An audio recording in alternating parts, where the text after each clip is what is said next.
Thanks to system subsidies, my mom and I became rich selling braised food. Chapter 1, Rainy Night, Swept Out with Nothing. The kick Lin Xia used to break open the master bedroom door took the greatest strength she had ever exerted in her life. The latch on that wooden door had been loose for a long time. Su Hui had mentioned fixing it several times, but Lin Jiangwo had never taken it seriously.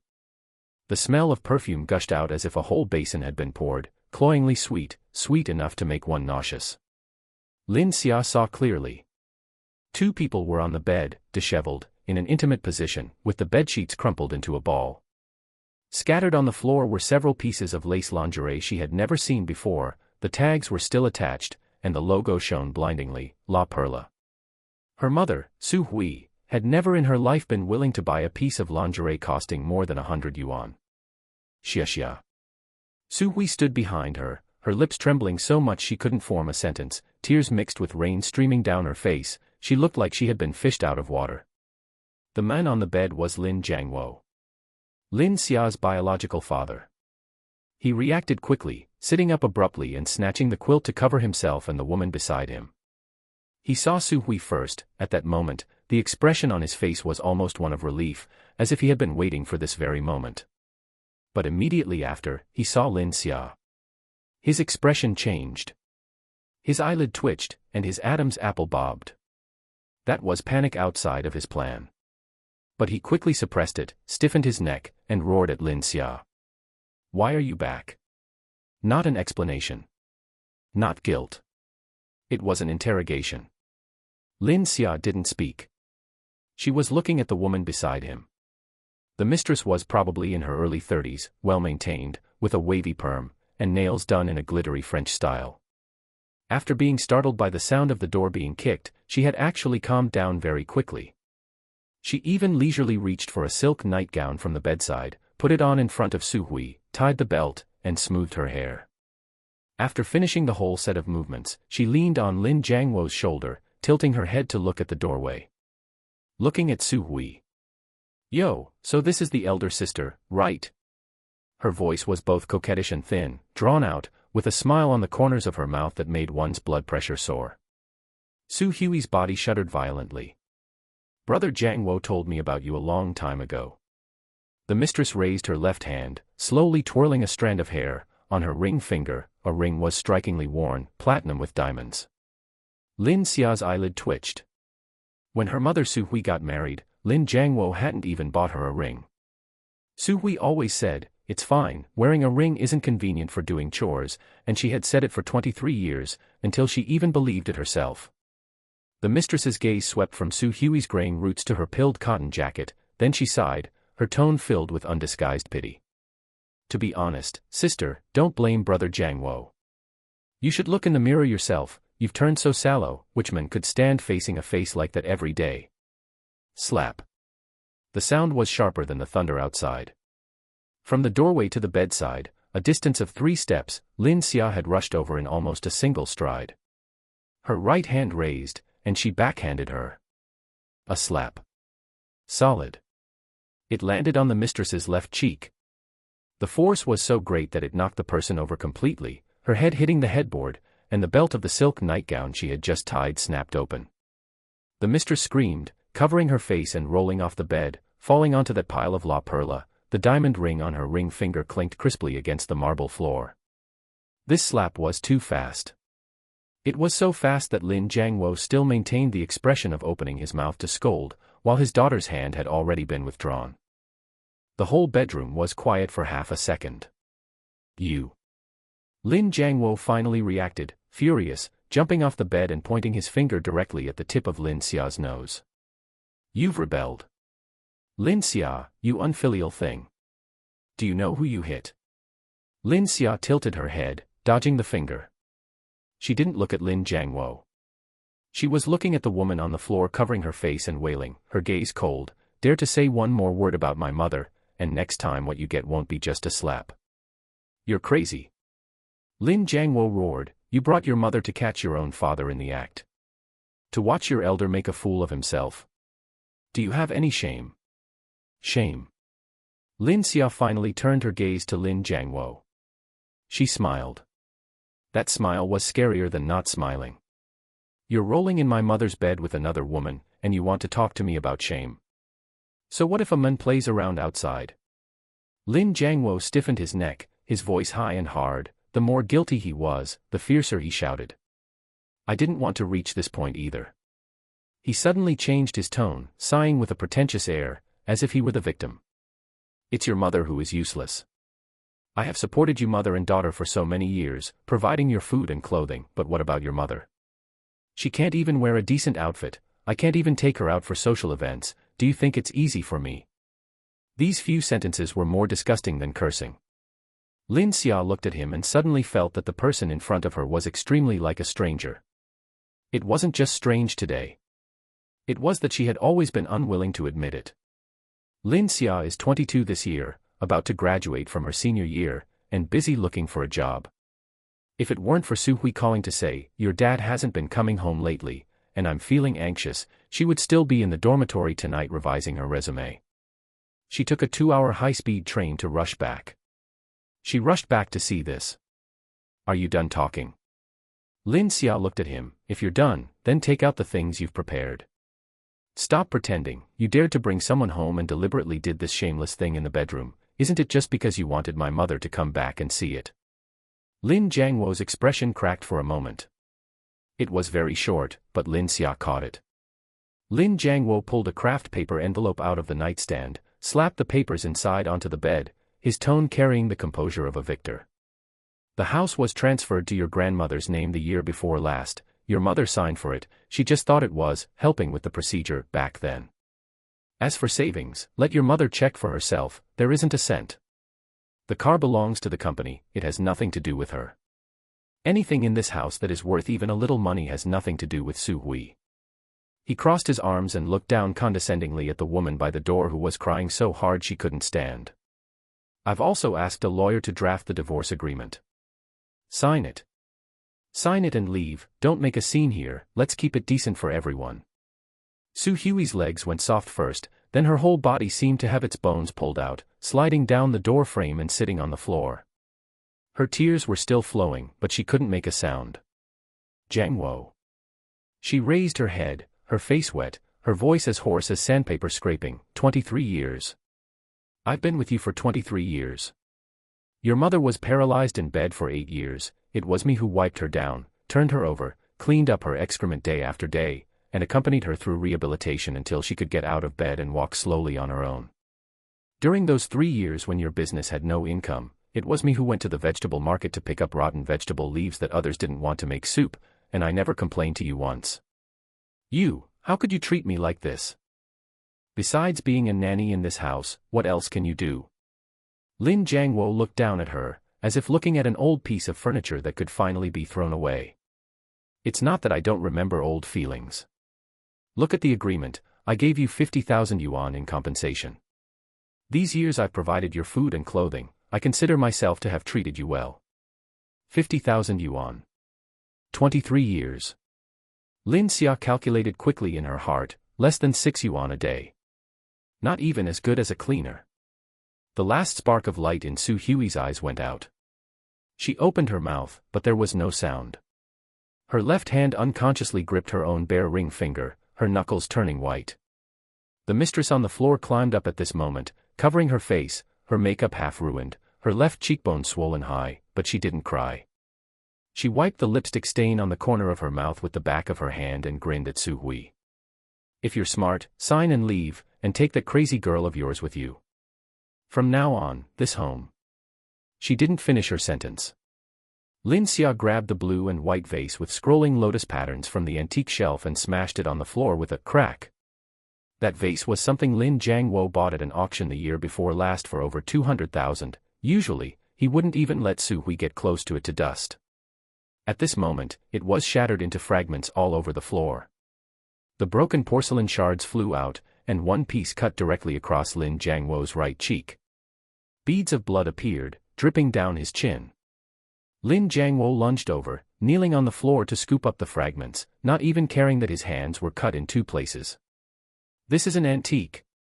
Lin Xia, you money-losing brat. See if I don't beat you to death today. Chapter 2, The System Reports for Duty. Mom, I'll support you from now on. Lin Xia didn't look at him.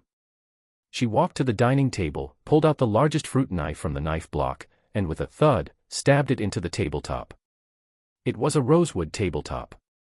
The tip of the knife sank deep into the wood, the handle still vibrating slightly. Go ahead, make your move.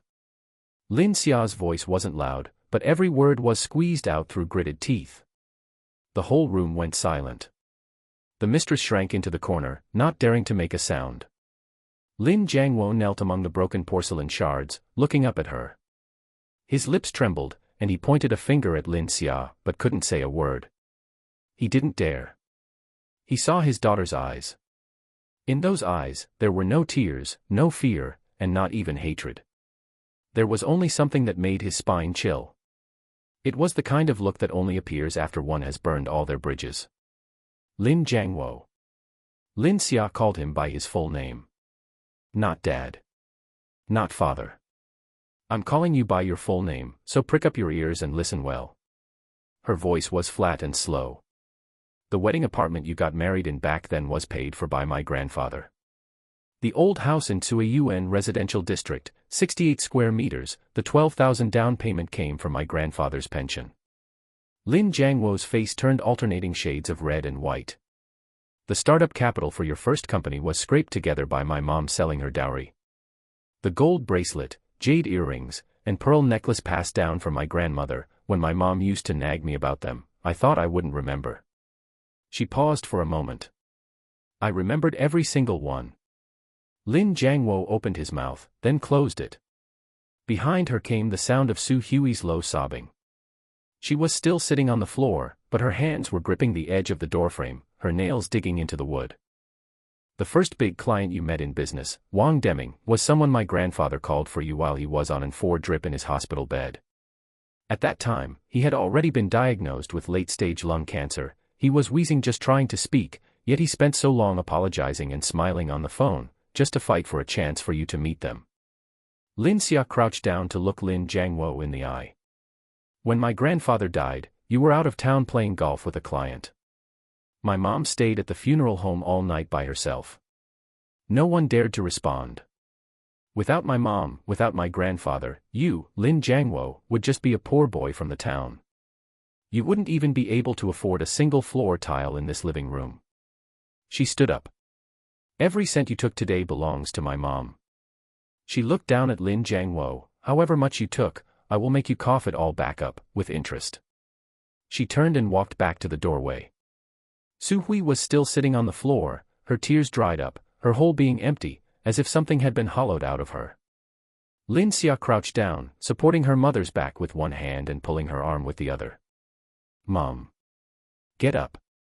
Su Hui shook her head, her lips moving slightly. Xia, where are we going? We have nothing left. We do. Lin Xia's voice was very soft, but very steady. We have hands and feet. She pulled Su Hui up from the floor. Then she went back to her room and dug out all the clothes Lin Jiangwo had bought from the closet. Actually, there weren't many. T-shirts, jackets, and dresses, she shredded them one by one with scissors, leaving scraps of cloth all over the floor. The last one was a cotton-padded jacket that Lin Jiangwo had rarely and generously bought for her the year she took the college entrance exam. She had worn it for 3 winters, the collar was pilling, the cuffs were frayed, and the zipper pull had been replaced once. She held the scissors and paused for 2 seconds in front of the jacket. Her fingers gripped the scissor handles, her knuckles turning white. Then she made one cut, slicing from the zipper all the way to the back. With a snap, the cotton stuffing spilled out from the tear. She threw the jacket into the trash can and clapped her hands. Lin Jiangwo watched from the living room, his mouth hanging open, unable to close it. The mistress watched from the corner, not daring to say a single word. Let's go, Mom. Lin Xia helped Su Hui walk through the living room. She didn't look at Lin Jiangwo again.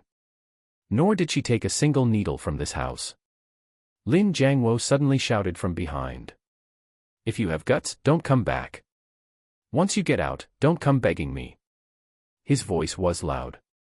Loud enough to sound hollow. Rest assured, even if I, Lin Xia, have to beg for food, I won't come to your house. Lin Xia pulled open the front door. Outside, the rain was pouring down. Lightning illuminated the entire hallway in a ghastly white. She pulled her mother and walked into the rain without looking back. The rain was too heavy. It was only about 100 meters from the unit door to the residential compound gate, but both of them were drenched like drowned rats. Su Hui was shivering. It wasn't just from the cold, she was trembling from the inside out, the sound of her teeth chattering clearly audible. Lin Xia took off her own jacket, which was soaked through by the rain, and wrapped it tightly around her mother's shoulders. It was useless. The rain was too heavy, the jacket was soaked through in 2 seconds.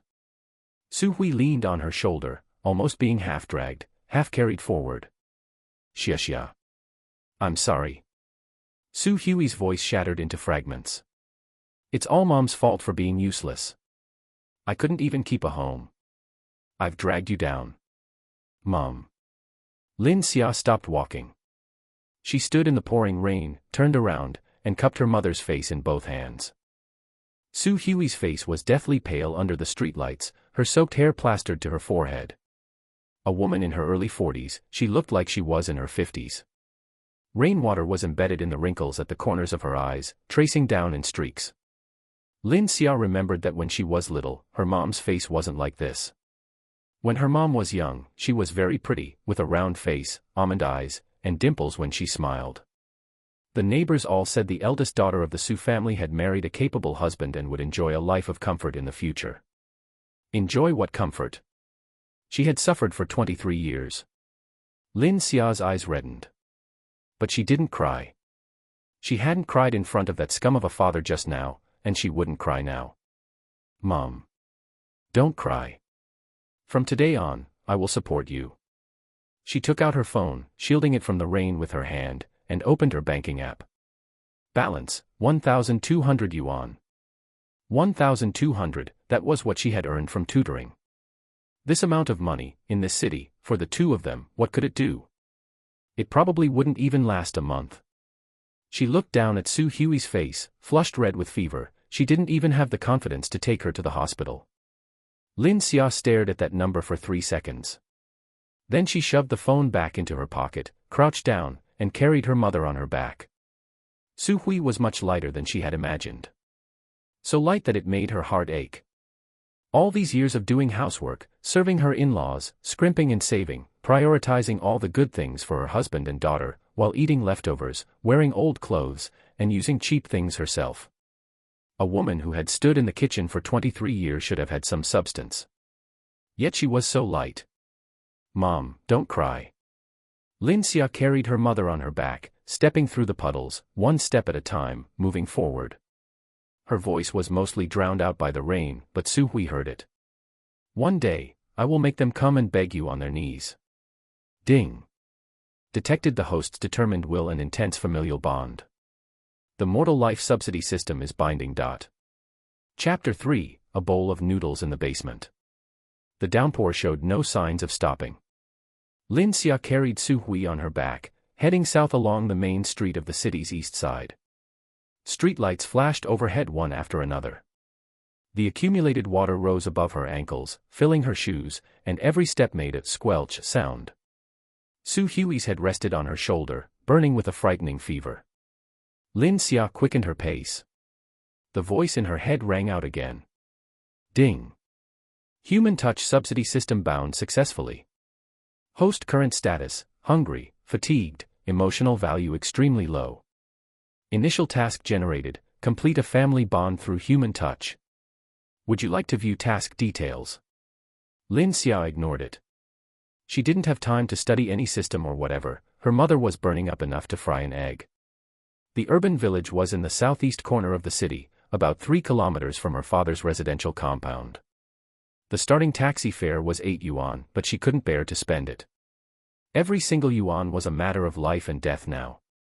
After walking for 40 minutes, she finally saw the sign for gym and clinic. The lights were still on. Lin Xia kicked open the glass door. The old doctor in the clinic was startled, his reading glasses almost flying off. He saw a soaked girl rushing in, carrying a similarly soaked middle-aged woman. He wanted to scold them, but upon seeing Su Hui's complexion, he swallowed his words. High fever, 39.4 degrees, the old doctor said after taking her temperature. Caught a chill from the rain. Let's start in 4 to bring the fever down.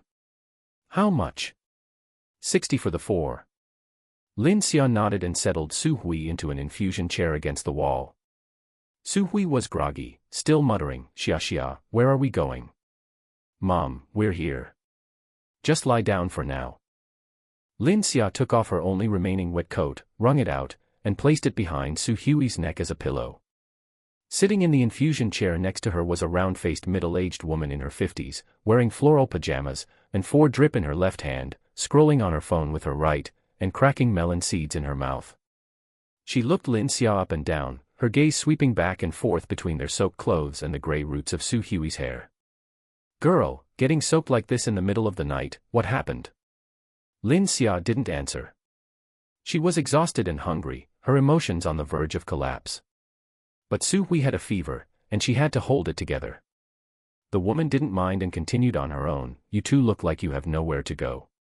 I'm the landlord for this area. There are houses in the urban village, if you need one. Ma'am, do you have a basement? Lin Xia interrupted. The woman was taken aback. I do, but the conditions are poor. No windows, very damp. How much? A single room in the basement. You have to go outside to the public area for the restroom. The room has independent water and electricity meters. Monthly rent is 500. Deposit 1, pay 1. Ma'am, would 400 work? Look at the state we're in, and my mom has a fever. Fine. Everyone has their troubles, the woman said quite readily. 800. Lin Xia opened her phone and checked her balance. 1200, minus 60 for the clinic, leaving 1140. Deposit 1, pay 1 is 800, leaving 340. Enough. Barely enough. Thank you, ma'am. Lin Xia was genuinely grateful. Moving in tonight? Yes, tonight. The woman gave a surprised oh, her eyes softening with a bit of pity for Lin Xia, but she didn't ask further. The 4 drip took an hour and a half. Su Hui's fever went down a bit. She was still groggy, but at least she stopped muttering. Check out. Exactly 60. Lin Xia carried Su Hui on her back and followed the woman for 10 minutes, turning into the alley of the urban village, walking down a flight of concrete steps, and arriving at the basement. The woman hadn't lied. The conditions were indeed poor. A single room of about 10 square meters, no windows, a fluorescent tube overhead buzzing, casting a yellowish light. There were water stains in the corners, and the air smelled musty, mixed with the stench of the sewer. The floor was covered in cracked tiles, with black grime embedded in the gaps. On the bed lay a tattered cotton mattress left by the previous tenant, its original color unrecognizable. Near the bed was an old wooden table with a broken chair. The leather surface had mostly peeled off, but it was still usable. Su Hui leaned against Lin Xia, opened her eyes to look around, moved her lips, but said nothing. But Lin Xia felt it. Her mother's hand was shaking. Mom, you sit here for a moment. I'm going out to buy some things. Lin Xia placed Su Hui on the chair and turned to leave. She walked very quickly. The nearby supermarket hadn't closed yet. She grabbed a discounted 4-piece bedding set for 39.9 yuan. A quilt for 99.8 yuan. Toothpaste for 12.9, 2 toothbrushes for 9.9, 2 towels at 5.9 each, 10 hangers for 5 yuan, 2 discounted nightgowns at 19.9 each, and a bag of disposable cups for 4.9. To round it off, she spent a total of 224 yuan. 116 yuan remained. She didn't dare buy anything else. But her stomach was growling. From the afternoon until now, she hadn't eaten a single bite. She could go without, but her mom needed to eat. She passed a small noodle shop at the entrance of the alley and paused. Boss, how much for the shredded pork noodles? 12. 1 to go. She only had the budget for 1 bowl. Every cent had to be stretched as far as possible now. As she walked back carrying the noodle box, her stomach growled again. She swallowed her saliva, switched the noodle box to her left hand, and held it further from her nose. Back at the basement, Su Hui was still sitting there, unmoving. There were a few drops of water on the tattered mattress. She didn't know if it was rainwater that hadn't been wrung out or tears. The mother and daughter first took off their wet clothes and changed into the nightgowns. Lin Xia hung up the wet clothes and pushed the noodle box in front of Su Hui. "Mom, eat some noodles." Su Hui looked up at her. Her eyes were still red and swollen, but she was no longer groggy. She looked at Lin Xia, then at the bowl of noodles. "Have you eaten?" Ate. I ate at the noodle shop." "This one is packed for you, eat it while it's hot." Su Hui took the noodle box and opened the lid. Steam rose up, misting her eyes. She lowered her head and took a few bites. The noodles were chewy, the shredded pork was freshly stir-fried, and the salty aroma of the soy sauce seemed exceptionally intense in this musty basement. While her mother was eating, Lin Xia took out the bedding set, put the cover on the quilt, and spread out the clean sheets.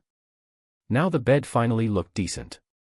There was no pillow, so Lin Xia crumpled up the packaging and stuffed it into the pillowcase. It would do for the night. Su Hui ate a little less than half the bowl and pushed it back. Xia, Mom isn't hungry anymore. You eat the rest." "Mom, eat more, you'll recover from your cold faster." "I really did eat." "Lin Xia." Su Hui called her full name. Her voice was soft but very serious. "You can lie to others, but don't lie to your mother. Your lips are so dry, and you haven't even had a drink of water." Lin Xia opened her mouth. She didn't respond. She picked up the noodle box and lowered her head, shoveling the remaining noodles into her mouth. The noodles were a bit clumped, but they were hot. As the hot food entered her stomach, she almost burst into tears on the spot. She held it back. After finishing the last noodle, she even drank the broth clean. Ding! The voice in her head rang again. Family bond trigger event detected, sharing food, white lie, mutual concern. Family bond value full. Initial task complete. Rewards being distributed. Initial starter pack, free lucky draw ×1, pot, bowl, and utensil set ×1, already placed in system inventory. Newbie task unlocked, sell 100 orders of human touch flavor. Reward, 100 points, basic ingredient pack ×1, 1 gene of random ingredients. Lin Xia was stunned for a moment. She put down the empty noodle box and closed her eyes. A translucent interface appeared in her consciousness, floating in the center of her vision like a smartphone screen. In the top left corner, it read, Human Touch Subsidy System, and below that was her information bar. Host, Lin Xia. Level, LV.0, Nameless Vendor. Points, 0. Entries, none. Inventory, pot, bowl, and utensil set ×1. On the right side of the interface, a golden wheel icon was flashing, labeled, Free Lucky Draw ×1, next to it. Is this thing for real? Lin Xia muttered to herself, but given her current situation, 104 yuan in her pocket, living in a musty basement, her mother just recovering from a fever, no job, no academic certificates at hand, absolutely nothing. Even if it was just a straw to save her life, she had to grab it. Draw. She tapped the wheel in her consciousness. The wheel spun 3 times, and the pointer stopped on a blue square. Congratulations to the host for drawing the blue entry, 10 yuan subsidy per order. Entry effect, for the first purchase by the same individual each day, the system will fully subsidize 10 yuan to the host's account, 5% cashback for repeat purchases on the same day. This subsidy fund is directly provided by the system, is untraceable, and has no withdrawal limits. Lin Xia's pupils constricted. She read this paragraph 3 times repeatedly. 10 yuan subsidy per order. If different people buy, the first order for each person every day is 10 yuan. If she sells 100 orders a day, that's 1,000 yuan. Pure subsidy. Her breathing quickened for a moment, but she quickly suppressed it. Don't rush. Think clearly about what to sell first. Chapter 4, Preparing to set up the stall. The system said, the taste of human life. The taste of human life, to put it plainly, is food. Food. Lin Xia turned to look at Su Hui. Su Hui was already lying down, wrapped in the newly bought quilt, her back to her shoulders rising and falling slightly, as if she were asleep. Su Hui had been cooking for 23 years. But it was more than just cooking. Lin Xia remembered. When her grandmother was alive, the Su family's braised dishes were the best in town. Braised duck, braised beef, pig ears, chicken feet, neighbors would line up to buy them during holidays. Before her grandmother passed away, she taught the secret recipe to Su Hui, word by word. After Su Hui married Lin Jiangwo, she rarely made braised dishes anymore. Lin Jiangwo hated the smell of the braising spices filling the house, saying it was like a small diner, not presentable. For 23 years, the skill had been buried at the bottom of the chest, used only a handful of times. But Lin Xia knew. When Su Hui occasionally made a braised duck during the New Year, the smell could be detected throughout the entire building. It was the kind that would have neighbors knocking on the door with plates in their hands. Sell braised dishes.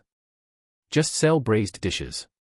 She would take her mother and bring out the skill buried at the bottom of the chest. Mom. Lin Xia called out softly. Su Hui didn't move. Mom, do you still remember your braised dishes recipe? The one Grandma taught you. There was silence for a few seconds. Su Hui's muffled voice came from inside the quilt. I remember. I'll never forget it as long as I live. That's good. Lin Xia sat down against the wall and pulled a corner of the quilt over her legs. The basement was cold. The fluorescent light hummed. Water pipes dripped overhead. She checked her phone.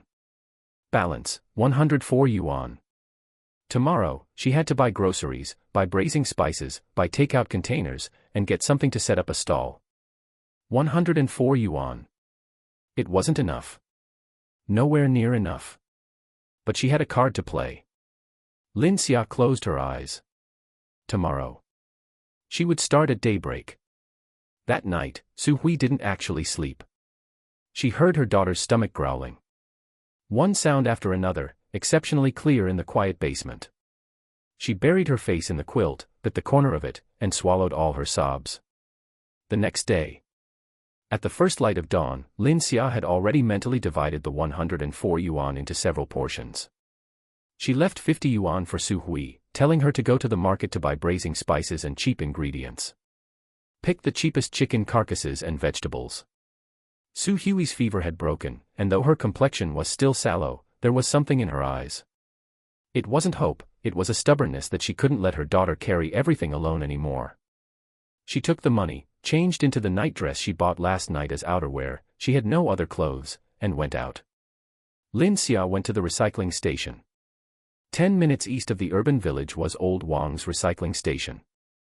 The yard was piled high with old appliances, scrap metal frames, and various unidentifiable parts. Lin Xia rummaged through it for half an hour. She found an old bicycle with a broken chain, a flat rear tire, and a hole rusted through the basket.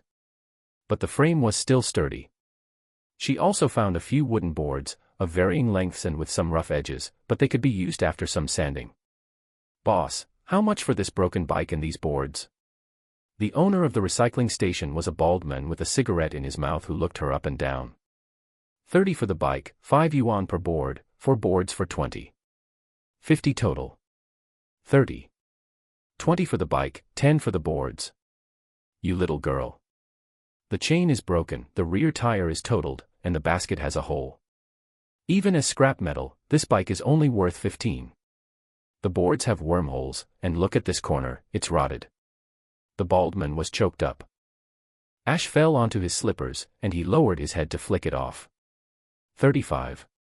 30. Fine, 30 it is, take it away quickly. Lin Xia carried the bicycle and wooden boards back to the basement. She went to the 2 yuan store at the end of the alley and bought takeout containers, 100 sets, for 18 yuan. She had 6 yuan left. She went to the landlady to borrow a wrench, pliers, and sandpaper. The landlady asked what she needed the tools for, and she said, to fix something. The landlady didn't ask further but instead stuffed an extra couple of wires and a few screws into her hand. Back in the basement, Lin Xia started the modifications. She removed the back seat of the bicycle, built a platform with the wooden boards, secured it with wire, and tightened the screws.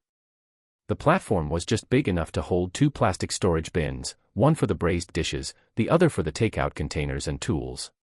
She lined the hole in the basket with a piece of wood from the inside and reinforced it with wire. The chain was broken, and she didn't have the tools to weld it. But the front wheel was fine, so it was enough to push it along. After working for 2 hours, 3 blisters had formed on her hands. Su Hui returned. She was carrying 2 plastic bags. For chicken carcasses, 2 jean of duck necks, a piece of pork skin, plus 2 jean of potatoes, 1 jean of knotted kelp, and 1 jean of oyster mushrooms. Star anise, cinnamon, bay leaves, dried chili peppers, dark soy sauce, bean paste, rock sugar, and salt, not much of each, but the key was to have everything. I bought these when the market was closing, it was much cheaper. The chicken carcasses were 1 yuan and 5 per set, the duck necks were 6 yuan per jean. The boss even gave me some green onions when I bought the vegetables. Su Hui laid the items out one by one, there's 3 yuan and 20 cents left. Adding the 6 yuan she had, it totaled 9.2 yuan, still less than 10 yuan. But compared to the 1,200 from last night, the feeling was different. Last night was about eating through savings, today was about earning back. She glanced at the system interface. Beginner quest, sell 100 orders of The Taste of Human Life. Progress, 0/100. She took out the pot and pan set from the system inventory. A stainless steel soup pot, a kitchen knife, a cutting board, 2 stainless steel basins, a set of bowls and chopsticks, and a colander. When the items appeared out of thin air on the floor, Su Hui was startled. Xia, where did this come from? I bought them online before and stored them at a collection point, just picked them up now. Lin Xia said without changing her expression. Su Hui glanced at her but didn't press. Too much had happened these days, so much that she no longer had the energy to question any unreasonable details. There was no stove in the basement. Lin Xia made another trip and borrowed an old induction cooker from the landlady. The coil was a bit loose, but it worked. The landlady said, "You go ahead and use it, just bring it back when you're done." Su Hui washed her hands and began to braise the food. Her movements were slow. But every step was steady. Caramelizing sugar. Low heat, rock sugar into the pot, melting slowly, from white to yellow to amber. She stared at the bottom of the pot, her wrist gently shaking, precise and steady. Add spices. 3 star anise, a small piece of cinnamon, 4 bay leaves, and broken dried chili peppers. When the oil was 70% hot, she added them to the pot to release the fragrance. As soon as the spices fried, the musty smell of the basement was immediately suppressed. Lin Xia stood to the side, watching. Su Hui paused, used a colander to scoop up some braising liquid to taste, and frowned slightly. Something is missing. She tasted it again, closed her eyes to think for a while, then suddenly turned to rummage through the plastic bag. She found the bag of rock sugar, knocked off 2 small pieces into the pot, and stirred with a spoon. She tasted it again. This time, her brow relaxed. That's it. Your grandmother's recipe requires the caramelizing sugar to be slightly heavier than usual. If it's off by even a little, it won't taste right. Her voice was very soft when she said this. Her hand was stirring the braising liquid, but her eyes weren't looking at the pot, they seemed to be looking at something very far away. She added the chicken carcasses, duck necks, and pork skin into the pot in batches. Boiled it over high heat, skimmed off the foam, and turned to low heat. The braising liquid bubbled, dense sauce-colored foam rose up, and the fragrance overflowed from the rim of the pot. Finally, she added the vegetables. The entire basement was filled with the smell of braised dishes. Mom, was this the taste Grandma made back then? Su Hui was stunned for a moment, then smiled. This was the first time she had smiled since leaving that home. Your grandmother made it better than I do. She turned the chicken carcasses in the pot with the colander, but she once said that among all the people she taught, my hands were the steadiest. Chapter 5, 5 yuan braised dishes. 4:30 p.m. The braised dishes were out of the pot. Chicken frames were chopped into pieces, duck necks cut into segments, and pork skin sliced into strips. They were glistening with a rich, dark sauce, and the aroma was mouth-watering. Lin Xia packed the braised dishes into takeaway boxes. Each box contained 1 chicken frame plus a few pieces of duck neck or pork skin, priced at 5 yuan. She packed a total of 16 boxes. With the 3 remaining vegetables, Lin Xia made 32 portions of veggie medleys, selling each box for just 1 yuan. Lin Xia thought for a moment, then took out 1 box of meat and 2 boxes of veggie medleys to give to the landlady. She had been a great help, and she couldn't be ungrateful. The landlady didn't refuse and accepted them happily. I was wondering whose braised dishes smelled so good, turns out it was you too. As she spoke, she tasted a piece of the braised pork skin and immediately heaped praises upon it. Oh my, it would be a waste not to set up a stall with this skill. Lin Xia took the opportunity to ask about the specific location of the night market. When she returned to her room, the landlady even wished her booming business. 5 yuan for a box of meat-based braised dishes and 1 yuan for a veggie medley. At the night market, this price was practically giving them away. Lin Xia had calculated it. The ingredient cost for each box was less than 2 yuan, selling them for 5 yuan meant a profit of 3 yuan. The veggie medleys didn't make money, but they could earn system subsidies. With the 10 yuan system subsidy added to the meat dishes, the actual income per order was 13 yuan. A single order of vegetable dishes received a 10 yuan subsidy. Of course, this was the ideal scenario where every portion was bought by a new customer. In reality, it was calculated based on the number of completed orders, not the number of portions. There would always be customers who bought both meat and veggie dishes, which would only count as one order. Although it wasn't much, as long as it was enough to buy tomorrow's ingredients, she could keep the ball rolling. She neatly stacked the takeaway boxes into storage bins, closed the lids, and tied them onto the wooden platform at the back of her bicycle. In the bicycle basket in front, she placed takeaway bags, disposable chopsticks, and a simple sign made from cardboard. For large characters written with a black marker, Su family braised dishes. A line of small text below, meat dishes 5 yuan per box, veggie medley 1 yuan per box. Let's go, Mom. Lin Xia pushed the battered bicycle, with Su Hui following beside her. The two of them walked up the steps from the basement and were met head-on by the evening sunlight. A sunset glow hung on the horizon, dyeing the gray houses of the urban village orange-red. Su Hui squinted and looked up for a while. Xia.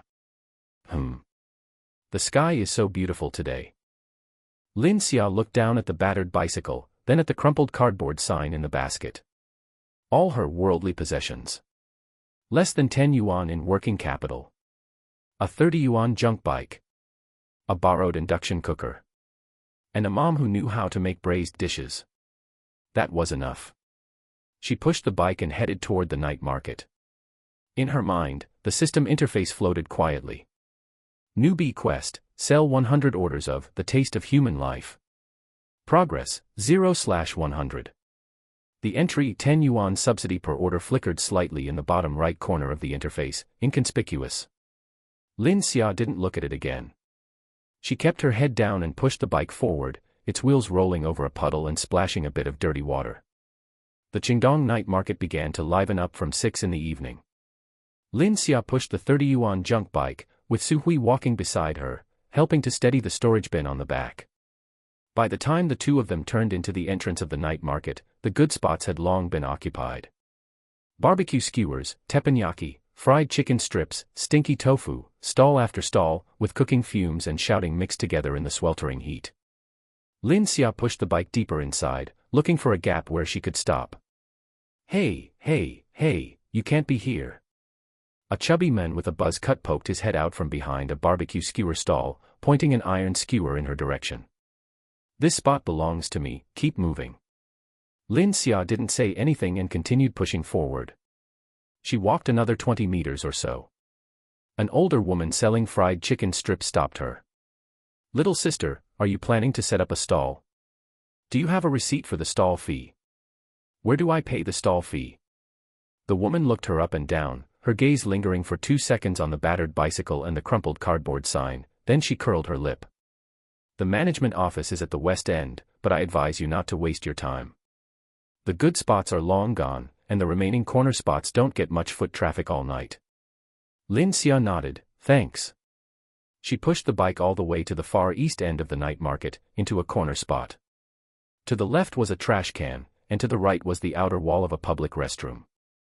This nook was so out of the way that even the management office staff couldn't be bothered to come over to collect fees. Besides, she only had 20 yuan left in total, so stall fees and such could wait until tomorrow.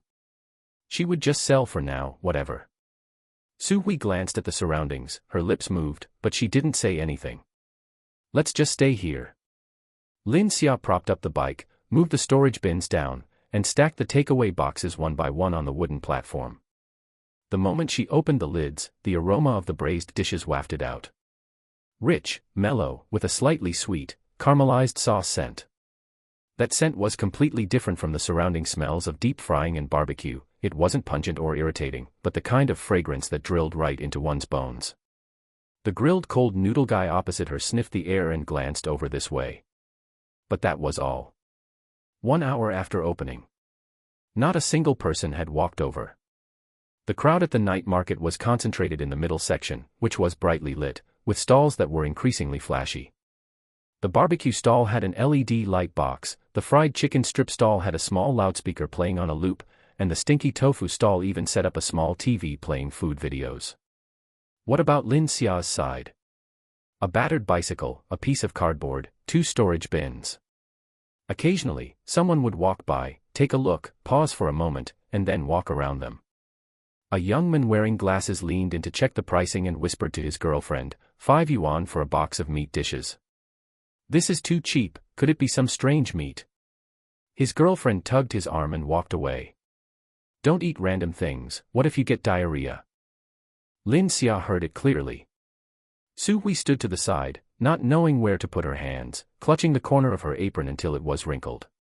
Xia, why don't we go back? No, we must sell this pile of stuff today. Lin Xia stared at the takeaway boxes in front of her for 3 seconds. The dark sauce of the braised dishes glistened under the streetlights, thick braising liquid was embedded in the joints of the chicken frames, and the duck necks were coated in a fine layer of crushed spices. The appearance was fine. The taste was fine. The problem was trust. No one believed that someone squatting next to a trash can, setting up a stall with a battered bicycle, could make clean and delicious food. Lin Xia took a deep breath. She reached into the storage bin, took out 2 boxes of meat dishes and 2 boxes of veggie medleys, opened the lids, and placed them at the very front of the platform. Then she stood up straight and shouted. Free samples. If it doesn't taste good, I'll pay you 10 yuan. The voice wasn't loud, but in the noisy background of the night market, it was exceptionally abrupt. Su Hui was startled. Xia. Several nearby stall owners turned their heads in unison to look over. The fatty skewer seller chewed on a skewer and laughed, is this young girl crazy? The grilled cold noodle guy opposite was also amused, took a photo with his phone, and muttered, this would go viral if posted on Douyin. People started to gather around. But just to watch. Standing 2 meters away, pointing and gesturing, no one came forward. No one dares to eat it even if it's free. She looks quite pitiful, you go try it, me. I just ate. What if we get a stomachache, who's responsible? Exactly, better forget it. Lin Xia ignored them. She shouted again. It's free. Just take a bite. If it doesn't taste good, I'll pay you 10 yuan in cash. Chapter 6, A good start is half the battle. Someone in the crowd moved. A middle-aged man wearing a plaid shirt, carrying a backpack, and sporting thick-rimmed glasses on his face had his company ID badge still hanging from his chest. It had the logo of some internet company printed on it. A programmer. Having worked overtime until now, his complexion was ashen, there were dark circles under his eyes, and he looked as if the code had sucked the life force right out of him. He walked over from the edge of the crowd, not out of curiosity, but purely because he was so hungry he could barely walk, and there was actually free food here. Let me try some. He picked up a piece of chicken frame and put it into his mouth. The moment he bit down, his chewing stopped. The braising liquid seeped out from between the bones. It was salty, with a hint of lingering sweetness, not the fake sweetness of MSG, but the sweetness of rock sugar boiled into the broth. The meat had long been braised through, the tendons were soft, and the meat fell off the bone at the slightest touch of his teeth. Before he even had time to think about whether it tasted good, his mouth was already chewing a second bite. After the uncle finished gnawing on that piece of chicken frame, his fingers were covered in braising liquid. He wiped them on his pants and pushed up his glasses. How much for a box? 5 yuan for meat dishes, 1 yuan for a vegetable assortment. 1 box of meat, 2 boxes of vegetable assortment. He pulled out his phone to scan the code and immediately opened a box of the vegetable assortment, eating it right there next to the stall. A person who hadn't eaten for 12 hours of overtime, suddenly tasting something delicious, couldn't wait a second, he had to eat it right then and there. 7 yuan. Received. Lin Xia's phone vibrated. Immediately after, the system in her mind chimed as well. Ding. First purchase by a natural person detected, a subsidy of 10 yuan has been credited. Current balance, 26.2 yuan. Novice task progress, 1 out of 100. The first order. Lin Xia gripped her phone, her palms full of sweat. She didn't show any expression. But when she handed over the takeout box, she added, "Thanks for coming, take care." The uncle nodded, took the bag, walked a couple of steps, and then looked back at the cardboard sign. Su family braised dishes. He read aloud. Will you be setting up the stall tomorrow? Yes. All right. Then I'll come back tomorrow. Su Hui stood by, her gaze following the uncle's back until he disappeared from sight before she looked away. She looked down at the remaining braised dishes in the pot and, as if possessed, reached out to straighten the takeout boxes, arranging them more neatly. In the crowd of onlookers, the atmosphere changed. Someone had seen with their own eyes what the programmer uncle looked like after eating, a man in his 40s gnawing on a chicken frame with his fingers covered in braising liquid on the street of the night market. That way of eating couldn't be faked. An auntie carrying a vegetable basket squeezed through the crowd. Let me try that vegetable one. She picked up a piece of knotted kelp and stuffed it into her mouth.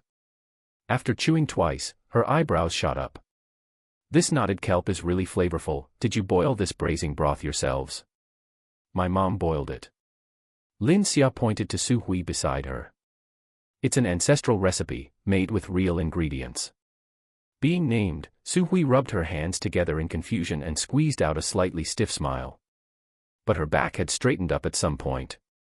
The auntie looked at Su Hui, then at the neatly arranged vegetable assortment in the takeout box, and nodded. Give me 3 boxes of the vegetable assortment. 3 yuan. Received. Ding. First purchase by a natural person detected, a subsidy of 10 yuan has been credited. Current balance, 39.2 yuan. Novice task progress, 2 out of 100. After the auntie finished buying, others stepped forward. A young mother with a child, a couple out shopping, 3 high school students in uniforms. The fragrance of the braised dishes drifted further and further away in the night breeze. People started gathering toward this corner. In less than 40 minutes, the takeout boxes on the table were taken one by one. Su Hui helped hand out the bags, Lin Xia collected the money, and the two worked together more and more smoothly. When the last box of the vegetable assortment was bought by a food delivery rider, Lin Xia glanced at the table. It was empty. Only a few pairs of disposable chopsticks and scattered takeout bags remained in the storage box. Lin Xia leaned against the bicycle, looking down at her phone. 13 boxes of meat, 5 yuan each, 65 yuan. 28 boxes of vegetables, 1 yuan each, 28 yuan. System subsidy. She closed her eyes and pulled up the interface, looking at the number. 21 different natural persons purchased, a 10 yuan subsidy for each first order. 210 yuan. Novice task progress, 21 out of 100. Total, 312.2 yuan. Lin Xia put her phone back in her pocket and squatted down to pack up. When her fingers touched the empty takeout boxes, they trembled slightly. It wasn't from the cold. It was the string that had been pulled tight all day finally relaxing a little. Mom, let's pack up. On the way back, they passed a supermarket. Lin Xia went in and grabbed a pack of dried noodles, 5.5 yuan. 10 eggs, 6.7 yuan. Su Hui waited at the entrance, and seeing her daughter come out carrying the bag, she asked, "What did you buy?" Dried noodles, poached with 2 eggs, and sprinkled with a little green onion, TSK, absolutely amazing. Su Hui smiled. Her daughter could make even plain noodles sound so delicious. Back to the basement. They turned on the induction cooker to boil water. Su Hui cooked the noodles, Lin Xia washed the dishes. The water boiled, and the noodles went into the pot. Su Hui took the eggs out of the bag and cracked 2 into the pot. The egg white swirled and solidified in the boiling water, the yolks plump and round, a golden yellow color. The noodles were scooped into bowls. Su Hui scooped both poached eggs into Lin Xia's bowl. "Mom, you eat too." "I don't like eggs." The look in Lin Xia's eyes was exactly the same as the one Su Hui had given her last night. "You can lie to others, but don't lie to your daughter." Su Hui pursed her lips. Lin Xia picked up a poached egg and put it directly into Su Hui's bowl. "Eat." Her tone allowed for no negotiation. Su Hui looked down at the poached egg in her bowl, the steam hitting her face. She didn't refuse again, picked up her chopsticks, and took a bite. The yolk was runny. The mother and daughter sat in the basement, the fluorescent light overhead buzzing, the water pipes dripping. Neither of them spoke. The sound of them burying their heads in their noodles was exceptionally loud in this 10-square-meter room. Lin Xia finished the last bite and put down her bowl. "Mom. Buy more ingredients tomorrow. Double the chicken frames, double the duck necks. Add one more thing, braised eggs." Su Hui looked up at her. Lin Xia leaned against the wall, legs crossed, the borrowed induction cooker still radiating residual heat nearby. 21 customers today," she said. "Tomorrow, I want 50. Su Hui looked at her daughter's profile. The yellow light of the fluorescent lamp shone down, and her jawline was pulled tight. "Okay," Su Hui said. Lin Xia closed her eyes. The system interface appeared. Novice task progress, 21 out of 100. The entry 10 yuan subsidy per order glowed quietly. She stared at the number for 2 seconds, her mouth twitching. Then she opened her eyes and looked at the broken bicycle in the corner. On the crumpled cardboard sign, the 4 characters, Su family braised dishes, had been splashed with a bit of braising liquid, causing a stain to spread. She had to change the sign tomorrow. No, not just the sign. She did the math in her head. At today's pace, if she sold for 3 more days, the ingredients could be doubled again. Within a week, daily sales would break 50 orders. 50 orders, 500 in subsidies. A month. She didn't calculate any further. The better the numbers looked, the less she could think about them. If she thought too much, her hands would shake. The basement water pipe dripped again. Lin Xia pulled the quilt over to cover her and Su Hui's legs. "Mom, let's sleep. We get up at 4 tomorrow." Su Hui replied with an After a moment of silence, Su Hui's voice came from the darkness, very softly. "Xia. That uncle who was the first to buy our braised dishes today, did he eat until his eyes were red?" "No." The wind and sand got in his eyes. There was a lot of dust at the night market. Su Hui smiled. "If your grandmother knew, she would definitely be happy." Lin Xia didn't respond. She stared at the ceiling in the darkness, her fingers unconsciously rubbing the corner of the quilt. If grandmother knew? If grandmother knew that her daughter had been kicked out with nothing and was living in a basement selling braised dishes to survive? She turned over and suppressed the thought. "Don't think about these things. Get up at 4 tomorrow. Soak ingredients, braised chicken frames, chopped duck necks. 50 orders." The phone screen lit up in the darkness. A WeChat message. Contact name, Lin Jiangwo. "I've already frozen your mother's bank card. Don't think you can turn things around just by running away. If you're smart, bring your mother back and sign the papers, and I might still give you the 50,000 yuan.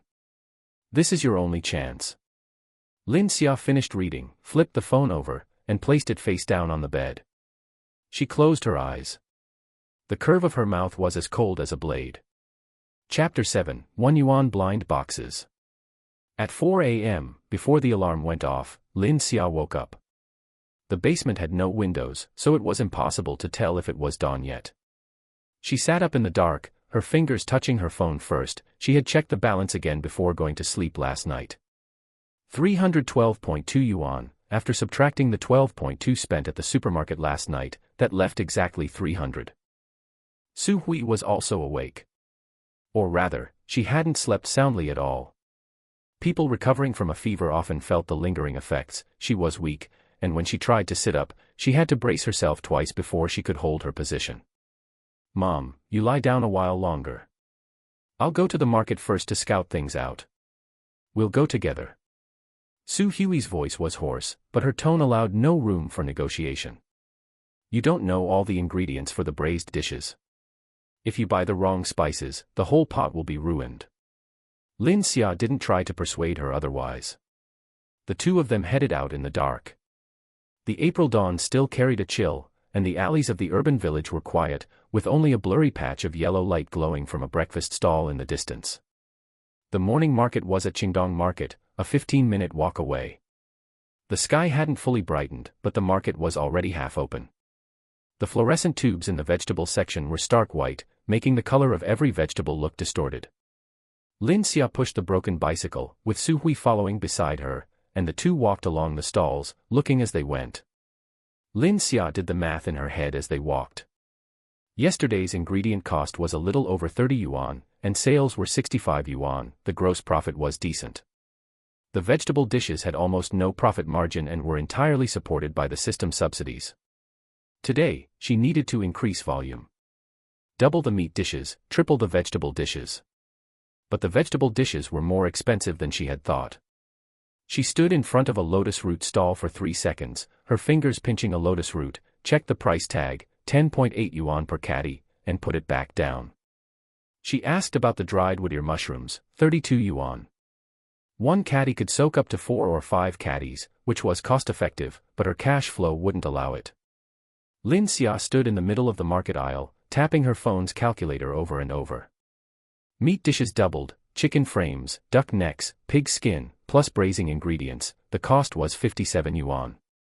Pick cheaper vegetables, potatoes, dried tofu, kelp, green beans, it would come to a little over 40 yuan. Add 100 takeout boxes, 18 yuan. Buy 30 braised eggs, 20 yuan. Keep the total cost under 140 yuan. It looked okay. But if they didn't sell out today and the ingredients were left on their hands, tomorrow's capital would be at risk. She couldn't gamble on selling out. She had to make sure it would sell out. Lin Xia squatted on the steps at the market entrance, staring at the calculator screen for 3 minutes. Then she stood up. Mom, we're not portioning the vegetable dishes like we did yesterday. Then how are we going to sell them? Blind boxes. Su Hui didn't understand. 1 yuan per portion, each containing 3 random types of braised dishes. Before buying, they won't know what the combination is. Potatoes, kelp, and dried tofu are one combination, green beans, dried tofu, and potatoes are another. Every portion will be different. Su Hui frowned. Will anyone actually buy that? 3 items for 1 yuan, it's cheap, everyone is willing to try their luck. Once they try it and find it delicious, they'll naturally add meat dishes. She paused. The most important thing is the 1 yuan threshold, anyone can afford that. The more people who come, the more new customers we get. The more new customers, the more system subsidies. She didn't say that part out loud. Su Hui thought about it and nodded. Then we should buy a little less of each vegetable, but get more varieties, so we can mix and match more. Right. The mother and daughter went around the market again. Final shopping list: 8 chicken frames, 4 caddies of duck necks, 2 pieces of pig skin, 30 eggs, 3 caddies of potatoes, 2 caddies of dried tofu, 2 caddies of kelp, 1 caddy of green beans, 1 caddy of oyster mushrooms. They restocked braising spices, star anise, cinnamon, and dark soy sauce. They spent a total of 119 yuan. They also restocked takeout boxes and disposable chopsticks for 18 yuan. The total cost was 137 yuan, about the same as estimated. Back at the basement, Su Hui washed her hands and put the pot of braising liquid from last night onto the induction cooker to boil. It sat overnight, so it needs to be boiled again. She stared at the foam rising in the pot, using a ladle to carefully skim off the scum twice. Your grandmother used to do the same. She would always boil the braising liquid from the previous day thoroughly the next morning. She said the braising liquid is like a person, after spending the night, it needs to wake up. Su Hui didn't look at Lin Xia when she said this, her eyes fixed on the bottom of the pot. The ladle stirred in the liquid, around and around, as if she were stirring it for her own sake. After the braising liquid was thoroughly boiled, they added water and new braising spices. The meat went in first, chicken frames, duck necks, and pig skin in 3 batches. The eggs were boiled separately, peeled, and dropped into the braising liquid to soak. The vegetables were washed and chopped. Potatoes were cut into chunks, dried tofu into triangles, kelp tied into knots, green beans snapped into segments, and oyster mushrooms torn into strips. Su Hui's movements were slower than yesterday. Lin Xia noticed. Her mother's hand holding the knife was trembling slightly, her forehead was covered in sweat, and her lips were pale. The high fever had broken, but after being busy all day, she was severely depleted and could barely stand steadily. "Mom, you tend the fire and watch the pot, I'll do the chopping." Su Hui shook her head. "No, the potatoes you cut are uneven in size, they won't be flavorful when braised." Lin Xia didn't argue further. Su Hui held the potato with her left hand and gripped the knife with her right. With one stroke, she turned the potato 45 degrees and made another cut. The pieces were almost identical in size. As she chopped, she suddenly paused. She set the knife on the cutting board, wiped the sweat from her forehead with the back of her hand, and stared at the row of potato chunks lined up on the board for a few seconds. "My mom used to cut even faster than me back then." Her voice was very soft, as if she were talking to herself. "Among all the braised dishes on the street, our family had the longest line. Later, after she got married, your grandfather didn't want her to overwork herself, so she stopped making them." Su Hui picked up the knife and continued chopping. "I stopped making them too. Your dad complained about it." After saying this, she didn't speak again. The sound of the knife hitting the cutting board was steady, beat by beat. They were busy from 9 in the morning until 3 in the afternoon. 6 hours. Including braising and portioning. The meat dishes were portioned, 20 boxes of pure meat, each with 1 chicken frame plus duck neck or pig skin, priced at 5 yuan. 20 boxes of meat and vegetable combos, with a base of meat plus 2 vegetable sides, plus 1 braised egg, priced at 6 yuan. The remaining vegetables were all made into blind boxes. Lin Xia combined the 5 types of vegetables randomly, 3 items per portion, small portions but rich in variety. She packed 30 portions in total, priced at 1 yuan. When Su Hui took out the last batch of vegetables, she staggered backward and had to steady herself against the wall. "Mom. I'm fine." Su Hui waved her hand. "I stood for too long, my legs are numb." Lin Xia helped her sit on a chair. Su Hui's back was soaked with sweat, and she looked like she had been pulled out of a steamer. "You lie down. I'll go by myself today."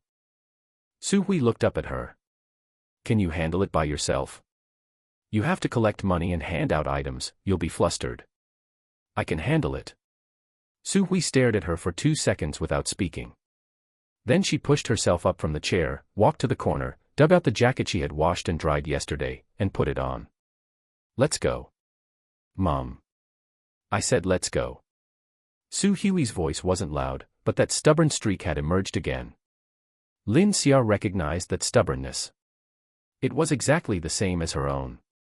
She didn't say anything more and moved the boxes one by one onto the wooden platform on the back of the bicycle. She replaced the cardboard in the bike basket with a new one, written with a marker before sleep last night. Su's braised food, ancestral recipe. 1 yuan for 3 vegetable items, blind boxes of your choice. 5 p.m. The night market hadn't fully heated up yet. Lin Xia pushed the cart to the same corner spot as yesterday.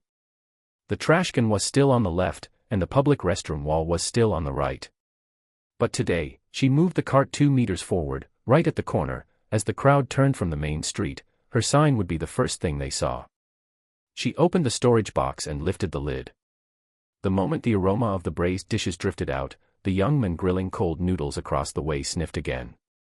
Chapter 8, 12 Aunties. 5:15. A little boy with a backpack ran over from the alley entrance, ink stains on his school uniform cuffs, his red scarf crookedly hanging off his shoulder. He was running along when he suddenly braked, sniffed hard twice, and turned his head toward Lin Xia's stall. "Mom.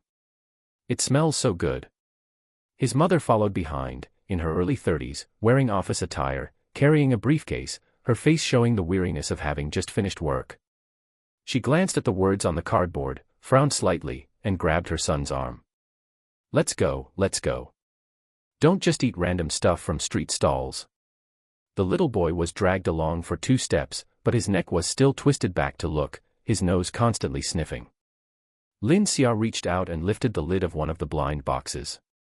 Braised tofu soaked in marinade, knotted kelp, and wedge-cut potatoes were squeezed into a small takeout box, glistening with a dark, savory color. As the evening breeze blew, the aroma was carried directly under the noses of the mother and son. "Miss," Lin Xia's voice wasn't loud, but just enough for the mother to hear. "I'll treat the child to a piece. If it's not good, you don't have to pay." The mother's footsteps faltered. She turned her head and looked Lin Xia up and down. She also looked at Su Hui next to her, a middle-aged woman with a sallow complexion, wearing a worn-out jacket, who was diligently stacking the takeout boxes one by one. The little boy had already broken free from his mother's hand, ran to the stall, and stood on tiptoes to reach for the blind box. Lin Xia picked up a piece of braised tofu and handed it to him. The little boy stuffed it into his mouth, chewed twice, his cheeks puffed up, and his eyes widened into perfect circles. Before he even swallowed, his hand was already reaching out, more. His mother pressed that hand down and glared at him. But she hesitated for a second herself, then took a piece of knotted kelp and put it into her mouth. After chewing twice, her brows furrowed at first, then slowly relaxed. It wasn't too salty or too bland, with an indescribable lingering aftertaste. She had worked overtime all day today, and for lunch had eaten braised chicken, which was sickeningly salty, and her stomach still felt blocked up.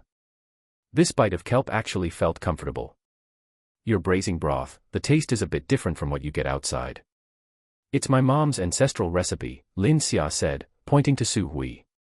Su Hui nodded at the mother and smiled. This smile was much more natural than yesterday's. "Give me 2 blind boxes, please," she said, taking out her phone. "All right. The blind boxes are random, each contains 3 non-repeating items." Lin Xia took 2 boxes and handed them over. The phone vibrated. WeChat payment received, 2 yuan. A sound followed immediately in her mind. Ding. Natural person first-time purchase detected, 10 yuan subsidy has been credited. "Mom, this isn't enough, buy some more." The little boy tugged at her ham, still chewing in his mouth. "That 6 yuan combo, give me one of those too." "You little glutton." WeChat payment received, 6 yuan. Ding. Same-day repeat purchase detected, 5% cashback, 0.3 yuan has been credited. Lin Xia made a mental note of it. Today's first customer, 18.3 yuan in earnings. After the woman paid, she stood next to the stall, lifted the lid of the meat and veg combo, and took a photo with her phone. The dark-colored chicken frame was glistening with oil, the duck neck segments were coated with spice bits the size of sesame seeds, and the braised tofu and knotted kelp were neatly arranged on the side. She posted the photo to her Moments with the caption, "Found a treasure on the way home from work, 1 yuan for 3 types of braised food, delicious and affordable," tagging the location at the east end of the night market. After the woman left, a plump auntie in a floral dress came over. She had seen the woman try the knotted kelp and place an order immediately, so she also bought a blind box. After eating it, she immediately added an order of meat. This plump auntie was Wang Guifang, the leader of the square dance team at the Yuan residential quarter in the east of the city. She had a WeChat group of 47 people called Sisters Dance Troupe, which consistently ranked first in activity across the entire residential area. Wang Guifang lifted the lid of the meat box, stood under the street lamp, took a bite of the chicken frame, chewed 3 times, and froze. Then she held up her phone, took a picture, and sent a voice message directly. "Sisters. There's a young girl selling braised food at the east end of the night market, the taste is incredible. But there isn't much, if you come late, it'll be gone."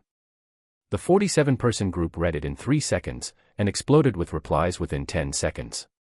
"What does it taste like? Is it spicy? Guifang, don't eat it all, tell the boss to save 2 portions for me. I'm on my way. Putting on my shoes, putting on my shoes."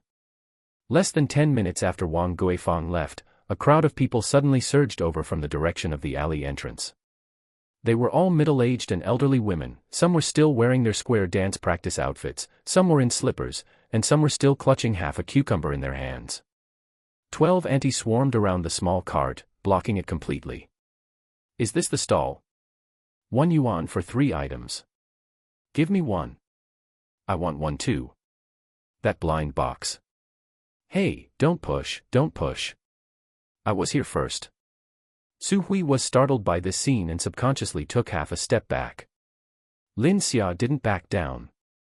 She took a deep breath and raised her voice a notch. Everyone, aunties. One by one, please. The noise died down a little. Each person is limited to one blind box. As soon as these words came out, two of the aunties' hands froze in midair. Why is there a limit? An auntie with permed brownish red hair widened her eyes. I want to buy 3, take 2 for my daughter. Auntie, this is a small business, this is all the vegetable dishes I prepared for today. Lin Xia's tone was unhurried, 1 per person is so that more neighbors can get a taste. If you think it's good, you can buy more meat dishes and meat and veg combos, there's no limit on those. She pointed to the neatly arranged meat boxes and combo boxes on the counter. The brownish-red permed auntie's eyes darted between the blind boxes and the meat dishes. All right then, I'll have 1 blind box to try first. All right. Lin Xia handed over the boxes, and Su Hui packed them into bags. 1 collecting money, 1 handing over goods, the rhythm was tight and efficient. The phone chimed again and again. WeChat payment received, 1 yuan. WeChat payment received, 1 yuan. WeChat payment received, 1 yuan. The system notifications in her mind popped up one after another. Ding. Natural person first time purchase detected, 10 yuan subsidy has been credited. Ding. Natural person first time purchase detected, 10 yuan subsidy has been credited. Ding. Natural person first time purchase detected, 10 yuan subsidy has been credited. 12 aunties, 1 blind box each, 12 first time orders. System subsidy, 120 yuan. After the blind boxes were sold out, 5 aunties bought extra meat dishes, and 7 aunties bought extra meat and veg combos. 5 meat dishes for 25 yuan, 7 combos for 42 yuan. 5% cashback on repeat purchases, totaling 3.35 yuan. Lin Xia made a quick calculation in her mind. This wave of the anti-group brought in a total of 202.35 yuan. 15 minutes, 200 yuan. Su Hui stood to the side, clutching a stack of takeout bags, her eyes looking a bit dazed. She watched as the aunties dispersed in 2s and 3s, some opening the lids and eating on the spot, others holding up their phones to take pictures. An auntie in a practice outfit took a bite of the braised chicken frame, turned back, and shouted to her companion. This is so delicious. It tastes exactly like what my mother-in-law used to buy. I haven't had this in so many years. An auntie next to her, with duck neck stuffed in her mouth, mumbled in reply, that was decades ago, your mother-in-law's time, you still remember. It's exactly the same taste. I'm old, not dead yet. The 2 aunties began to bicker happily. Su Hui's eyes reddened slightly. She lowered her head, pretending to organize the takeout bags, and blinked away the moisture. Over the next hour, scattered customers arrived one after another. Some were people who saw the aunties eating enthusiastically and came over, some were drawn by the smell, and there was one more. We meet again. The bespectacled programmer. His ID badge was still hanging around his neck today, one more button of his shirt was undone compared to yesterday, and the dark circles under his eyes were deeper. He glanced at the counter. Do you still have any meat dishes? Yes. The last 3 boxes. I'll take them all. 15 yuan. Scan the code. Payment received.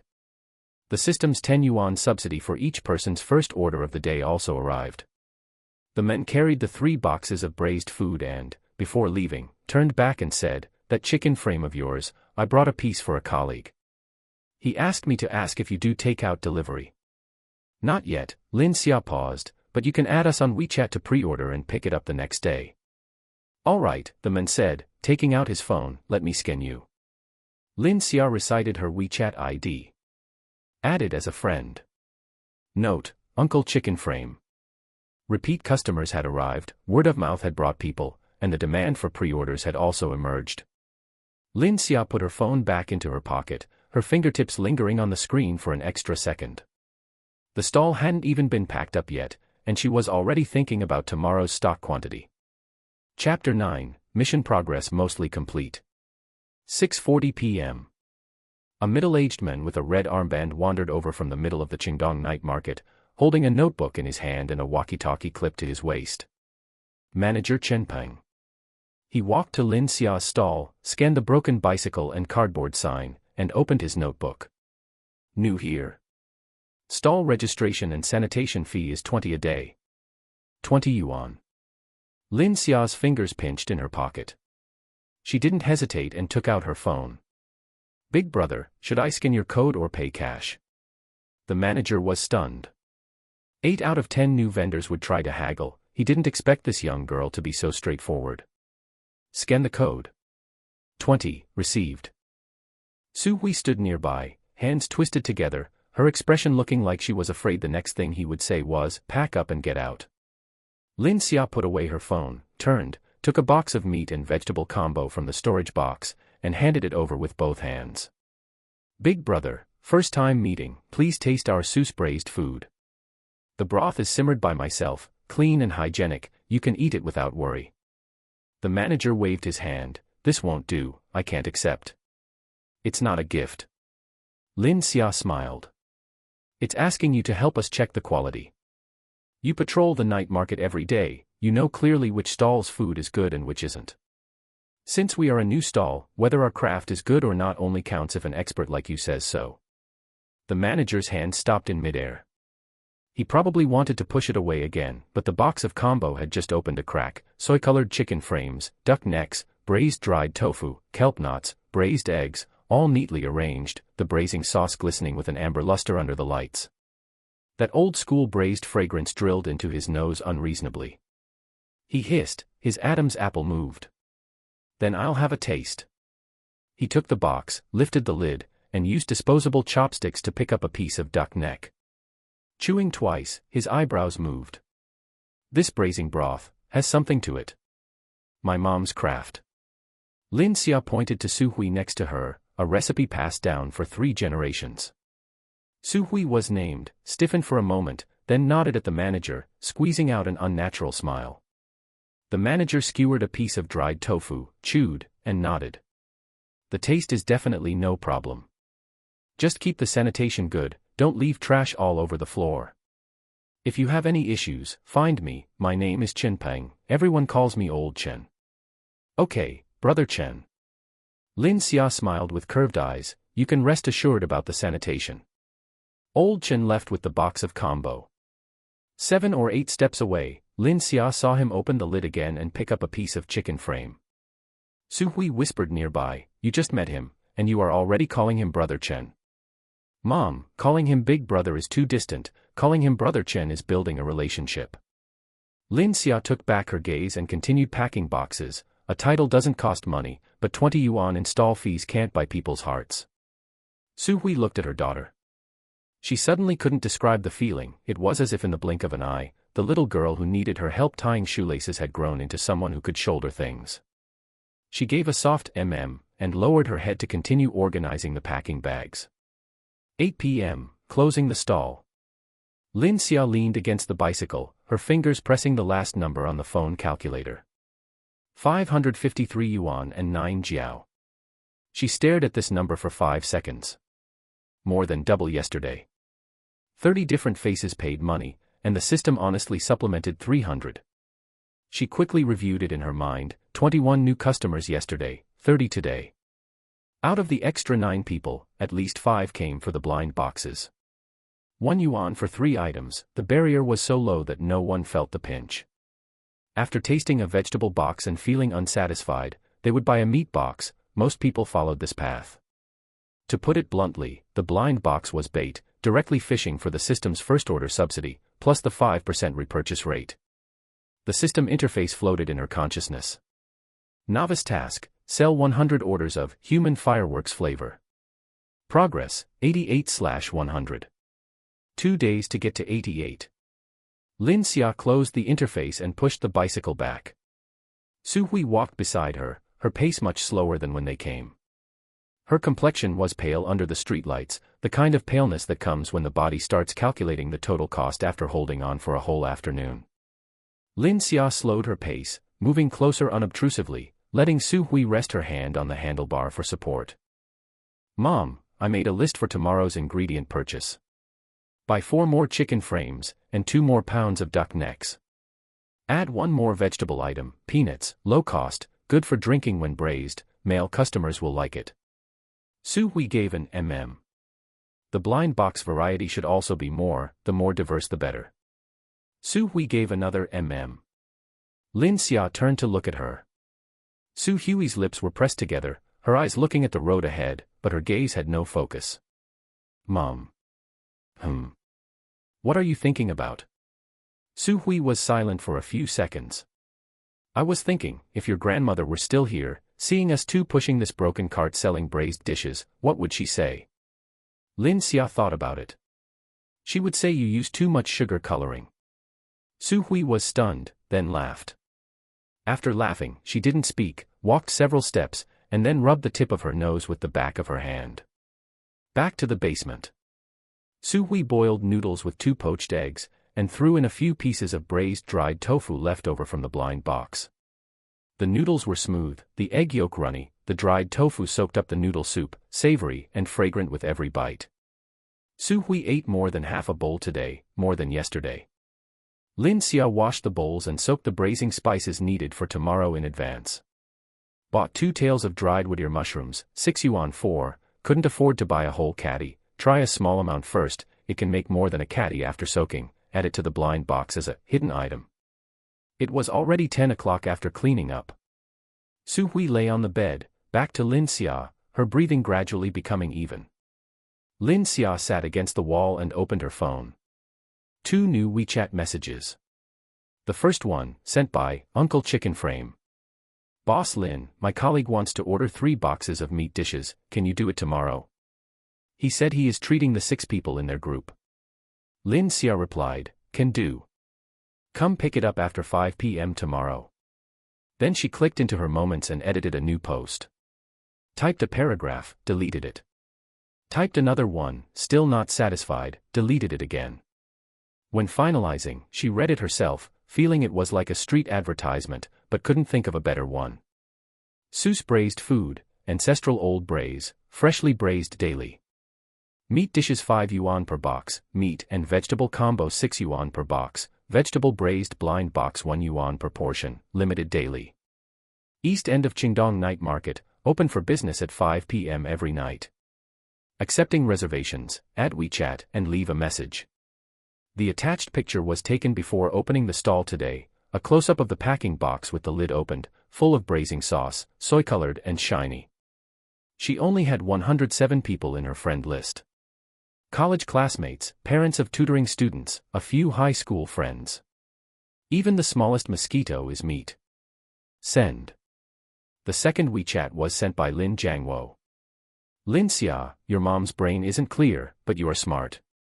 Quickly persuade your mom to sign the papers, I'm still saving 50,000 yuan for her. If you drag it out, there won't be a cent left. Lin Xia finished reading this, her thumb paused on the screen for 2 seconds. No reply. Clicked into chat settings. Message mute. She exited WeChat, opened the memo, and created a new document. Title typed 1 word, debt. First line, to a yuan house. Down payment 120,000, funded by maternal grandfather. Second line, startup capital. Gold bracelet, jade earrings, pearl necklace. Dowry cashed out about 80,000.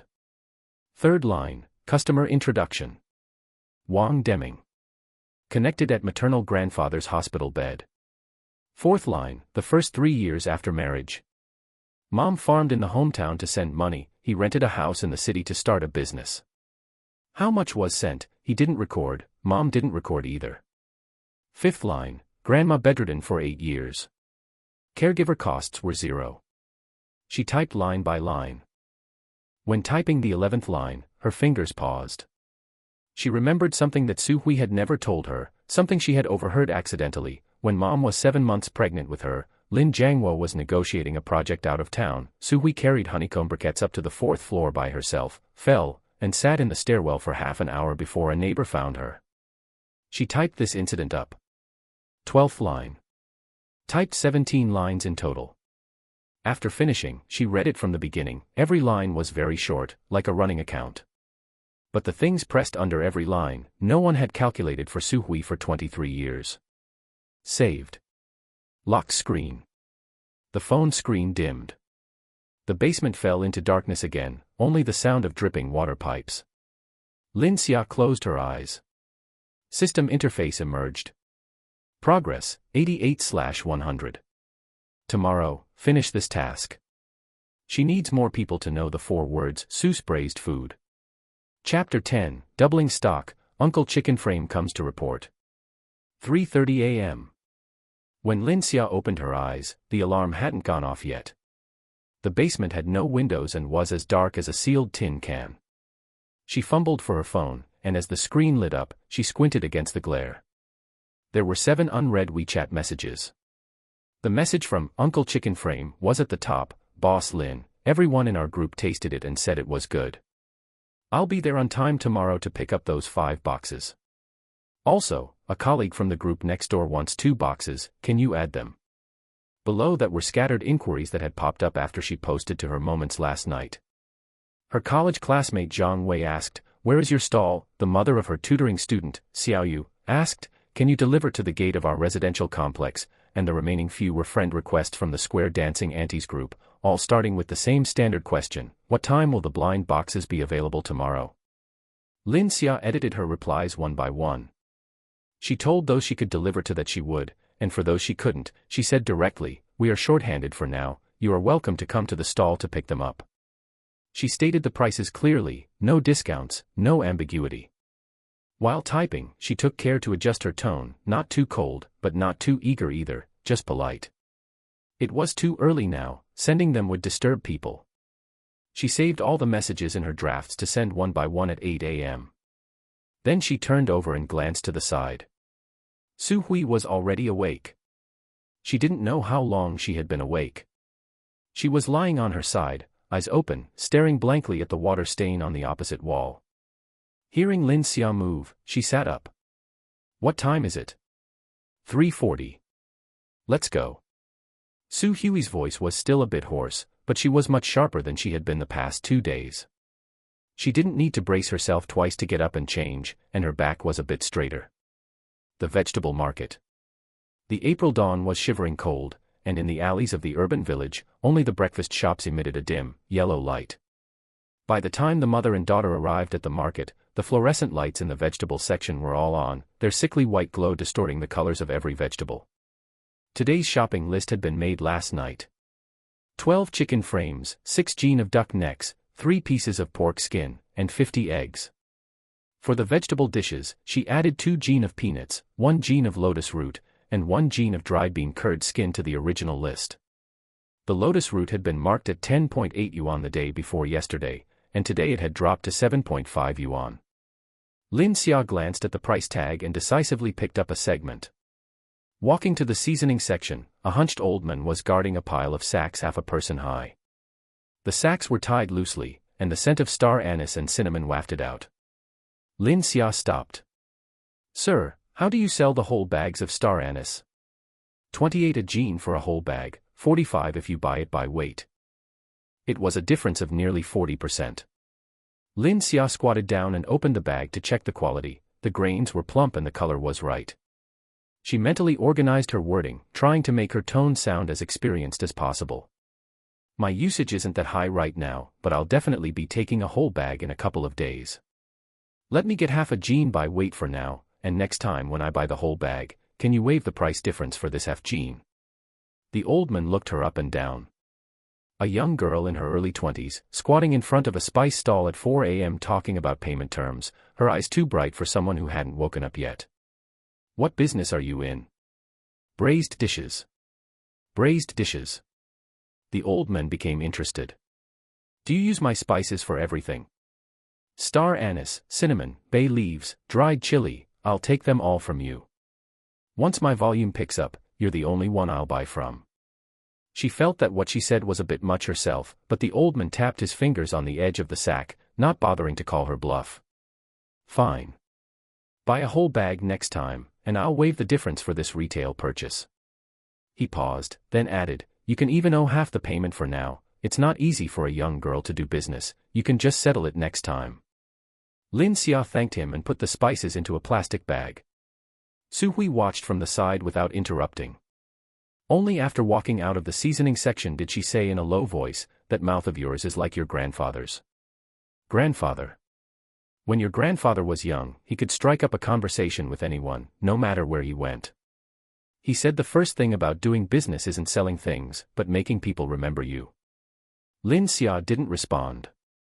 She switched the plastic bag to her other hand and walked a little faster.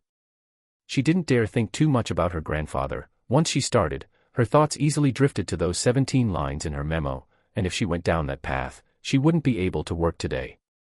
The total procurement cost came out to 210 yuan. It was a few yuan more than estimated, but the price drop in lotus root saved some, just breaking even. The total balance after closing up shop last night was over 550. After deducting miscellaneous expenses for food and drink and today's ingredients, she had just over 300 left in her hand. Back at the basement, Su Hui washed her hands and started the stove. The braised broth from last night was placed on the induction cooker, brought to a boil over high heat, skimmed of foam twice, topped with water, and new spices were added. Today's volume was twice that of yesterday's. The previous pot wasn't big enough. Lin Xia made another trip to the scrapyard, spent 15 yuan to pick up an old stainless steel bucket, scrubbed it 3 times, and used it as a braising pot. That was another 15 yuan gone. She made another trip to the second-hand market and spent 50 yuan to pick up an old commercial induction cooker with higher power. Then she subtracted another amount from her balance in her mind. While watching the heat of the pots, Su Hui taught Lin Xia the essentials of cutting vegetables. Slice the lotus root, not too thin, about 3 mm, otherwise it will fall apart when braised. Soak the dried bean curd skin until soft, then cut into segments 2 fingers wide. Braise the peanuts separately over low heat, don't put them in with the meat, or the flavors will mix. Lin Xia took out the previous small pot and braised the peanuts separately. Su Hui used a spoon to scoop up a peanut, blew on it, and put it in her mouth. She chewed twice and frowned. Next time, you can put a little less salt.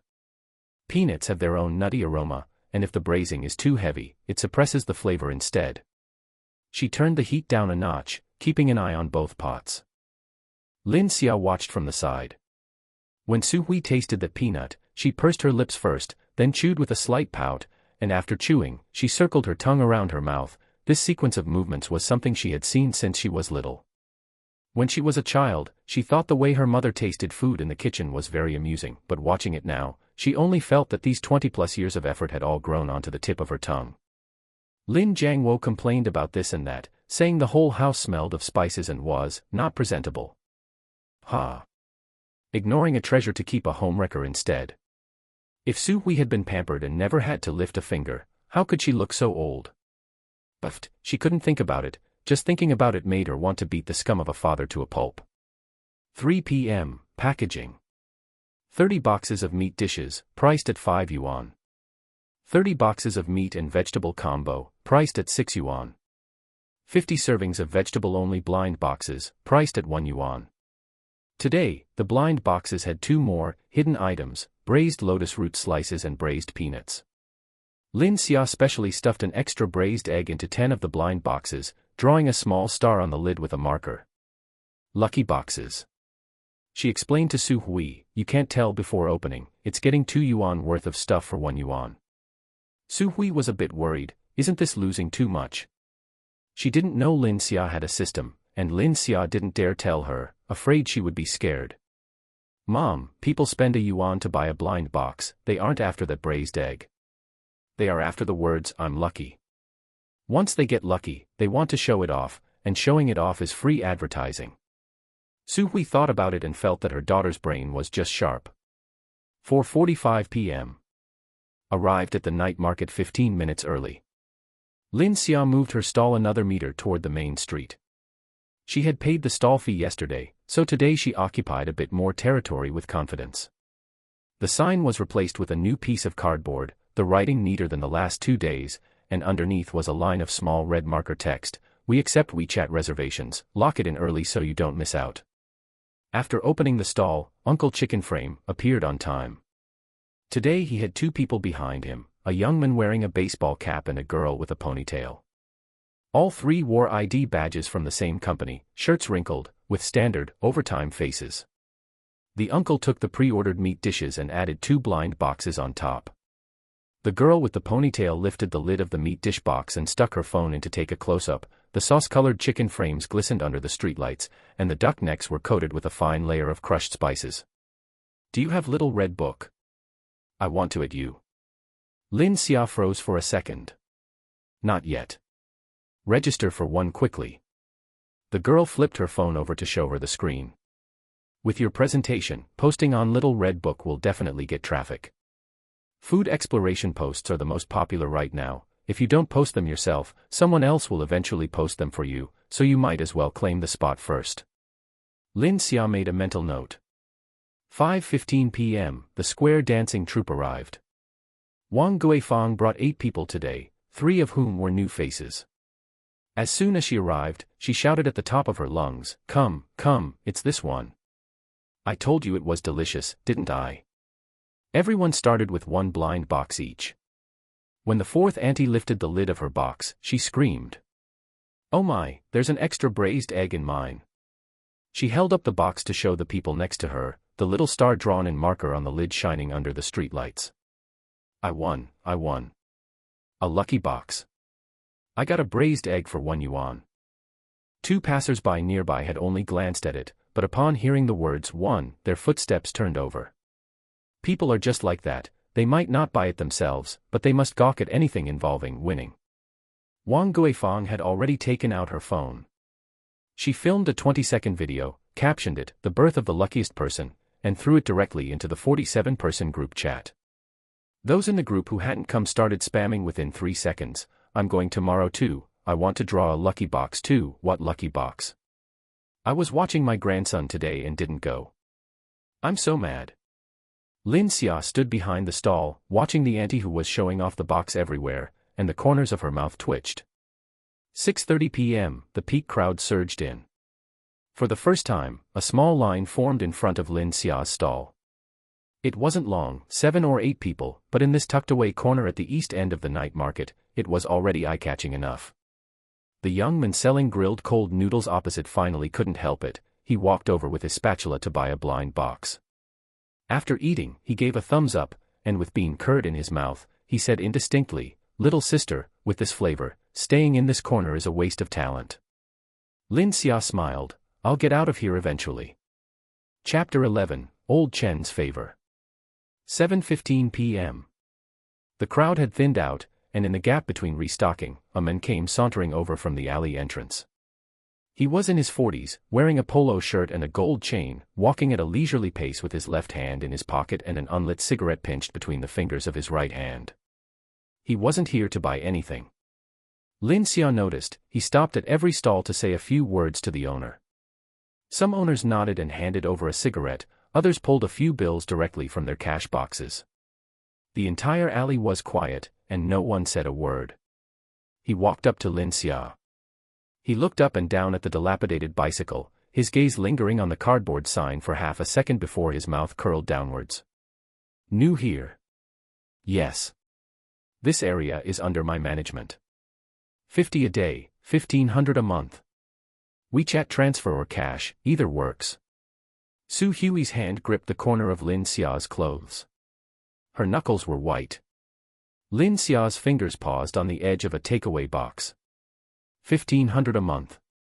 Her current daily net profit, after deducting all costs, was only 200 or 300, this would cut a fifth of it right off.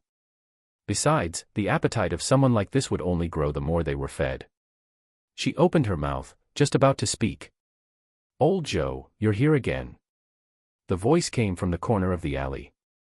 It was unhurried, as if he were just passing by while out for a walk.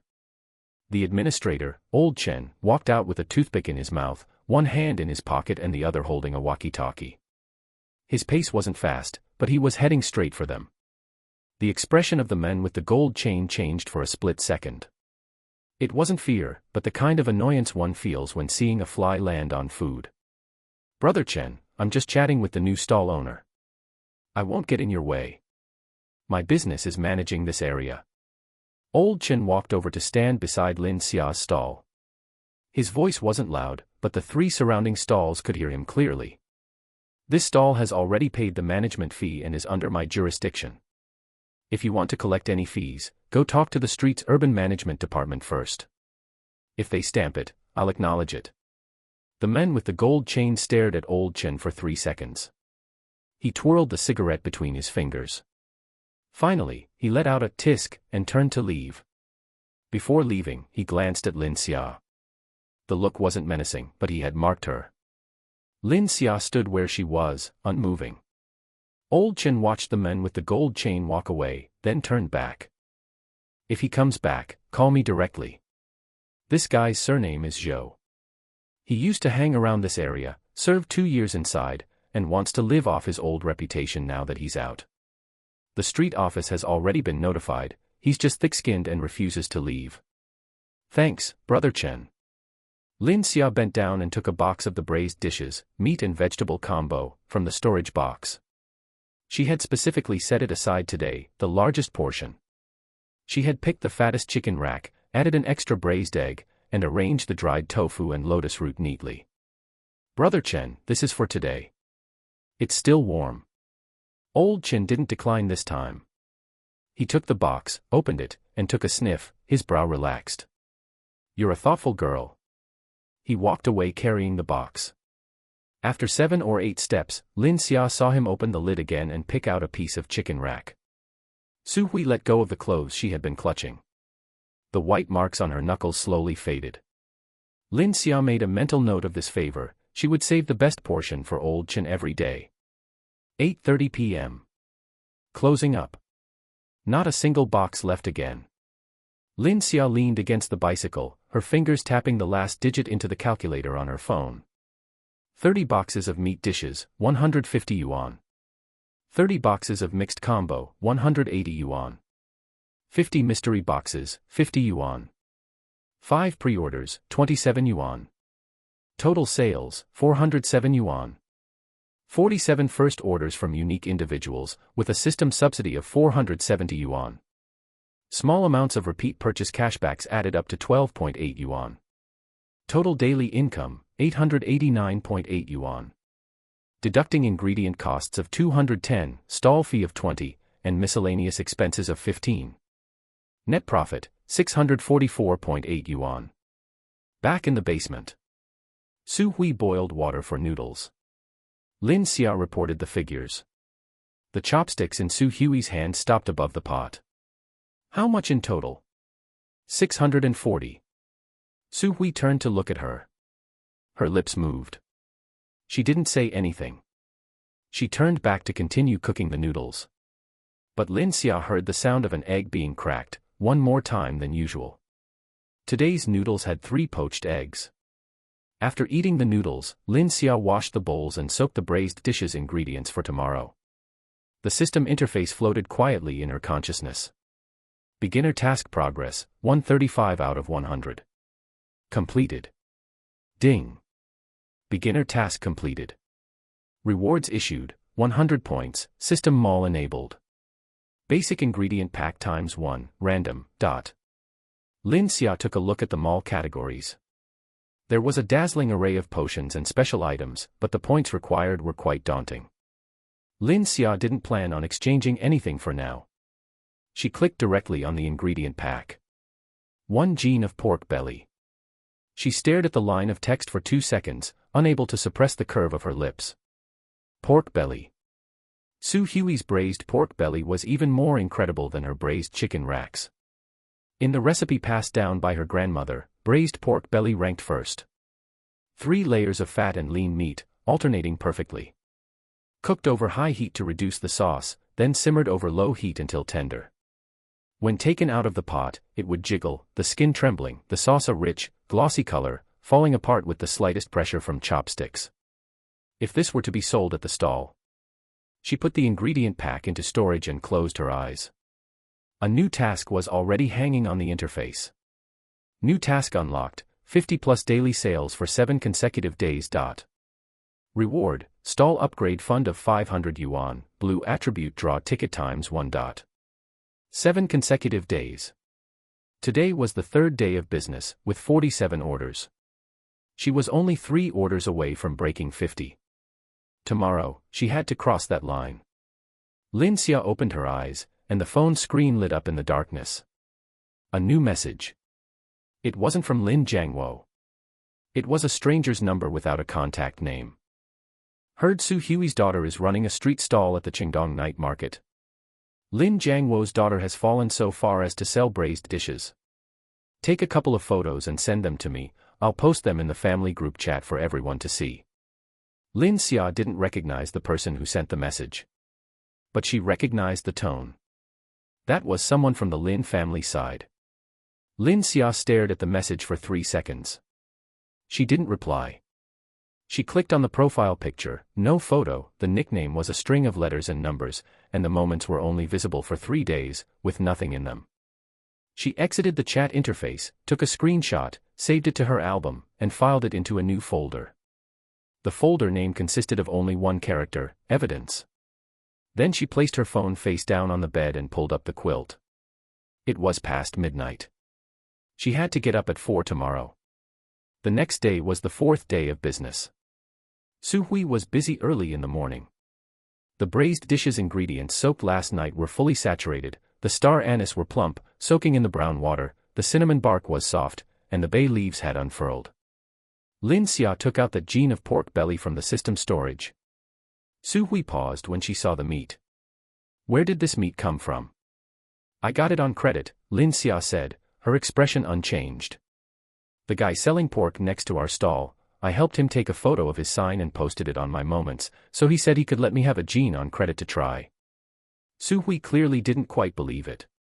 But she didn't press further. She had learned over the past 2 days not to question the details of her daughter's stories that didn't quite add up. She took the pork belly and turned it over to inspect it. 3-finger-wide pork belly, with 5 distinct layers of fat and lean meat, firm skin, white fat, and dark red lean meat. Good meat. Su Hui's brow relaxed.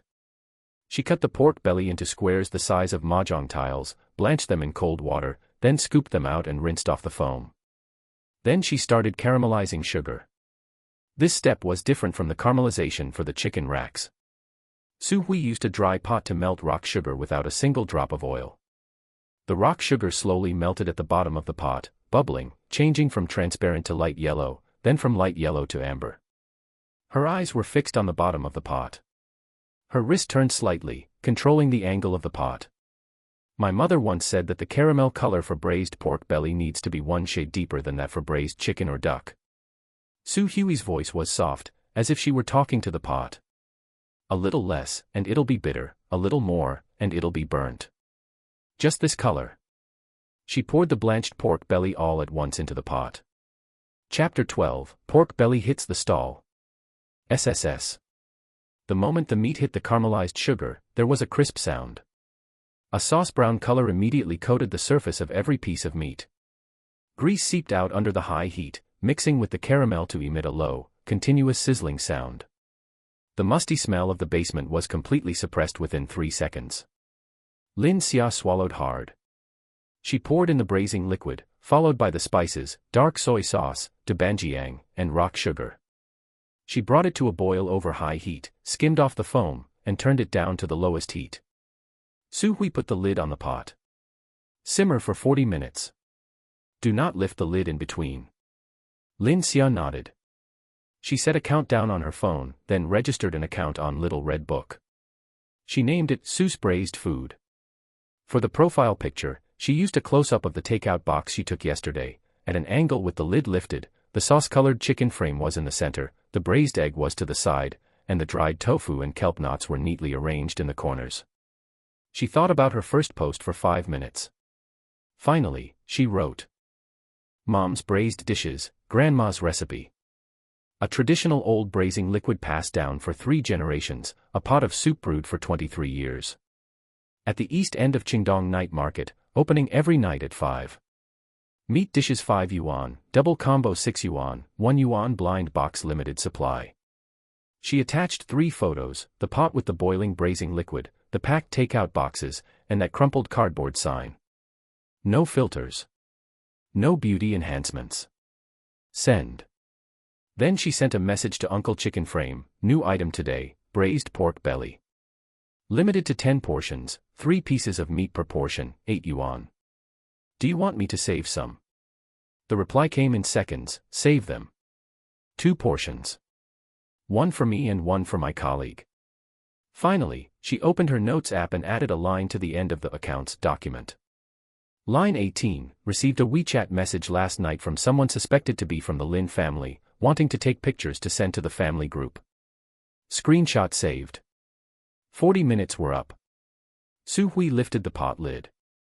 Steam surged up, carrying a meaty aroma so intense it made one's knees go weak. The pork belly lay square and upright in the braising liquid, a glossy sauce brown color, the skin slightly wrinkled. A poke with a chopstick, it wobbled. Su Hui picked up a piece, placed it on the cutting board, and sliced it horizontally. The cross-section was clear, skin, fat, lean, 5 distinct layers. Each layer was soaked through with the sauce color, yet each maintained its own texture. She used the tip of her chopstick to pick up a small strip of lean meat and handed it to Lin Xia. Lin Xia took it and put it in her mouth. She stopped chewing. She couldn't describe the layers of flavor, it was just delicious.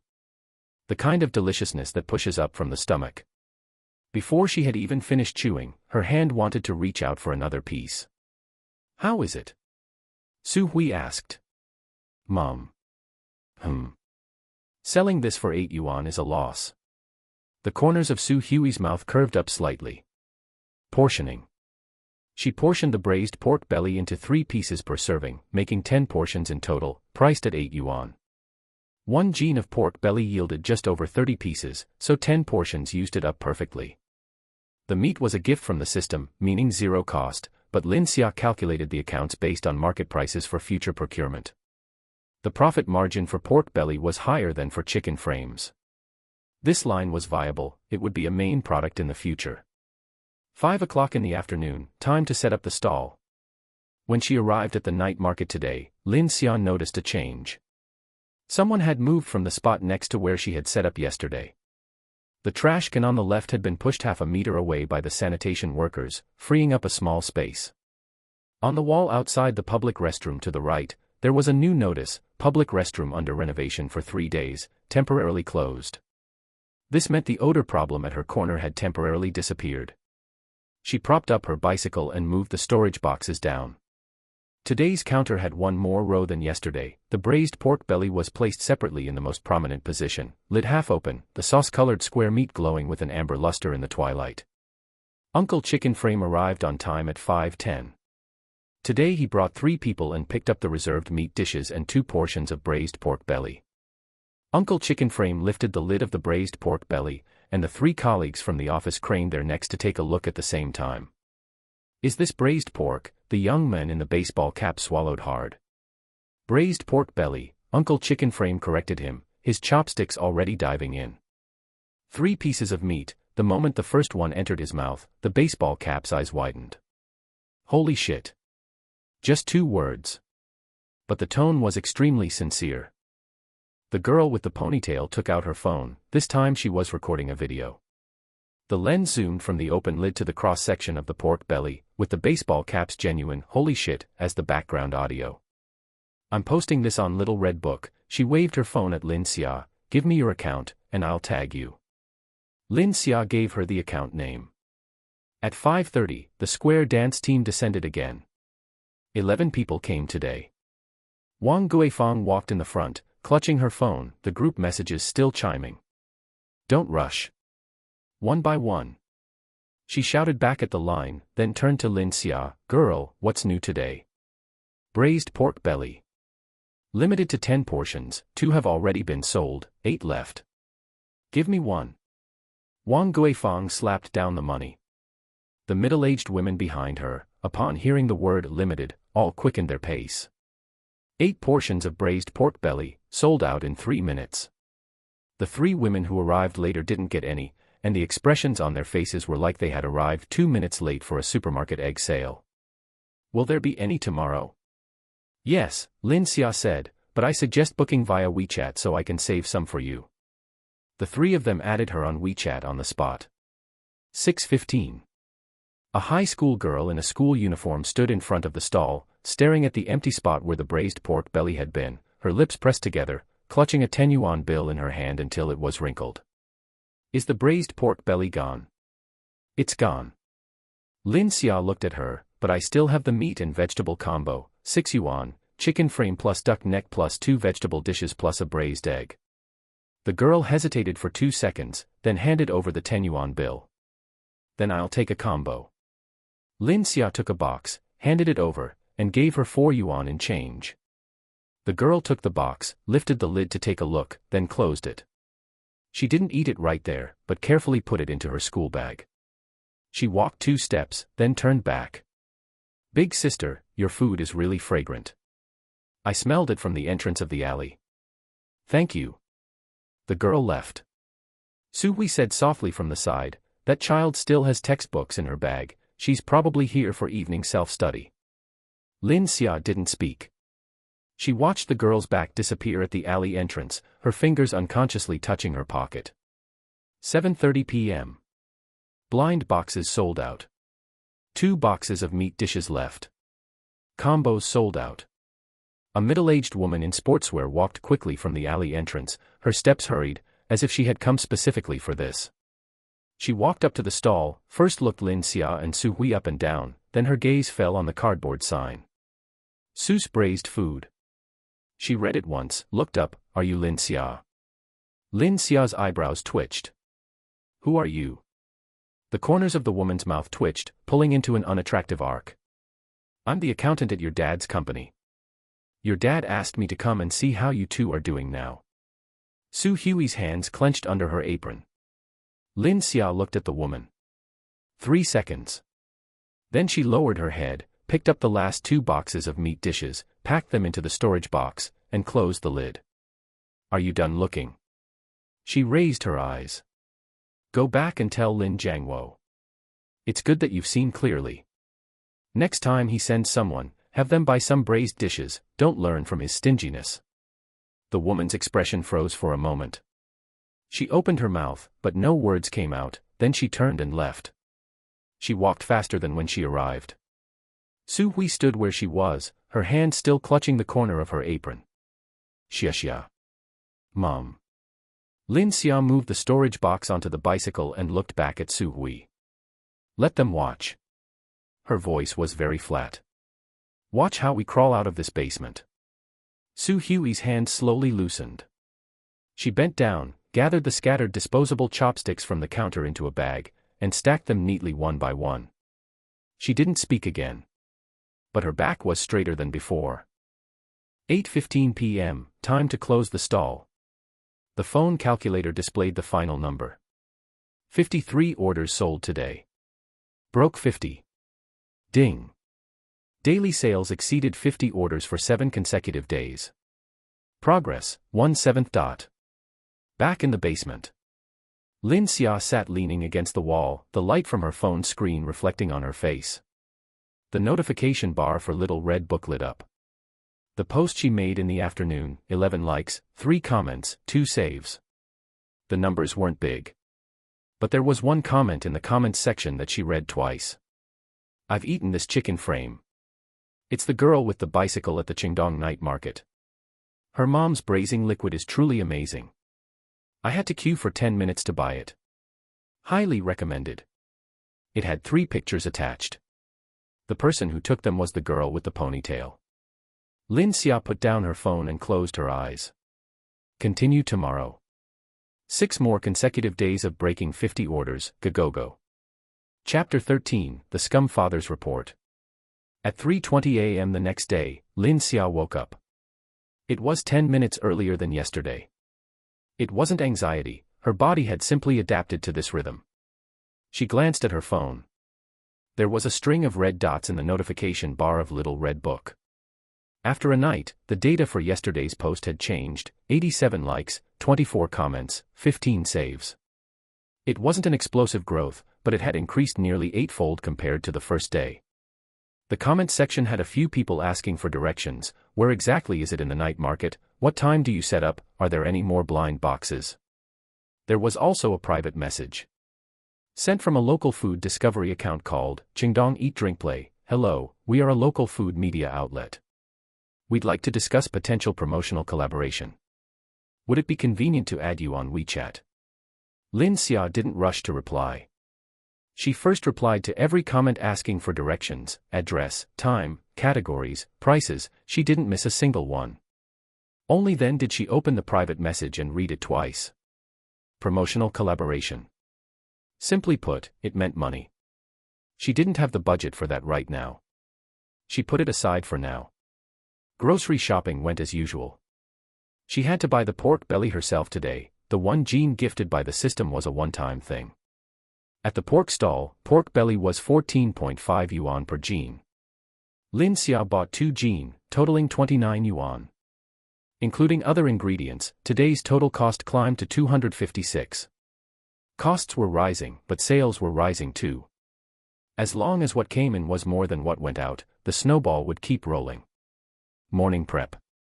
Su Hui was in her best state yet today. Her complexion had changed from sallow to yellowish, not a huge improvement, but visible to the naked eye.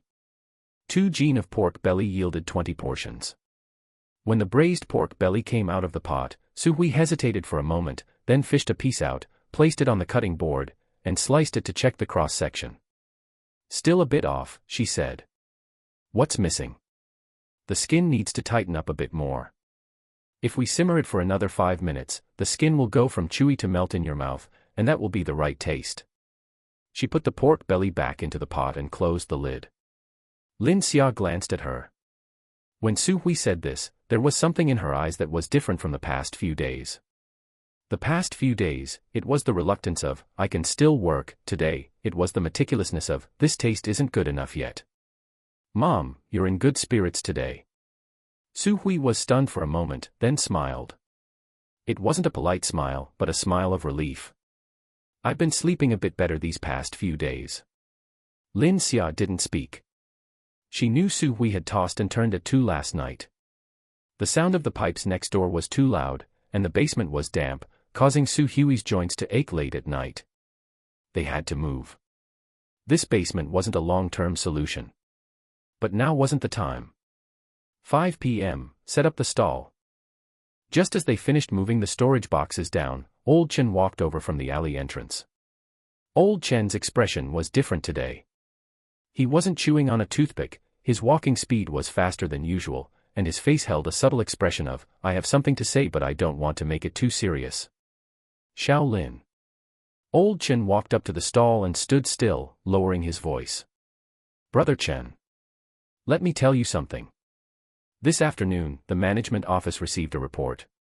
It said there's an unlicensed stall at the east end of the night market. The hygiene conditions aren't up to standard, they're using a broken bicycle as a prep table, and the source of the takeout containers is unknown. Lin Xia's hand paused on the lid of the storage box. Who reported it? Anonymous. The management office won't disclose the phone number. But let me be honest with you, Old Chen glanced at her, the content of this report is very targeted. It doesn't sound like something a passerby would call in, it sounds like someone is specifically targeting your stall. Lin Xia quickly ran through her thoughts. The woman who came yesterday, Lin Jiangwo's company accountant. Came to take a look. Reported back after looking. And then this report happened. Lin Jiangwo's style. He wouldn't do it himself, but he was best at tripping people up from behind. Just like how he patted his chest in front of her grandfather's hospital bed, saying, Dad, don't worry, and then turned around to play golf. Brother Chen, what's the management office's attitude? I blocked it for you, saying this is a registered stall that paid fees, and that I haven't found any hygiene issues during my daily inspections. But, he paused, the higher-ups said they want to send someone for an on-site inspection. Tomorrow afternoon. Lin Xia nodded. Let them inspect. Old Chen looked at her expression and relaxed slightly. He probably thought she would panic, but she didn't. But you need to make some preparations. Old Chen counted on his fingers. First, keep the receipts for the takeout containers to prove they are from a legitimate source. Second, the prep surface can't be just wood, you need to cover it with at least a food-grade plastic cloth. Third, it's best if you and your mom have health certificates. If you don't, Go to the Community Health Service Center and get one, it's quick. I have the receipts for the takeout containers, they're from the $2 shop. I'll buy the plastic cloth for the prep surface tonight. Health certificates, Lin Xia thought for a moment, can we get them tomorrow morning? If you pay for expedited service, you can get them the same day. Go at 8 in the morning and you can get them by 10. Got it. Old Chen left. Lin Xia stood behind the stall, her fingers unconsciously tapping on the lid of the storage box. Su Hui behind her hadn't made a sound. After Old Chen walked away, Su Hui finally spoke, her voice very low. Was it him? She didn't say who he was, but both mother and daughter knew. Lin Xia didn't answer. She bent down to lift the lid of the storage box and stack the takeout containers on the table one by one. Mom, we'll sell as usual today. We'll go get our health certificates tomorrow morning. She paused, then added a sentence. The more he tries to trip us up, the more it shows that our stall is an eyesore to him. Being an eyesore to him. She placed the last portion of braised pork belly in the most prominent spot and opened the lid, the soy-colored square meat shining in the twilight. That means we're doing something right. Start selling. The crowd today was even larger than yesterday. That little red book post had an effect. 3 young people came looking with their phones, stood before the stall to take photos before buying, saying, "This is the one, this is the one."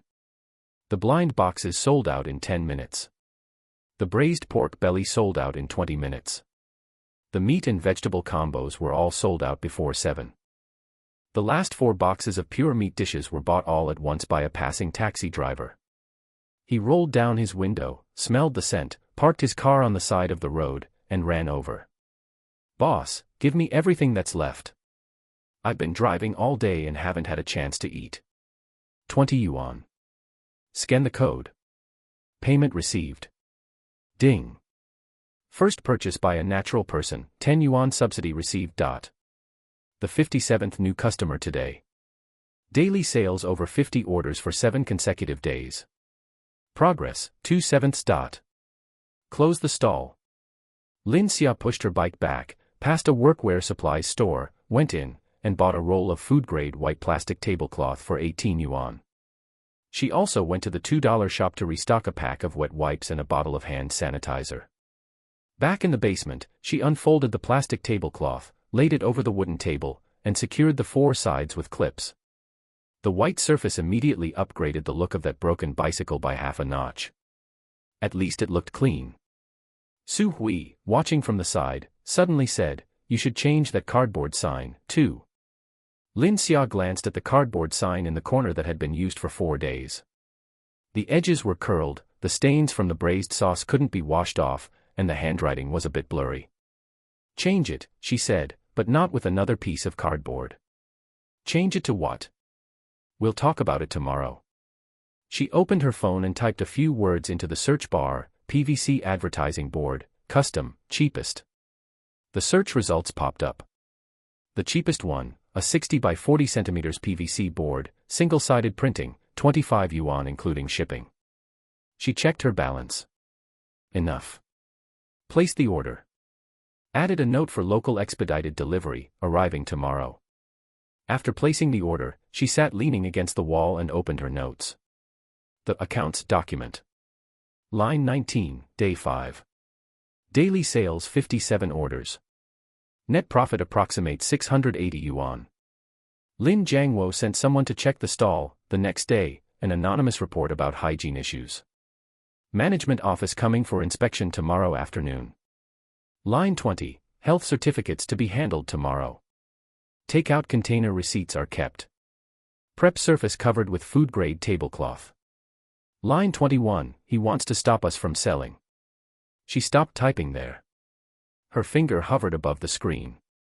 Then she deleted that line. No need to type it. Just show him. Saved. Lock the screen. The moment the phone screen went dark, a new WeChat message popped up. It was from a stranger's number. "I heard someone reported your stall. Hygiene not up to standard, inspection tomorrow. Before you get fined, hurry up and pack up to come back and sign the papers. Your mom is just a housewife, and you're just a college student who hasn't even graduated. What are you doing selling street food?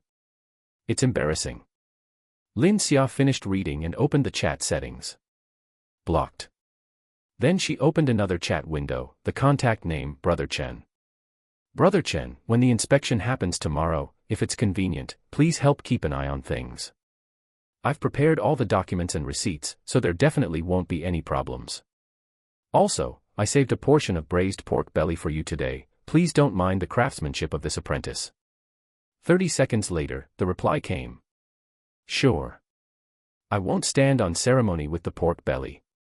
Lin Xia put down the phone.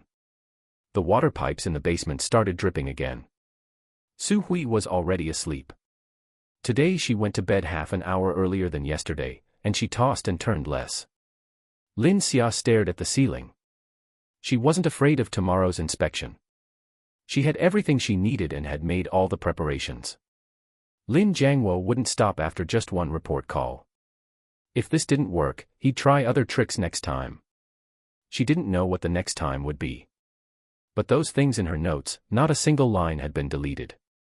The system interface floated in the darkness. Progress, 2/7. 5 days left. Lin Xia closed her eyes. The phone screen lit up one last time in the darkness, a little red book notification. That post, overnight data, 236 likes, 71 comments, 48 saves. There was a new comment from the official, Qingdong Eat Drink Play, account. Followed. We went to check out this boss's braised food in person, and it's truly not bad. We'll be releasing a detailed review soon, so stay tuned.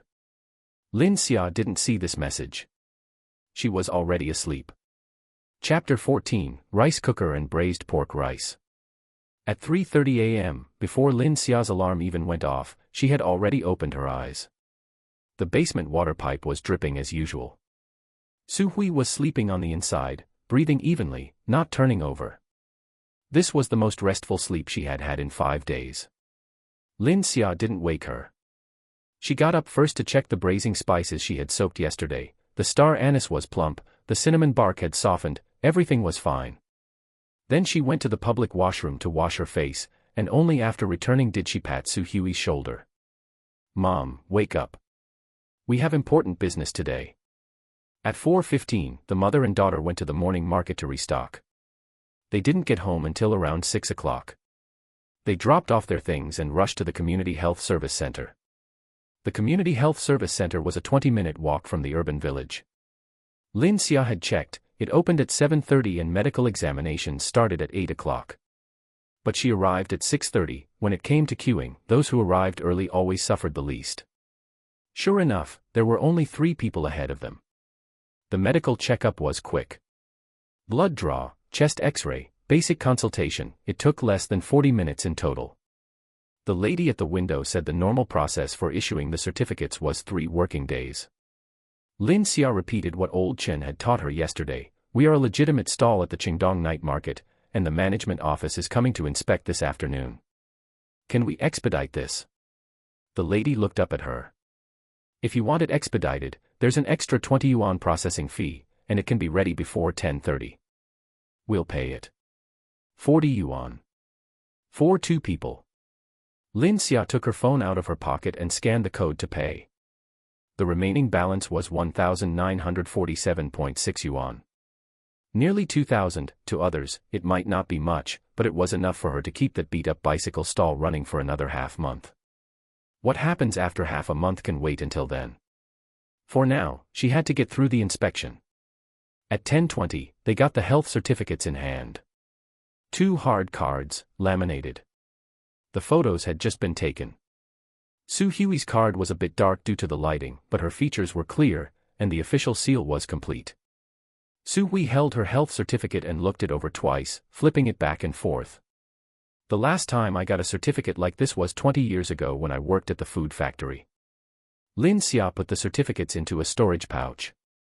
Let's go, we'll make a detour on the way back. Old Wang's scrapyard. Most of the gear Lin Xia used for her stall had been scavenged here. The beat-up bicycle, wooden boards, large stainless steel buckets, the induction cooker. Today, Lin Xia had a different goal. She was rummaging through the pile of old appliances again. Old Wang was squatting at the entrance smoking, watching this thin little girl digging around in a pile of junk. His expression was exactly the same as last time. She was coming to haggle again. Before long, Lin Xia dragged something out from a corner. A commercial rice cooker. 10-liter capacity, stainless steel inner pot. The outer shell had scratches but wasn't deformed, the power cord was intact, and the plug wasn't broken. She squatted down, flipped it over, and checked the bottom. The brand was a second-tier domestic one, and the manufacturing date was 3 years ago. How much for this? Old Wang walked over and took a glance. That one. It was brought over when a restaurant closed down. It's about 70 to 80% new. Give me 60 for it. Have you tested if it powers on? No. If you haven't tested it, how do you know it works? What if the inner pot is burnt out? Old Wang took a puff of his cigarette and didn't say anything. Brother, how about 30? 50. I'll lose money if it's less than 50. 30. If this pile of stuff sits here for another half month, it'll be scrap metal price. Scrap metal is only 2 yuan a jean, a big thing like this would sell for 15 at most. Old Wang finished his cigarette. He stubbed it out on the sole of his shoe. 40. That's the lowest. If you haggle any more, I'm closing up. 35, and I'll take 2 stainless steel basins as well. Those 2 over there, the dented ones, you can't sell them anyway. Old Wang stared at her for 3 seconds. Fine, fine, fine. Take them. 35 yuan. 1 commercial rice cooker, 2 stainless steel basins. Su Hui hadn't interjected at all the whole time. Once they left the scrapyard, she said, "You inherited your talent for haggling from your grandfather." Lin Xia carried the rice cooker without saying a word. Su Hui carried the stacked stainless steel basins in her hand. "Mom, I want to launch a new item today." "What new item?" "Braised pork rice." Back at the basement. Lin Xia scrubbed the rice cooker 3 times with a steel wool ball, scalded it twice with boiling water, and tested the power. Heating was normal, warming was normal, and the timer was normal. Lin Xia breathed a sigh of relief. She cut all the leftover pork belly scraps from yesterday's prep into small cubes. When cutting pork belly, there were always some irregular scraps, pork skin attached to bits of fat, which didn't look good and couldn't be sold in portion boxes, but the flavor after braising was just as good. "Mom, if we pour these minced meat bits and braising sauce over rice, and add half a braised egg and 3 vegetable sides, we can price it at 12 yuan a portion." Su Hui was a bit unsure. Would 12 be too expensive? It's not expensive. At the fast food restaurants near the night market, the cheapest rice bowl is 15. Our braised meat is freshly braised, and the sauce is made with real ingredients. 12 yuan for a big bowl, and it'll keep you full for 4 or 5 hours. The people moving cargo, the delivery drivers, those working overtime until 8 or 9 without dinner, they're exactly the ones who need a meal like this. Lin Xia tapped a few times on her phone calculator. 5 jean of rice, 6 yuan. The minced pork belly is just scraps left over from cutting large pieces, so let's count the cost as 3 yuan. Half a braised egg, 30 cents. 3 vegetable sides, 80 cents. Take-out box with lid, 20 cents. The total cost for 1 portion of braised pork rice is less than 5 yuan. She looked at Su Hui. Selling it for 12 yuan, earning about 7 yuan per portion, it has the highest profit margin right now. But that's not the point is that every portion of braised pork rice is a new order. System subsidy. For every individual's first purchase of the day, there's a 10 yuan subsidy. This was the real profit engine. Su Hui didn't understand the order part, but she understood her daughter's tone, determined, clear, exactly the same as when she said, "Mom, I'll take care of you from now on," in the heavy rain that day. She didn't ask again and turned to wash the rice. The rice cooker started with a hum. 11:40. The aroma of rice wafted out from the rice cooker's steam vent, mingling with the braised minced meat reducing in the pot. The musty smell that had lingered in the basement for years completely surrendered at this moment. Su Hui lifted the rice cooker lid, and steam rushed out. The rice grains were plump and distinct, and there was a thin layer of crispy rice at the bottom. She scooped a bowl of rice with a spoon, pressed it down, and ladled a large spoonful of minced braised meat over it. The minced pork belly was coated in thick, soy-colored braising sauce, the fat and collagen melting together under high heat. The moment it was poured over the white rice, the grains were instantly dyed a deep brown. Half a braised egg was placed on one side. Shredded dried tofu, knotted kelp, and yuba were squeezed on the other side. Lin Xia took the bowl. The first bite. The rice had soaked up the braising sauce, and every grain carried the savory fat of the pork belly and the base notes of star anise and cinnamon. The minced pork belly was soft and tender but not greasy, and the lean meat still retained a bit of chewiness. The yolk of the half-braised egg melted in her mouth, mixing with the braising sauce. She ate quickly. She polished off the whole bowl in 3 minutes. The bottom of the bowl was so clean it didn't need washing. Su Hui was eating slowly opposite her, chewing every bite thoroughly. When she reached the last few bites, she suddenly stopped. Xia. This flavor is right. She didn't say, it's delicious, she said, it's right. Lin Xia understood. This was the highest praise Su Hui could give for her own culinary skills. After the meal, Lin Xia packed 2 deluxe versions, with an extra spoonful of braised meat and a whole braised egg. She put one in a plastic bag and tied it up to give to the landlady later. She put the other in an insulated bag to give to old Chen when she set up the stall that evening. At 4 p.m., the PVC sign arrived. The delivery guy handed over a flat cardboard box. Lin Xia opened it and pulled out the rigid plastic board. White background with red text. The 4 large characters "Su's braised food" were in the center, with a line of small text below: ancestral braising sauce, freshly braised daily meat and veggie combo, vegetarian blind box. A WeChat QR code was printed in the bottom right corner. Su Hui looked at the sign, her fingers tracing the 2 characters "Su's." She didn't say anything. But she tightened her apron strings again. Chapter 15, Let Them Check. 4:15 p.m. Lin Xia packed the last portion of braised pork rice tightly, closed the lid, and stacked it into the insulated box. 50 portions. Not one more, not one less.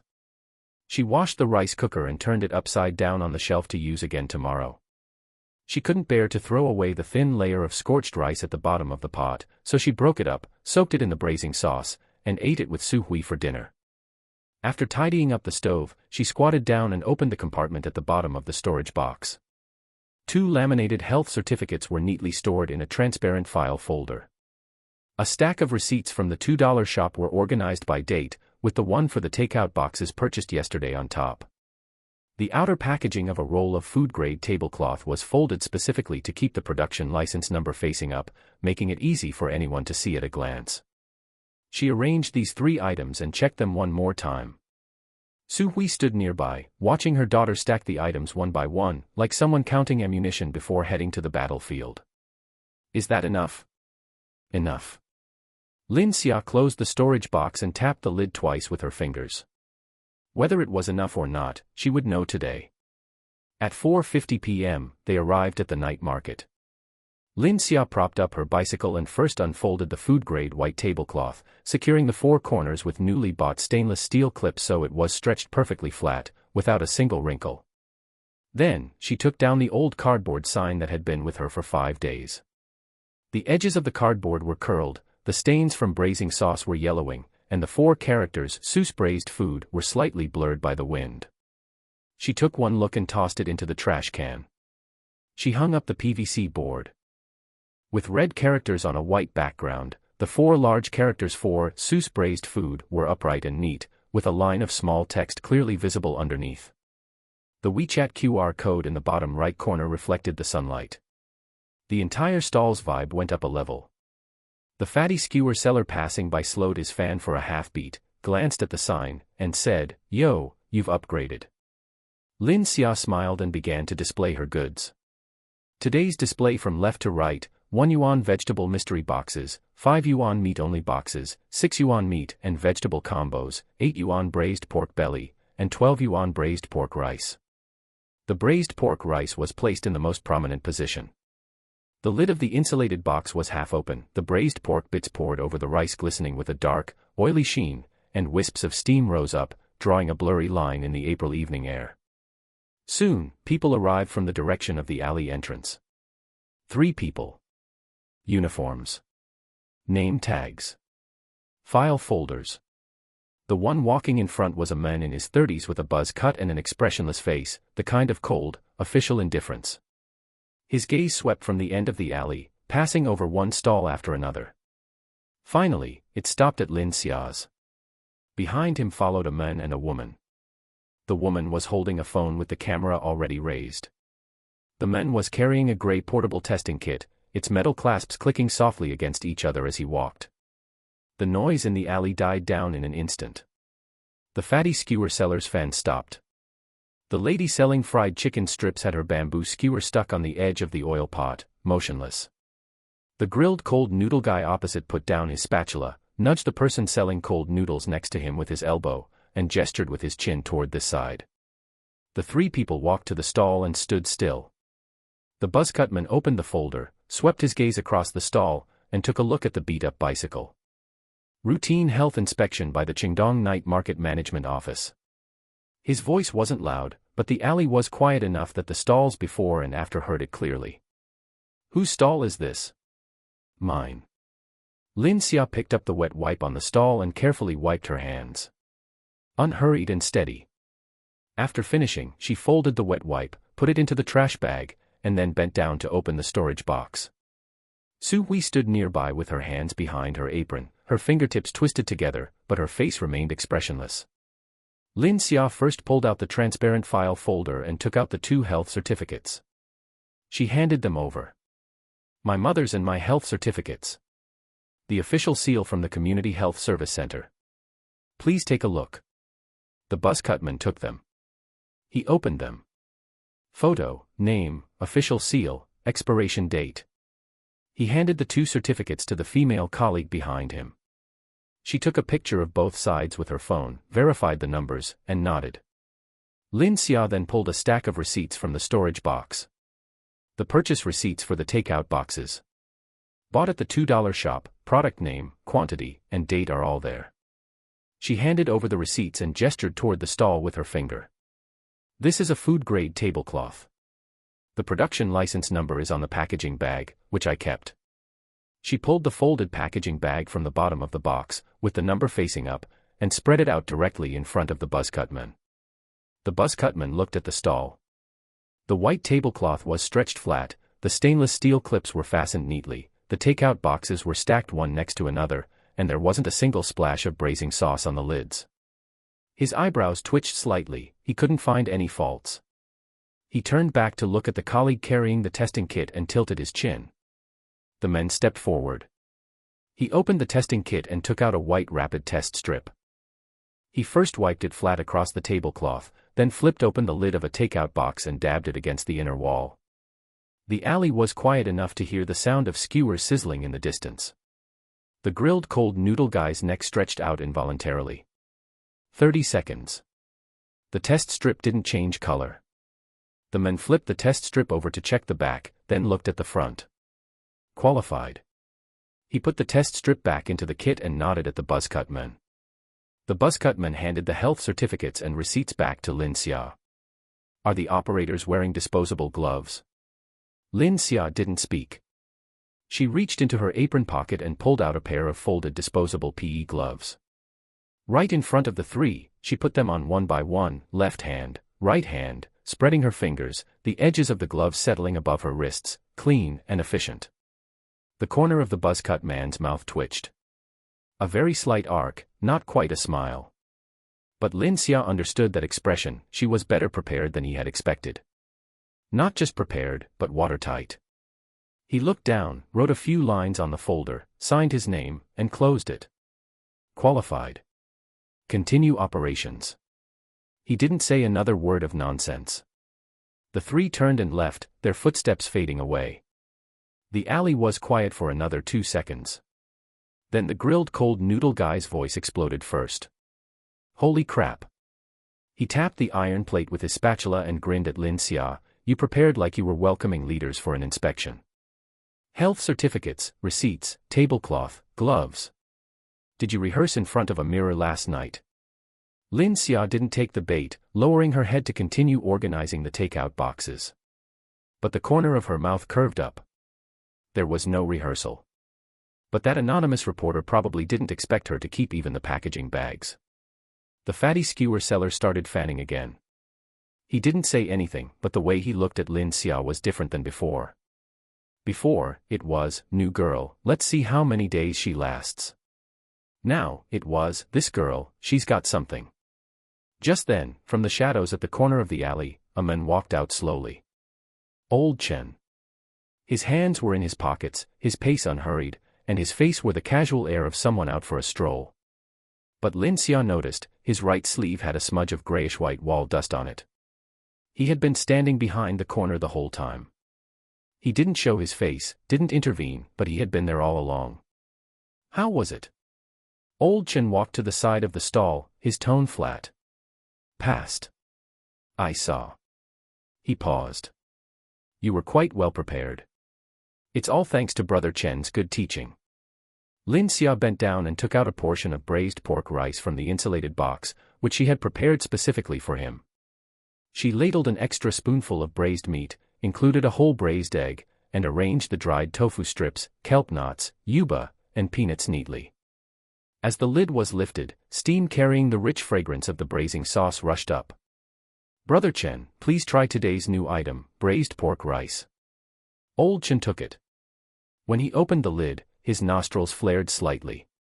He picked up the disposable chopsticks and took a bite. The rice had absorbed the braising sauce, glistening with a dark, oily sheen, and the savory aroma of the minced braised meat combined with the base notes of star anise and cinnamon surged up. He chewed twice and took another bite. By the third bite, he closed the lid. I'll save it to eat back home. He walked away carrying the box. After a few steps, he turned back. Don't worry. I'll keep an eye on things for you.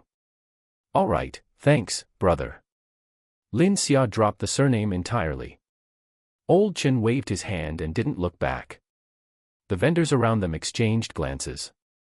The small stall made from a beat-up bicycle in this nook at the east end of the night market, today, it had officially established a firm foothold. Su Hui stood behind Lin Xia, not saying a word from start to finish. She smoothed the corner of her apron and lowered her head to organize the takeout boxes on the stall. Her movements were just like usual. But when she finished stacking the last box, she looked up at the newly hung PVC sign, a little brightness in her eyes. The first wave of customers arrived. Chapter 16, The Elite's Facade Crumbles. The same day. 6 p.m. South City, Riverview No. 1 Club. This place wasn't cheap. The cars in the parking lot alone told the story, all black sedans, with the cheapest ones starting at over 300,000. 2 podocarpus trees at the entrance were meticulously pruned, and the brass door handles were polished until they could serve as mirrors. In a second-floor private room, 4 men sat around a mahogany tea table. The tea was Jin Jun Mei, the kind that cost 3,000 yuan per liang. The cups were Jian ware, featuring a ring of hare's fur patterns on the glaze that shimmered with a faint, silvery blue hue under the lights. On the table sat a plate of cherries and a dish of macadamia nuts. The cherries were uniform in size, each glistening with droplets of water, having been washed and brought out by the waiter just 5 minutes ago. The display was extravagant. Lin Jiangwo sat in the seat of honor. Today, he wore a new polo shirt, light gray, with the logo on the cuff deliberately flipped outward so it could be noticed effortlessly.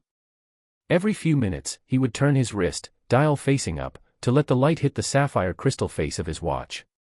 He had bought this watch last year. On Zhao Ying's birthday, he had wandered around the mall, bought her a necklace, and added the watch for himself while he was at it. To others, he claimed it was a gift from a client. There was a faint scar on his face. It was from a shard that had splashed up when Lin Xia broke a vase. It was almost healed, covered by a thin scab, but still faintly visible. Recently, he would look in the mirror for a few extra moments before leaving the house to ensure the scar wasn't too noticeable. At this moment, he was speaking, his voice neither too loud nor too soft, just enough for everyone in the room to hear clearly. The new project will be signed next month. I've already taken care of things with old Zhang. Once the approval comes through, it's pure profit. Let me tell you, the market is definitely going to warm up in the second half of this year. By then. He paused there and took a sip from his Jian cup. Opposite him, Old Li held his teacup, listening half-heartedly. Old Li was in the building materials business. His belly was a size larger than Lin Jiangwo's, his neck was twice as thick, and he spoke twice as bluntly. He had been playing cards with Lin Jiangwo for over a decade and had long been immune to this kind of rhetoric. Every 3 months, Lin Jiangwo would come up with a new, imminent signing project, and 7 out of 10 times, he never mentioned them again. Old Lin, how much did you actually invest in that project? Well, about that, it's not convenient to go into details. Lin Jiangwo turned his wrist, the blue light on the watch face flashing. Old Li didn't press him. He looked down and scrolled through his phone. After a few swipes, his thumb suddenly stopped. The content on the screen made his eyebrows arch, then slowly lower. He scrolled up twice to confirm he hadn't misread it. Old Lin. Old Li turned the phone around so the screen faced Lin Jiangwo. It was a video. His wife had forwarded it to the family group 10 minutes ago. The original source was the WeChat moment of a lady who did square dancing.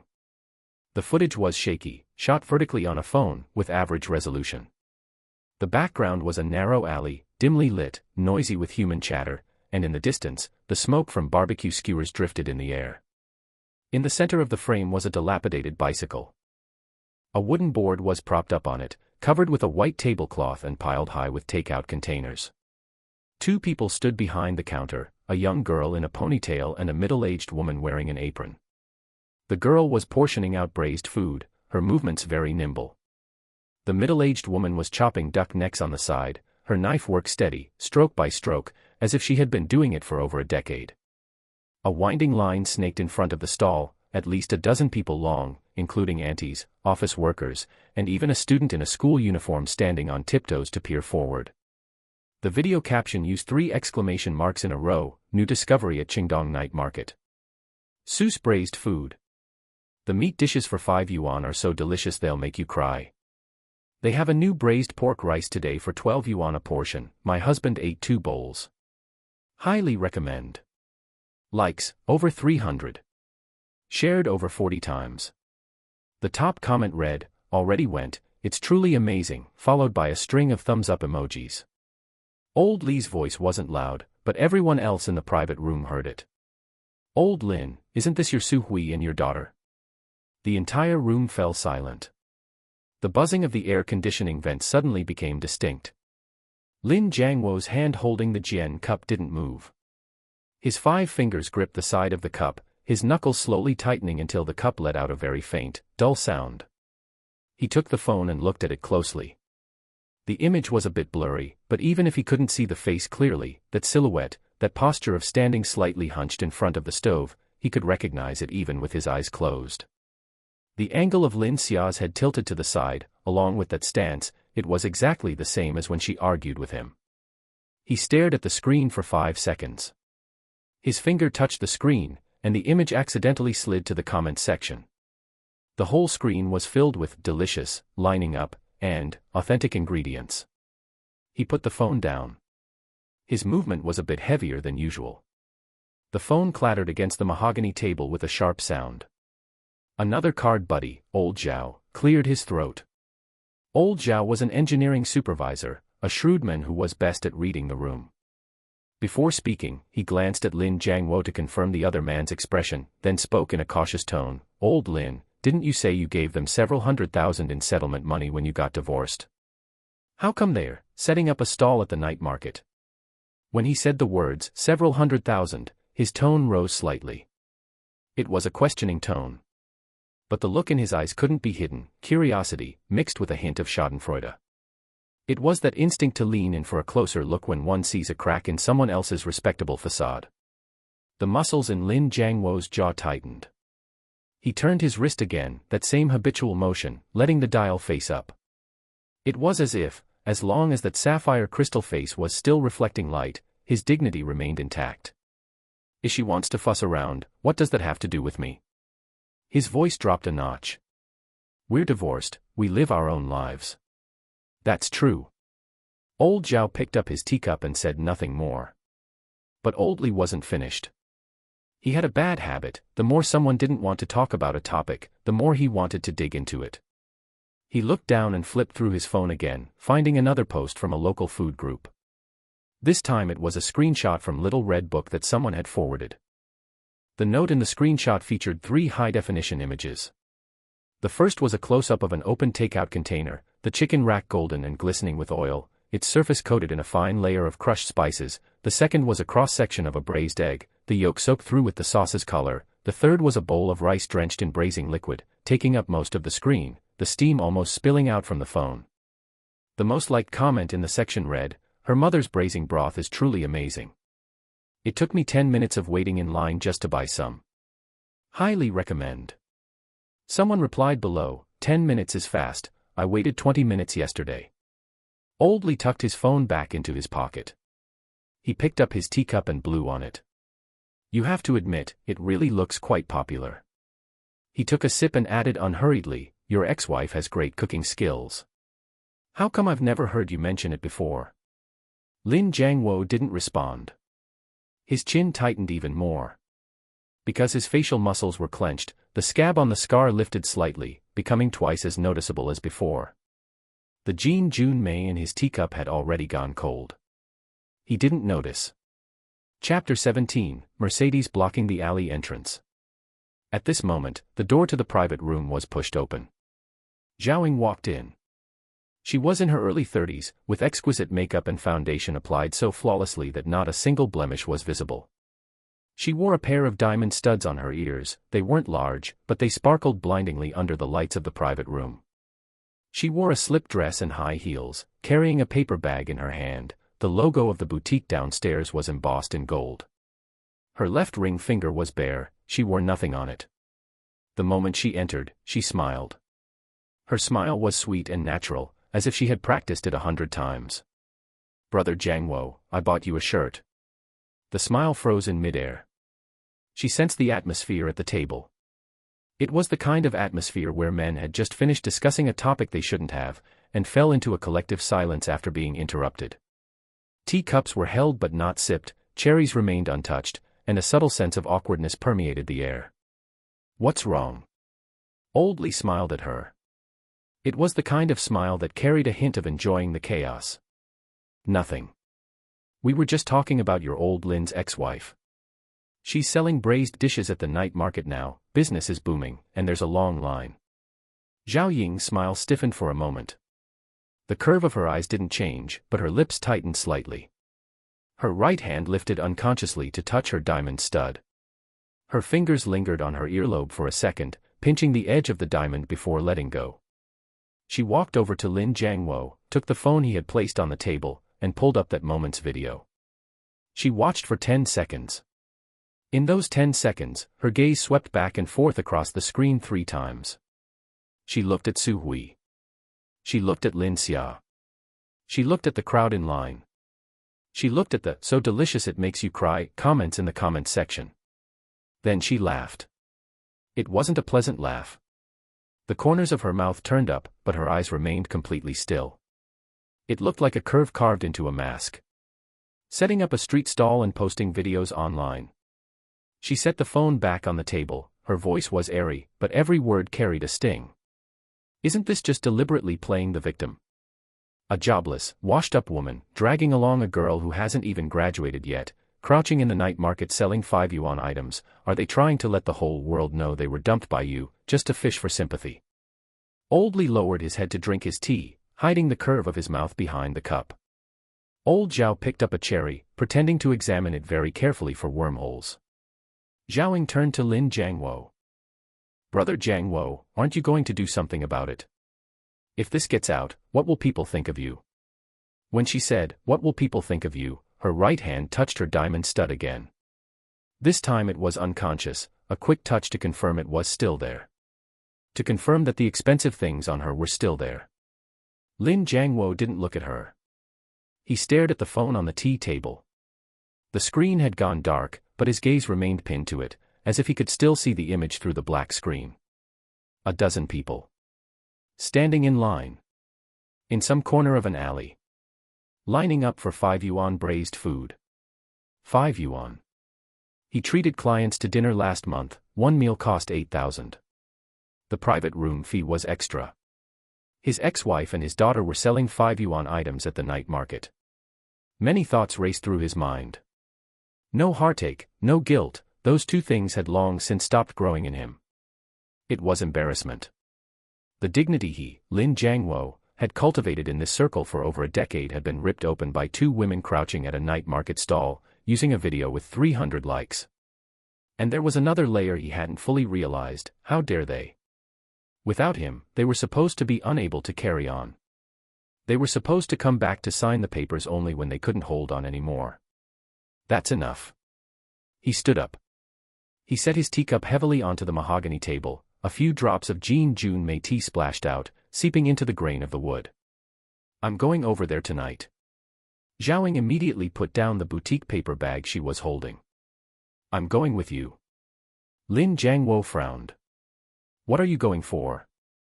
I'm just going to take a look. Zhaoing linked her arm with his. Her fingers hooked onto his cuff, her fingernails digging deep into the fabric of his shirt. Her voice dropped a pitch, carrying a coquettish lilt. But everyone present could hear the underlying intensity in her tone.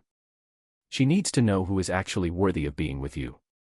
Lin Jiangwo didn't shake off her hand.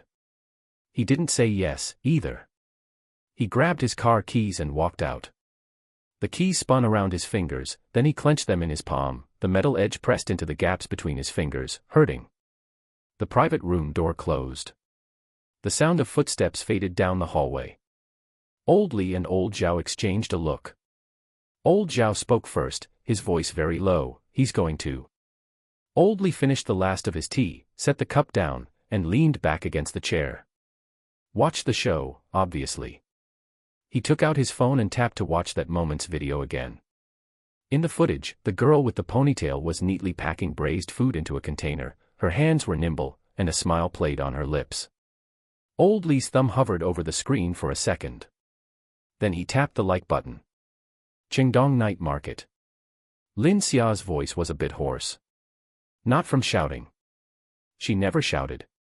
It was from talking. There were too many people asking for directions today. Some came looking with screenshots from Little Red Book, shoving their phones in her face to ask, "Is this the place?" Others were drawn by that video on moments, looking around before they even reached the stall. There were also a few new members Wang Guifang had added to the WeChat group. Their first sentence was always in a uniform format: "Are there any blind boxes left?" Everyone had to ask. "Is there any braised pork belly left? What time do the blind boxes go on sale? Can I get extra meat with the braised pork rice?" She answered them one by one, her voice not loud but clear and organized. Price, category, reservation method, she finished in 3 sentences, never wasting words. The braised pork rice was the main seller today. 50 portions, and 32 had already sold out by 6:30. The cargo movers, the delivery riders, the white-collar workers out for a meal after overtime, they didn't need fancy plating or camera angles. What they needed was a bowl of something hot, fragrant, and filling. 12 yuan. A big bowl.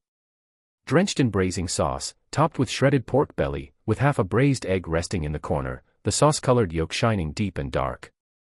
That was enough. A delivery rider in a fluorescent vest squatted next to the stall, shoveling the last bite of rice into his mouth. The bottom of the bowl was so clean it looked like it had been licked. He wiped his mouth with a tissue, stood up, and tossed the empty container into the trash can. "Boss, will you have this tomorrow?" "Yes. I'll bring the guys from my station with me." "You're welcome to. Add me on WeChat to reserve and skip the line." The delivery rider took out his phone, scanned the QR code, stuffed the phone away, and ran off. His fluorescent vest flickered twice in the twilight before he turned into the alley. A sound chimed in her mind right on time. Ding. First time purchase by a natural person, 10 yuan subsidy has been credited. It had chimed in Lin Xia's ears 62 times tonight. 62 times. 620 yuan in system subsidies. On the system interface, the progress bar for 50 plus daily sales for 7 consecutive days jumped to March 7th. The numbers hung there quietly, neither urging nor rushing, but Lin Xia knew, with every extra bar, she and Su Hui were one step further from that basement. At the corner of the alley, a young man wearing a baseball cap was squatting next to the grilled cold noodle guy's stall. He held a blind box in one hand, chewed on some dried tofu, and held his phone with the other, aiming the lens steadily at Susa's stall for over 10 seconds. After filming, he watched it back, wasn't quite satisfied, and changed the angle, this time filming the steam rising from the insulated box on the counter. The white steam drew a blurry line under the street lamp, and combined with the twilight and the silhouettes of the people in line, the scene had an indescribable sense of everyday life. The grilled cold noodle guy turned his head and glanced at him. "What are you doing?" "Just filming for fun." The guy in the baseball cap hadn't finished chewing the dried tofu and squatted back down. He didn't put his phone away, and the direction of the lens didn't change. 7:15. Su Hui suddenly paused her knife. She tilted her head and glanced toward the alley entrance, then looked back, saying nothing. Lin Xia noticed, but didn't ask. A sharp honk sounded from the alley entrance. It wasn't the beep-beep of an electric scooter, it was a car horn. It honked twice, long and hard. The sound was thick and muffled, echoing back and forth in the narrow alley. Lin Xia looked up. A black Mercedes E-Class was parked diagonally at the entrance of the alley. The front of the car had pushed halfway in, blocking most of the road. A delivery van behind it couldn't get through, and the driver stuck his head out and cursed. The Mercedes remained motionless, it didn't even turn on its hazard lights. Chapter 18. Finished. My turn now. The car door opened. Zhaoying was the first to step out. High heels, stilettos, at least 8 centimeters. When the tips of her shoes touched the night market ground, they paused for a moment, as if they had touched something unclean. Only then did she slowly lower her heels and inch forward, one step at a time. The bag in her hand had been replaced by a small chain bag, its metal chain swaying in the alleyway lights. Then came Lin Jiangwo. He hadn't changed his clothes, he was still wearing that light gray polo shirt. But the collar of the polo shirt was popped up. Lin Xia was all too familiar with this gesture. Every time he wanted to show his status, he would pop his collar. He popped it when meeting clients. He popped it when meeting peers. He even popped it when speaking at dinner parties. It was as if those two pieces of raised fabric were a barrier, separating him from ordinary people. As he got out of the car, he habitually twisted his wrist. The sapphire watch face flashed under the streetlights. The noise in the alley dropped a notch. The fatty skewer seller forgot to fan his grill. The woman selling fried chicken strips froze with her bamboo skewer stuck on the edge of the deep fryer, her eyes swiveling toward them. Across the way, the grilled cold noodle guy set down his spatula, nudged the person selling cold noodles next to him with his elbow, and gestured toward the alley entrance with his chin. A Mercedes was parked at the entrance of the night market alley. Some looked at the car, some looked at the people. The young man in the baseball cap squatting at the corner stopped chewing his dried tofu. He lifted his phone, panning the camera from the Su stall toward the alley entrance, aiming it at the black Mercedes and at the middle-aged man walking into the alley with his collar popped. He tapped the red dot on the screen. Recording. Lin Jiangwo's gaze swept from the alley entrance. He passed over stall after stall, his eyes filled with a kind of detached, inspection-like indifference, as if these stalls, these people, and these 5 or 10 yuan businesses couldn't catch his eye at all. Finally, his gaze stopped at the far east end of the alley. That beat-up bicycle. That PVC sign with red letters on a white background. The girl with the ponytail who was packing a box. And the middle-aged woman wearing an apron, head down, chopping braised food. He walked over. His pace wasn't fast, but his direction was straight. The soles of his leather shoes tapped against the concrete ground, one after another, in a steady rhythm. It was the gait of someone accustomed to walking on marble floors, a habit that hadn't changed even in the night market alley. Zhaoying followed behind. The sound of her high heels clicking on the ground was sharper and more piercing. Her right hand subconsciously touched the diamond stud on her earlobe. She touched it to confirm it was still there. To confirm that the valuable things on her were still there. The diners in line were the first to sense that something was wrong. An older woman waiting for a blind box turned her head to look, then looked again, her gaze bouncing back and forth between the Mercedes and the braised food stall, a strange tension rising on her face. Lin Xia saw him. Her hands didn't stop. She was currently packing a box for a young man wearing glasses. A scoop of braised pork belly, 1 braised egg, and 3 vegetable dishes. Her movements were exactly the same as the previous 62 orders: pick up the meat, place the egg, arrange the vegetables, close the lid. She handed it over. 12. The young man scanned the code. Payment received. Thank you, take care. Her voice was flat. Exactly the same as the previous 62 times. Then she looked up. Lin Jiangwo stood 1 meter in front of the stall. He first took a look at the counter. The white tablecloth was smooth and neat, the takeout boxes were stacked one against the other, and the 4 red characters for Seuss Braised Food on the PVC sign were perfectly aligned. The lid of the insulated container was half open, and the steam from the braised pork rice was still rising. Then he looked at Su Hui. Su Hui was standing behind the cutting board, holding a knife in her hand, the blade stained with braising sauce. Her apron was tied tight, and her sleeves were rolled up to her elbows. Her complexion was a bit better than it had been 5 days ago, but at this moment, all that improvement was drained away. Her hand stopped on the cutting board. She didn't look up. But the knife handle was gripped tightly, her knuckles turning white in circles. Lin Jiangwo finally looked at Lin Xia. There were still 7 or 8 diners in line nearby. No one spoke. Lin Jiangwo spoke. His voice wasn't loud, but every word had been carefully enunciated, a tone that poured down from on high. It carried a sense of condescension that he himself didn't even realize. Not bad, Lin Xia. Is this what your mother gets for following you out here, squatting next to a trash heap to sell this stuff? He pointed at the stall with his chin. Not with his hand, with his chin. 5 yuan items, pushing a beat-up bicycle, you really have some talent. Now the whole city knows that Lin Jiangwo's daughter is begging in the night market. Are you satisfied? When he said the words begging, the corners of his mouth turned down. The few people in line turned back to look. First at him, then at the Mercedes, then back at Lin Xia. Some of their faces darkened. Lin Xia set down the takeout box in her hand. She didn't speak. Lin Jiangwo took a step forward. His leather shoe kicked the trash can placed in front of the stall. The trash can tipped over. Several used takeout boxes and tissue scattered on the ground, and a ball of tissue rolled next to his shoe. He glanced down. He didn't bend over to pick it up. He didn't even move his foot out of the way. I'm telling you for the last time. His voice dropped, his speaking speed half a beat slower than before, like he was reading an ultimatum. Pack up this pathetic stall, take your mother back, and sign the papers. I'll transfer 50,000 to your card. From now on, we'll live our own lives, and don't you dare embarrass me here anymore. 50,000. When he said these 3 words, he twisted his wrist again. The sapphire watch face flashed a beam of light under the street lamp. The older woman in line hissed softly. A young man nearby frowned slightly, his gaze shifting back and forth between that watch and the Mercedes. Zhaoing stood behind him. Her arms were crossed over her chest, the chain bag hanging in the crook of her elbow, her chin slightly raised.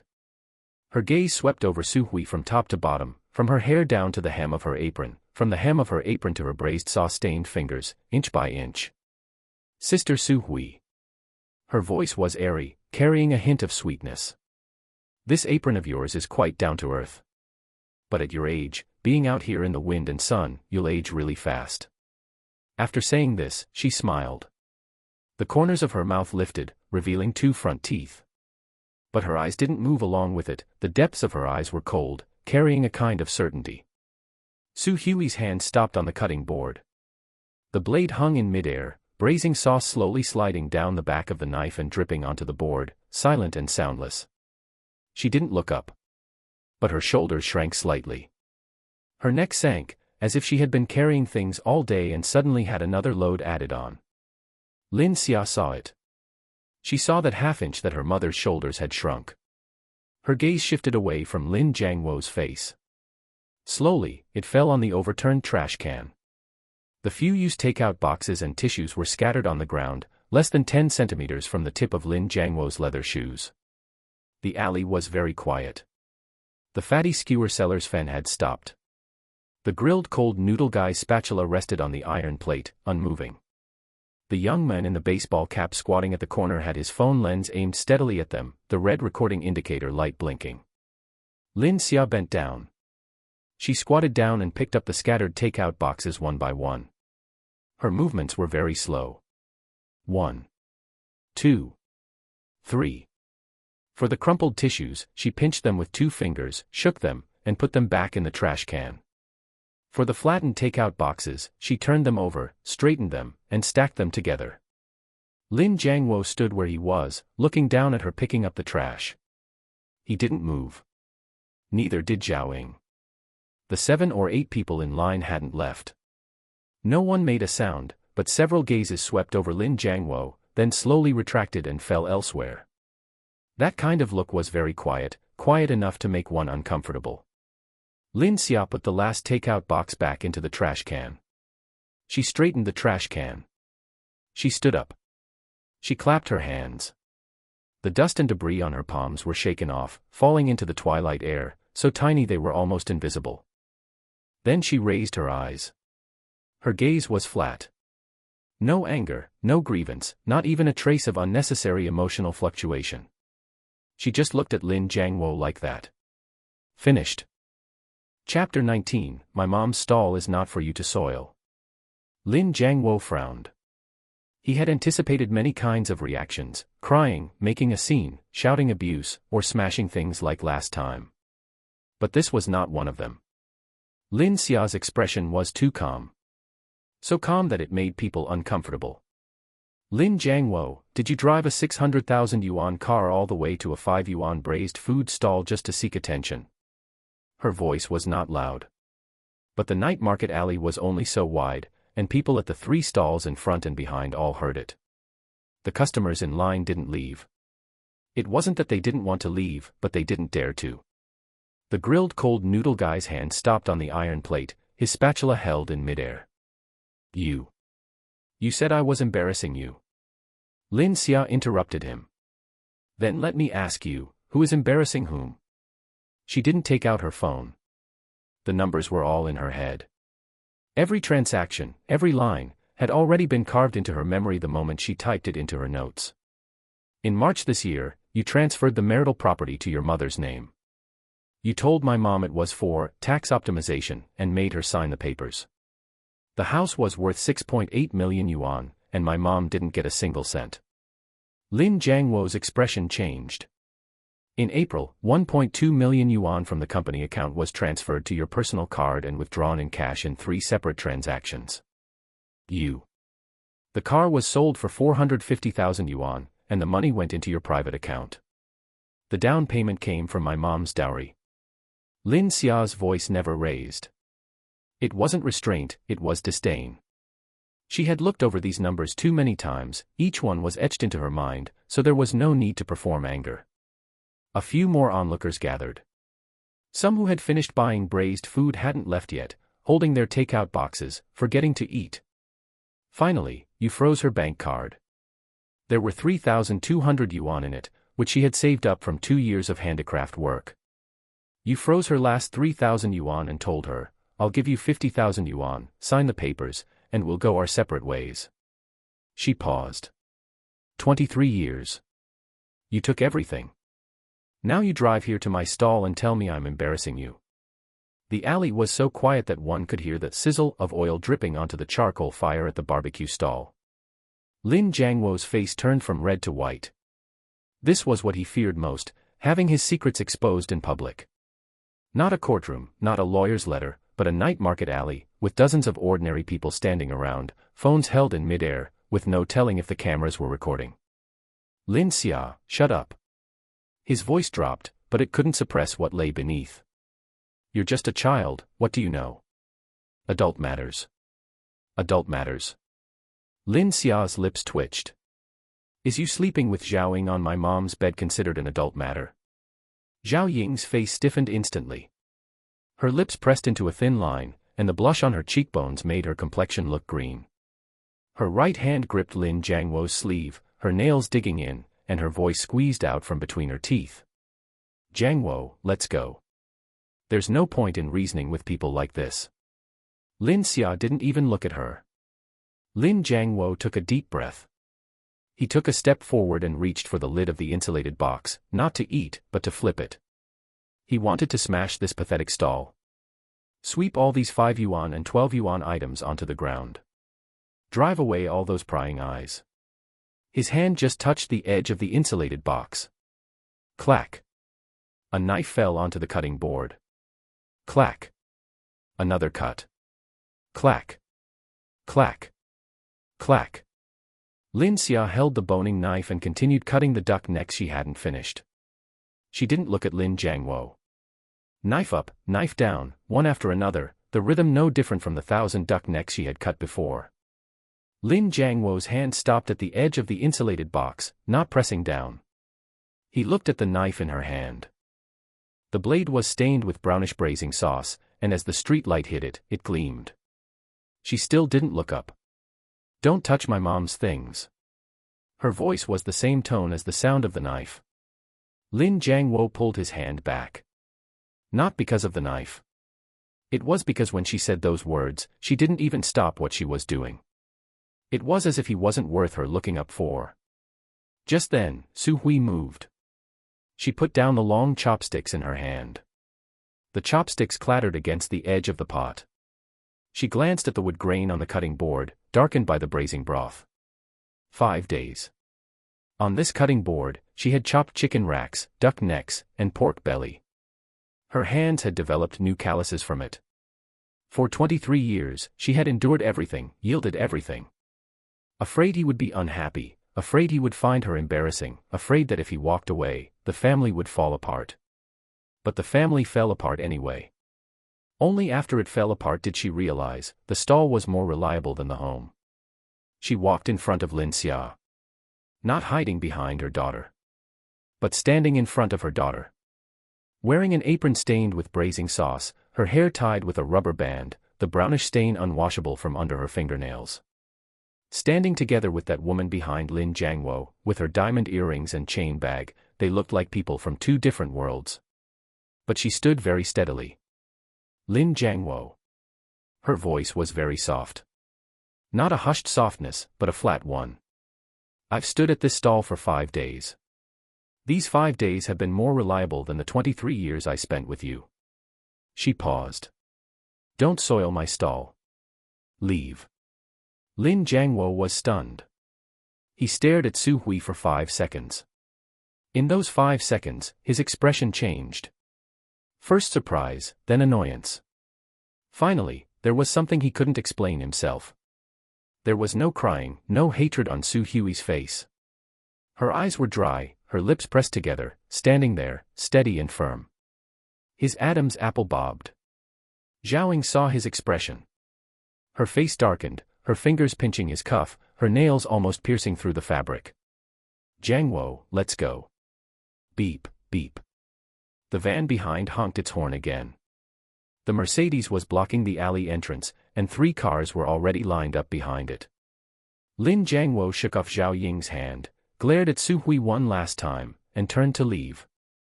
His leather shoe stepped on the greasy ground, his pace faster than when he had arrived. Zhaoying followed in her high heels, nearly twisting her ankle.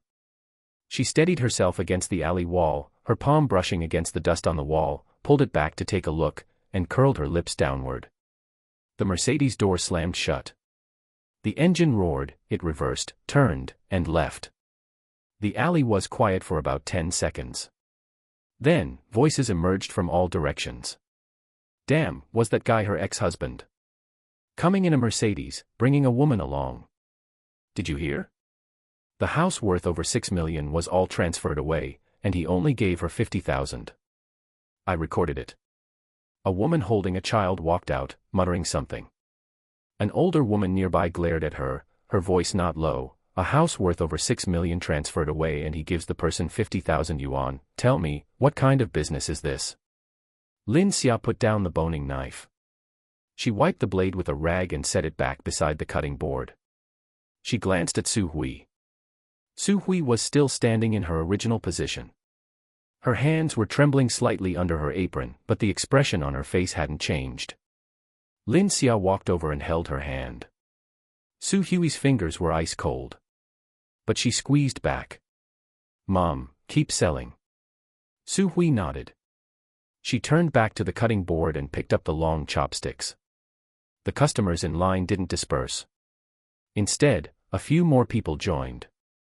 A middle-aged man around 50 walked up to the stall, scanned the menu, and slapped down 20 yuan. Girl, 1 serving of braised pork rice, 1 serving of the double combo. He didn't say anything else. But after paying, he didn't leave. He stood to the side for a while, and when the takeout box was handed over, he nodded at Lin Xia. Lin Xia lowered her head to pack the food. Her phone vibrated in her pocket. She didn't look at it. What she didn't know was that the young man in the baseball cap squatting next to the grilled cold noodle guy's stall had changed from a squat to a standing position. His phone hadn't stopped since the second the Mercedes entered the alley. 6 minutes and 23 seconds. He unlocked his phone and scrolled through his account. The avatar was a cartoon chef's hat, the nickname, Qingdong Eat Drink Play, follower count, 1.47 million. He put his phone into his pocket and turned to walk toward the alley entrance. He walked 2 steps, then stopped, turning back to glance at the mother and daughter who were still busy. Su Hui was using the long chopsticks to turn the braised food in the pot, the steam hitting her face. Lin Xia was packing boxes nearby, her hands not stopping, her lips flat. He took out his phone, opened the editing software, and created a new project. He thought about the project name for a while, typed a few words, deleted them, and typed a few more. What he finally typed was 6 minutes at the alley entrance. Edit it first. This footage, it can't be rushed. Chapter 20, Sky-High Traffic. 5:40 a.m. Lin Xia was jolted awake by her phone vibrating. It was WeChat messages that dragged her out of her dreams 20 minutes early. One after another, the phone buzzed and spun on the edge of the pillow, nearly falling to the floor. She squinted and groped for her phone. The screen's brightness blinded her for a moment. Unread WeChat messages, 147. She froze for 2 seconds. Her first thought was, did my phone get a virus? She tapped to open it, and the sources were all over the place. There were the WeChat customer groups she'd added yesterday, Wang Guifang's Square Dance Granny group, a private chat from Uncle Chicken Frame, and even 3 friend requests from complete strangers. She opened Wang Guifang's message first. The latest one had been sent 4 minutes ago. Girl. You're famous, don't you know? My old man saw it while he was up to use the bathroom in the middle of the night. Go check the local trending list. It included a screenshot. Lin Xia zoomed in on the screenshot. It was number 3 on the local trending list. The headline was a line of bold, black text, "Scumbag who abandoned his wife and daughter causes a scene at the night market, mother and daughter running the stall fight back on the spot." Her sleepiness vanished instantly. She tapped into it. The video was 6 minutes and 23 seconds long. The footage started with the Mercedes blocking the alley entrance. It was shaky, handheld, and the resolution wasn't high, but the audio was crystal clear. The sound of Lin Jiangwo's leather shoes hitting the concrete, the crisp clicking of Zhao Ying's high heels, the hushed whispers of the diners in the alley, it was all recorded. When Lin Jiangwo said, "The whole city knows my daughter is begging at the night market," the frame gave his face a 3-second close-up. The street lamp hit the collar of his popped-up polo shirt, and as he turned his wrist, his sapphire watch face caught a glint of light.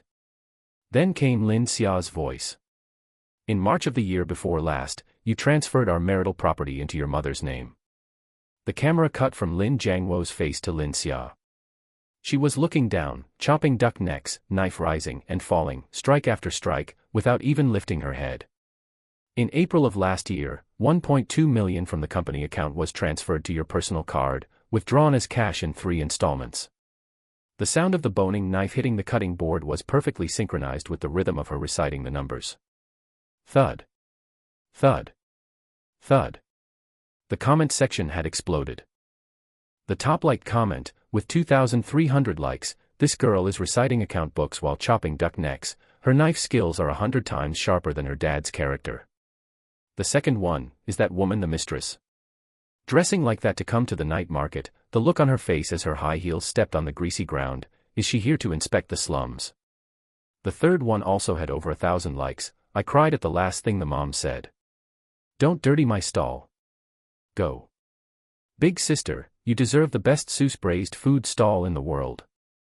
In the bottom right corner of the video was the publisher's avatar, a cartoon chef's hat, username, Qingdong Eat Drink Play. Follower count, 1.47 million. Lin Xia stared at that number for 3 seconds. It was the person in the baseball cap who had been crouching next to the grilled cold noodle stall, gnawing on dried tofu yesterday.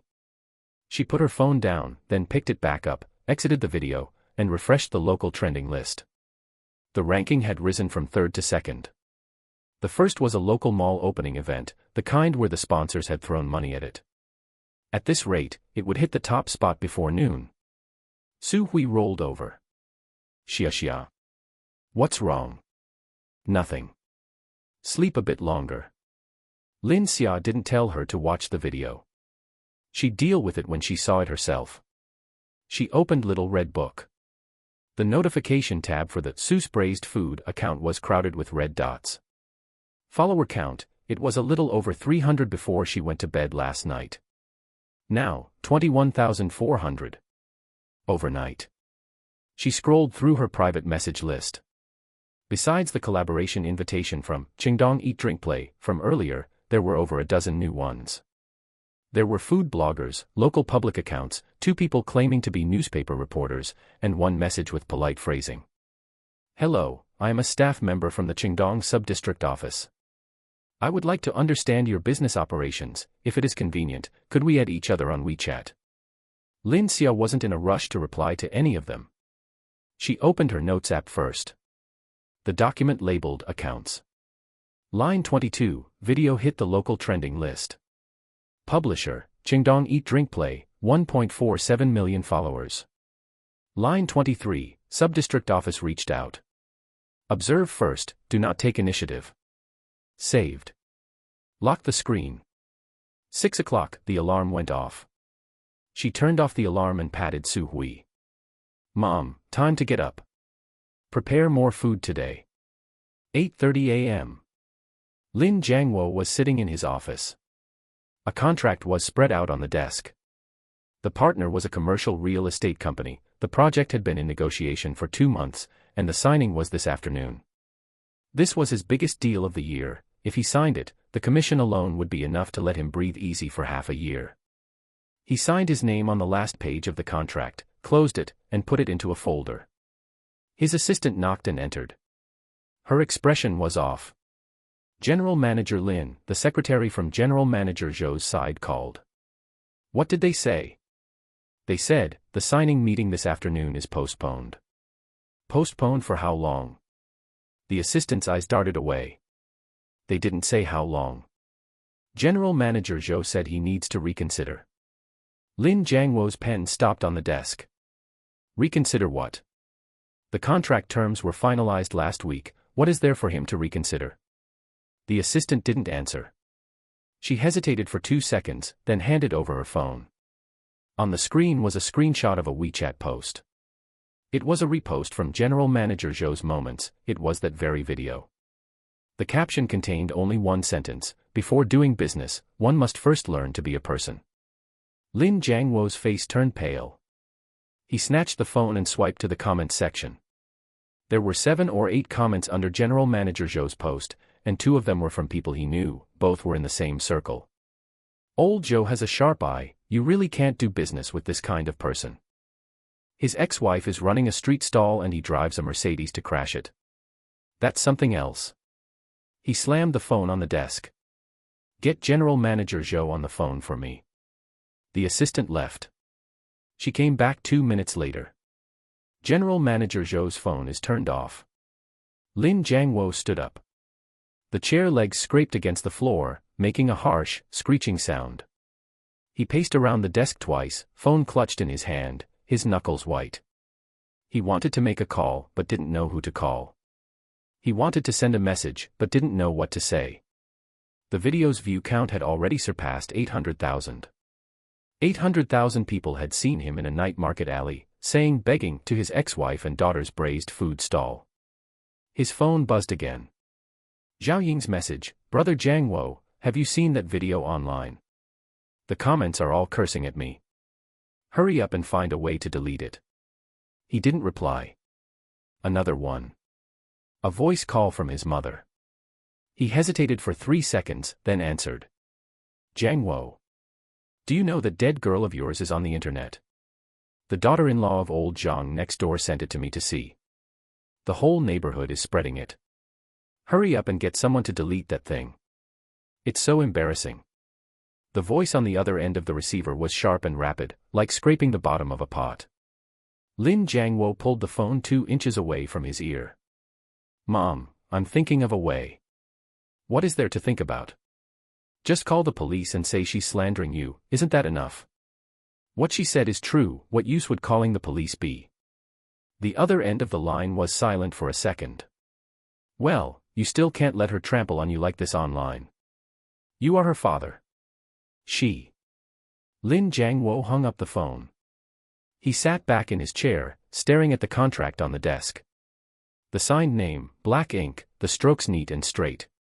This contract was most likely ruined. He picked up the signature pen and tapped it twice on the desk.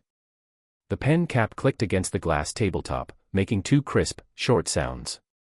It wasn't anger. The anger had burned out last night at the night market. He couldn't name what was left now. That video. The comment section. General Manager Zhou's moments.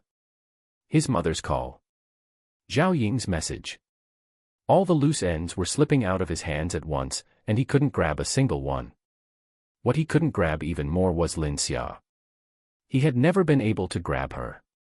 Chapter 21, Brother Zhou no longer collects protection money. 4 in the afternoon. Qingdong Night Market. When Lin Xia pushed her bicycle into the alley entrance, she paused in surprise. There was a line at the alley entrance. Not in front of the stall, but at the alley entrance itself. The line snaked its way out, stretching from the alley entrance all the way to the sidewalk outside, making a turn and extending over 10 meters. At a rough estimate, there were 30 or 40 people.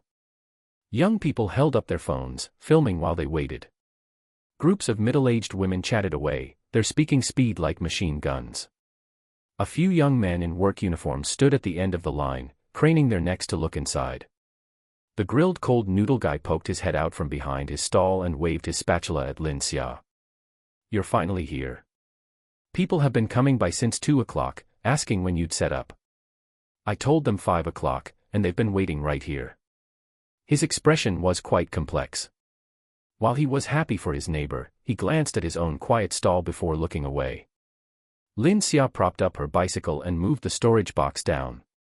Su Hui followed from behind, and seeing the line, the braised food bucket she was carrying swayed slightly.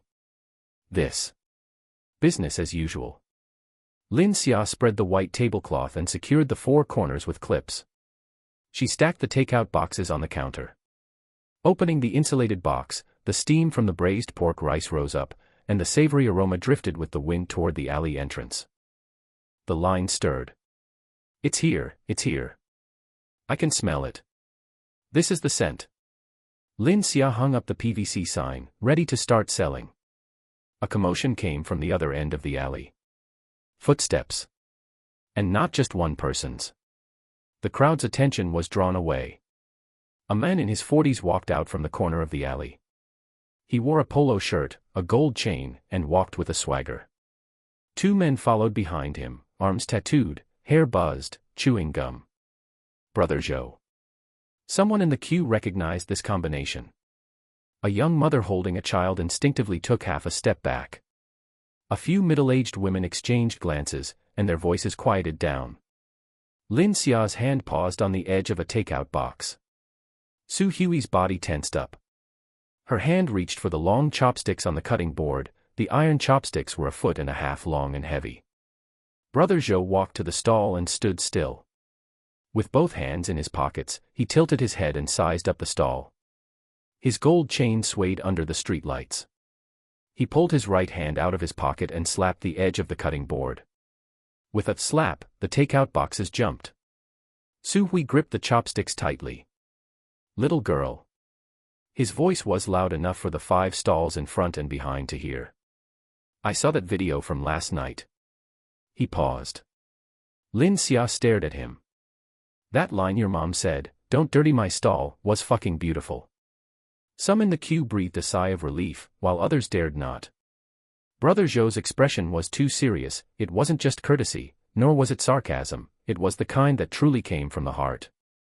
That old pretty boy is nothing. Driving a 600,000 yuan car to bully his own wife and kids, I've spent 2 years inside, and even I've never done anything like that. The two buzzcut men behind him nodded vigorously, their expressions almost like they were listening to a leader speak. Brother Zhou pulled 2 red banknotes from his pocket and slapped them onto the counter. Give me 10 boxes of braised pork rice. I'm taking them back for the brothers to taste, get to work.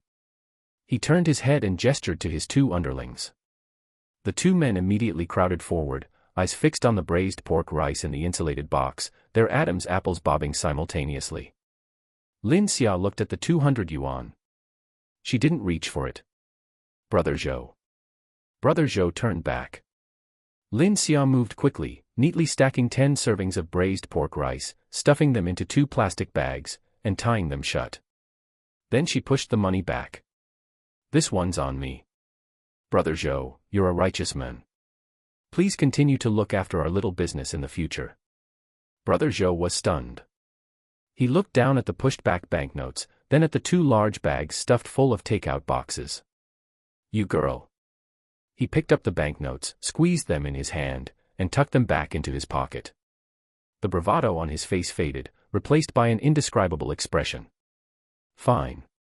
He picked up the bags, they were heavy. His 2 underlings hurried to take them. From now on, if anyone gives you trouble on this street, just use my name, Brother Zhou. He turned and left. The 2 underlings followed behind. Brother Zhou walked 7 or 8 steps away, and someone was standing in the shadows of the alley corner. Old Chen. He was chewing on a toothpick, hands in his pockets, looking like he was just out for a stroll. But his position was perfectly placed in the blind spot of the alley corner, allowing him to survey the entire stall.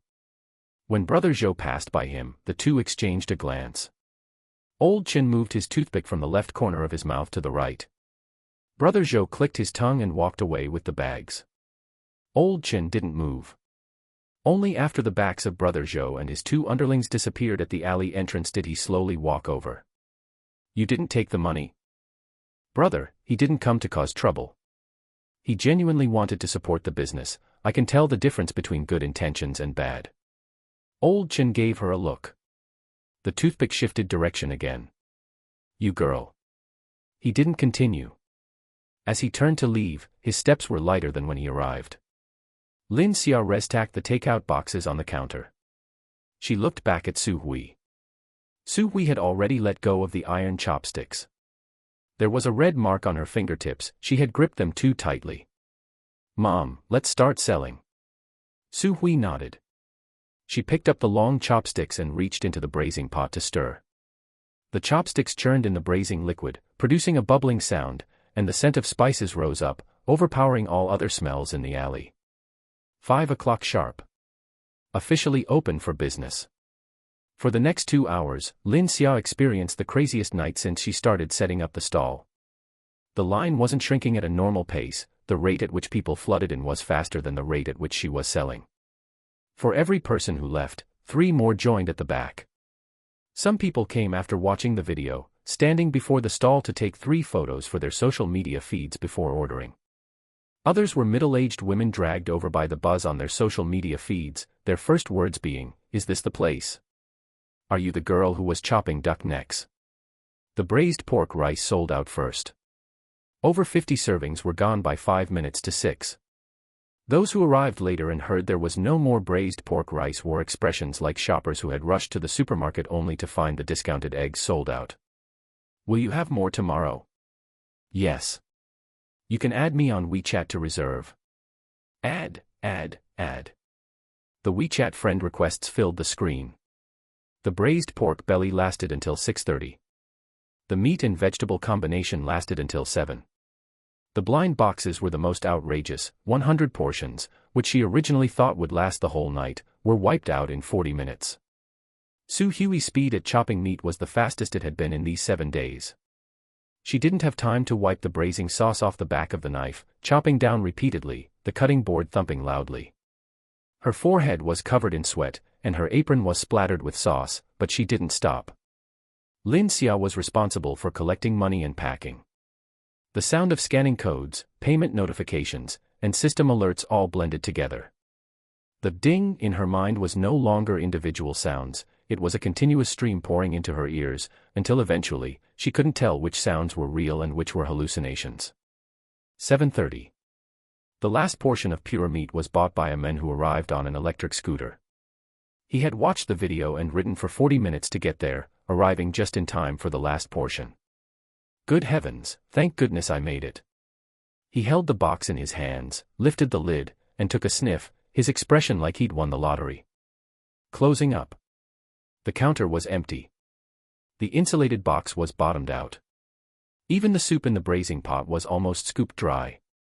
Lin Xia leaned against her bicycle, her fingers tapping the last few numbers into her phone's calculator. Today's daily sales, 145 orders. She stared at the number, her finger frozen on the screen. Yesterday was 57, today 145. It had increased by nearly 2.5 times.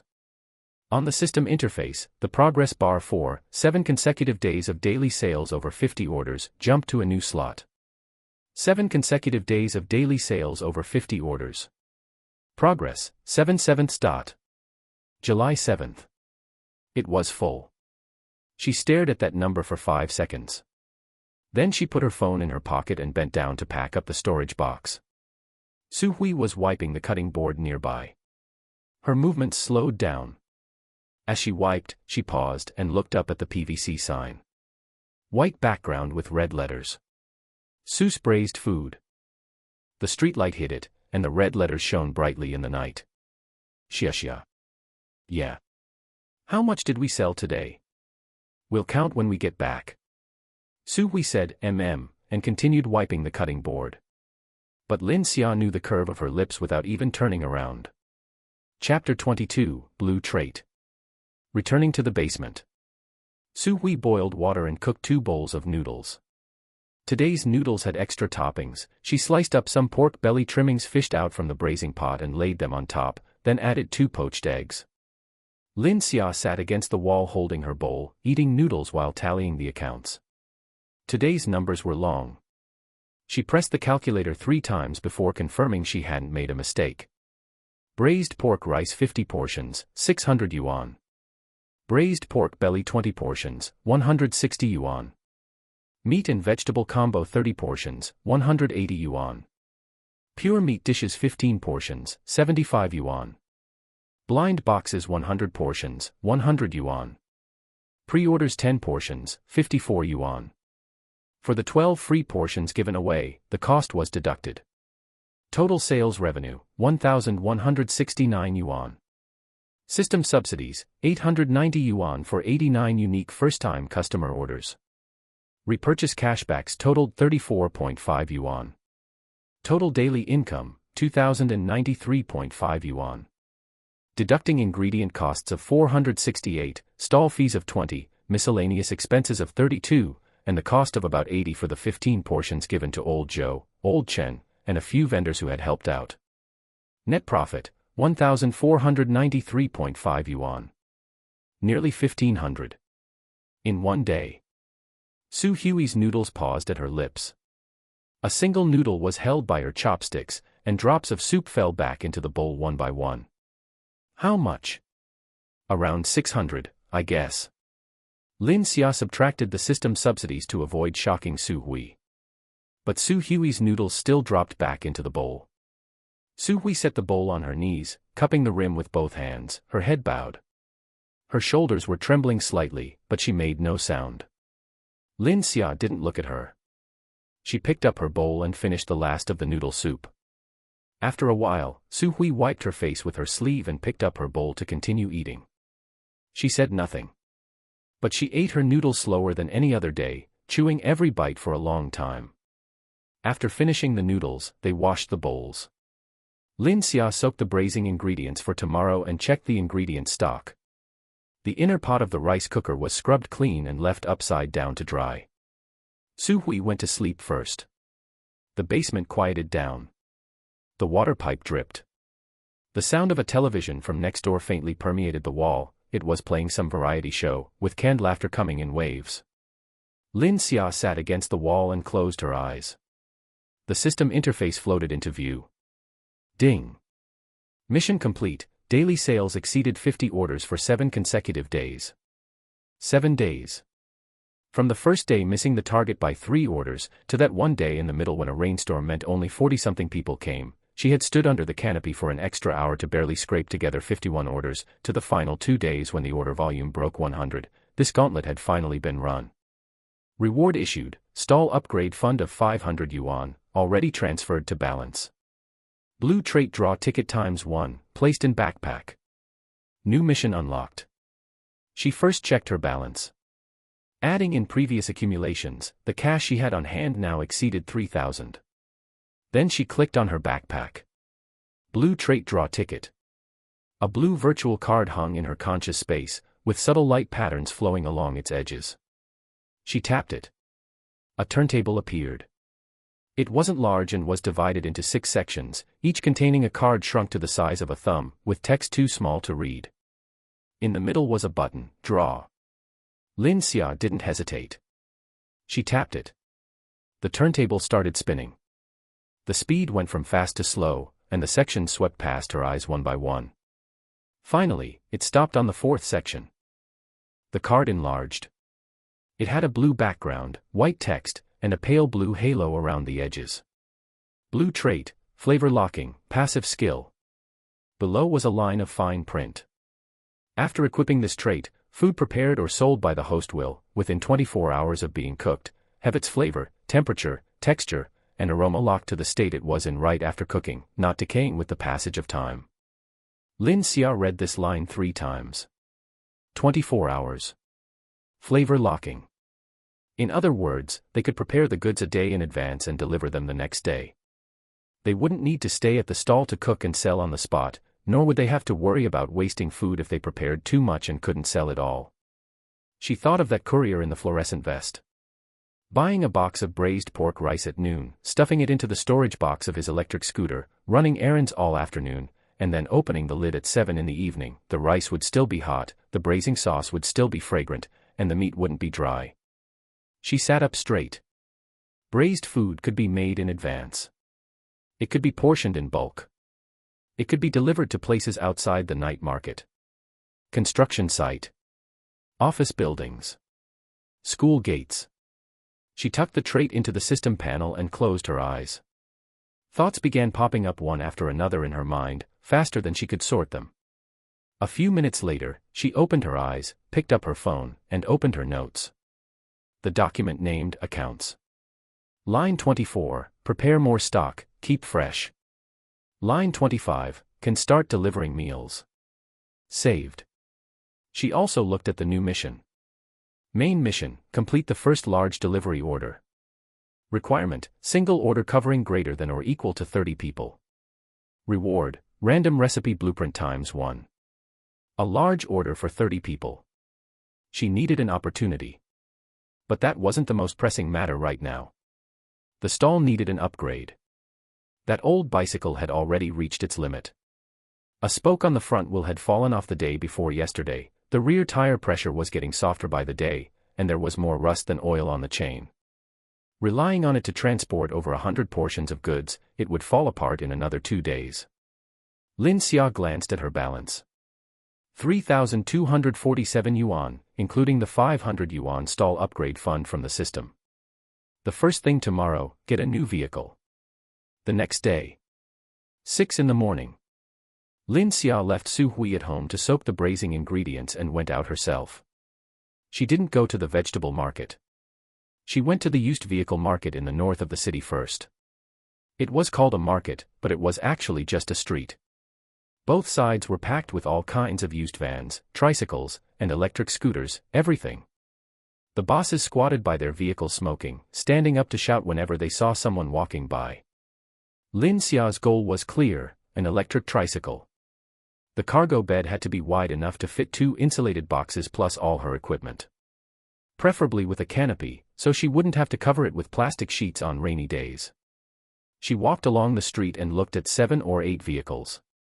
2 had bulging batteries, 1 had a welded frame, and one had a hole rusted through the bottom of the cargo bed. Finally, she stopped at a scruffy bearded boss's stall at the end of the street. A blue electric tricycle. The cargo bed was 1.2 meters long and 80 centimeters wide, with a foldable rain canopy at the back. The body had scratches and the right rearview mirror was missing, but it looked decent enough. How much for this one? The boss stood up from his folding chair, cigarette hanging from his mouth, and gave her a once-over. 650. Turn it on, let me try it. The boss turned the key. The dashboard lit up, and the battery indicator showed 4 full bars. Lin Xia twisted the throttle, the vehicle surged forward a little, and the brakes, they held, no drifting. She squatted down to check the chassis. No leaking fluids, the frame wasn't bent, and the welding points were intact. When she stood up, she noticed a crack on the right side panel of the cargo bed. It wasn't long, about 10 centimeters, splitting from the screw hole. It didn't affect usage, but it was a leverage point for bargaining. 400. Young lady, are you kidding me? The battery on this vehicle was replaced last year, the battery alone is worth 300. Do you have proof that the battery was replaced last year? And did you see that the cargo bed panel is cracked? The boss leaned over to look at the crack. The expression on his face didn't change, but he took a quick drag of his cigarette. 550, that's the lowest. 450. The right rearview mirror is missing, and I'll have to replace it when I get back. In a few months, this cracked panel will need to be replaced entirely. The front tire treads are almost worn smooth. Fine, fine, fine. The boss snuffed out his cigarette, not waiting for her to finish. 480. Take the charger too, consider it a gift. 450, the charger, plus a spare fuse. The boss stared at her for 5 seconds. You sure know how to haggle, young lady. He took a deep breath, as if he'd been saving up his lung capacity his whole life just for this sigh. Seeing as you're a student, fine. If it were anyone else, I wouldn't sell it for this amount. 450. 1 electric tricycle, 1 charger, 1 fuse. Lin Xia rode it around for a lap. The throttle was responsive, and she mentally compared the turning radius to the corner at the night market alley entrance. It could just make the turn. The only problem was the layer of surface rust in the cargo bed. She would have to sand it down first and lay down a cloth when she got back. She rode the tricycle straight to the vegetable market. Today's purchase volume doubled. 4 caddies of pork belly, 58 yuan. 10 chicken frames, 40 yuan. 5 caddies each of duck necks, duck wings, duck feet, duck intestines, and duck collarbones. 100 eggs, bought wholesale from a breeder, 3 cents cheaper per egg than retail.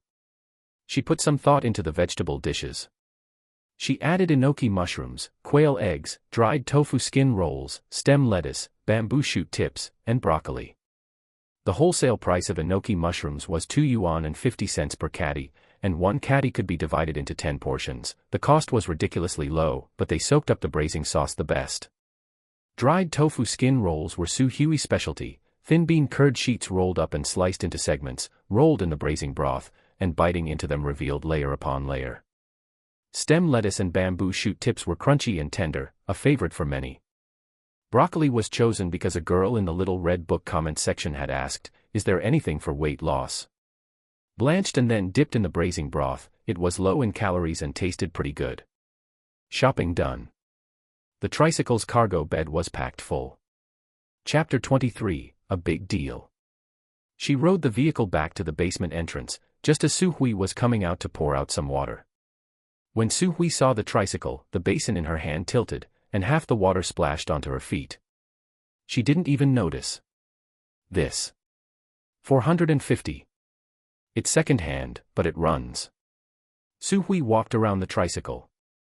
She reached out to touch the edge of the cargo bed, her fingertips pausing when they brushed against a scratch. She then touched the metal frame of the rain canopy, squeezing it to find it quite sturdy. She sat in the passenger seat for a moment. It was only for 2 seconds. Then she stood up, turned away, and quickly wiped the corner of her eye with her sleeve. I'll go move the things. We've wasted enough time. Her voice was muffled. Lin Xia didn't say anything. She unloaded the vegetables bag by bag from the cargo bed and carried them into the basement. 10 in the morning. Time to prep. Today's volume was the largest in the past 7 days. 2 pots of braised dishes were going, one for meat, one for vegetables. The rice cooker steamed 3 batches of rice. For the last batch, the inner pot was too hot to handle, so Lin Xia wrapped it in a wet towel to carry it out. Today, 80 portions of braised pork rice were prepared. The vegetable blind boxes were upgraded. 5 items were randomly selected from 10 types of vegetables, plus half a braised egg, priced at 3 yuan. Lin Xia named it the perfect 10 blind box, and every combination was different. Su Hui paused while slicing the tofu skin rolls. She looked down at her hands. The soy sauce stain in the crevices of her fingernails wouldn't come off no matter how hard she scrubbed. Your grandmother was the same back then. Her voice was very soft, as if talking to herself. She said a craftsman's hands should be this color. The knife started rhythmically chopping again. She didn't say anything more. Noon. All the stock was ready. 80 portions of braised pork rice, 30 portions of braised pork belly, 40 portions of meat and vegetable combos, 20 portions of pure meat dishes, and 120 blind boxes.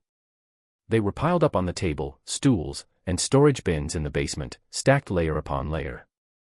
The tricycle was parked at the entrance. The cargo space was more than 3 times larger than the bicycle, and there was still plenty of room even after all the goods were packed inside. Lin Xia stood in front of the cargo bed and moved the insulated boxes onto it one by one. When she moved the last box, she paused. She looked back at the broken bicycle leaning against the wall. The front tire was flat. The chain was dangling. A piece of foam was exposed on the seat, covered in dust. 30 yuan, and it had lasted over 10 days. Lin Xia walked over and brushed the dust off the seat. Then she pushed it into the corner, placing it with the water pipes and old cardboard boxes. She didn't throw it away. She climbed onto the driver's seat of the tricycle and turned the key. The dashboard lit up. Su Hui came out of the basement carrying the braising pot, her steps faster than in previous days. She placed the pot into the cargo bed, climbed into the passenger seat, and settled in. Lin Xia twisted the throttle. With a hum, the tricycle started moving, much steadier than the bicycle. The sound of the electric motor wasn't loud, but it hummed as it traveled through the narrow alleys of the urban village. Someone from a neighboring window poked their head out to take a look. The tricycle turned out of the alley and merged into the afternoon traffic. The rain canopy cast a shadow overhead. The wind blew in from the sides of the canopy, lifting the stray hairs on Su Hui's forehead. She raised her hand to tuck her hair behind her ear and tilted her head to look at the neatly stacked insulated boxes in the cargo bed. She didn't say anything. 4:30 in the afternoon. Night market. The tricycle parked next to the stall. As soon as the cargo bed was opened, the fragrance wafted out first. The grilled cold noodle guy smelled it. He stretched his neck from behind the iron griddle to look at the tricycle and let out a whistle, not a real one, but the kind made with his mouth. Whoa, you've really upgraded your gear. Lin Xia moved the insulated boxes down and lined them up on the counter. Today's counter was wider than before. The side panels of the tricycle's cargo bed opened up to serve as an extended surface. A white tablecloth was spread out, and the takeout containers were lined up from left to right, making the setup twice as grand as the previous days. Su Hui set up the braising pot nearby. As soon as the lid was lifted, steam billowed out, and the aroma of the braising broth spread, covering half the alley within 5 seconds. The fatty skewer seller's nose twitched. He wasn't fanning his grill. He turned to look at the business at his own stall. It was desolate. With the smell coming from your place, who's going to buy my skewers anymore? He said it, but there was no malice in his tone. Instead, there was a sense of frank resignation. 5 o'clock, sales began. The foot traffic today was a bit less than yesterday. The peak of the trending topic had passed, and the crowd that came just for the novelty had faded. But those who remained were repeat customers who had truly eaten there once and remembered the taste. Repeat customers didn't take photos. They didn't ask questions.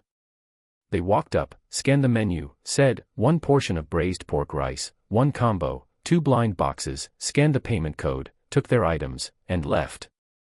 Crisp and efficient. These types of customers were the foundation. The effect of the blind box upgrade was immediate. The combination of 10 types of vegetables multiplied the unboxing experience of each blind box several times over. A girl who looked like a college student bought 3 in a row, opening each one to look inside as if she were unboxing a collectible figure. Hey, this one has quail eggs. This one has broccoli. Enoki mushrooms, enoki mushrooms. I want enoki mushrooms. The boy next to her helplessly took out his phone and scanned the payment code again. 6:15. A young man wearing a yellow delivery uniform pulled up on an electric scooter and stopped at the alley entrance. He took off his helmet, dripping with sweat, his hair plastered to his forehead. He glanced toward the stall, confirmed the words on the sign, parked his electric scooter to the side, and walked over quickly. He wasn't there to buy things. As he passed by, he glanced at the takeout containers on the counter. His Adam's apple bobbed, but he didn't stop. He walked straight up to Lin Xia. Hey sis, are you the boss? Yes. Your braised pork rice, and that braised pork belly, can you do group meals? Lin Xia's hand, currently packing a box, paused. What scale? There are 37 of us at our station. Adding in the station next door, we can probably get over 50 people. He wiped the sweat from his forehead. There's nothing good to eat in our area, and the canteen food, don't even get me started. Last week, a brother brought your braised pork rice back to the station, and the whole group fought over it like crazy. As he spoke, he started laughing. It was the kind of laugh that comes from someone who has worked all day, is starving, and lights up at the mere mention of food. I can do it. Is there a discount for group meals? Lin Xia put down the takeout container. Sir, have a seat. She rummaged through the cargo bed of the tricycle, found a small folding stool, and handed it to him. She also took a portion of freshly packed braised pork rice. Eat first. We'll talk when you're done. The delivery guy hesitated for a second, likely feeling it wasn't right to eat for free before negotiations were finished. But the moment the lid of the braised pork rice was lifted, the steam and the savory aroma wafted up, and his hesitation shattered. He took it. He squatted next to the tricycle and inhaled it in 3 minutes. The bottom of the bowl, just like with the courier from last time, was so clean it didn't need washing. He set the empty box down and wiped his mouth with the back of his hand. Delicious. Truly delicious. Lin Xia squatted across from him, holding her phone with a new page open in her notes app. Sir, where is your station? The logistics park in the east of the city. It's a 20-minute ride. What time do you usually eat? We eat during shift changes. We work in 2 shifts, one shift is from 5 to 5:30 in the afternoon, and the other is from 8 to 8:30 in the evening. 37 people, do you all want braised pork rice or a mix? The delivery guy scratched his head. Most want braised pork rice, it fills you up. A few of the women might want the combo or the blind box. 37 people. Calculating by the braised pork rice, even with a group discount of 10 yuan per portion, there was still a 50% profit margin. The sound of the system task floated into her mind. Complete first large delivery order. Single order covering greater than or equal to 30 people. 37 people. That was enough. For group meals, each portion of braised pork rice is 10 yuan, the combo is 5 yuan, and the blind box is 2.5 yuan. Minimum order of 30 people. The delivery guy's eyes lit up. 10 yuan. That swill at the canteen costs 8 yuan, and yours, he recalled the portion size and taste of the bowl he just had, your 10 yuan is practically charity. It's not charity. With a large volume, I can lower my costs. If you help me promote it at your station and we cooperate long-term, we can negotiate the price further. No problem. He took out his phone. Let's add WeChat. I'll go back and count the numbers right now. What time should it be delivered? I can guarantee it will be delivered before 4:30 in the afternoon, so it'll still be hot when you eat at 5. Lin Xia said confidently. Flavor locking. 24 hours. The confidence given by the system. Even if it was prepared at 12 noon and delivered at 4:30 in the afternoon, the moment the lid of the braised pork rice was opened, it would still be as if it had just come out of the pot. The delivery guy added her on WeChat, hopped on his electric scooter, and left. Lin Xia watched his yellow back disappear at the alley entrance. She looked down at her phone. New WeChat friend, Courier Little Zhou. She added a few words to the last line of her notes, first large order. Tomorrow. Su Hui had heard the whole thing from the side. The long chopsticks in her hand stirred the braising pot once, but she didn't say anything. But she started calculating, 37 portions of braised pork rice, how much minced pork belly was needed, how many pots of rice to steam, how many eggs to boil. Her brain was already prepping the ingredients. 7 in the evening. The remaining goods weren't sold out, the inventory today was too large, and there were over a dozen blind boxes and 5 or 6 combos left over. Lin Xia wasn't worried. She covered the remaining boxes and stacked them into the insulated box. Flavor locking. If she took them out to sell tomorrow, they would be the same as if they were freshly made today. This was the first time she had the concept of inventory. In the past, everything reset every day, and whatever didn't sell was a loss. Now, it was different. When packing up, the grilled cold noodle guy came over. Hey sis, that perfect 10 blind box you had today, do you have any left? Yes. Do you want one? Can I trade? 1 portion of grilled cold noodles for one of your blind boxes. Lin Xia smiled, then you're losing out. I'll give you 2 boxes. No need, 1 box is enough. The guy was a bit embarrassed. Lin Xia insisted on shoving 2 boxes into his hands. The grilled cold noodle guy happily carried the blind boxes back to his stall, opened one, and took a look. Quail eggs. There are quail eggs. His voice was loud enough for half the alley to hear. The lady selling cold noodles next door glared at him in disgust. Chapter 24, A Pot of Rice at the Construction Site Entrance. After closing the stall, Lin Xia packed up the items on the tricycle, and the mother and daughter rode back. Streetlights receded one by one overhead. Su Hui sat in the passenger seat, the wind blowing into the rain canopy, messing up the wisps of hair at her temples. She reached up to tidy her hair, her gaze fixed on the road ahead. Xia. For tomorrow's big order, we need to buy 2 more caddies of pork belly. I've calculated it, 4 caddies should be enough. 4 caddies won't be enough. Those young men doing physical labor consume a lot and eat a lot. Prepare an extra half a caddy of minced meat. It's better to have too much braised meat than too little, we need to make sure they're full. Lin Xia turned her head to look at Su Hui. Su Hui's face was alternately lit and shadowed by the streetlights. Her expression was very serious. Her eyes were fixed on the road ahead, her lips moving slightly, as if she was still calculating the ratio of meat to rice in her mind. Okay, Mom, I'll listen to you. We'll prepare 4.5 caddies. The tricycle turned into the narrow alley of the urban village. The humming of the electric motor echoed between the alley walls, carrying far away. The basement light was on. The first thing Su Hui did upon entering was to soak the braising spices. Today's amount of spices needed to be increased, 2 more star anises, and an extra piece of cassia bark. Lin Xia sat in the corner, her phone resting on her knee. The little red book notification bar lit up again. Her follower count had surpassed 30,000. There was a new private message. It was from Qingdong Eat Drink Play. The footage is edited, I'll post it tomorrow. I won't charge you a promotion fee. I want to edit this video however I want, don't interfere. Is that okay? Lin Xia replied with 2 words, okay. Then she opened the system panel. The new task was hanging there, quietly. Main quest, complete the first large-scale delivery order. Requirement, single order covering greater than or equal to 30 people. Progress, 0/1. It would be completed tomorrow. She placed her phone face down on the bed. The water pipe dripped overhead.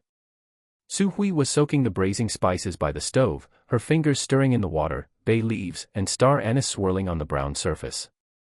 Lin Xia closed her eyes. Wake up at 4 tomorrow. No, 3:30. Although Su Hui said she could manage, Lin Xia still wanted to help out and learn the craft at the same time. Every scoop of meat, every cut surface of a braised egg, knife skills, plating, these were all techniques. None could be lacking. 3:20 a.m. Lin Xia's eyes opened before the alarm clock. Su Hui was already at the stove. The braising spices had been soaking all night, the star anise had swelled up, and the cassia bark was soft enough to bend into a half-circle when lifted. 4.5 caddies of pork belly, plus 2 caddies of lean pork from the front leg, finely chopped and mixed in. Su Hui cut it. Mahjong tile-sized, neatly cut, with clear layers of fat and lean like a textbook cross-section. Blanched twice, put into cold water, skimmed, blanched again, then drained. Caramelizing sugar. Dry pot. Rock sugar melted, light yellow, amber, to that color, Su Hui poured in the meat. Sizzle. Smoke billowed up, the exhaust fan above the stove whirred, and the basement air was stuffy and hot. Lin Xia squatted beside her, preparing vegetables. 10 kinds. Diced potatoes, tofu skin strips, kelp knots, dried bean curd sticks, lotus root slices, shredded enoki mushrooms, 1,000-layer tofu rolls cut finger length, quail eggs boiled last night, peeled and soaked in braising liquid, and broccoli broken into florets and blanched. The last item, crispy lotus root. Su Hui specifically instructed that people working physically on construction sites have good teeth, so the lotus root slices should be cut thicker, making them satisfyingly crunchy, more so than thin slices. The rice cooker started at 6. The commercial pot in the tricycle steamed 5 caddies of rice at a time. Today, 3 pots needed to be steamed. When the first pot started steaming, Lin Xia pulled out her phone. WeChat. Courier Xiaozhou. The message he sent last night, not just one, but a whole screen. Boss Lin. I've tallied it. Our station has 37 people, 28 want braised pork rice, 5 want a double combo, and 4 want a mystery box. The adjacent station isn't counted today. Once we eat and post photos in the group, I estimate it'll double tomorrow. Oh, by the way, my name is Sun Chang, not Zhou. Zhou was the name of my previous account. I forgot to change my WeChat name. Please update your note. Lin Xia changed the note from Courier Xiaozhou to Sun Chang, Station Group Meal. 10 a.m. All goods were prepared. 80 portions of braised pork rice, 37 for the station group meal, the remaining 43 for the night market. 25 portions of braised pork belly, 35 portions of meat and vegetable combo, and 150 mystery boxes. Su Hui looked at the small mountain of packed boxes on the table, wiping the sweat from her forehead with the back of her hand. Is it enough? Enough, Lin Xia said, placing the 37 group meal portions into 2 large insulated boxes, sealing them tightly, and securing them with straps in the back of the tricycle. 10:40 a.m., departure. Sun Chang had changed the delivery time in the group last night. Their station's morning shift would change at 11, so it would just make it. Sun Chang was waiting at the entrance of the Qingdong Logistics Park. He wore a yellow uniform, a helmet tucked under his armpit, his face peeling from sunburn, but he was full of energy. They're here, they're here. He jogged over to help move the insulated boxes. The logistics park wasn't big, just a row of tin-roofed sheds and a concrete yard, which was filled with electric bikes. Over 30 people were either squatting on the steps scrolling on their phones, leaning against the wall smoking, or chugging water from mineral water bottles. Each of them had that lean build, tanned and with bulging veins on their arms. Sun Chang placed the insulated boxes on a concrete platform in the middle of the yard, then turned and yelled into the building, "Dinner's ready. Su's braised pork rice. The one I told you about yesterday." A crowd of people surged out of the building. Lin Xia lifted the lid of the insulated box. Steam. Not the lukewarm, half-dead steam from something that had been sitting for hours, but the piping hot, freshly made steam, with the rich aroma of braising liquid mixed with the sweet scent of rice wafting into their faces. Flavor locking. Chopped pork belly was spread over the rice, the sauce a glossy red, the fat still bubbling slightly. Half a braised egg, perfectly sliced, the yolk steeped a deep brown. 3 kinds of vegetables, neatly arranged. A bald young man at the front peered into the box, then looked again. Good heavens, is this really 10 yuan's worth? A burly man wearing a wristband behind him craned his neck. No way, right? 10 yuan for pork belly. Group meal price, Lin Xia said, standing by the insulated box, handing out boxes one by one. Minimum order of 30 people, 10 yuan per portion. Unlimited rice, 3 vegetable choices.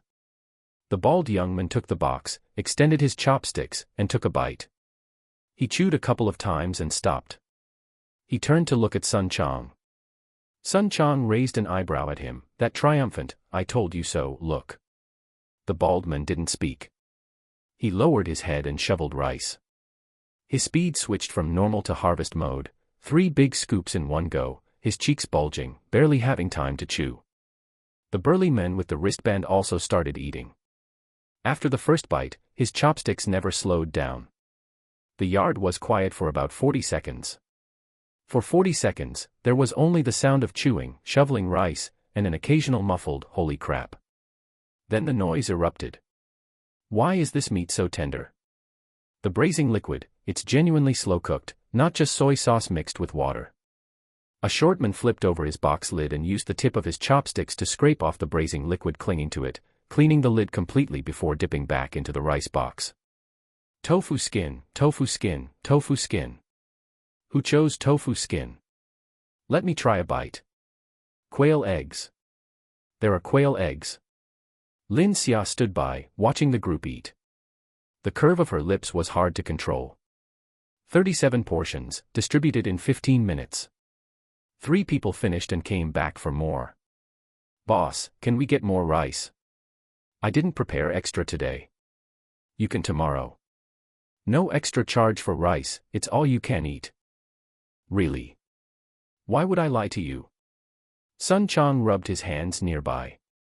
Because Sun Chong organized the group purchase, Lin Xia gave him 1 yuan for each box meal. 37 wasn't a lot, but this was pure profit, and it would be daily. "Boss Lin, tomorrow you." "Tomorrow as usual. You can count the adjacent station too." "No problem." As Sun Chong patted his chest, a sound rang in Lin Xia's mind. Ding. Main quest complete, first large-scale delivery. Single order covered 37 people, goal achieved. Reward granted, random recipe blueprint ×1. She didn't open it on the spot. She collected the money and the boxes.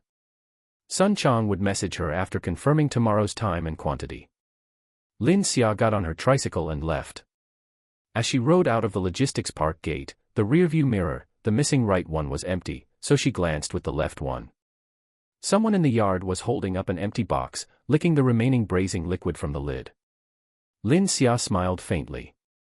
The tricycle turned onto the main road. It was past 11, and the sun was scorching. She didn't go straight back. Instead, she rode 2 more kilometers east. A large residential project was under construction in Qingdong, building advertisements were plastered on the construction hoarding, and the sounds of mixers and electric drills came from within. At the main entrance of the construction site, a natural path had formed, with 4 or 5 stalls selling lunchboxes on either side. Lin Xia parked her vehicle by the roadside, not getting off. She just sat in the driver's seat and watched for 5 minutes. The 4 stalls sold mostly the same things: white rice with 2 meat and 1 vegetable, or 1 meat and 2 vegetables. The price signs read 12 to 15. The quality of the lunchboxes was obvious at a glance: aluminum foil boxes, vegetables piled together indistinguishably whether stir-fried or stewed, all a uniform grayish-yellow, looking much like leftover cafeteria food dumped together. The plastic tablecloth on the counter was stained with oil, its corners curling up, flies landing on it without even bothering to fly away. One of the stalls was the largest, occupying the space of 2 folding tables. The stall owner was a fat man, wearing a tank top, flip-flops, and a dirty apron tied around his waist. He had the most customers, not because the food was good, but because his location was closest to the main gate. Lin Xia took in all these details. Then she pulled out her phone, opened the map, and measured the distance. From the construction site to her basement, it was an 18-minute tricycle ride. If she arrived at 11:30 a.m., catching the workers' lunch break at noon, the timing would be perfect. She put away her phone, twisted the throttle, and left. Chapter 25, A Spoonful of Chili Oil. Back in the basement, Su Hui was washing the pot. "Did you deliver it?" "Delivered." "They ate it all clean." Lin Xia moved the empty insulated box off the tricycle and squatted by the doorway to wipe it down. She stopped after a couple of wipes. "Mom." There's a construction site to the east with over 100 workers, and they don't have many good options for lunch. The steel wool ball in Su Hui's hand paused. You want to go there? I went to check it out first. I'll try it out tomorrow at noon, bringing 50 portions. If it doesn't sell out, so be it. If it does, that's an extra revenue stream. Su Hui rinsed the pot and turned it upside down on the rack. If it's 50 portions, we'll need to add another 3 jin of pork belly. We'll need to steam 2 more pots of rice. Okay. Add some sour long beans to the vegetable dishes. Those doing hard labor have heavy palates. Sour long beans go better with rice than anything else.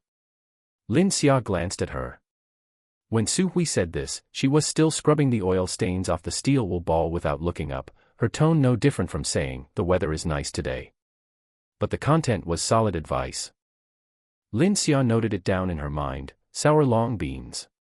She prepped the goods in the afternoon. With some time left after prepping, Lin Xia sat in the corner and opened the system panel. Recipe blueprint. A yellowed virtual sheet of paper unfurled in her consciousness. On it was drawn a small bowl containing a red liquid with a ring of oil droplets along the edge. Title: Lost Grade, Soul-Stirring Chili Oil. The recipe was extremely detailed. The main ingredients were a mixture of 3 types of chili peppers, bullet peppers, lantern peppers, and erjingxiao peppers. The ratio was 7:2:1, corresponding to aroma, spiciness, and color, respectively. The peppers must be dry-fried until slightly charred, then crushed but not ground into powder, retaining a granular texture. The auxiliary ingredients included white sesame seeds, Sichuan peppercorns, star anise, bay leaves, and cinnamon. These were common. What was uncommon were 3 things: crushed perilla, dried tangerine peel powder, and a small pinch of stir-fried dried shrimp. Perilla removes fishiness and enhances umami, tangerine peel adds layers of aftertaste, and the dried shrimp provides a seafood foundation. Adding it to the chili oil won't make it taste like seafood, but it will give the entire chili oil an indescribable layer of depth. The final step is pouring the oil. When the oil temperature is at 30% heat, first blanch the onion and scallion segments, then fish them out and discard them. Raise the oil temperature to 70% heat and pour it over the crushed peppers. A sizzle sound. A pot of chili oil. Lin Xia read the recipe 3 times. Then she closed the panel and opened her notepad. Line 26, recipe acquired. Soul-stirring chili oil. Trial run tomorrow. Saved. At 4:30 p.m., it was time to set up the stall. The next day. At 2:50 a.m., Lin Xia climbed out of bed. Half an hour earlier than usual. She had to try making the chili oil. She dug out the ingredients listed in the recipe. The bullet peppers were bought at a dry goods store yesterday afternoon for 4 yuan a jin, and she bought 2 jin. She also had lantern peppers and erjingxiao peppers. White sesame seeds, Sichuan peppercorns, star anise, bay leaves, and cinnamon were staples for braised dishes. Perilla could be found at the seasoning shop in the wet market, sold loose for 3 yuan a small bunch. Tangerine peel powder was from the pharmacy. She bought 20 grams for 2 yuan and 50 cents. Dried shrimp. From a dried seafood stall at the wet market, 6 yuan per liang. Lin Xia bought 1 liang. The total cost was less than 20 yuan. She mixed the 3 types of peppers according to the ratio. Dry pan, low heat, stir fry. Lin Xia squatted in front of the induction cooker, watching the pot. The peppers rolled around the bottom of the pan, their surfaces slowly deepening from dark red, edges slightly charred, and a spicy plume of smoke rose up, stinging her eyes until they watered. Su Hui was choked awake. She sat up and rubbed her eyes, seeing Lin Xia squatting in front of the stove with a bright red mass in the pot. "What are you doing?" "In the middle of the night. Trying out something new." Su Hui threw on a coat and walked over. She squatted down to look at the pot, then glanced at the pile of materials laid out to the side, the 3 types of peppers, white sesame seeds, perilla, tangerine peel powder, and dried shrimp. She didn't ask where the recipe came from. Over the past few days, she had learned one thing: if something didn't make sense coming from her daughter's mouth, don't ask, just look at the results. Once the peppers were stir-fried, she poured them out. Lin Xia used a rolling pin to crush them. Not too fine, keeping some texture. After crushing, she put them into a stainless steel basin and mixed in the white sesame seeds, crushed perilla, tangerine peel powder, and dried shrimp. Su Hui leaned in and took a sniff. Dried shrimp. Yes. In the chili oil. Yes, that's the recipe. Su Hui didn't press, what recipe? She picked up the small bag of dried shrimp, pinched some with her fingertips, and held it under her nose to smell. The dried shrimp needs to be dry-fried first. To remove the fishiness. If you mix it in directly, it will have an earthy, fishy smell. Lin Xia glanced at her. Mom, you really are the best. The recipe was one thing, but the specific technique and heat control still required an expert's touch. If the dried shrimp wasn't dry-fried, after being mixed into the crushed peppers and heated, the fishy smell would be amplified.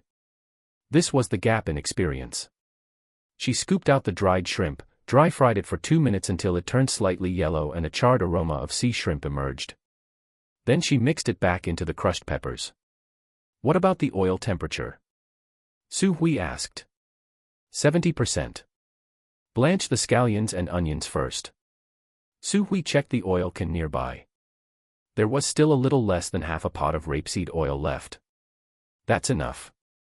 The oil went into the pot. Su Hui expertly cut the scallion segments and onion slices and tossed them into the oil. At 30% heat, the scallions and onions started to bubble slowly in the oil, a golden hue spreading from the edges inward, the sweetness of the onion and the pungent aroma of the scallions blending into the oil. She fished them out and discarded them. The oil temperature rose.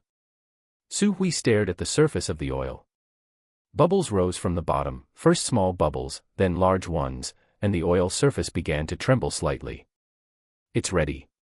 She lifted the pot. Lin Xia held the basin of crushed peppers with both hands and set it steadily on the stove. Su Hui raised the pot and poured the hot oil down. Sizzle. The basement exploded. Not a real explosion. It was the scent that exploded. The crushed peppers churned in the boiling oil, the white sesame seeds popped with a crackle, the crispness of the perilla, the lingering sweetness of the tangerine peel, the rich umami of the dried shrimp, and the distinct spiciness and aroma of the 3 types of peppers, all were forced out by the high heat in that instant, blending into an absurdly intense compound aroma that surged up from the stainless steel basin, hit the ceiling, bounced back, and spread in all directions. The musty smell in the basement was completely uprooted. In the entire space, only the scent of the chili oil remained, so thick you could grab it with your hand. Su Hui put down the pot. She looked down at the chili oil in the basin. Red. Not just any red. It was that kind of red, deep to the point of shining, shining to the point of being translucent. A layer of golden sesame seeds floated on the oil surface, the crushed peppers settled at the bottom, and occasionally a small bubble would rise from the debris and pop with a pop sound. She took a pair of chopsticks, dipped a little, and put it into her mouth. When her lips touched the tip of the chopstick, her expression went blank for a moment. Then she pulled the chopstick out, let her hand hang, and stood there without moving. Mom. Su Hui blinked twice. This thing of yours, her voice was a bit hoarse, if your grandmother tasted this, she'd be able to sit up from her coffin to praise you. Lin Xia couldn't help but laugh. The chili oil was poured into a clean glass jar. A full jar, enough for about 50 small portions. Day broke. Today's schedule was tighter than yesterday's. Morning prep for the group meal, lunch delivery to the construction site, and afternoon prep for the night market goods. Group meal. 50 portions. Yesterday, Sun Chong's site had 37 people, and today they pulled in 13 more from the neighboring site, making up 50. 50 portions of braised pork rice. 5 jin of rice, 3 pots.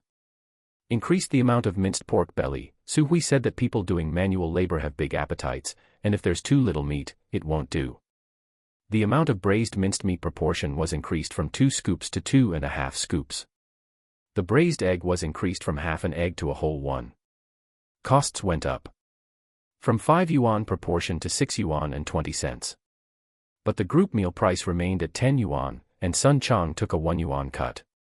Profit was 2 yuan and 80 cents per portion. 50 portions, 95 yuan. Plus the system subsidy, 10 yuan for the first order of the day. A subsidy of 500 yuan. Total income for one group meal order, 595. It was simply too good. Chapter 26, Scouting the Construction Site. 11:30 a.m. Time to go.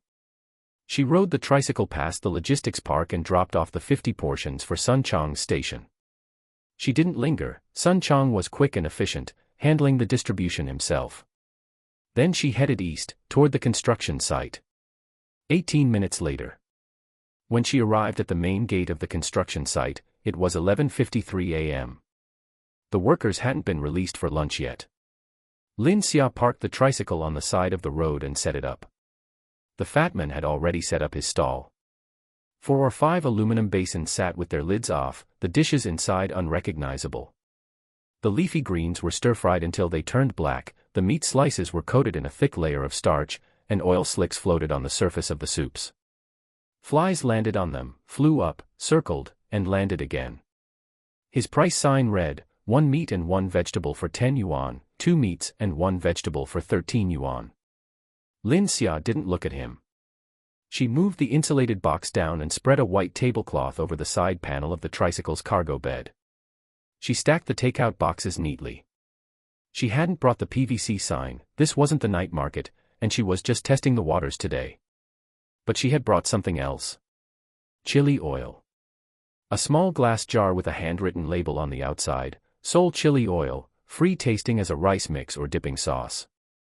12 p.m. The construction site bell rang. The sheet metal gate swung open with a clatter. Workers poured out from inside, still wearing their safety helmets. The dust and sweat on their faces were mixed together, and their clothes were covered in cement spots. Their gazes automatically scanned the lunchbox stalls on the side of the road, and their legs followed, moving in that direction. 3 people had already walked up to the fat man's stall. Then, a crosswind blew in from the alley entrance, blowing exactly from the direction of the tricycle toward the construction site gate. Lin Xia had opened the lid of the insulated box. She had timed it perfectly. The steam from the braised pork rice and the aroma of the chili oil were carried by the wind, wafting 20 meters in one go. The 3 workers walking at the front stopped simultaneously. One wearing a yellow safety helmet looked back. He saw the young woman with a ponytail standing next to the tricycle, saw the neatly stacked takeout boxes on the counter, and saw the white steam rising from the insulated box. There's a new stall over there. The person behind him craned his neck to look, then walked over. The first batch to come over consisted of only 5 or 6 people, carrying the tentative air of, let's see what it's like first. Lin Xia opened a box of braised pork rice and placed it at the very front of the counter. Minced braised pork belly, sauce-colored, covered the rice. The braising liquid had dyed every grain of rice a deep brown, making it shiny and glistening. A braised egg rested in the corner. The egg white was sauce-colored, and the cross-section of the yolk was a deep, dark hue. 3 vegetable dishes, lotus root, tofu skin rolls, and enoki mushrooms, each occupied their own compartment. Yellow Hat leaned in to take a look, his nose twitching. How much? 12. It's only 10 over there. He tilted his head, pointing at the fat man's stall. Go take a look at the food over there, then come back and say that. Yellow Hat pursed his lips. He looked back and swept a glance over those black, mushy things in the basins at the fat man's stall. Give me one. He took the box, and Lin Xia handed him a pair of chopsticks. Yellow Hat stood next to the tricycle and took his first bite. Lin Xia unscrewed the chili oil jar, scooped a spoonful with a small spoon, and placed it on a disposable dish nearby. Dip it and eat. Free to try. Yellow Hat picked up a piece of minced pork belly, dipped it in the chili oil, and put it in his mouth. After chewing twice, his chopstick stopped in midair. He turned back and shouted toward the construction site gate, his voice loud enough for everyone in front and behind to hear. Brothers. Stop eating that stuff over there. Come over here. This tastes good. That shout was more effective than any advertisement. The workers gathered around in 2s and 3s. Some stood on the side first to watch others eat, only taking out their money after watching for a bit. Others took out their phones directly to scan the QR code, muttering, 2 yuan more is 2 yuan more. 10, 20, and a few more who had turned away from the front of the fat man's stall. Braised pork rice is 12, chili oil is free to try. Lin Xia collected money while handing out boxes. Su Hui hadn't come along, she was at home preparing goods for the night market. Lin Xia was busy alone, but she wasn't flustered, her rhythm was very steady. Collecting money, handing out boxes, tossing change into her apron pocket, the sounds of QR code scans chiming. In 15 minutes, 30 portions were gone. When there were 20 portions left, the fat man couldn't sit still anymore. He sprang up from his folding chair, watching the crowd in front of his stall go from a dozen people to 5, then from 5 to 1, and finally that last one left too, walking over to that blue tricycle. He carried a pair of greasy chopsticks, walked over in his flip-flops, with 2 helpers following behind him. He stopped when he reached the tricycle. He looked Lin Xia up and down, his gaze sweeping from her ponytail to her apron, and from her apron to the insulated box. New here? Yes. The fat man looked down at the lunchboxes on the counter, then looked at the price. 12 yuan lunchboxes, what kind of meat are you using? Pork belly. Pork belly is 14.50 a jean. How much meat are you putting in one lunchbox? Can you even sell it at this price? Lin Xia ignored him and continued packaging portions for the workers in line.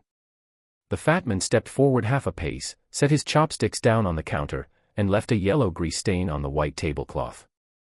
Let me tell you, girl, I've been working this spot for 2 years.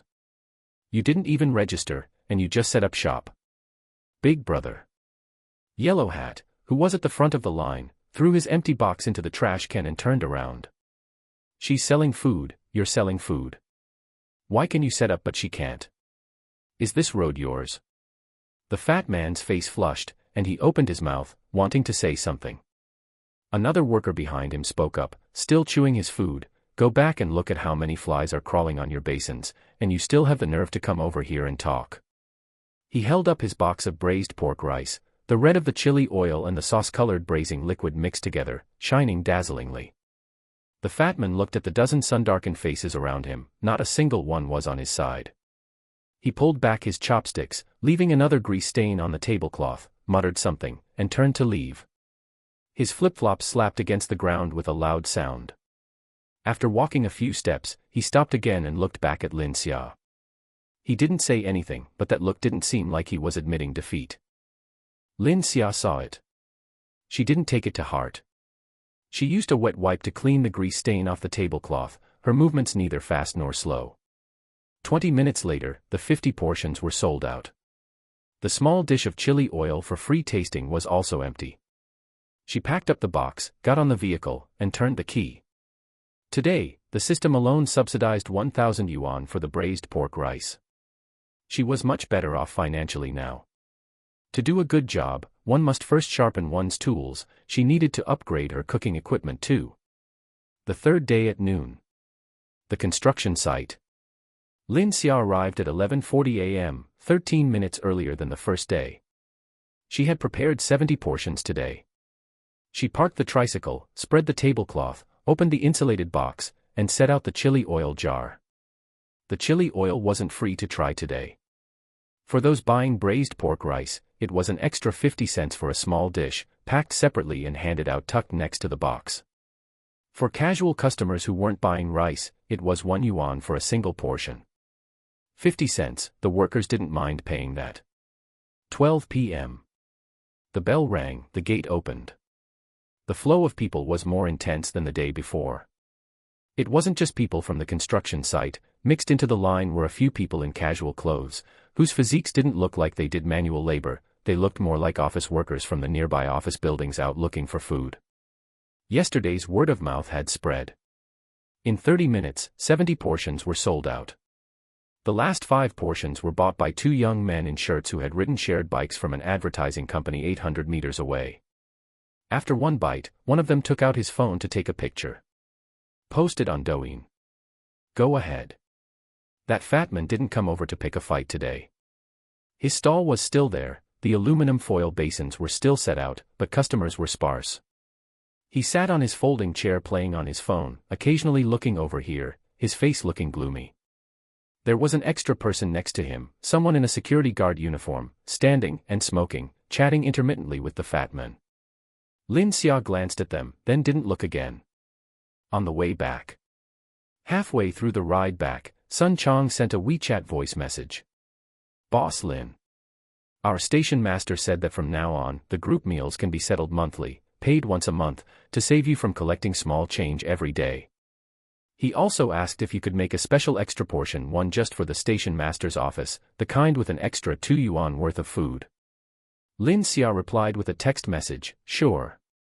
The extra portion version will have an extra scoop of meat and a braised egg, plus a portion of chili dipping sauce, for 12 yuan.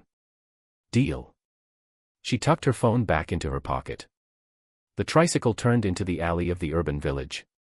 Chapter 27, Teacher When Savors the Old Taste. At the entrance of the basement, Su Hui was moving things, not ingredients, but a cardboard box. Mom, what's this? That express package of yours. Lin Xia walked over to take a look. A shipping label was stuck on the box. It was the stuff she had bought online 2 days ago. 50 small glass bottles for portioning, with screw-on caps, palm-sized and chubby. 200 small disposable dishes. A roll of sealing film and a hand-operated heat sealer. There was also a stack of waterproof, custom-printed labels that read, Su's Soul Chili Oil, with a line of small print underneath, handcrafted, perfect for rice, meat, and everything. Su Hui fished the stack of labels out of the box and rubbed the text with her fingertip. Soul Chili Oil. Yeah, I came up with the name. You're going to sell this separately? Yes. Bottled. 15 yuan a small bottle, 100 milliliters. I'll sell them at the night market and list them on Little Red Book too. Su Hui picked up a glass bottle and turned it under the overhead light bulb. The glass was clear. It should look quite nice when filled with red oil and held up to the light. Have you calculated the cost? I have. The chili, sesame, spices, and oil for one small bottle add up to a cost of 2.3 yuan. The bottle and label cost 1 yuan. Total cost is 3.3 yuan, and I'm selling it for 15. Su Hui's hand paused on the bottle. She could calculate the profit margin. All right. I'll make an extra pot tonight.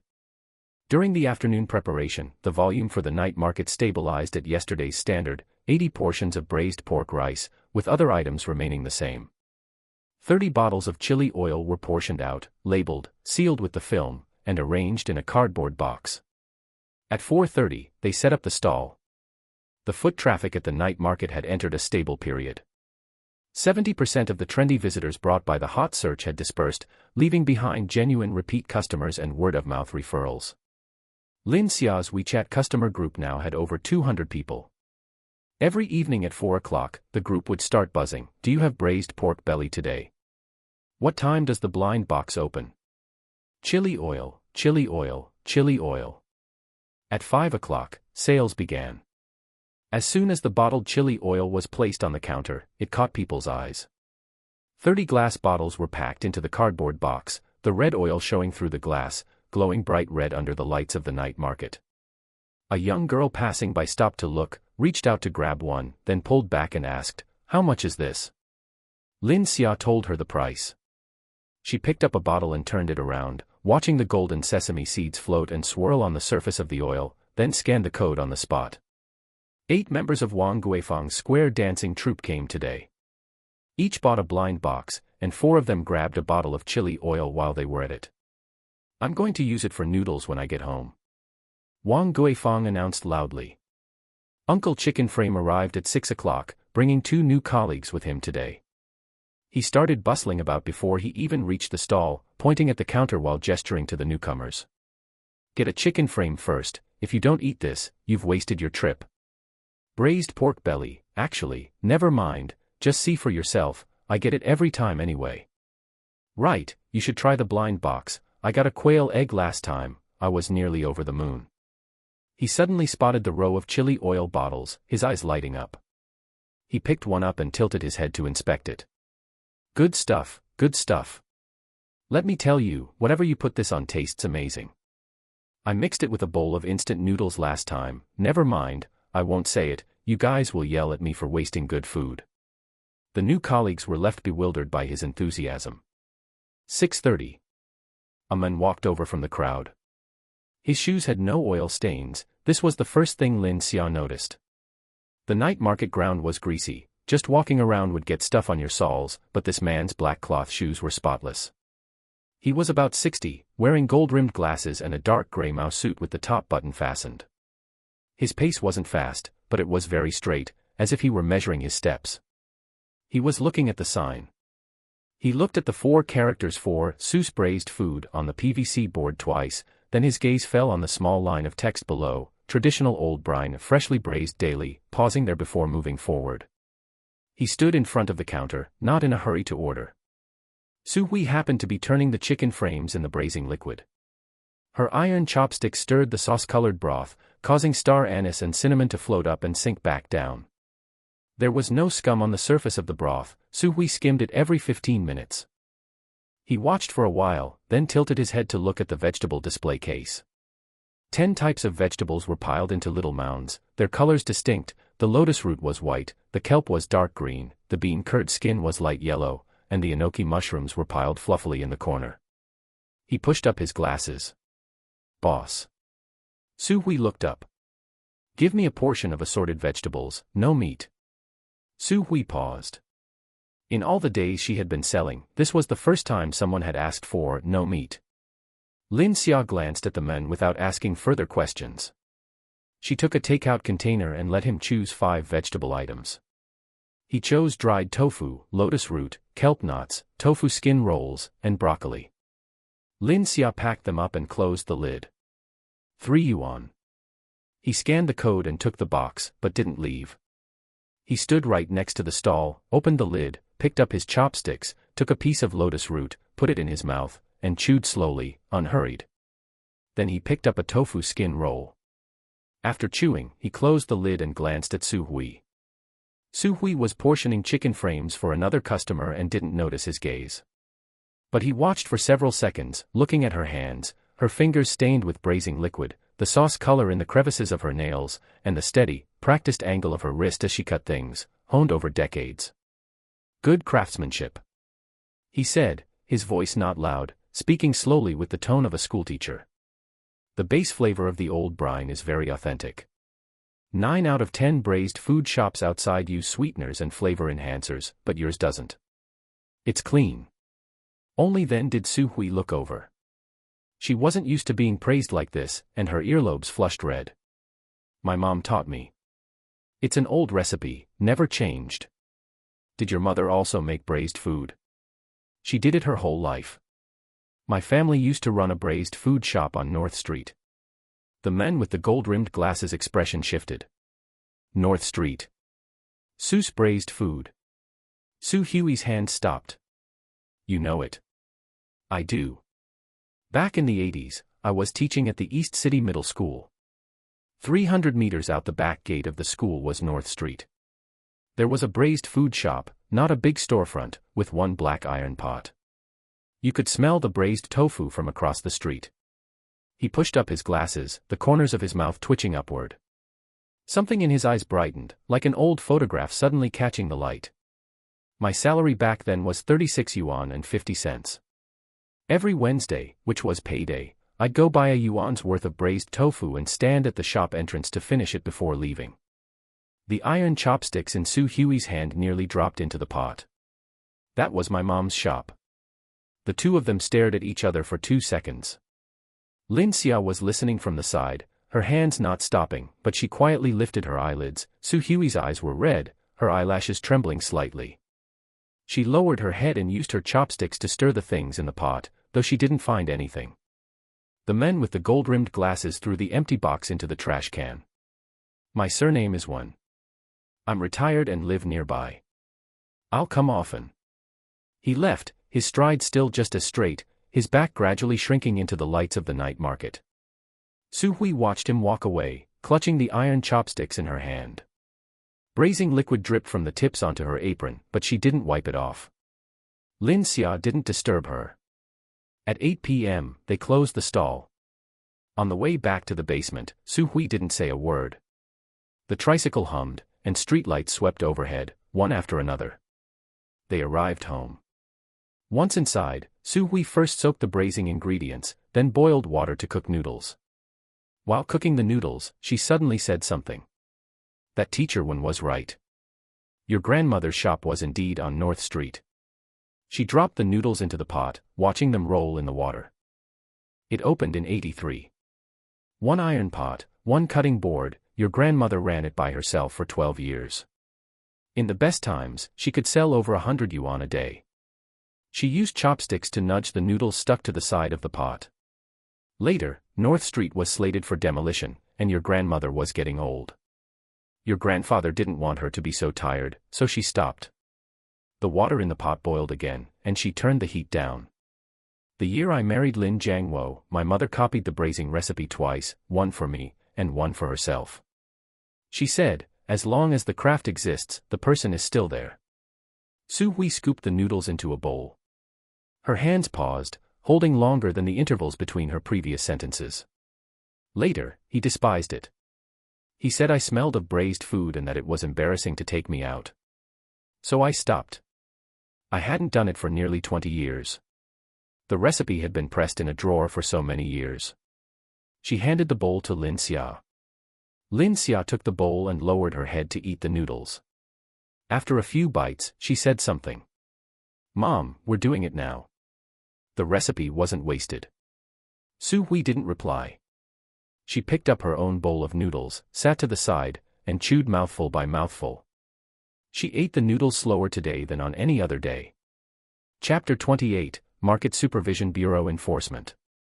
I was halfway through my noodles when my phone rang. It was a WeChat voice message from Sun Chang. Boss Lin, something's gone wrong. His voice sounded different from earlier today. It had been excited and warm, but now it was frantic. 2 of the guys at our station said their stomachs were acting up this afternoon, and they've been in pain all day. Then, the station chief just got a call saying someone filed a formal report with the Health Inspection Bureau, claiming you've been adding illegal ingredients to your braised food. Lin Xia's chopsticks froze. What illegal ingredients? The person who reported it said it was poppy shells. The basement went quiet for 3 seconds, save for the dripping of the water pipe. Su Hui set her bowl of noodles aside, untouched, and looked at Lin Xia. Lin Xia placed her phone on her knees. A chill crept down her back, spreading from her spine outward. Poppy shells. She knew the gravity of those 3 words. This wasn't just about hygiene issues or a fine and a shutdown, this was a criminal matter. She clenched her fist until her knuckles cracked, then released it. Who? That guy from the construction site. She thought for a moment. A report about poppy shells wasn't something just any boxed lunch seller would think of. It might have been the man in the security uniform who was chatting nearby yesterday. Since the hygiene complaint didn't work, they'd escalated it to illegal additives, and they did it under their real names. A formal report meant the Health Inspection Bureau had to open an investigation and pay a visit. Even if they found nothing, the stall would have to shut down for at least a day. Sun Chang sent another message. The station chief says someone might come to your stall to inspect it tomorrow. Be careful. Lin Xia didn't reply with a voice message. She typed, got it. I'll open the stall as usual tomorrow. Can you ask those 2 guys who felt sick what else they ate today besides my food, when they started feeling bad, and what their specific symptoms are? The more detailed, the better. After sending it, she put her phone down. Su Hui was still holding her bowl. The noodles had started to get mushy. Xia. Yeah. Poppy shells, your grandmother's recipe never contained anything like that. I know. I know exactly what's in the braising liquid. Star anise, cinnamon, bay leaves, Sichuan peppercorns, dark soy sauce, rock sugar, bean paste. We don't even use MSG. I know. Su Hui set the bowl down by her side, gripping her chopstick so hard her knuckles turned white. Lin Xia opened her notes app, went to the document labeled Accounts, and scrolled to the last line. Line 27, Poppy shells. Formal report. Health inspection. Just then, her phone lit up with a WeChat message. It wasn't Sun Chang, it was Old Chen. Little Lin, have you heard? Someone's coming to inspect your stall tomorrow. But this time it's not from the management office, it's the health inspection squad. They're a higher rank than last time. Is there anything wrong on your end? Lin Xia replied, no, brother. Nothing in my pot contains illegal ingredients. Old Chen replied instantly. All right. I'll keep an eye on things tomorrow. Lin Xia placed her phone face down on the bed. The basement was quiet, save for the dripping water pipe. Su Hui wasn't sleeping. She sat on the edge of the bed, still clutching those chopsticks. Mom, you should get some sleep. I can't. I'm waking up at 3 tomorrow. I need to make time to head to the Market Supervision Bureau to ask for advice. Su Hui looked at her. Ask for advice on what?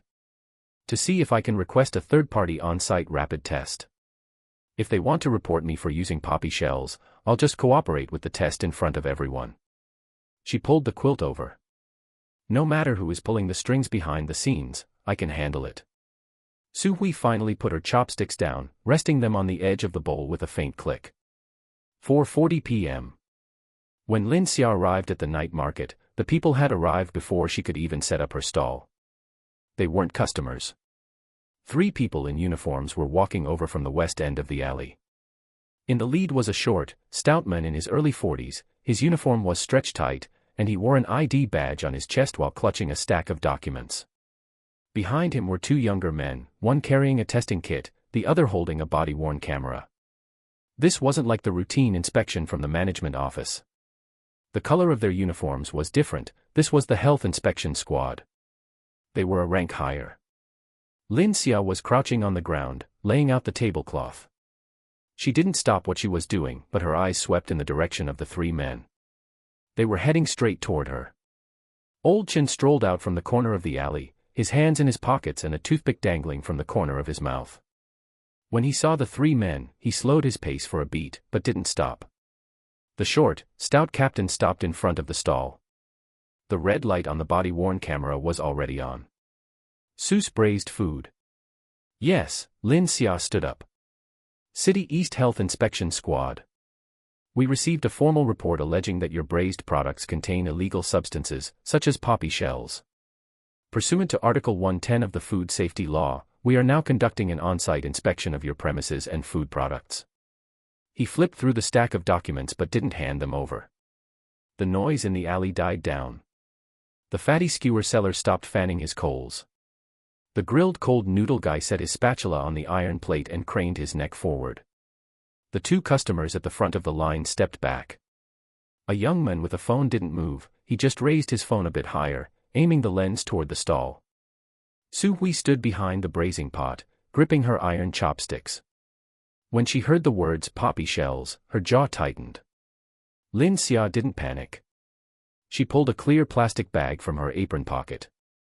Inside was a small cardboard box printed with Food Safety Rapid Test Strip, morphine class substances, with the pharmacy receipt still attached to the back.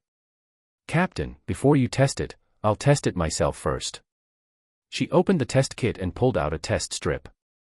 She walked over to the braising pot, scooped up a spoonful of the liquid, and dripped it onto the sample well of the test strip. A few more onlookers gathered. Some regular customers who had bought her food stood in the outer circle, watching with nervous expressions. The liquid on the test strip slowly seeped across the testing area. 10 seconds. 20 seconds. 30 seconds. 2 lines. Both the C and T lines are showing color. It's negative. There are no morphine class substances. Lin Xia turned the test strip over, facing it toward the body-worn camera. You can test it again with your equipment if you like. I'll wait. The short, stout captain glanced at the test strip, his expression unchanged. He tilted his head, and the young man behind him carrying the testing kit stepped forward. But the testing kit wasn't opened. The short, stout captain took a step forward. His gaze passed over Lin Xia and landed on the braising pot. We'll see after the test.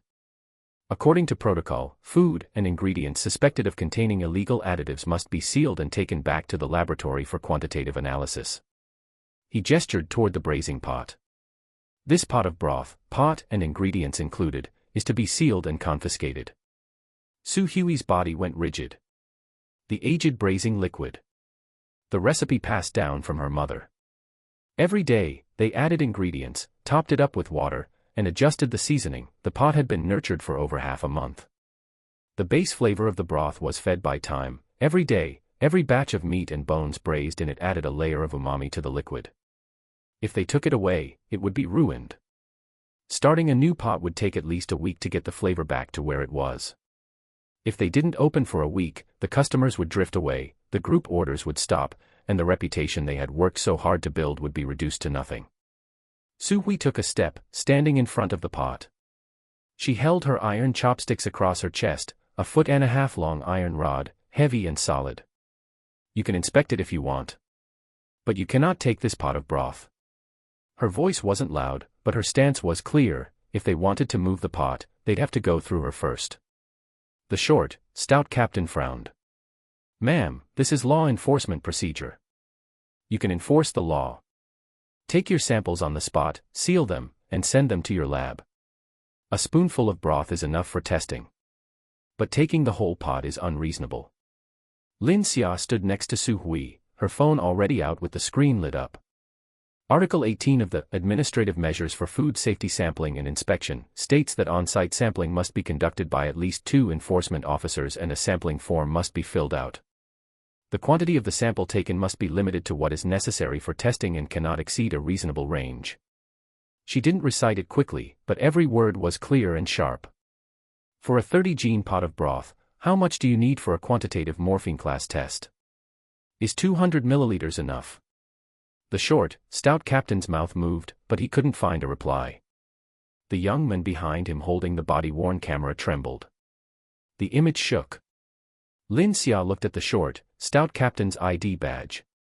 His surname was Zhang, a 3-character name, squad captain. Captain Zhang, where is your written enforcement order? You just said that pursuant to Article 110, an on-site inspection is allowed, but sealing and seizing food requires a written seizure and impoundment decision. Do you have one? Captain Zhang's expression changed. He certainly didn't. This operation, how should he put it, didn't follow standard procedure. Someone had put in a word, and he brought his team to take a look. If they could find a problem, great, if not, they'd just seize the goods and drag it out for 10 days or half a month until the test report came out. Delaying was the whole point. But he hadn't expected a girl running a braised food stall at a night market to start rattling off legal articles and clauses. Chapter 29, Teacher Wen's Phone Call. Several electric scooters were parked haphazardly at the entrance of the alley, and the crowd was growing. Those in the outermost circle were already standing on tiptoe, trying to peer inside. Fatty Skewer Seller gripped his fan tightly, not even waving it, and didn't dare to breathe out loud. Captain Zhang remained where he was. He slowly adjusted the ID badge on his chest, his gaze pressing down on Lin Xia's face. That look wasn't anger, it was certainty. I have the procedure, and you can't stop me. Su Hui didn't move. She held the iron chopsticks horizontally across her chest, her body wedged between the braising pot and the counter. The 1.5 long iron rod looked dark and heavy under the streetlight. She planted her feet firmly, not retreating. Just then, a voice came from behind the crowd. Let me through. It wasn't loud. It was no different from greeting a neighbor at the vegetable market. But the crowd automatically shifted to both sides, not because they were pushed, but because they stepped aside voluntarily. When Hong walked out, he wore a dark gray Zhongshan suit and gold-rimmed glasses, with every single button fastened from the collar all the way to the top. He carried a bulging cloth bag in his hand. He was likely there to buy the day's vegetable platter. He stood to the side of the stall, his gaze sweeping from Captain Zhang to the testing kit, then landing on Su Hui, who was standing in front of the braising pot. He paused for 2 seconds. Then, he hung the cloth bag on his wrist, lowered his head, and slowly fished something out from inside. An old-fashioned flip phone. It had a blue casing, its 4 corners worn white, and the numbers on the keypad were so faded they were barely visible.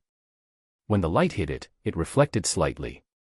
A young man nearby caught a glimpse of this phone and almost couldn't hold back a laugh, lowering his head to press his lips together. When Hong flipped open the phone cover and rested his finger on the keypad, pressing one number at a time, slowly. He was older and his eyesight wasn't great, so he would press 1, then look down to confirm it. He wasn't in a hurry. No one in the entire alley spoke. Even the sound of the sauce being mixed at the neighboring cold noodle stall stopped. Beep, beep. Little Lou. When Hong spoke, his voice flat and unhurried, like he was reading a text in night school. This is when Hong. Over here at the Qingdong night market, a few people from the health inspection squad have arrived, saying they want to seal up someone's braising pot. He paused for a moment, not rushing, letting his words flow naturally. I have a question. Since when is it standard operating procedure to carry off an entire pot of broth without issuing written documentation or filling out sampling forms during on-site enforcement? After asking, without waiting for the other party to reply, he added another sentence. I am standing right here at the scene. The body camera is on, I saw it. On the other end of the line, there was silence for about 4 seconds. Then, the voice exploded from the flip phone's earpiece. The flip phone had poor speaker quality and leaked sound badly. The tone, the speed, and the oppressive force of it were all heard by everyone around. Which squad? Who is leading the team? Wen Hong tilted his head and swept his gaze over the ID badge on Captain Zhang's chest. The ID badge says Zhang something, you can check it yourself. He held the phone to his ear, looking straight ahead as if waiting for a bus. There was another silence on the other end of the line. Then, the pitch of that voice rose by half an octave, the speaking speed increased, and the words became dense, leaking out intermittently from the earpiece. Everyone present understood the meaning. Grilled cold noodle guy, gripping his spatula, slowly turned his head and asked the lady at the neighboring cold noodle stall with his mouth movements, "Who is this old man?" The lady at the cold noodle stall shook her head.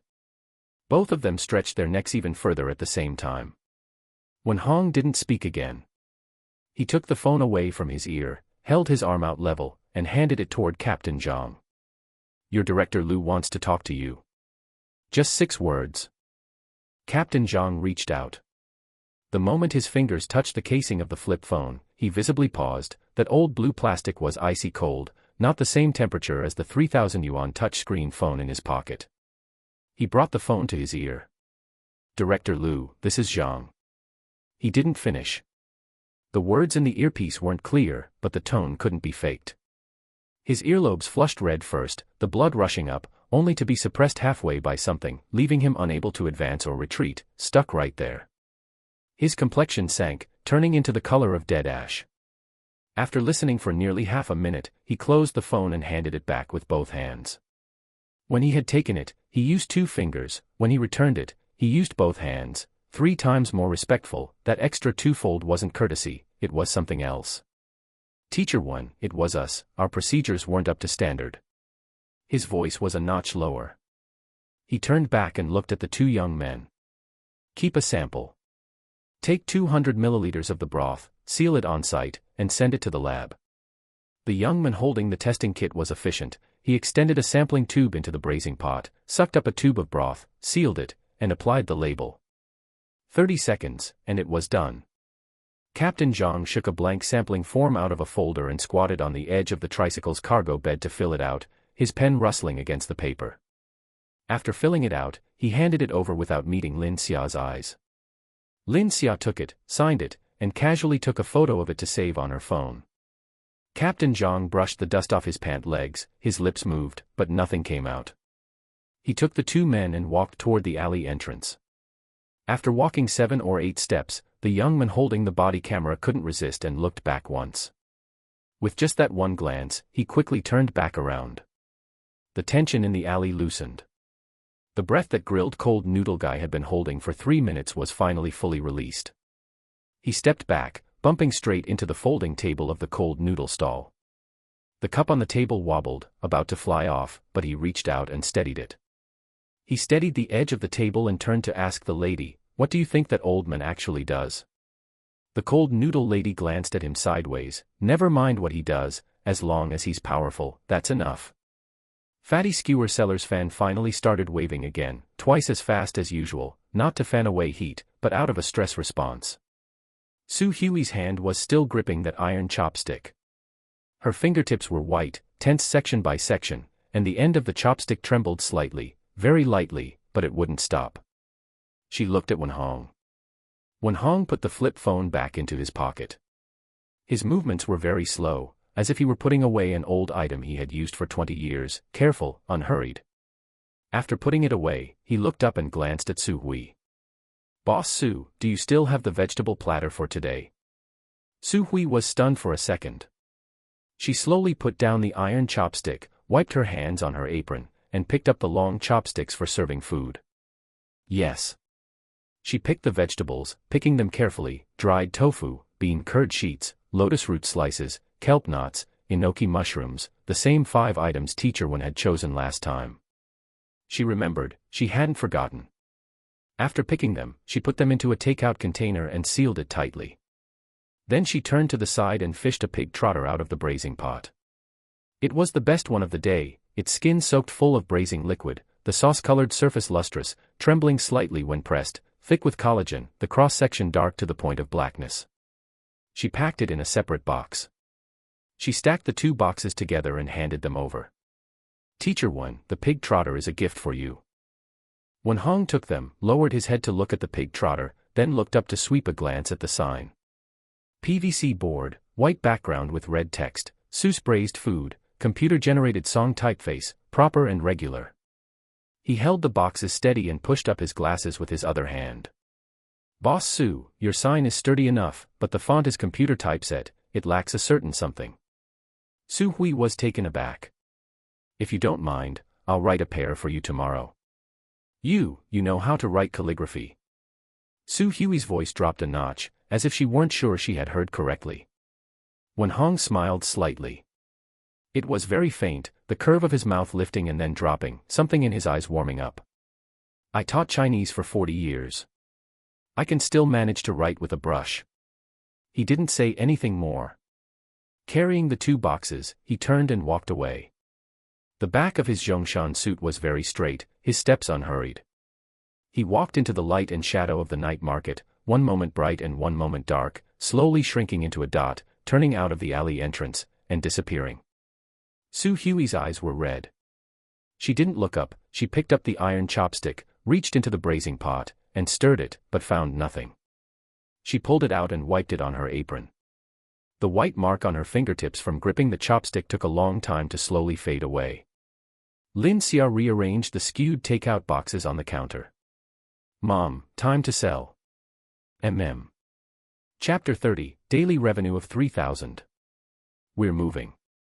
Business tonight was even fiercer than the past 2 days. It wasn't entirely because of the traffic. The scene from this afternoon had spread throughout the alley. Seuss was reported by someone. They inspected it on the spot, and it was clean.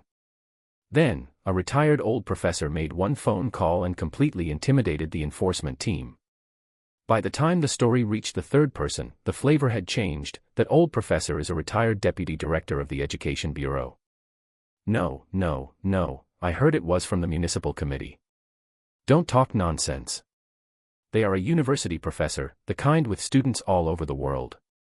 The versions varied, but the conclusion was the same: Seuss's food is clean, it has someone backing it, and it's not to be messed with.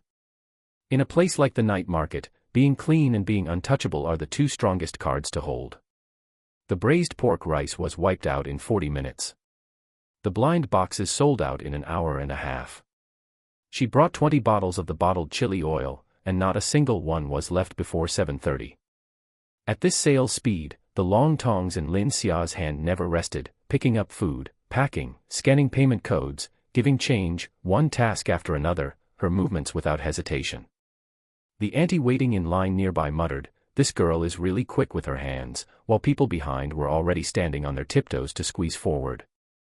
The grilled cold noodle guy had been selling all night. At 8 o'clock, he set down his spatula and walked over with his iron plate. "Hey girl, let me discuss something with you." Lin Xia was stacking the last few takeout boxes without looking up. Go ahead. That braising liquid of yours, the one left at the bottom of the pot, could you spare me some?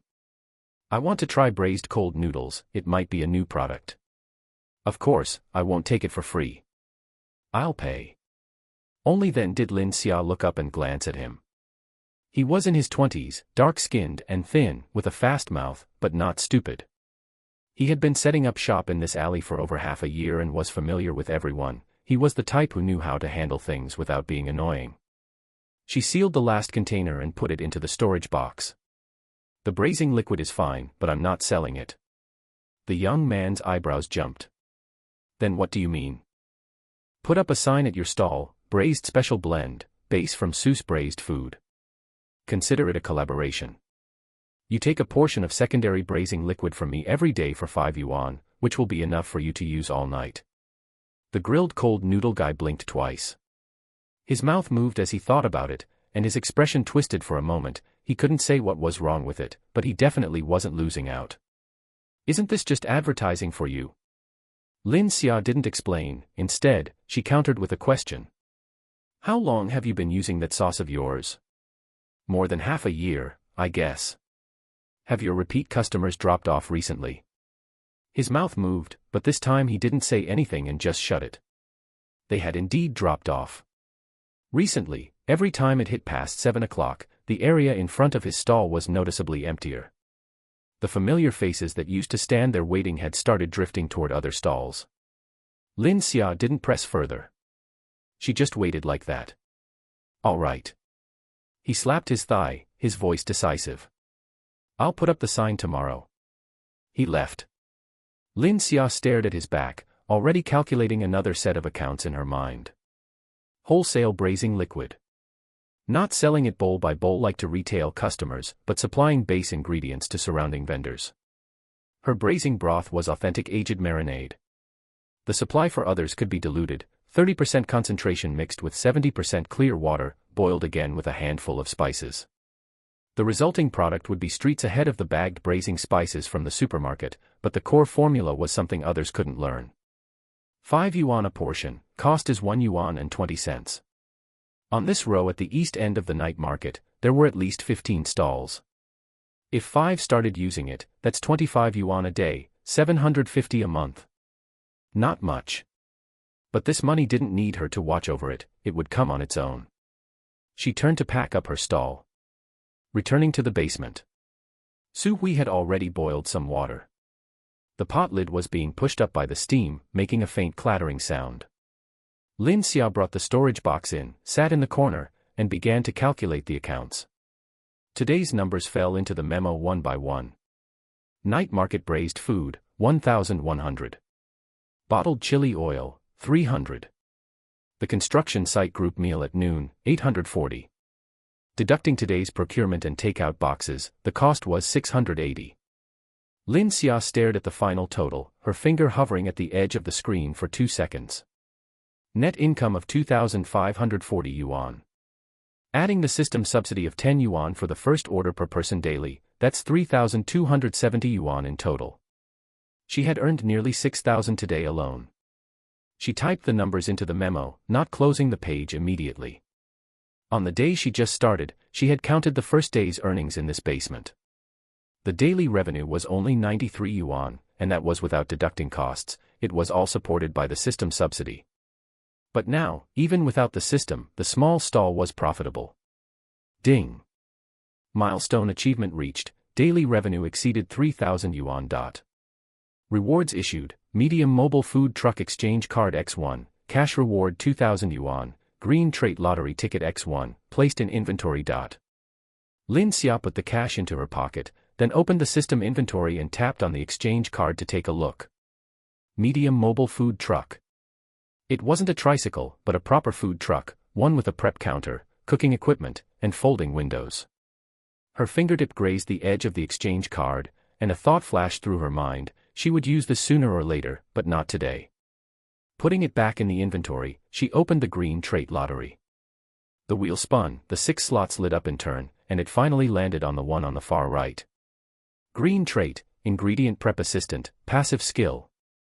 After equipping this trait, when the host processes ingredients, cutting and prep efficiency increases by 200%, and ingredient waste drops to 0.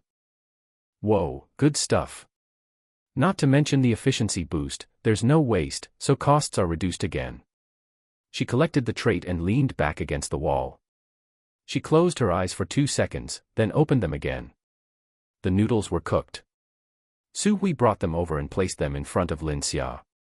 In the bowl were 2 poached eggs, 4 types of braised food, and the broth was rich. Mom, you eat too. Su Hui sat down and picked up her chopsticks. How was today? Today's net profit was over 2,000. Su Hui nodded, her eyes a little moist. Su Hui ate slowly. Lin Xia finished and her eyes wandered around the room. She swept over the water pipes overhead, the dark, damp water stains in the corner, and finally landed on the mold spot on the cement floor that wouldn't come off no matter how much she scrubbed. "Mom, let's move to another place." Her voice was not loud, very flat. "Your knees hurt every time it's cloudy, this basement is too damp." Su Hui felt a bit pained about the money. Xia, the business has just started, there are many places to spend money. Wait a while longer. Mom, listen to me. We're going to look at houses tomorrow morning. Lin Xia settled the matter with finality. Su Hui didn't speak, she stacked the two bowls together, picked them up, and went to the sink to wash them. When washing the dishes, her back was turned to Lin Xia. Her shoulders were moving, but there was no sound. Lin Xia didn't look any longer. She lowered her head, opened her phone, and found old Chen's WeChat. "Brother, do you know anyone renting out places near the East City? 2 bedrooms and a living room, the kitchen needs to be big, and it's best if it's close to the night market and the vegetable market." 3 minutes later, a message came back. "Yes. Sunshine Residential Area. It's a place belonging to an old comrade in arms of mine. It's been empty for about half a year and hasn't been rented out. 2 bedrooms and a living room, 6th floor with no elevator, but the lighting is good, and the kitchen is big enough for you to squeeze in 2 braising pots. Are you going to see it tomorrow?" "Yes. I'll tell him. The monthly rent is 800, if you think it's expensive, haggle." "All right." Lin Xia put her phone down. She calculated the accounts. A deposit of 1 month and 3 months' rent would be 3,200, adding in some daily necessities, the money left in her hand would be enough for cash flow. There was still a 400 yuan deposit from the basement that hadn't been returned, which should be just enough for the utilities for this half-month. The pressure wasn't too great. She leaned against the wall, the cold cement behind her. The water pipe in the basement dripped overhead. She had been listening to this sound for almost a month. Every night, drip by drip, falling into the plastic bucket, as regular as a clock. She didn't turn off the light. The water in the bucket rippled, reflecting the dim, yellow halo of the light bulb. It shattered, then rounded back out. Chapter 31, New Home. 8:30 a.m. the next day. Sunshine Residential Area. The 6th floor. No elevator. Lin Xia was still breathing evenly by the time she climbed to the 4th floor. Su Hui was 2 steps behind, but she didn't complain of being tired. Old Chen's comrade in arms, Old He, was waiting at the door. He was a retired veteran in his 50s, tan dark, with palms as rough as sandpaper. The door pushed open. Sunlight poured in from the south-facing windows. Lin Xia stopped at the doorway. She had lived in the basement for nearly a month. Every day, she would walk into cement walls and the smell of mold. Now, the sun hit her face directly, it was hot and dazzling. She didn't walk inside, she just stood there, letting the light shine on her for a while. 2 bedrooms and a living room. The living room wasn't large, but it was airy. The master bedroom faced south. Outside the window, she could see the clothes racks of the building opposite and a crooked locust tree. The second bedroom was smaller, facing east, so it would get sun in the morning. The kitchen. Lin Xia went to check the kitchen first. Old Chen hadn't been wrong. The kitchen area exceeded her expectations. During the renovation, the kitchen and balcony had been opened up, creating a long, rectangular workspace. Beside the stove, there was an extra section of stainless steel countertop, just enough to set up a braising pot. She measured it with her eyes. Rice cooker here. Braising pot there. Cutting board in this spot. Opened the window, and the cooking fumes would vent outside. Su Hui poked her head in from behind her, looked at the stove, then at the window, and walked over to push the window open. The breeze poured in, carrying the scent of the leaves from the locust tree outside. This stove is wide enough. Su Hui measured the countertop with her palm. You can fit 2 cutting boards side by side to chop. After she finished speaking, her palm lingered on the countertop for a moment longer, not pulling back. Old He stood to the side, rubbing his hands together. How is it? The house is a bit old, but the structure is solid, and the water and electricity are all fine. Uncle He, how much is the rent? 800 a month. Is 700 okay? Old He's face twitched. My dear niece. Uncle He, this place has been empty for nearly half a year. It's not good for the house to be left vacant, the walls will get damp, and the pipes will clog easily. Plus, it's the 6th floor with no elevator. If my mom and I move in, we'll cover the property management fees ourselves. Also, we'll bring you 2 portions of Seuss braised food every month, you can order whatever you want to eat. 700, with a deposit of 1 month's rent and 3 months payment up front. If you agree, we can sign the contract right now. Old He looked at Lin Xia, then at Su Hui, who was standing quietly to the side. All right then. Old Chen has a lot of pull, so 700 it is. The contract was signed. It was handwritten, and Lin Xia took a photo to save on her phone. The deposit plus 3 months' rent came to 2,800. After signing the contract, the mother and daughter moved in. They didn't have many things, it took 2 trips with a tricycle. The braising pot, rice cooker, induction stove, and spice boxes went on the first trip, and the second trip was for daily necessities, bedding, and luggage. The bicycle wasn't moved, it was left in the basement. After moving the last load, Lin Xia stood at the basement entrance and took one last look inside. The cement floor. The water pipe. That patch of mold in the corner. She stood there for 2 seconds, then closed the door. She didn't return the key, the landlady said she would come to get it next month. She got on the tricycle and turned out of the alley. In the rearview mirror, the gray of the urban village shrank bit by bit. That rusty water pipe disappeared along with the gray, until she turned the corner and couldn't see it anymore. New home. The first thing Su Hui did upon entering was scrub the kitchen. Hot water, steel wool, dish soap, she scrubbed the stove twice, wiped the countertop 3 times, and soaked the lime scale in the sink with vinegar for half an hour before scrubbing it off. Her fingers turned white from the soaking before she stopped. Lin Xia made the bed in the living room. There was no bed frame, so she made a floor bed. She spread out the bedding and folded it neatly. The master bedroom was for Su Hui, and she would live in the second bedroom. Su Hui busied herself in the kitchen for 2 hours. When she came out, the door to the second bedroom was open, and Lin Xia was sitting on the windowsill. Outside the window was a circle of iron railings, with most of the paint peeled off, revealing the rust underneath.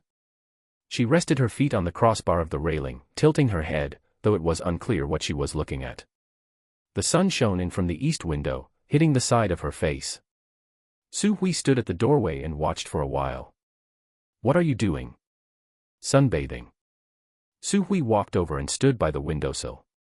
The sunlight hit the back of her hands, the indelible sauce stains and the newly formed calluses were especially clear in the daylight. She turned her hands over, palms up, and let the sun shine on them for a while. Warm. Time was tight as they started preparing to set up the stall for the evening. At 5 p.m., when Hong arrived. He was carrying a cylindrical cloth bag.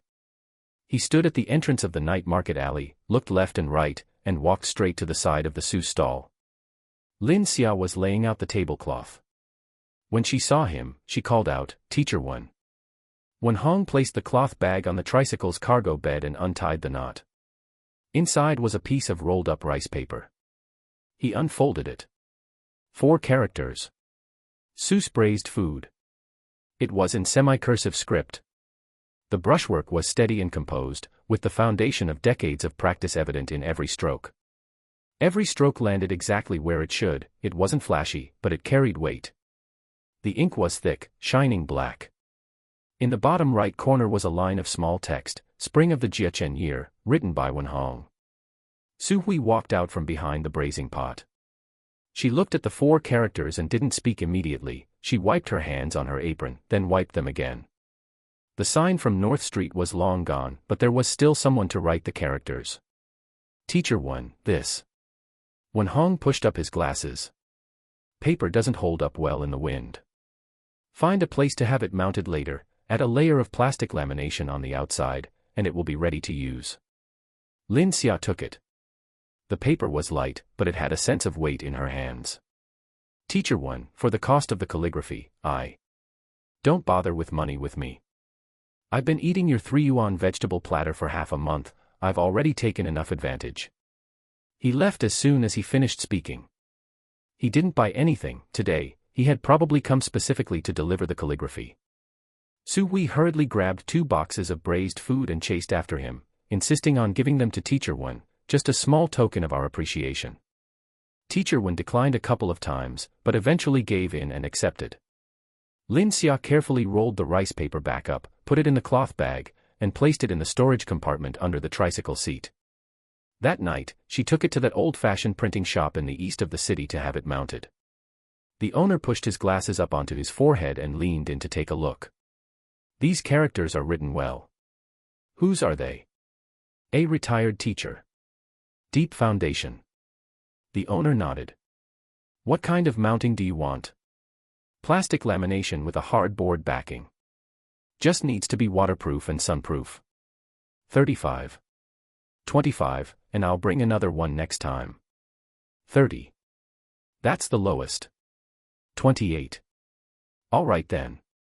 She picked up the finished product the next day. The laminated sign, the characters on the rice paper were behind a layer of transparent film, the black ink standing out sharply against the white paper. She hung it up, replacing the PVC board. The grilled cold noodle guy passing by took a look, and his spatula almost fell onto the iron plate. Art, is this handwritten? Yes. Who wrote it? Teacher Wen. The guy stared with his mouth open for 3 seconds. Your stall, what exactly is your background? Lin Xia didn't answer, she lowered her head and continued stacking the takeout containers. Business that night went as usual. Braised pork rice, blind boxes, bottled chili oil, selling everything just as planned. There was no dramatic climax, but after that sign was hung up, passers-by would take an extra look, stop to lean in and sniff, and then most would take out their money. They packed up the stall and returned to the new home. Su Hui was cooking noodles in the kitchen, and Lin Xia was sitting on the living room windowsill calculating the accounts. Today's daily revenue, 3,400. Not counting the system subsidy. There was a breeze outside the window. It was late April, the night breeze wasn't cold, carrying a sweet, fishy scent of locust flowers. The lights in the building opposite lit up one by one, someone was cooking, the range hood buzzing, and children were chasing each other downstairs, their screams bouncing between the buildings. Su Hui came out carrying the braised pork rice. Come eat. Lin Xia jumped down from the windowsill.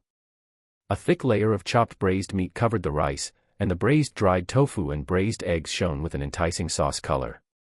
The bean curd skin and kelp knots made one's mouth water. She squatted on the floor, placed the bowl on her knees, and took the first bite. It was hot. The heat of something just taken off the stove. Droplets of oil still floated on the surface of the bowl, and the aroma of the braising liquid steamed onto her face. The kitchen window was still open, and the scent of that locust tree outside mixed in, mingling with the braised aroma in the bowl. She didn't try to distinguish between them, she just ate it mouthful by mouthful until it was finished.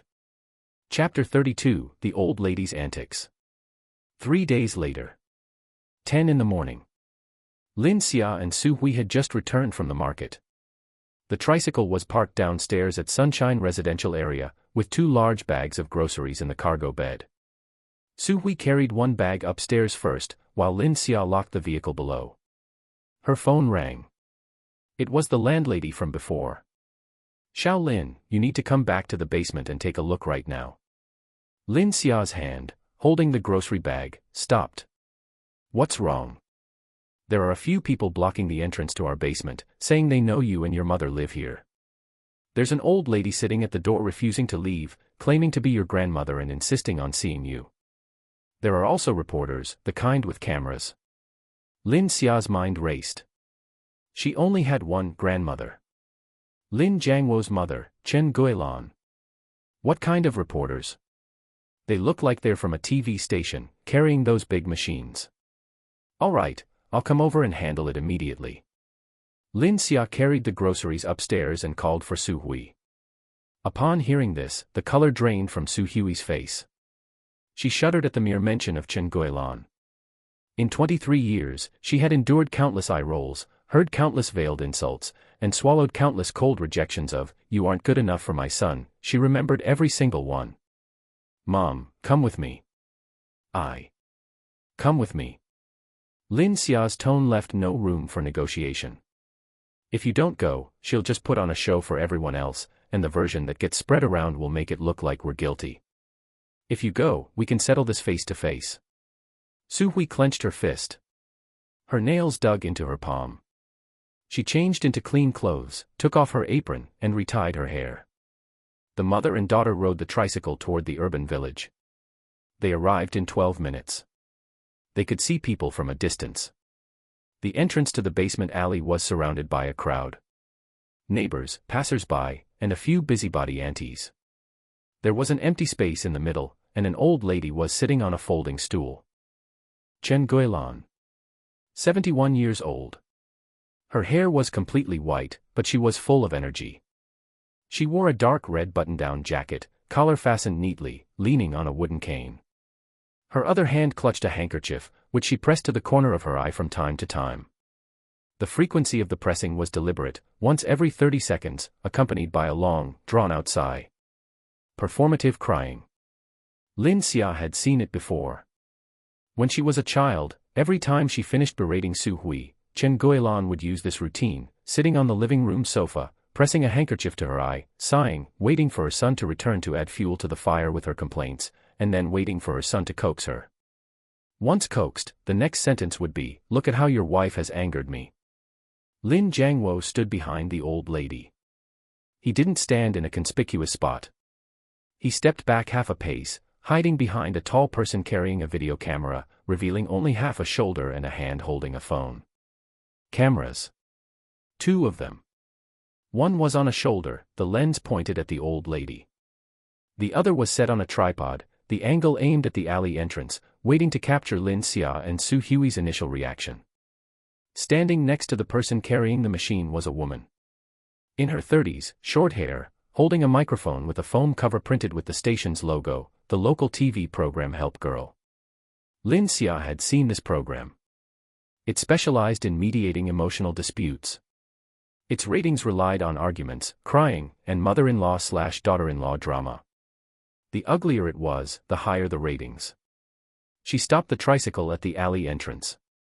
She didn't rush in. She stood outside the crowd for 10 seconds first. Chen Guilan's lines had already begun. Pressing the handkerchief to her eye, her words flowed one after another, crisp and clear. You all judge for yourselves. I worked hard to raise my son, and his wife and granddaughter went out to set up a stall and made money, eating well and living it up, but they won't give a single cent to this old woman. I'm a 70-year-old person, my legs hurt, I can't walk, and they won't even come to see me. Is this how people behave? Is this how people behave? The handkerchief pressed again. A few of the onlookers were whispering to each other. Their voices were low, but their expressions were different, some frowned, some curled their lips. An elderly man muttered, "The old lady is actually quite pitiful," but the auntie next to him tugged on his sleeve and didn't respond. The Help Girl reporter went up with her microphone. Auntie Chen, do you mean that your former daughter-in-law and granddaughter are not supporting you? That's exactly it. They make thousands a day setting up their stall, while I can't even bear to add an egg to a bowl of noodles at home. Thousands. Why not say tens of thousands? She really just says whatever comes to mind. Lin Xia knew what was going on. How would an old lady know her business revenue? It was Lin Jiangwo. He had written the script behind the scenes. The tricycle engine was turned off. Lin Xia stepped off. Su Hui got down from the passenger side and stood behind her. The crowd parted a sliver. The camera lens turned toward them. The reporter's eyes lit up, the main characters had arrived. She stepped forward quickly and shoved the microphone in front of Su Hui. She was fast, professional, not giving the other party time to react. Hello, madam, we are from the Help Girl program. Her speech was extremely fast. We received a request for help from Ms. Chen Guilan, who reported that you and your daughter are running a braised food business with considerable income, but have long failed to fulfill your obligation to support her. May I ask? Wait a moment. Lin Xia's voice was not loud. The reporter's microphone paused in midair. Who sent you here? Lin Xia asked. We received a request for help. Who contacted you? Did the old lady contact you herself? Would she know how to call the program hotline? The reporter's eyes darted away. Very briefly. But Lin Xia caught it. It wasn't the old lady who contacted them. It was Lin Jiangwo. The person seeking help is Miss Chen Guilan. Fine. Lin Xia interrupted her. Your camera is on, right? She glanced at the two machines. The red lights were on. Good that it's on. Don't turn them off. Don't cut a single word of what I say next. The reporter's expression changed. This wasn't the rhythm she had anticipated. Usually, the party being exposed would either cry, curse, or hide from the camera. No one ever said, "Don't turn off the camera." Lin Xia walked over to Chen Guilan. Seeing her, the old lady's frequency of pressing the handkerchief to her eye changed from once every 30 seconds to once every 10 seconds. Her volume rose a notch. You finally decided to show up. Look at how you've angered your grandmother. Your conscience has been eaten by dogs. Grandmother. Lin Xia squatted down. She looked the old lady in the eye.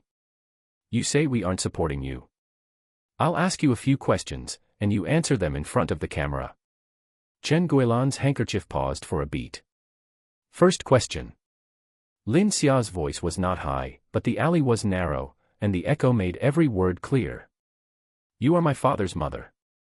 Legally, a daughter-in-law has no obligation to support her mother-in-law. Did you know that? Chen Guilan opened her mouth. Second question. I am your granddaughter. The law stipulates that grandchildren only have an obligation to support their grandparents if their children are deceased or have lost the ability to provide support. My father is alive, isn't he? His company is still open, right? She had looked up these statutes last night.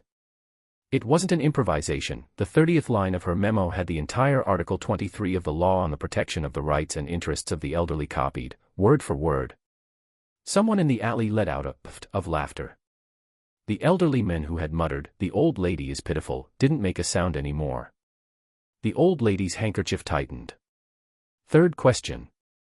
Lin Xia took out her phone from her pocket. You have a property under your name. The one in the south of the city, Emerald Garden, 120 square meters. The March before last, my father transferred the property he and my mother owned during their marriage into your name. A 6.8 million yuan house. Grandmother, you have 6.8 million yuan in real estate under your name, and you ran to the TV station saying you can't bear to add an egg to your bowl of noodles. The sound of the onlookers changed. The whispers went from low to high. One auntie had the loudest voice, 6.8 million. Another followed up, crying poverty when she has a house under her name. The reporter's microphone hung in midair, her hand motionless. Su Hui stood behind Lin Xia. Her gaze fell on Chen Guilan's dark red button-down jacket. She recognized that jacket. She had bought it for the old lady at the mall in their third year of marriage, and she had paid for it. She had even sewn the hidden button on the collar herself, the thread ends hidden inside, invisible from the outside. Her hands were behind her back, her fingertips twisting the hem of her plaid shirt, twisting it twice before releasing it. A rare expression appeared on the reporter's face. People in this line of work hadn't encountered plot twists before, but the information she received before setting out today hadn't mentioned anything about real estate. She turned to the side and asked in a low voice, "Is there any basis for this property transfer you mentioned?" Lin Xia didn't look at her. She took out her phone from her pocket, the screen lit up. On the screen was an audio player interface. She pressed play. The phone speaker played, the volume turned to the maximum. A conversation rang out in the alley. You transferred the property owned during the marriage into your mother's name. You told my mom it was for tax optimization and made her sign. The house is worth 6.8 million, and my mom didn't get a single cent. Last April, 1.2 million from the company account was transferred to your personal card and withdrawn in 3 separate transactions. The car was sold for 450,000, and the money went into your private account. The down payment came from my mother's dowry. Finally, you froze her bank card. There were 3,200 yuan in the card, which she saved up from 2 years of handicraft work. You froze her last 3,000 yuan. It wasn't a recording. It was the audio from that video, the 6-minute and 23-second video posted by Qingdong Eat Drink Play. Lin Xia had extracted the audio and saved it on her phone. She had saved it the day Lin Jiangwo cornered her at the night market. Everything in the memo, not a single line, had been deleted. This audio, likewise. The alley was so quiet you could hear the background hiss of the phone speaker. Chen Guilan sat on the folding stool, the expression on her face changing from flushed to pale. Every number and every account in that audio was something her son had done. And that house transferred into her name, 6.8 million yuan, was the biggest piece of stolen goods in the whole affair. The reporter looked down at her microphone. She slowly pulled the microphone back. The tall person carrying the camera looked at her. She shook her head. The machines were turned off. The red lights went out. "We will stop here for today," the reporter said. Her voice was a tone lower than before. "If we need follow-up interviews later, we will contact you in advance." She left with the two cameramen. They left quickly. The high heels tapped urgently on the concrete ground. Chen Guilan's mouth was open, her lines unable to continue. She turned around to look for her son. Her son was gone. The sound of an engine came from outside the crowd. A low, expensive hum. The Mercedes was gone. Lin Jiangwo had backed away when the camera lens turned toward Lin Xia. He retreated to the alley entrance step by step, back against the wall, phone clutched in his hand, screen lit up, but he wasn't making a call. This time he didn't even care about losing face, the rock that had fallen on him was too heavy, and he just wanted to leave first. Half the people in the alley dispersed. The rest remained standing, but the direction they were looking had shifted from Lin Xia to Chen Guilan. The old lady sat alone on the folding stool. The handkerchief was crumpled. The cane leaned by her leg, crooked. No one helped her. Lin Xia didn't look back. She squatted down, picked up the cane that had fallen next to the old lady's stool, and handed it over. "Grandmother, if you're really short on money, find your son. One of his watches is enough for you to eat eggs for 10 years. She stood up. Turned to look at Su Hui. Su Hui stood in place. From beginning to end, she hadn't said a word. But she stood her ground. Didn't retreat. Didn't hide from the camera. The plaid shirt she wore had been washed many times, and there was a small, stubborn braised sauce stain on the collar. Her hair was tied tightly, and a few white hairs stuck out at her temples. Lin Xia walked to her side. "Mom, let's go. We still have to set up the stall this afternoon." Su Hui nodded. The mother and daughter walked toward the alley entrance.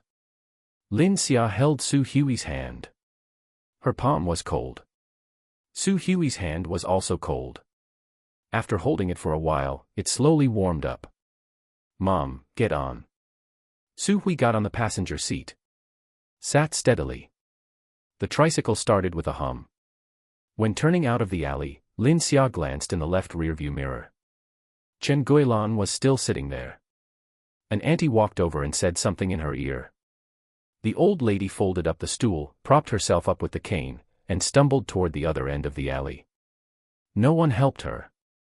Lin Jiangwo's car was long gone. The tricycle merged into the main road. Su Hui sat in the passenger seat, the wind blowing in, making the white hair at her temples messy. She reached up to smooth it, but couldn't. After passing 2 intersections, she spoke. "That recording just now, when did you save it?" "The day the video went viral." "You kept it all this time?" "Yeah." Su Hui didn't ask again. The tricycle turned into Sunshine Residential Area. Went upstairs. Opened the door. Sunlight shone in from the south window. Su Hui went to the kitchen to wash her hands. She washed for a long time. The faucet was running, splashing loudly. Lin Xia sat down in the living room and opened her phone. Opened the memo first. Started a new line, "He won't give up." Looked at it for a few seconds, and added 4 words at the end, "Neither will I." Saved it. Locked the screen. The faucet in the kitchen was turned off. Su Hui walked out. Her hands were wiped dry. Her eyes were red-rimmed, but there were no tear tracks on her face. She walked to the kitchen door and stood for a moment, looking back at the crooked locust tree outside the living room window. New buds had sprouted on the tree. Dense, tender green. Xia. Yeah. What shall we have for lunch? Lin Xia stood up from the floor. You decide. Su Hui thought about it. Jiang noodles with soybean paste. The one your grandmother was best at when you were little. She turned and went into the kitchen. The cutting board sounded. Thump. Thump. Thump. One after another, the rhythm was steady. The sunlight outside the window spread across the floor, square by square, moving very slowly. Lin Xia sat on the windowsill, swinging her legs twice. Her phone vibrated again. Little red book notification. Qingdong Eat Drink Play posted a new video. The title was very short. Su's Braised Food, Part 2. A Pot of Soup, 2 Generations. Chapter 33, 1 Pot of Soup, 2 Generations. The second video from Qingdong Eat Drink Play broke 800,000 views within 4 hours. The video title was Su's Braised Food, Part 2. 1 Pot of Soup, 2 Generations. There were no flashy edits, no sentimental background music. It started with a static shot of Su Hui's back in the basement, caramelizing sugar. The scene was dim, with the yellow light from the tube lamp hitting her shoulders. The apron strings were tied in a bow at her lower back, her wrists swaying slightly, as the rock sugar at the bottom of the pot turned from white to yellow, then to amber. There was only one line of narration. This braising pot, her mother used it for 12 years, and she herself has been pressing down on it for 23. Then the scene cut to the night market. There was a line in front of the stall. Su Hui stood behind the braising pot, chopping chicken racks and braised meat, while Lin Xia collected money and handed out boxes beside her, their movements as efficient as an assembly line. The scene cut again. It was the clip of Lin Jiangwo coming to cause trouble that night. This blogger's camera angle was different from the previous one. He had captured the entire process of Lin Xia crouching down to pick up the trash. A crumpled paper ball, a skewer, a kicked-over trash can. She picked them up one by one and put them back in place. Her hands got dirty with murky water, so she wiped them with a wet wipe, stood up, and there was no extra expression on her face. Lin Xia stared at herself crouching on the ground on the screen, her thumb rubbing against the edge of her phone case. The comments section exploded from this point on. This daughter is too tough. I cried watching the part where she picked up the trash. She's not just picking up trash, is she? No, she's picking up her mother's dignity. The last 30 seconds of the video. The camera zoomed out. In the alley after the night market closed, the streetlights cast 2 shadows, one tall, one short, one in front, one behind, pushing the tricycle toward the alley entrance. Su Hui walked behind, her hand resting on the edge of the cart, tilting her head to say something. Lin Xia turned back and smiled. The screen froze. A line of text appeared at the bottom, North Street Su's Braised Food, reopening after 23 years. This time, the daughter is at the helm. Lin Xia watched the video from beginning to end, then watched it again. After finishing the second time, she didn't exit immediately. Her finger rested on the progress bar, pausing on the frame of the mother and daughter pushing the cart. The streetlights stretched the 2 shadows long and faint, overlapping so that it was impossible to tell where one ended and the other began. She locked her phone and placed it face down on her knees. In the kitchen, Su Hui was chopping chicken racks, the sound of the knife rhythmic and steady. Lin Xia didn't go in. She sat on the living room floor, back against the wall, staring at the window opposite where sunlight streamed in. The chopping stopped for a moment, then started again, and only then did she lower her head and open Little Red Book. Follower count, 54,200. It was just over 30,000 yesterday. The direct message list went on for 3 screens and still wasn't finished. She scanned through them roughly. An editor from a local radio station wanted to do an interview. She swiped past. 2 sales representatives from food supply chains were pushing for collaborations with templates that looked mass-sent. She swiped past those 2. Someone from a shopping mall's leasing department asked if she was interested in moving into their food court. She lingered for 2 seconds, but swiped past that as well. The last one was different. Qingdong Street office. Hello, Comrade Lin Xia. This is Xiao Lu from the Qingdong Street Entrepreneurship Support Center. We've learned about your recent entrepreneurial journey and have a youth entrepreneur support program we'd like to discuss with you in detail. Please call back if it's convenient. Lin Xia took a screenshot of this one and saved it in her notes. Line 33, Street Office, Support Program, to be looked into. Line 34, 54,000 followers. Traffic is a double-edged sword, from here on out, some people will be jealous. She saved the note and opened the system panel. In her inventory, the medium mobile food truck exchange card lay quietly. The icon showed a dark red box-style food truck, its silhouette significantly larger than her current tricycle. She didn't click exchange. It wasn't the right time. The tricycle's origin could at least be covered by the scrapyard, but if a food truck appeared out of thin air, how would she explain that to Su Hui? She needed to come up with an excuse. The sound of the knife in the kitchen stopped. Su Hui walked out carrying a basin of chopped chicken racks and saw Lin Xia sitting on the floor in a daze. "What are you thinking about?" "I'm thinking about buying a food truck." Su Hui's hand paused. "A food truck? The kind with a kitchen?" "Yes. Our current tricycle is too small, it doesn't fit everything when we have a lot of prep. We need to deliver to the construction site at noon and set up at the night market at night. Running 2 locations in one day with the tricycle is too much of a hassle, and the efficiency isn't high enough." Lin Xia counted on her fingers. "The food truck doesn't need to be huge, just a medium-sized one. We can set up a stove and a warming box on it, and it will have a folding window on the side so we can serve food directly. We can braise and sell at the same time." Su Hui put down the basin and wiped her hands on her apron. "How much would that cost?" "If it's second-hand, maybe 10,000 to 15,000. This price was one she had made up on the spot. She had to make Su Hui feel it was expensive but not outrageous, something they could reach if they gritted their teeth. Su Hui's brows furrowed slightly. "How much do we have in the account?" "Including today's revenue and the profits from these past few days, nearly 12,000.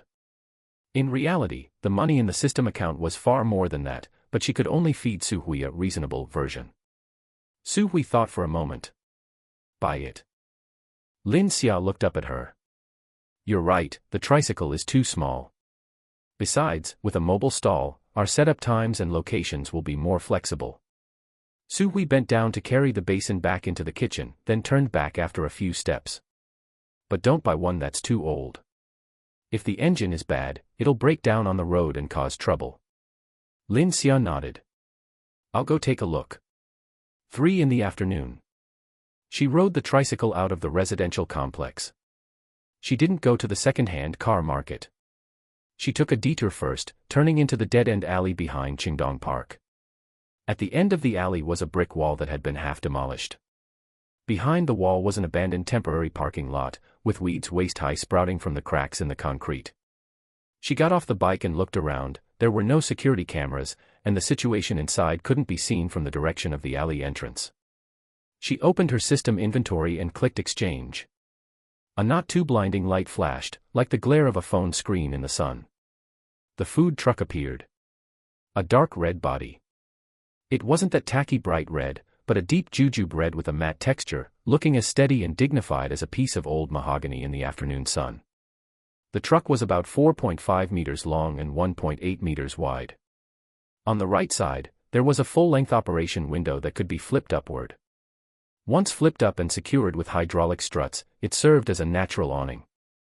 Lin Xia opened the back door and got into the truck. When her feet stepped onto the floor of the cargo area, she first smelled the scent of new stainless steel, cool and crisp, mixed with the smell of rubber seals. Sunlight shone in through the uncurtained window, hitting the countertop and making her squint. The countertop was lined up along the left wall, welded firmly, with storage cabinets underneath. In the middle were 2 burners, commercial high-heat stoves. A small sink was squeezed into the side, the kind with a foot pedal for water. She stepped on it to test it, and the faucet spat out a thin stream of water, splashing into the steel basin and hitting her pant leg. She wiped her pant leg and looked to the right. A 3-layer constant temperature warming cabinet with glass doors and adjustable temperature. She opened the middle layer to take a look. It was perfect for holding braised food. She could stuff ingredients in the bottom layer, and the top layer had plenty of room for takeout boxes. There was a sliding door separating the driver's cab in the front from the operation area in the back. She walked to the front and sat down. Manual transmission, a simple dashboard, and no brand logo on the steering wheel. It was clean and minimalist. The steering wheel cover was new, still a bit stiff to the grip. She adjusted the rearview mirror and looked at her face. Her face had thinned out. The lines of her cheekbones were more defined than they had been 20 days ago. Her chin was sharper, but her eyes were brighter. Chapter 34, Mobile Food Truck. Lin Xia started the engine. With a gentle hum, it sounded light and steady. She couldn't just leave the tricycle here. She got out of the food truck, locked the tricycle, noted the location, and planned to come back for it later. As the food truck pulled out of the alley, she glanced at the rearview mirror, an abandoned parking lot, weeds, broken walls. There wasn't a trace left behind. On the road, she mentally rehearsed her explanation. I bought it at the second-hand car market. The owner was in a rush to sell, so I talked him down to 9,800. The condition is good, just a few small scratches on the paint. In reality, the body was pristine, without a single scratch. She would have to find some sandpaper later and grind a couple of marks into the side panel herself. 4:30 p.m. The food truck parked downstairs at Sunshine Residential Area. When Su Hui looked down from the 6th-floor window, her mouth fell open. By the time she ran downstairs and reached the truck, her mouth still hadn't closed. She walked around the truck, ran her hand over the paint, and bent down to inspect the tires. She walked to the back, pulled open the door, and leaned inside. When she saw the row of stainless steel workstations and the 2 stove burners, her hand rested on the door frame, and she didn't let go for a long while. 9,800. Yeah. This truck, for 9,800. Su Hui's tone was different from the first time. The first time was surprise, the second was suspicion. The owner did barbecue, he had gambling debts and was desperate to sell. When I got there, he was arguing with his wife, and he would have practically sold it as scrap metal. Lin Xia said it casually, not looking into Su Hui's eyes, and bent down, pretending to check the wheel hubs. She had discovered a pattern after telling so many lies. The more specific the details, the more believable they were. Details like gambling debts and arguing with his wife were 3 times more convincing than just saying the owner was in a rush to sell. Su Hui's lips twitched, as if she still wanted to ask something. But she crouched down to look at the chassis. This action caught Lin Xia by surprise. The chassis is clean. Su Hui stood up and brushed the dust off her hands.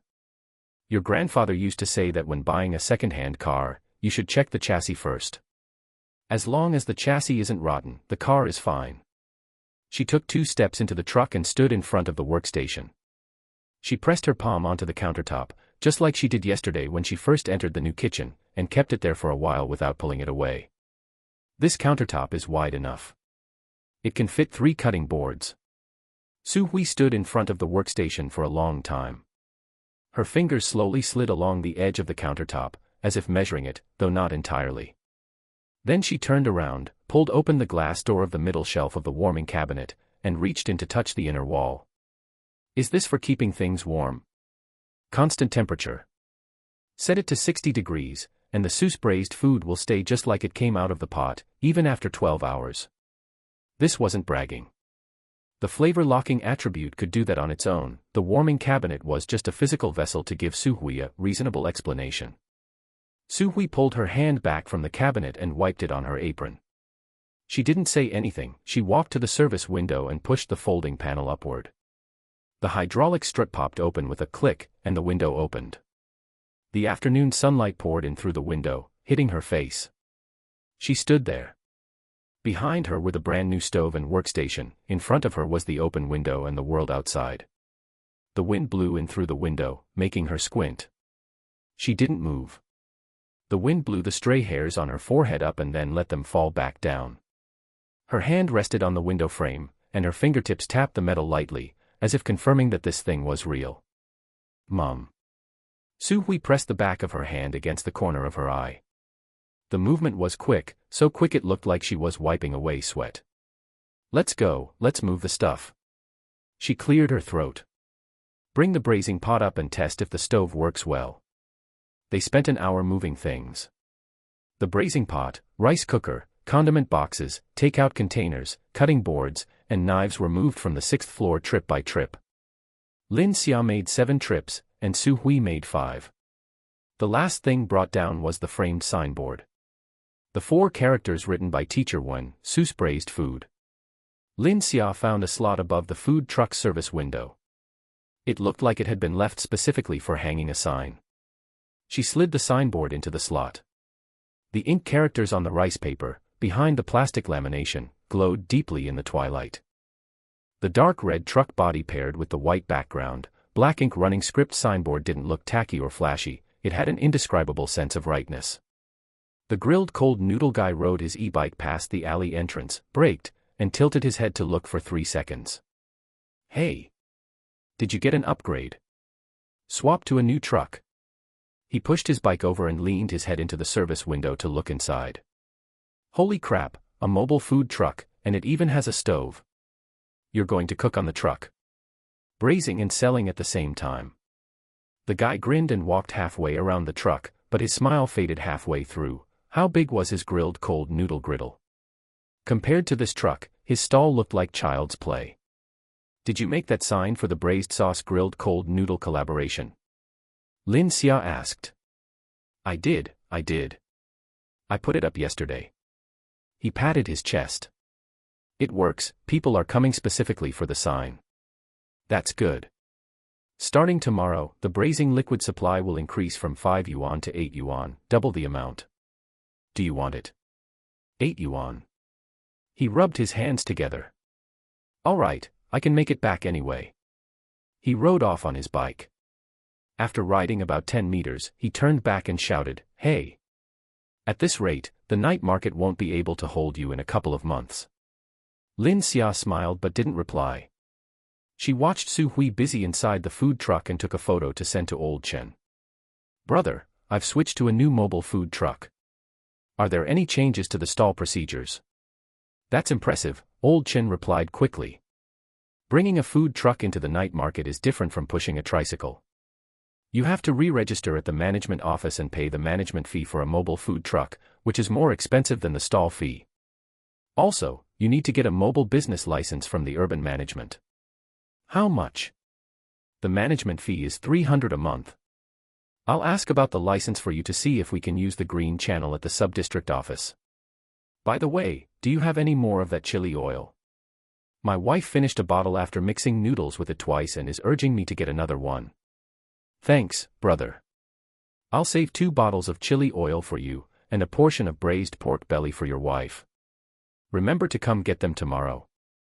"All right, see you later." Lin Xia put her phone back in her pocket. The monthly management fee of 300, plus the cost of the mobile business license, came to about 500 in total. It wasn't cheap, but compared to the increase in production capacity brought by the food truck, it was money well spent. She took out her memo, scrolled to the last line, thought for a moment, and wrote only one entry. Line 35, "The food truck has arrived. Hitting the streets tomorrow." She saved it. She looked up at the sky. The sun had already tilted to the west. The evening glow squeezed through the gaps between the buildings, dyeing the dark red paint of the food truck an even deeper shade. Su Hui poked her head out of the truck cabin. "The stove has enough heat." She was still holding half a pot of water she had just boiled to test the fire. Steam rose from the rim of the pot, misting over her face, her eyes and brows blurred in the vapor for a moment before becoming clear again. Chapter 35, Braising while selling. The next day. 3 in the morning. Su Hui woke up before Lin Xia. By the time Lin Xia stumbled out of the second bedroom in the dark, the kitchen light was already on.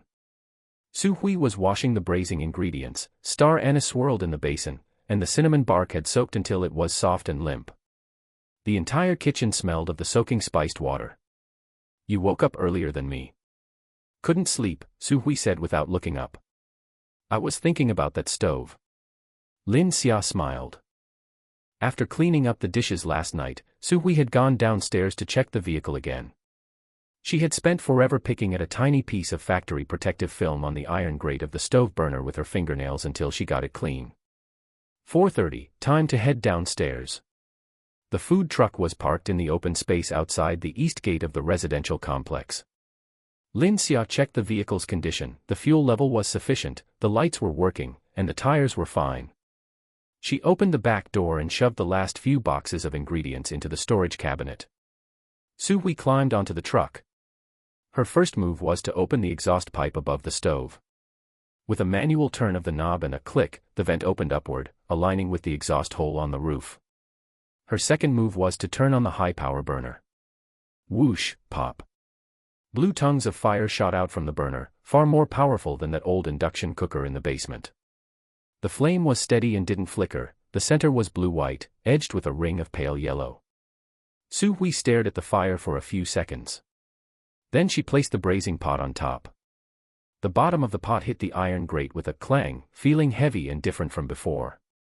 Back in the basement, the induction cooker hadn't been powerful enough, and it took 7 or 8 minutes just to boil water. Now, with the high-power burner on, the braising liquid was rolling in 3 minutes. Bubbles surged densely from the bottom, and the whole pot was vibrating. "The fire is too strong," Sui said, turning it down half a notch. "The braising liquid shouldn't boil too violently, a violent boil ruins the broth. Only small, slow bubbles allow the flavor to penetrate." She squatted down to check the height of the flames. She adjusted it 3 times until the flames were barely visible to the naked eye, yet the bottom of the pot continued to have tiny, dense bubbles. This is the right heat. When she stood up, she wiped her hands on her apron. It wasn't to wipe off dirt, her hands were dry. It was like a habit formed over many years, her body remembered it before her brain did. Lin Xia watched from the side. When Sui adjusted the fire, her left hand rested on the rim of the pot while her right hand turned the knob, her center of gravity leaning slightly forward, her neck tilted. This had been her posture in front of the stove for over 20 years. The stove had changed, the pot had changed, and she had lost weight, but the posture had never changed. If only Lin Jiangwo could see this. No, that wouldn't be good. Even if he saw it, he wouldn't understand. He would only smell the scent of braised dishes on her. Lin Xia pushed that thought down. "Mom, I'm going to the market, you watch the pot on the truck." "Go ahead. Buy some sour long beans, prepare 20 extra portions for the construction site today." The market. 5 o'clock, the sky was just beginning to brighten. Although the tricycle had retired to the second line, it was still very practical for grocery shopping and food delivery. The air was filled with a damp, earthy smell, the puddles at the entrance of the market hadn't dried yet, and the early vegetable vendors were arranging piles of vegetables in front of their stalls. The purchasing volume had doubled again today. With the freezer and flavor locking, there was no need to worry about waste. From now on, they wouldn't have to get up early for shopping every day. On the meat side, 15 sets of chicken frames, 8 pounds of duck necks, and 12 pounds of pork belly. The vegetable side filled 2 bags to the brim, sour long beans, lotus root, dried bean curd sticks, sheets of bean curd, enoki mushrooms, and a dozen other varieties. The ingredients for the spicy oil also needed replenishing, 1 pound each of 3 types of chili peppers, and 2 tails of dried shrimp. The total purchase cost was just over 500. She squatted in front of the spice shop for a minute, calculated the accounts twice, and then stood up and nodded at the hunchbacked old man. "Sir, I'll take a whole bag of star anise. Wipe off the price difference we agreed on last time." The old man poked his head out from behind a pile of sacks and looked at her for 2 seconds. "Your braised dishes business has grown, huh? Last time you only bought half a pound, this time you're taking a whole bag.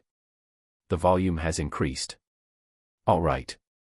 The old man brought up a bag of star anise and put it on the scale.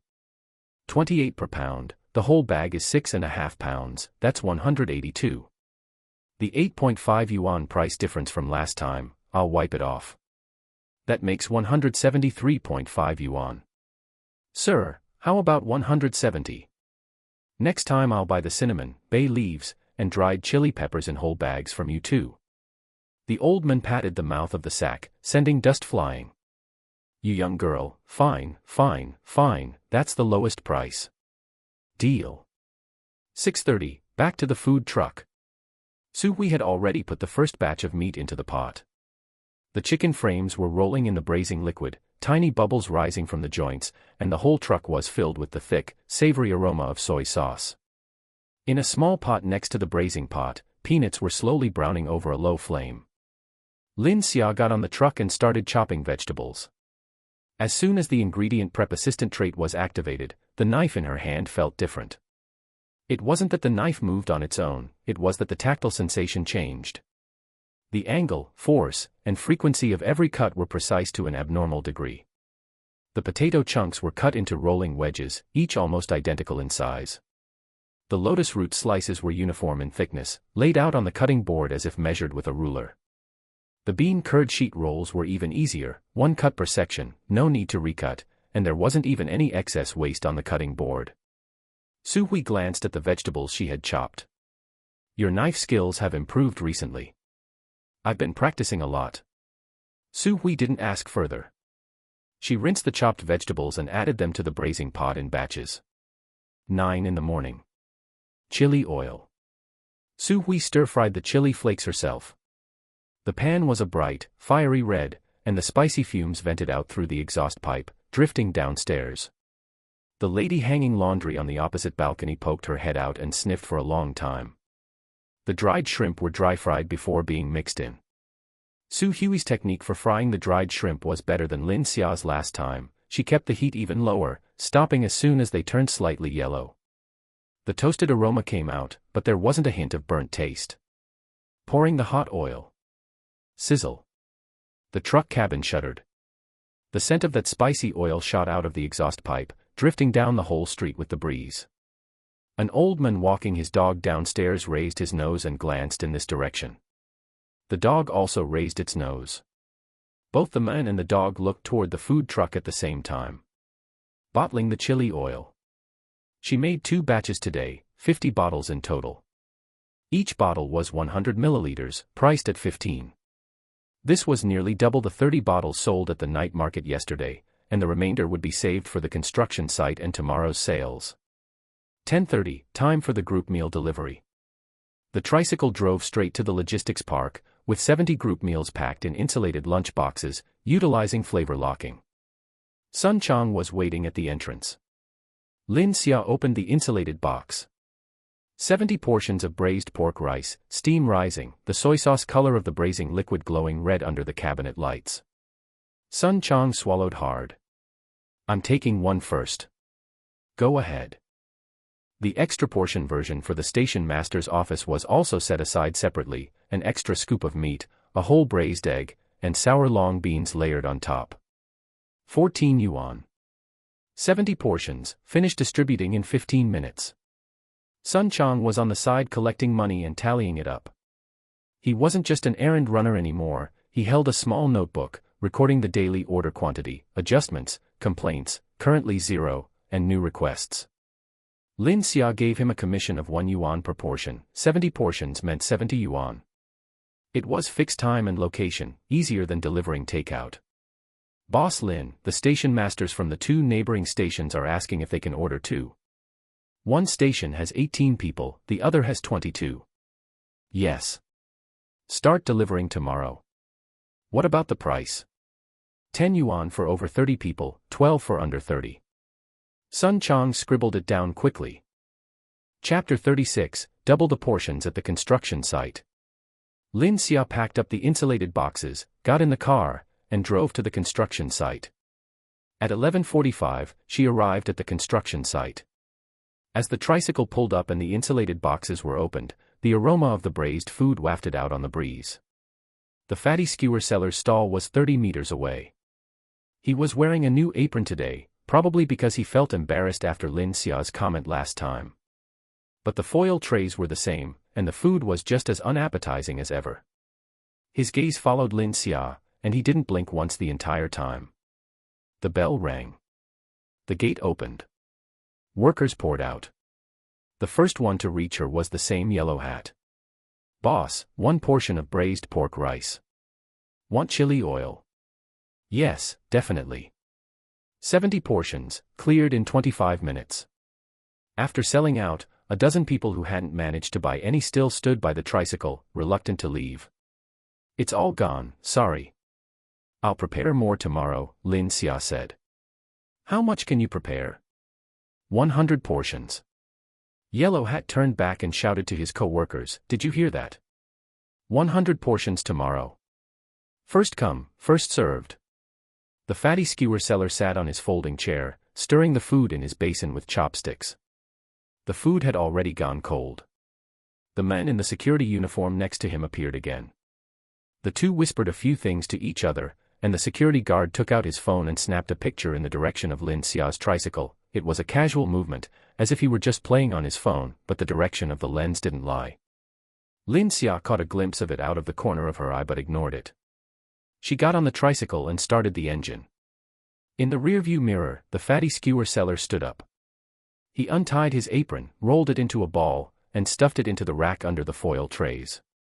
Then he picked up the folding chair and, along with those basins of unsold food, moved it all deep into the alley.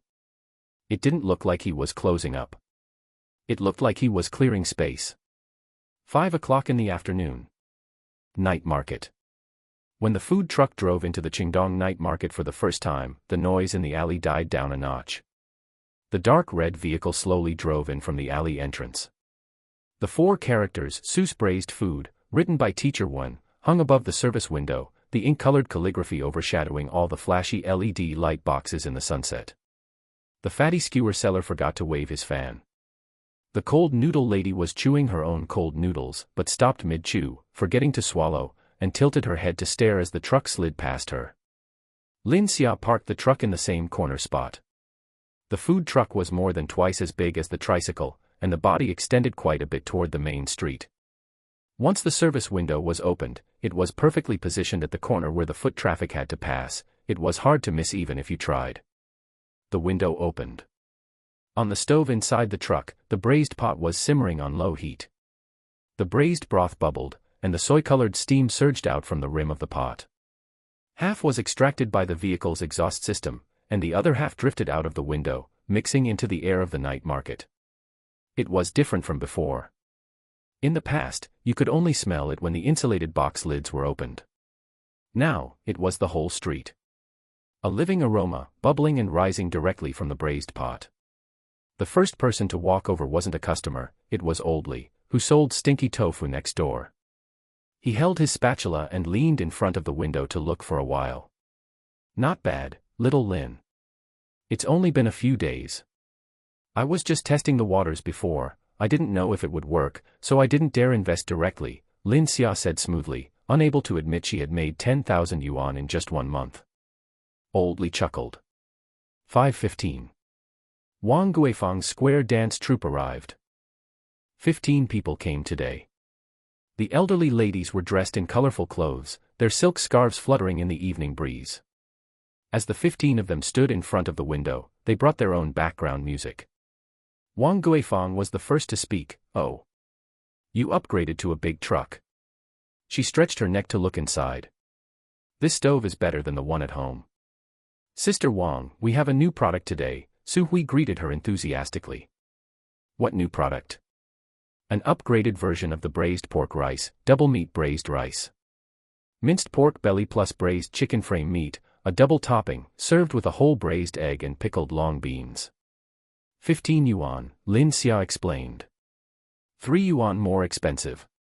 It has an extra type of meat. It's worth it.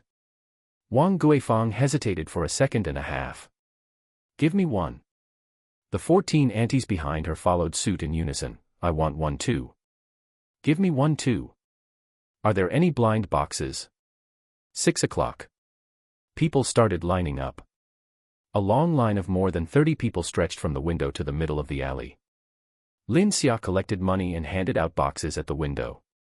Su Hui was in charge of the stove inside the truck, flipping the braised food in the pot with metal chopsticks, her rhythm as steady as a metronome. Fortunately, there was an extra helper today. Lin Xia had asked the landlady to help find someone, a middle-aged woman in her 40s, surnamed Zhang, who had worked in a restaurant kitchen before. She was quick and nimble, good at chopping vegetables and packing. 80 yuan a day, for a 1-week trial. Su Hui managed the braised pot, Auntie Zhang portioned and packed, and Lin Xia served and collected money. Whatever Su Hui fished out of the pot, Auntie Zhang took over to chop, portion, and arrange into boxes, which Lin Xia handed out the window. The 3 of them were squeezed into the small truck, having to turn sideways just to move, but their work flowed seamlessly, chain linking without a hitch. 7:30. Uncle Chicken Frame arrived. He brought 5 people today. He was now the unofficial promotional ambassador for Seuss. When he took out his phone to scan the code, he asked, "Do you have a WeChat group? We were just planning to set one up." "Set it up quickly. A dozen people in my office ask me every day, what new product is Seuss releasing today? It would be convenient if there was a group." Lin Xia created the group on the spot. The name, Seuss Core Foodie Group. She first added Uncle Chicken Frame and his 5 colleagues, then added her old customers from her WeChat friend list one by one. Wang Guifang, Sun Chang, Grilled Cold Noodle Guy, and several workers from the construction site who had added her on WeChat. In 20 minutes, the group size exceeded 100. She sent the first group announcement. Seuss online ordering is now open. The menu will be posted at 9 p.m. every night, and orders will close at 10 a.m. the next day. Pre-orders get priority, no need to line up and no risk of missing out. The first 10 orders get a free dish of chili oil. The group exploded instantly. Finally a group. Top 10. I'm ordering 3 portions. Chili oil, chili oil, chili oil. Wang Guifang sent a 60-second voice message. Lin Xia didn't listen to it, but she saw someone in the group reply, "Sister Guifang, keep it down, I had my phone volume on max and almost went deaf." 8:30. The last 10 minutes before closing. A young man in a gray hoodie walked over from the alley entrance. His cap was pulled very low, and he held a phone in his hand, the camera lens pointed directly at the food truck. He didn't line up. He stood 5 meters away and filmed for about 2 minutes, then walked to the window. "Boss, 1 portion of braised pork rice." Lin Xia handed it over. He scanned the code, took the box, but didn't leave. "This truck is nice. Did you modify it yourself?" "Bought it ready-made." "High-pressure stove, right? It sounds powerful just listening to it." He tilted his head to listen to the movement inside the truck, as if expressing admiration, or perhaps confirming something. Lin Xia didn't respond. He picked up a piece of minced pork belly, put it in his mouth, and chewed. His brow furrowed slightly, not because he thought it tasted bad, but that expression of someone deconstructing a flavor. "How long has the broth base been aged? The flavor is so thick." Lin Xia looked up at him. 25 or 26 years old, thin and tall, thin lips, very bright eyes, the kind of brightness that comes from calculating and sizing things up. There was a small line of text on the left chest of his hoodie, gray text on a gray background, hard to see without looking closely. "Wang's Old Marinade. Enjoy your meal." The young man smiled slightly. The smile was faint and didn't reach his eyes. He walked away with the box. When he reached the alley entrance, he took out his phone and made a call. His voice was drowned out by the noise of the night market, and Lin Xia only saw his mouth moving. Su Hui in the truck didn't notice this person. Lin Xia watched him disappear at the alley entrance and pulled down the folding board of the window. Wang's Old Marinade. She chewed over these 4 words in her mind. She rested her hand on the edge of the window board and tapped her fingertips twice, making no sound. Chapter 37, A New Rival. It was 11 o'clock at night. The food truck was parked downstairs at Sunshine Residential Area. Su Hui was inside the truck, scrubbing the last pot, the steel wool making a scrub sound against the stainless steel walls. Auntie Zhang had already finished her shift and left. She had worked 6 hours today, and Lin Xia had given her an extra 20 yuan as overtime pay. Lin Xia sat in the driver's seat, tallying the accounts. The numbers on her phone's calculator lined up one by one. Group meals, 70 portions, 10 yuan each, 700. 2 extra topping versions for the station master's office, 24. A total of 724. 70 portions sold at the construction site, the 12 yuan braised pork rice plus 1 yuan for chili oil made each order 13 yuan. Night market, 92 portions of braised pork rice sold, including 35 upgraded versions, 120 blind boxes sold out, 40 meat dishes, 25 double combo dishes, and 40 bottled chili oils. She added up the amount for each item and stared at the final number. Total daily revenue, 4,153 yuan. After deducting the cost of ingredients, Auntie Zhang's wages, shared management fees, fuel, and miscellaneous expenses, a little over 3,000 remained. The system subsidy was calculated separately. The first order subsidy went into the system account, which Su Hui didn't know about. She put down her phone and leaned back against the driver's seat. The streetlights outside cast a dim yellow glow on the windshield. Most of the lights in the residential area had gone out. Occasionally, a window remained lit, revealing a small patch of warmth. Su Hui finished scrubbing the pot, walked over from the back, and sat in the passenger seat. Her hands were still wet, and she wiped them twice on her pant legs. How much today? A little over 3,000. Su Hui's hands paused. She turned her face to look at Lin Xia. How much? 3,246. Su Hui's lips moved, but no sound came out. She took her hands off her pant legs, placed them flat on her knees, and stared at the windshield in front for a long while. The streetlight shone on her profile. There were 2 deep wrinkles at the corners of her eyes, and within those wrinkles were the dried salt stains from the tears shed when she was choked by chili fumes earlier that day. Your grandmother ran a shop on North Street for 12 years back then, she said in a very soft voice. Do you know how much she made a day in her best times? How much? 80 yuan. Su Hui smiled slightly. The corners of her mouth curved up, but her eyes didn't really move. That kind of smile wasn't one of happiness, it was more like looking at someone across many years, seeing them clearly, yet not seeing them clearly at all. 80 yuan, and she was happy for the whole day. She brought home a roasted chicken, and the whole family sat around eating it. Mom, what were prices like back then? Su Hui reached out and patted the back of Lin Xia's hand twice. Then you are even more capable than your grandmother. She withdrew her hand immediately after. There were no extra movements. Lin Xia's fingers curled slightly. The skin that had been patted still held the warmth of Su Hui's palm, rough, with calluses worn from the steel wool. The mother and daughter sat in the car for a while. No lights were on, and no one spoke. The engine was off, and only the occasional sound of a cat meowing came from outside the car. Let's go upstairs, Mom. They went upstairs. They washed up. Su Hui went to sleep first. Lin Xia sat on the windowsill of the second bedroom, her phone resting on her knees. The system panel was lit. There was a notification. Congratulations, host.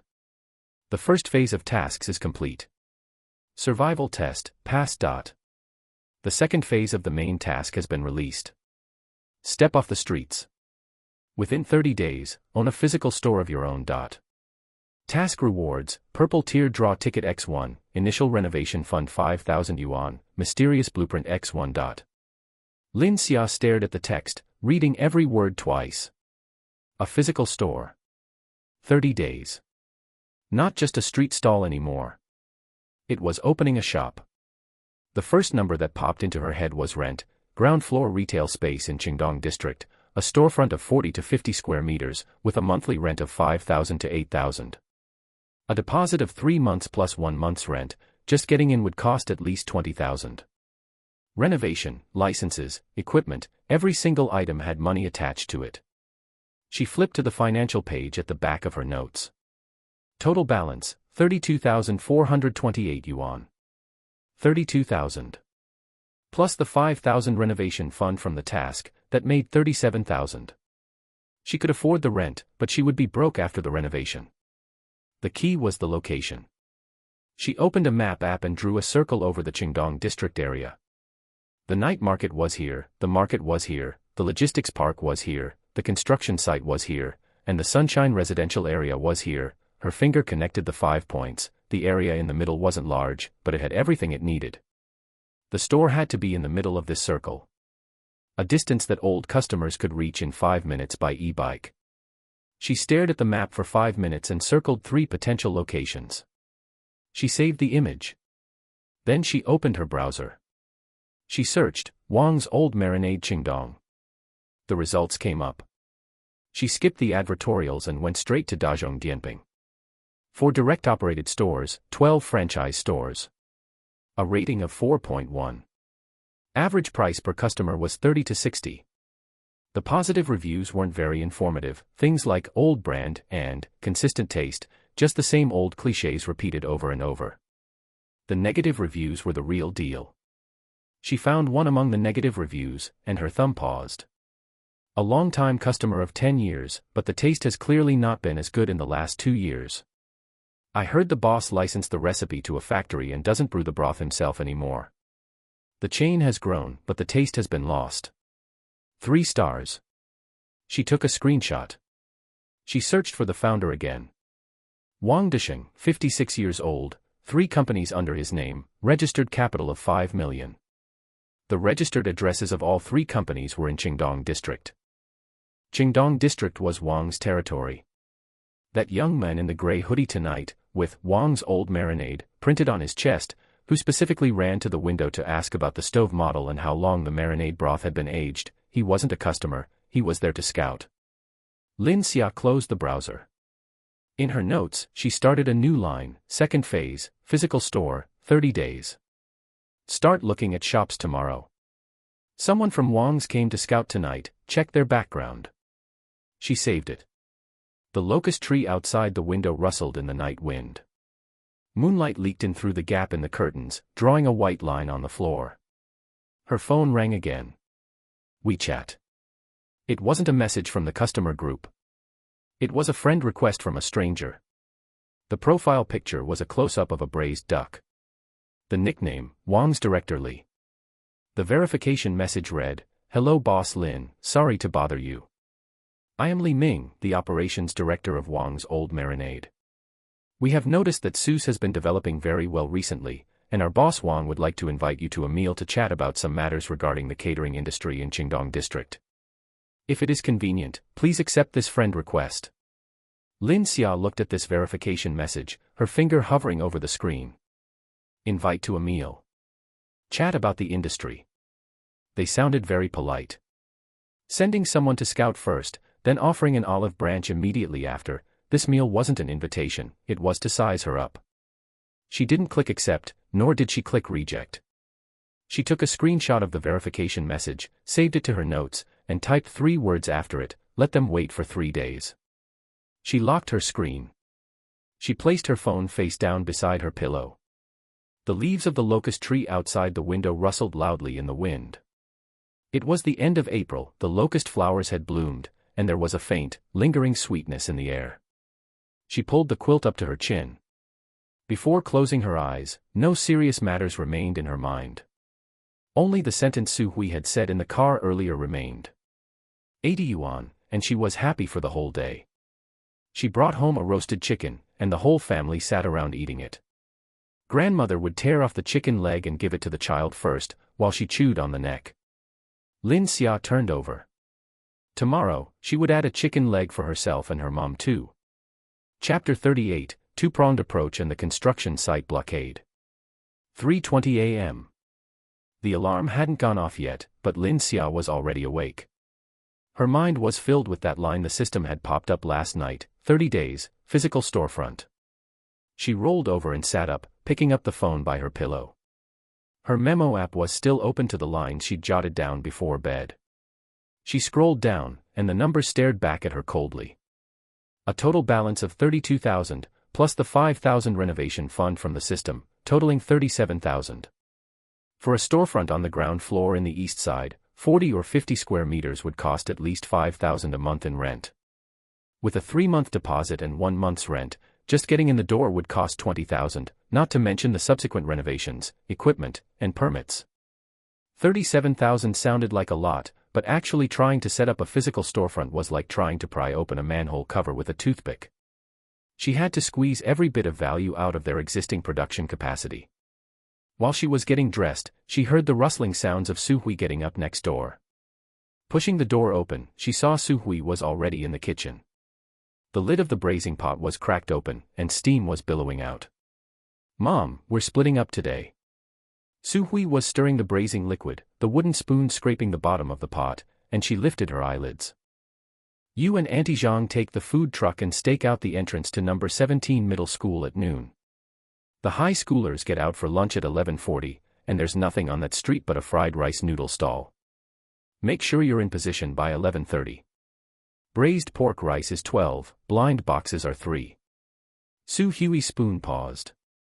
Number 17 Middle School. That's at least 2 stops away from our night market stall. It's fine, the food truck can handle it. Sell until 12:30, then pack up, come back to restock, and head out to the night market as usual in the afternoon. You'll have 3 hours in between to rest.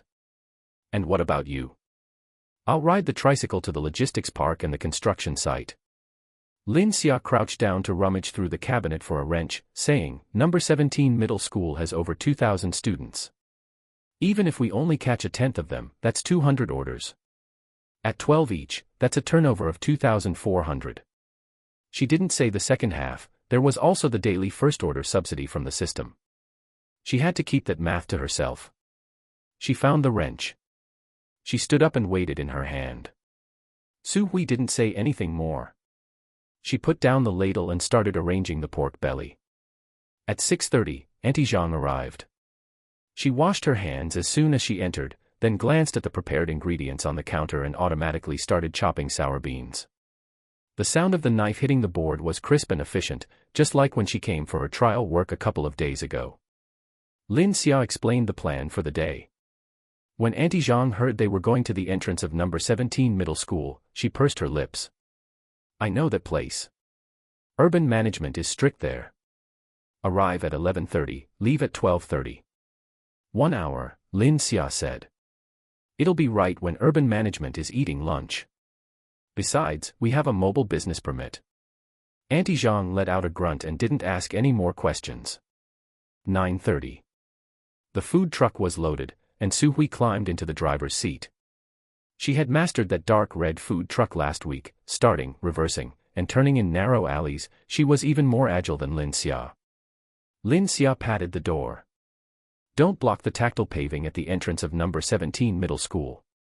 Leave as soon as you're sold out. Su Hui nodded. Auntie Zhang was tying her apron in the back, muttering, blind box 3, braised pork rice 12, like she was reciting a lesson.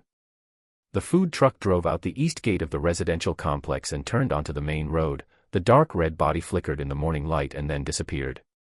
Lin Xia turned around and looked at the electric tricycle against the wall.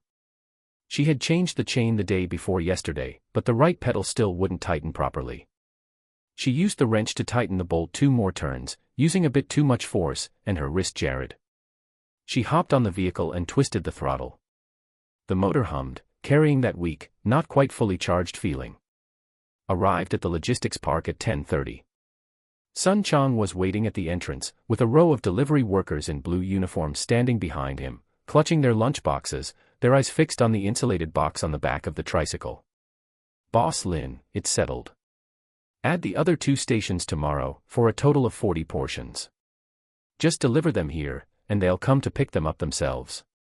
All right, 10 per portion. Brother Chang, you handle the distribution. Lin Xia lifted the lid of the insulated box.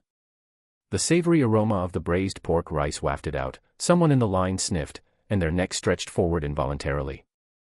Sun Chang collected money and handed out boxes, his movements much more efficient than the first few days. Boss Lin, can you add braised chicken legs tomorrow? The guys are craving them.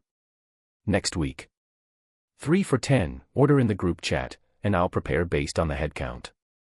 The tricycle turned out of the logistics park gate and turned right onto the road leading to the construction site.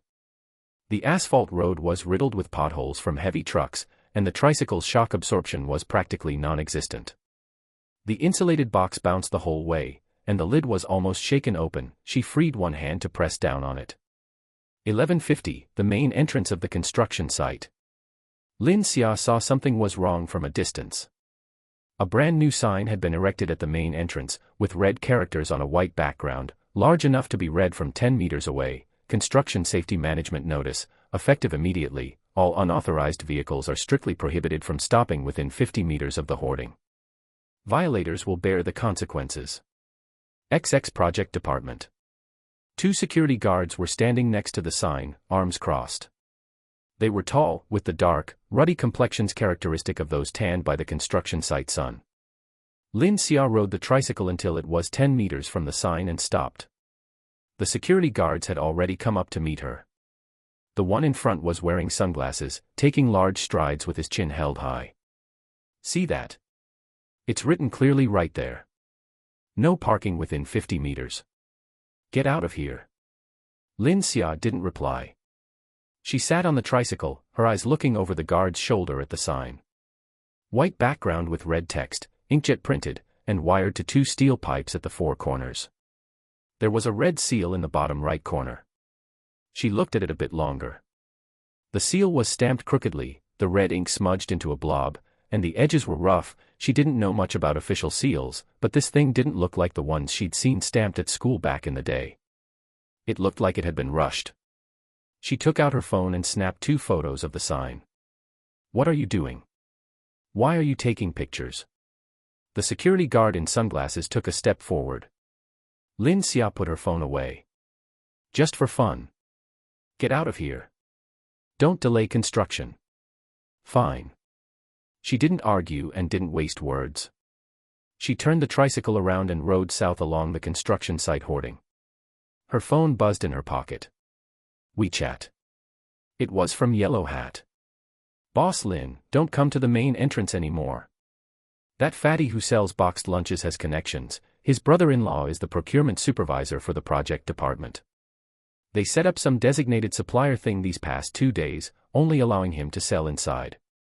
The security guards have been told, and anyone from the outside is strictly forbidden from entering.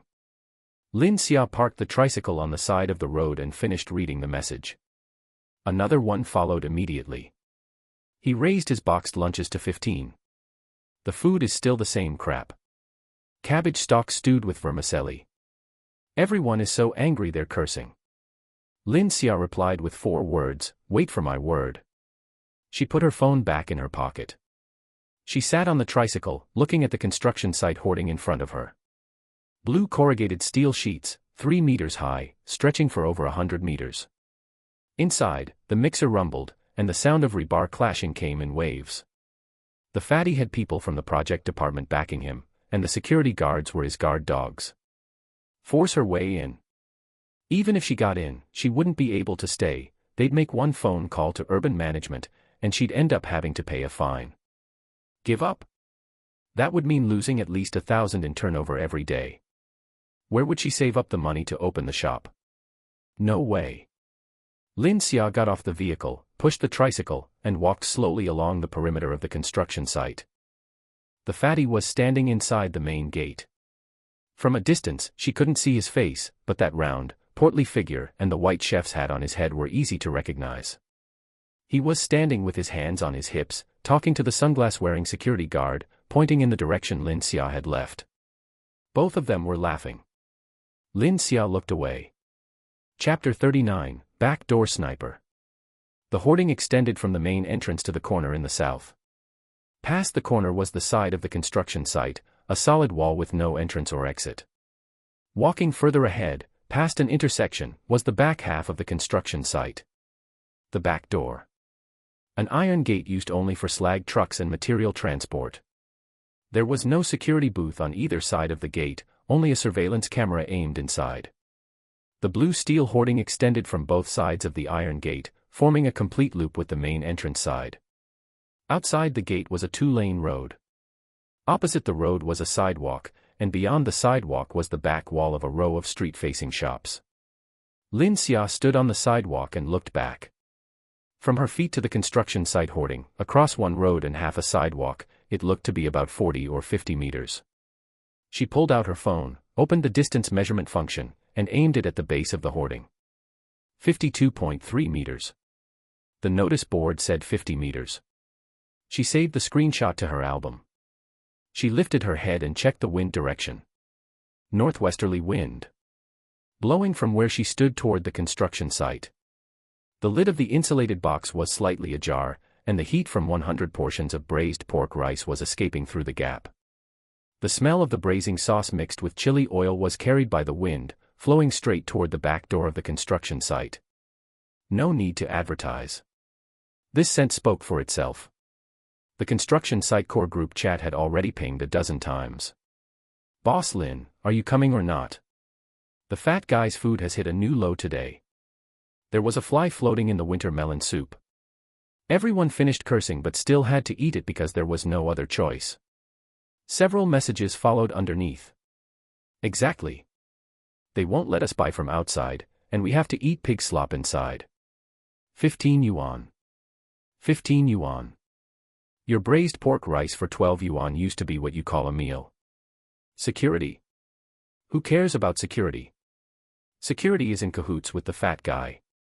Lin Xia sent a message to the group, construction site back door. Municipal sidewalk. 52 meters from the hoarding. Come if you haven't eaten. The group was silent for 2 seconds, then it exploded. She dialed Su Hui's number. Mom, how is it over at number 17 middle school? Su Hui's voice was breathless. 130 portions. Not enough to sell. Auntie Zhang's hands are numb from packing. 130 portions. Braised pork rice for 12, blind box for 3, split 7-3, that's about 1,500 in revenue for the lunch shift. System first order subsidies were extra, at least another 1,300. That made 2,800. All in one lunch shift. Increase the volume tomorrow. Okay. Auntie Zhang said she can come in half an hour earlier to chop vegetables. Mom, your voice is hoarse. Drink more water. She hung up the phone. Over at the back door, a dozen workers arrived one after another, squeezing out sideways through the gaps in the iron gate of the construction site. Some were still wearing dust-covered work uniforms and hadn't even taken off their gloves. The rest of the boxed meals were sold in a batch. There were about 80 portions left, so Lin Xia rode the tricycle back to the logistics park to distribute them to casual customers who hadn't eaten yet. By the time she finished this trip, it was past 2 in the afternoon. Lin Xia didn't go home. She rode the tricycle straight toward the night market. She had to keep working at 4 o'clock. The next day. The alarm went off at 2:50 a.m., and Lin Xia rolled out of bed in the dark. Next door, Su Hui was already starting the pots and heating the oil. Soaking soup, chopping meat, steaming rice. After doing this process for so many days, she could do it with her eyes closed. When Lin Xia washed her face, she looked at herself in the mirror. Dark circles under her eyes. A pimple had popped up near her hairline. Forget it. Auntie Zhang arrived at 6. After bustling until 10:30, the food truck was loaded. Su Hui and Auntie Zhang took the food truck to the number 17 middle school route. 150 portions of braised pork rice, 20 more than yesterday. Lin Xia kept 210 portions and stuffed them into the tricycle's insulated box. First, she went to the logistics park. The 110 meals for Sun Chang were handed over in 10 minutes. The remaining 100 portions were taken straight to the construction site back door. 11:15. The tricycle stopped on the sidewalk directly opposite the construction site back door. Lin Xia got off the vehicle and lifted the lid of the insulated box. The steam from the braised pork rice surged out, carrying the charred aroma of chili oil and the savory braised scent of pork belly. With a gust of wind, the whole street was filled with this scent. She measured the distance again. 52.1 meters. Screenshot saved, time watermark added. Then she fished a small folding table out from under the insulated box, the one she'd scavenged from the recycling station, and placed a piece of corrugated cardboard on top. She set up the table on the sidewalk, placed the insulated box on it, and lined up the takeout boxes and chopsticks next to it. The simple stall was ready. 12 o'clock. A whistle blew from the construction site back door. It was time to clock out. The first to come out were 3 scaffolders in camouflage uniforms. They hadn't even taken off their hard hats, and as soon as they stepped out of the iron gate, they smelled the aroma. The 3 heads turned in unison toward the other side of the road. Braised pork rice. Quick, quick, quick, back door. The 3 of them crossed the road, charging over with the speed of people rushing to catch a bus during rush hour. Boss. Give us 3 portions. We want chili oil too. Lin Xia nimbly lifted the lid, drizzled the chili oil, snapped the lid on, and handed them over. The whole process took 6 seconds. The workers behind came out one after another. The iron gate was pushed open every half minute, with yellow hard hats, blue hard hats, and dusty work uniforms coming out in waves. The messages in the WeChat group exploded. Yellow hat worker, back door, back door, back door. Braised pork rice is opposite the back door. Quick. Only 100 portions. Less than 3 minutes after the message was sent, the iron gate at the back entrance barely had a chance to close. The line was 7 or 8 meters long. Half an hour later, all 100 portions were gone. A dozen more workers arrived later, looked at the empty insulated box, and cursed, not at Lin Xia, but at their own short legs. Are you coming back tomorrow? Yes. It will be 100 portions again tomorrow. Are 100 portions enough? First come, first served. The workers dispersed, whispering to each other, still calling their colleagues on the way back to the construction site to tell them to set an alarm for tomorrow. Lin Xia packed up the table and pushed the empty insulated box onto the tricycle. The sidewalk was clean, all the trash had been collected into bags. She had only pushed the tricycle a couple of steps when footsteps sounded behind her. The security captain. The same one with the sunglasses from the main entrance yesterday. He wasn't wearing sunglasses today, his dark red face was tight, and the sleeves of his uniform were rolled up to his elbows. He was followed by another person. You. The security captain pointed at Lin Xia. His voice wasn't loud, but it was full of aggression. The notice says it clearly. No parking within 50 meters of the hoarding. Lin Xia rested her hands on the handlebars of the tricycle and didn't move. Are you talking about, within 50 meters of the hoarding? Yes. Where I am standing is 52 meters from your hoarding. The security captain was stunned for a moment. Lin Xia raised her phone, the screen lit up. The laser measurement screenshot, with the time watermark in the top left corner, clearly showed the number 52.1 m in the bottom right corner. Outside of this line, she pointed with her toe at the edge of the tactile paving bricks at her feet, is the municipal public sidewalk. Your project department's notice doesn't apply here. The security captain's expression changed. He took half a step forward, wanting to say something. One more step forward and you'll be on the sidewalk. Lin Xia's speaking pace was slow. If you come out in your work uniform and start pushing people around, my phone's video recording function works pretty well. If you don't believe me, you can try it, and I'll just consider it providing material for the urban management enforcement team. The security captain's feet stopped where they were. He looked back at his companion. The two exchanged a glance. The security captain took out his phone and made a call. His voice was very low, but Lin Xia caught a few words. At the back door, measured it, it is indeed over 50 meters, yes, on the sidewalk. The call ended. The security captain didn't speak again, he turned around and led his companion back into the construction site. His steps were much faster than when he arrived.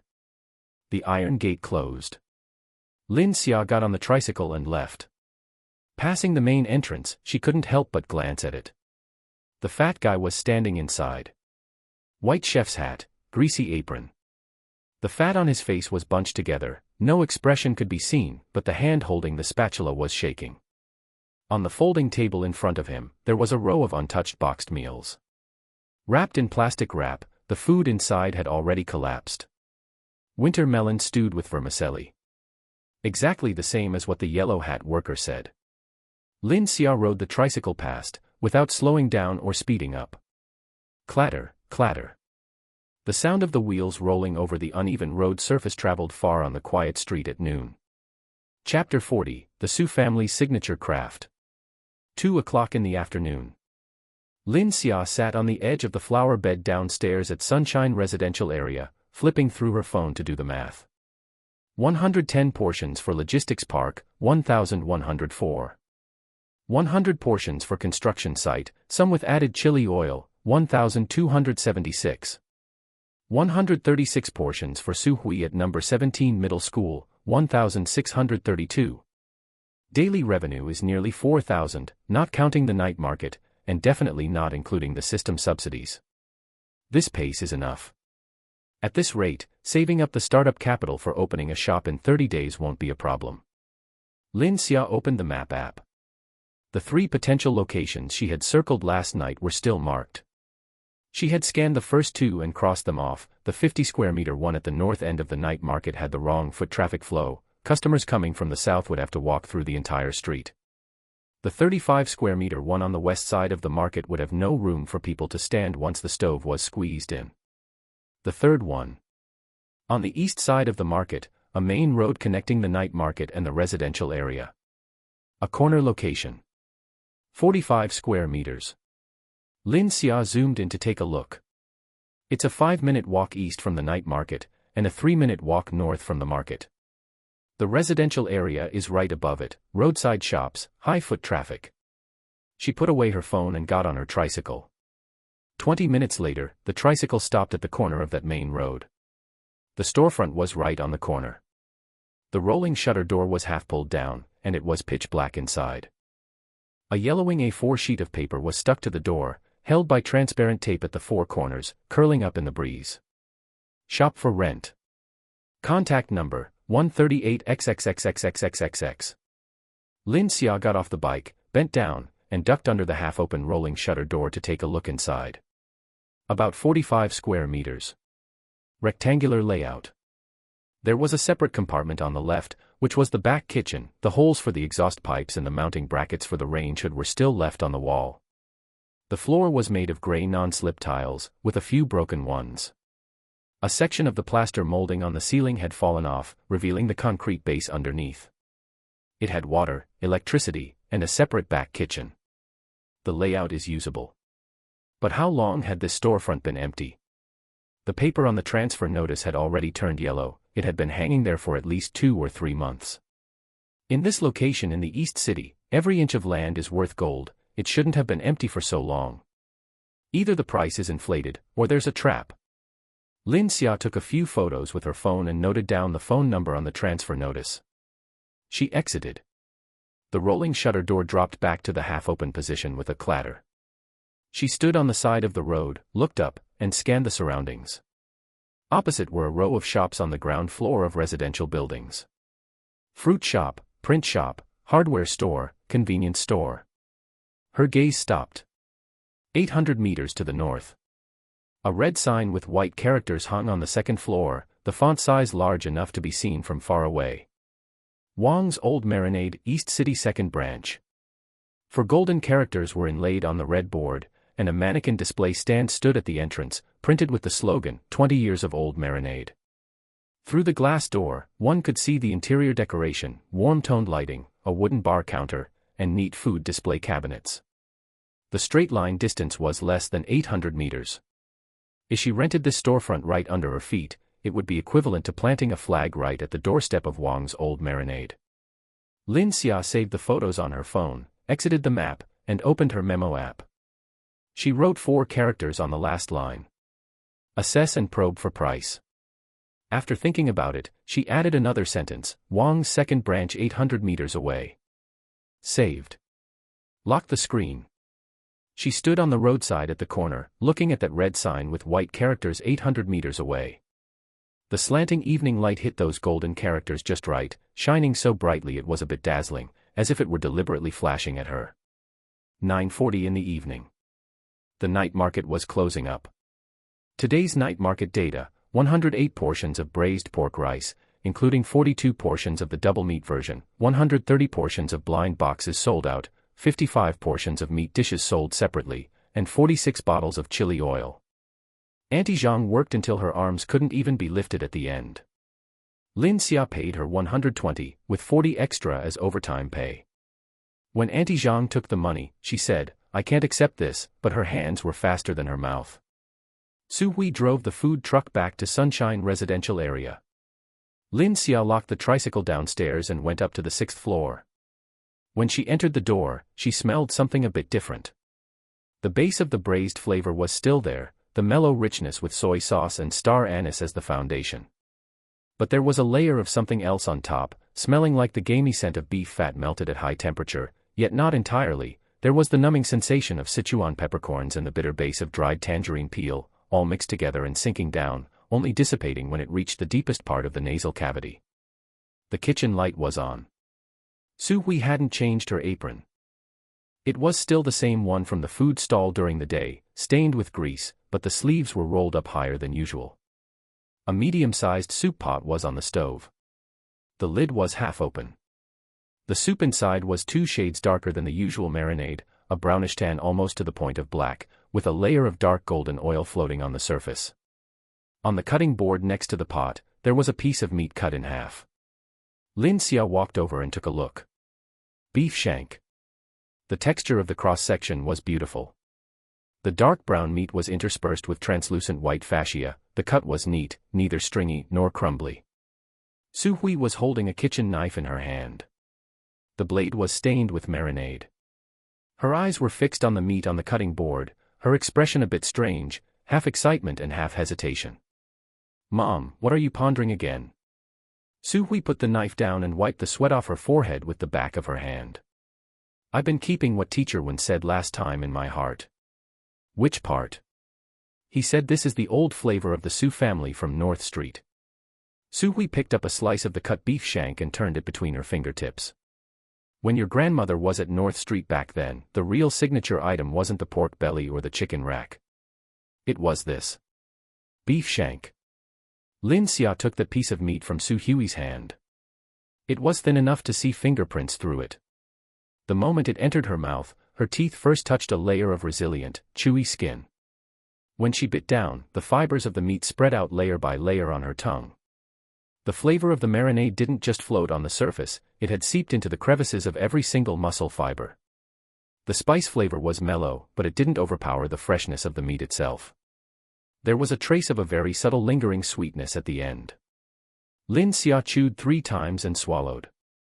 "Mom, this flavor can be sold." Su Hui shook her head. "It's far from it. Your grandmother's standard back then was thin slices that don't fall apart, thick slices that are chewy, and fascia that pulls into threads. I can manage the first 2, but the third one lacks the right heat. Look at this fascia." She pointed at the cross-section on the cutting board with the tip of the knife. Those white fasciae indeed didn't show the thread-pulling effect. The cross-section was neat, indicating that the braising time or temperature missed the mark at some point. The fascia needs to be in a ready-to-break but not yet state. If you overcook it, it gets mushy. If it's not enough, you can't chew it. Your grandmother could be precise down to the minute. I haven't touched this dish for 20 years, so my hands are quite rusty. Su Hui's voice lowered at the end. 20 years. Lin Jiangwo thought the braised food stall was embarrassing, so from then on, Su Hui's craft was locked away in the drawer of her marriage. Lin Xia didn't pick up on that topic. She focused her attention on the cut surface of the beef shank on the cutting board. Fascia. Ready to break but not yet. She tried picking up the kitchen knife and made a horizontal cut on the other end of the beef shank. Ingredient prep assistant sent a very subtle feedback to her fingertips. The moment the blade touched the meat, she could feel the density change of different tissues. The resistance of the muscle fibers was uniform, but when it hit the fascia, the resistance would suddenly increase and then soften. That transition point was the critical interface of the fascia. Her cut was thinner than Su Hui's. The presentation of the fascia on the cut was slightly different. There was a tiny, extremely fine curl at the edge, not completely broken. "Mom, come over and look at this cut." Su Hui leaned over. She stared at that cut surface for 5 seconds. "How did you know to cut at this position?" "Intuition," Lin Xia said. This wasn't entirely a lie. The knife skills provided by the system were indeed transmitted through intuition. Chapter 41, Striking into the Hinterland. Su Hui did not pursue the question.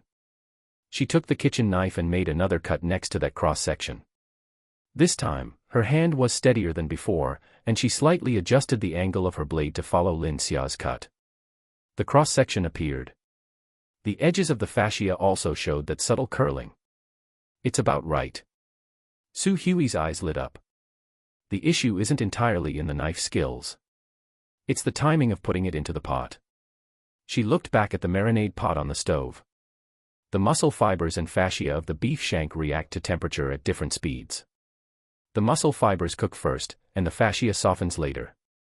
If you take it out during that window when the fascia has just started to soften and the muscle fibers are already fully infused with flavor, that's grandma's standard. How long is the window?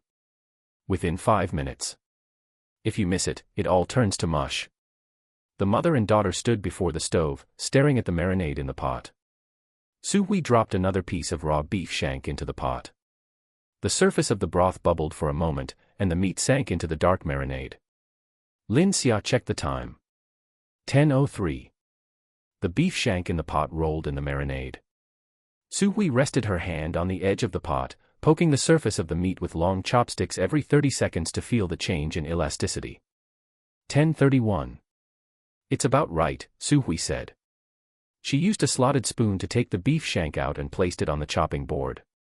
Steam rose into the air. Su Hui waited 15 seconds, then picked up the kitchen knife. This time, her hand was extremely steady. The knife descended, and the cross-section revealed a beautiful texture under the light. Amidst the dark brown meat, the white fascia curled slightly, neither broken nor fully connected. Like a rubber band stretched to its limit without being released. Su Hui picked up the slice of meat and gently pulled it apart with both hands. The fascia stretched into threads. Fine, translucent, spiderweb-like lines extended from the cross-section of the fascia, glinting under the light. Su Hui stared at the threads for several seconds, her throat bobbing. It's exactly the same as Grandma's. Lin Xia said nothing. She reached out, took a slice, and put it in her mouth. The layers of the meat's texture were a whole level above the first version. The first chew was springy, the second began to melt, and by the third, there was no residue left in her mouth, only the aroma of the marinade clinging to the base of her tongue, refusing to leave. If this were sliced thin and packaged, it would be the star product in the glass display case of any braised food shop. Mom, what's the cost price for a gene of this beef shank? 35. Yield rate. 60%. 1 gene of raw meat yields 6 taels of cooked meat.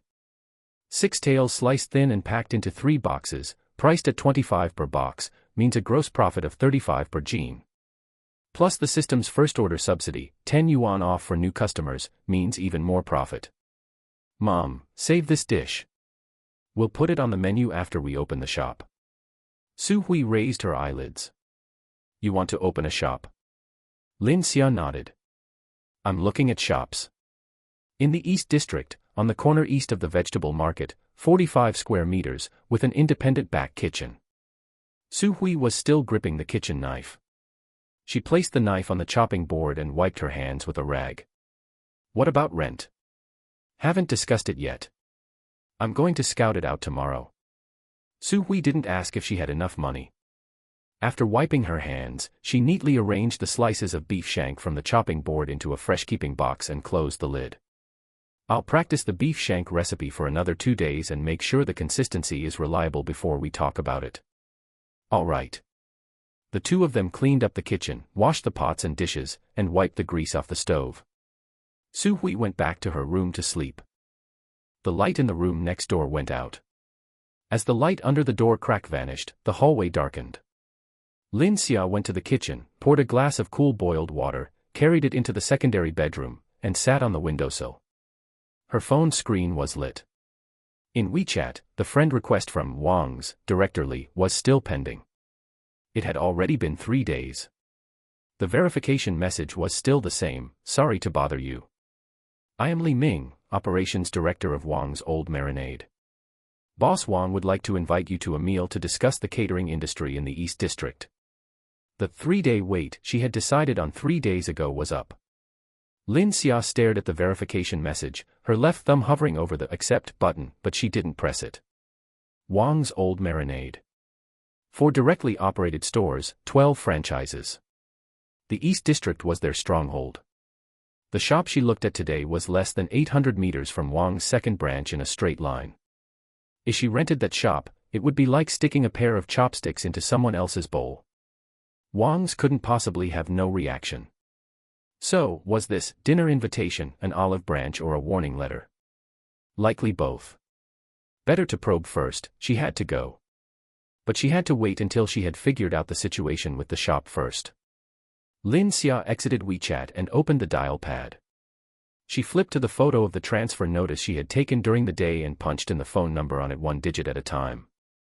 It rang 6 times. It was answered. Hello.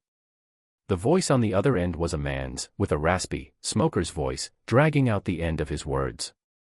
Hello, I saw the transfer notice for the shop on the east side of the vegetable market. I'd like to find out more about it. Oh, you're asking about the shop. The man's tone suddenly brightened. Are you looking to rent or take over the business? Just asking about the price first. Monthly rent is 6,500, 3 months deposit plus 1 month rent. The transfer fee is separate, there's a batch of equipment inside, if you want it, I'll calculate it at 8,000 after depreciation. 3 months deposit plus 1 month rent meant 26,000. Plus the 8,000 transfer fee, that's 34,000. Lin Xia said nothing. The man, thinking she thought it was too expensive, quickly added, it's negotiable, it's negotiable. You've seen the location, it's a corner spot, the foot traffic is excellent. The spicy hot pot place that was there before was doing quite well. If it was doing well, why did it close? There was a pause on the other end of the line. Ah, that was for personal reasons, nothing to do with the shop. Personal reasons. Lin Xia didn't press further. If she asked too much about that kind of thing, the other party would just make up excuses.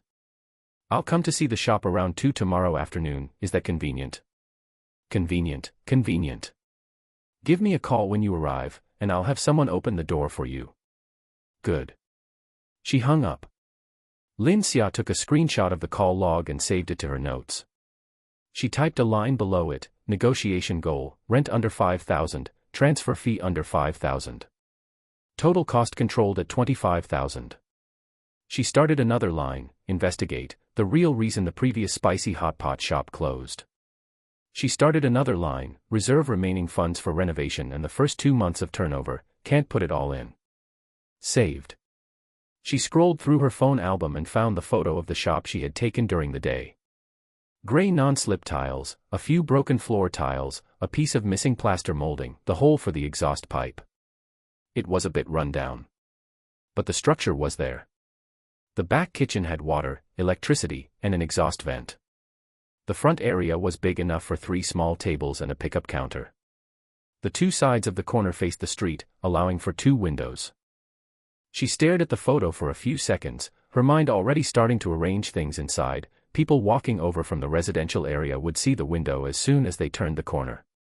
People coming from the vegetable market and night market would smell it before they even reached the corner. Blocking both ends, no one would be able to escape. This location was worth it. But Wang's second branch 800 meters away was also there. If she rented this shop, Seuss and Wang's would be at close quarters combat distance. Lin Xia closed the album. She opened WeChat. The verification message from Wang's, Director Li, was still there. She stared at that line of text for 2 seconds and pressed accept. She had let it sit long enough. The other party replied instantly. Hello, Boss Lin. Thank you for accepting. I am Li Ming, Operations Director of Wang's. Boss Wang is very interested in Seuss and would like to find a time to sit down together. When would be convenient for you? Lin Xia typed. I'm quite busy these 2 days, Friday noon is fine. Today is Tuesday. Friday. 3 days. 3 days was enough for her to do 2 things. First, scout and negotiate for the shop. Second, let Su Hui stabilize the beef shank marinade recipe. With cards in hand, she wouldn't be nervous when sitting down. No problem. I'll arrange it for Friday noon, and I'll send you the location and time later. Good night, Boss Lin. She took a screenshot of the chat history and saved it to her notes. She typed 8 characters in the last line, find out about Wang Disheng before the meeting. She locked the screen. The locust tree outside the window swayed in the night breeze. Moonlight leaked through the gap in the curtains, drawing a narrow white line on the floor. The lingering aroma of the beef shank marinade from the kitchen hadn't yet dissipated. Faintly, mixed with the sweet scent of locust flowers from late April, it drifted in from under the door crack. Lin Xia pulled the quilt up. Tomorrow, after finishing at the logistics park and the construction site, the timing would be just right to go see the shop. Then out to the night market in the evening. The 30-day countdown had already passed 2 days. Chapter 42, The Secret of the Corner Shop. At 3:20 a.m., before her alarm even went off, Lin Xia was already sitting on the edge of her bed. She had lost count of how many consecutive days she'd slept less than 4 hours.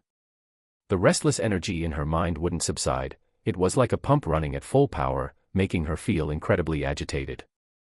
The countdown on the system panel was like a stubborn squatter, etched right onto the back of her eyelids. Physical store, 28 days. Next door, Su Hui was already stirring. While getting dressed, Lin Xia grabbed her phone, opened Kachacha, and her fingertips danced across the screen as she searched for the address of the shop from yesterday. 3 related pieces of information popped up. The most recent business registration change was 8 months ago. The business entity had been deregistered, with the business category marked as catering, Malatang. Scrolling down, the administrative penalty records were glaringly red. One was a rectification order for fume emissions last September, and the other was a closure order last November. Twice. The first time was a warning, the second time, the Market Supervision Bureau shut them down completely. Lin Xia exited the page, switched to the street view mode on Baidu Maps, and forcibly dragged the perspective to the back of the old building. A floral quilt was hanging on the second-floor residence windowsill, directly facing the exhaust vent of the ground-floor shop's kitchen, with less than 3 meters of space between them. If the fumes were to spray out, they would blow directly into their bedroom. Anyone in their shoes would file a complaint. So, it wasn't that the business failed because it was bad, it was literally complained to death by the neighbor upstairs. That was the real reason the shop had been empty for 4 months.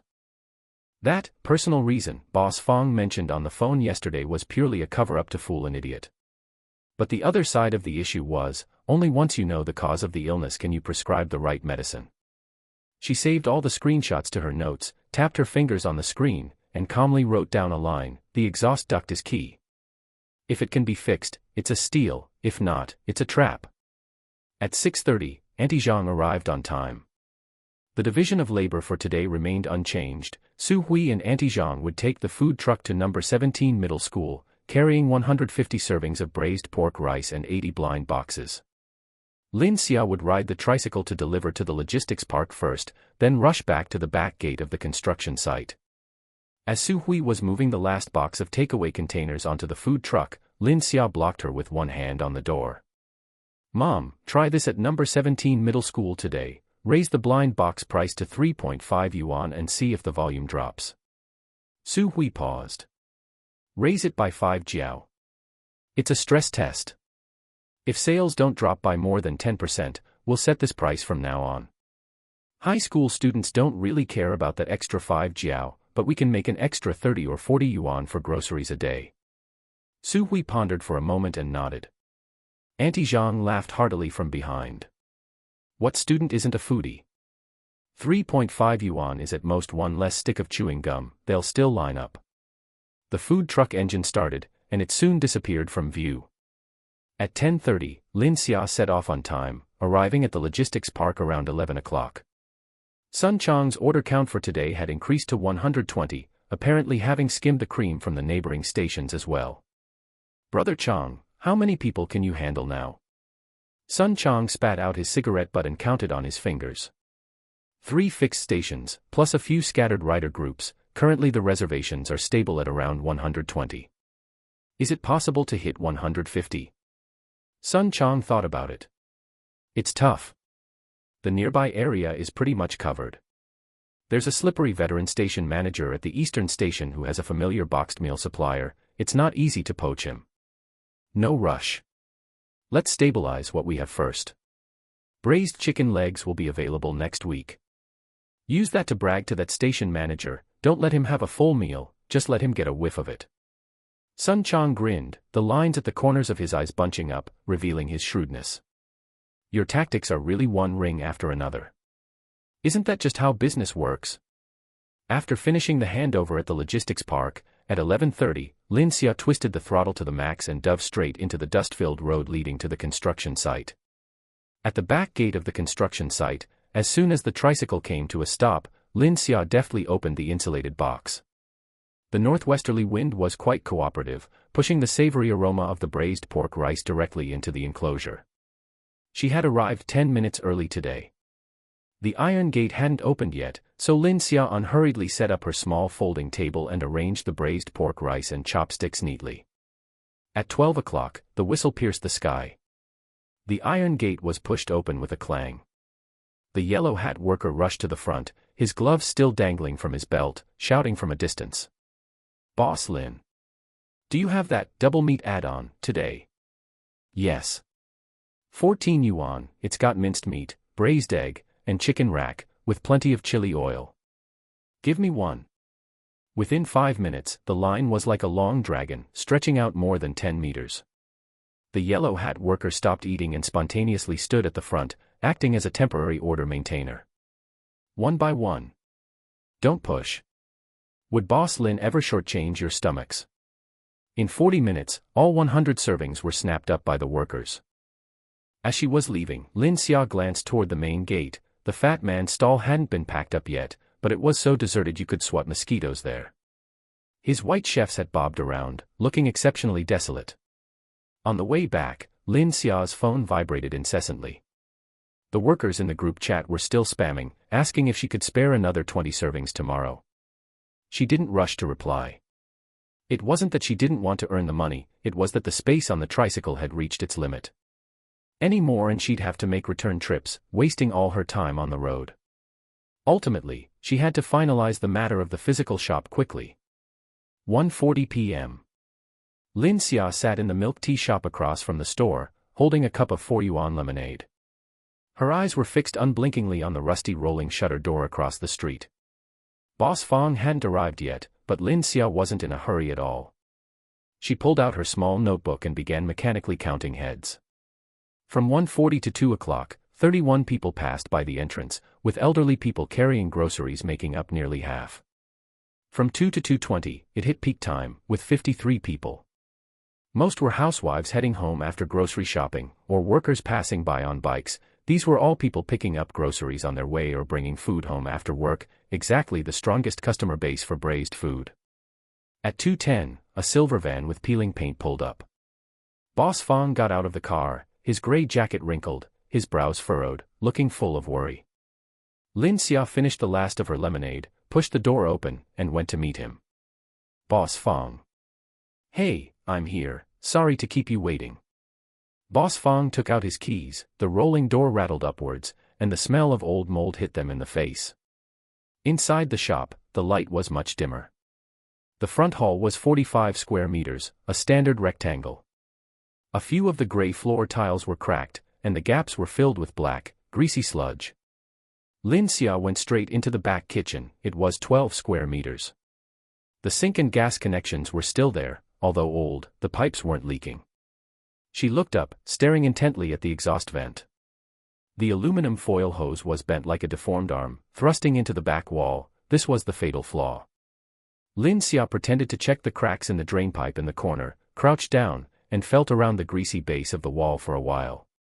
Sure enough, she felt a hard spot in the corner. It was a square hole sealed shut with cement, 40 centimeters square. Boss Fong, what was this hole for before? Boss Fong came over and took a look. Oh, that. Back in the early years when it was a noodle shop, a pipe ran through it. Later, I thought it attracted bugs, so I sealed it up. Under the pretense of wiping off dust, Lin Xia tapped it lightly with her knuckles. The sound was hollow, it was connected on the other side. Her mind quickly drafted an engineering plan: break through this hole, run a stainless steel hard pipe horizontally from the base of the wall, and then run it vertically along the side wall of the building to the roof. The smoke would go up to the sky, not into the windows.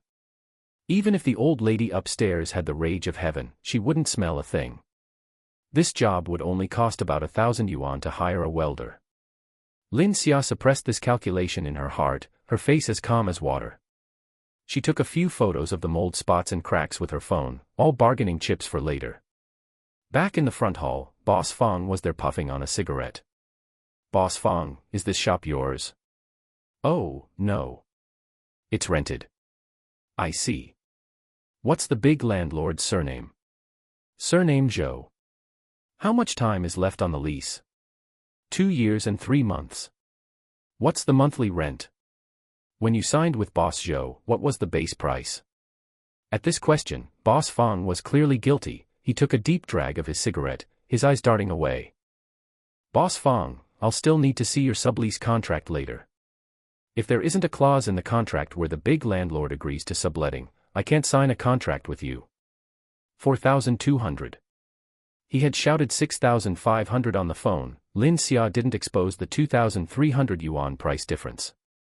All right, I need to go back and crunch the numbers. Renovating this place is too expensive. She turned to leave. Hey, little Lin. The transfer fee is negotiable. Don't be in such a hurry to leave. Lin Xia pretended not to hear and pushed the door open to leave. After stepping out of the shop, she stood on the sidewalk and looked toward the north. 800 meters away, those golden signboards of Wang's old marinade were shining brightly in the sunset. If she really took root at this corner, it would be like a knife, plunged straight into the heartland of Wang's. Lin Xia looked at that signboard, put her hands in her pockets, and the corners of her mouth tugged up slightly. This shop was as good as hers. Chapter 43, Signing the Contract. Night fell, and it was time to close up the stalls. The atmosphere at the night market was almost too lively. The young man selling grilled cold noodles next door polished the Seuss co-branded sign until it gleamed. With the two stalls connected, it looked like a small culinary camp. 112 portions of braised meat rice and 140 blind boxes were all sold out. While closing up, Su Hui moved slowly as she untied her apron, casting a glance at Lin Xia. You were distracted twice while chopping vegetables today. What's going on? Lin Xia smiled and tightened her grip on the small bag holding the money.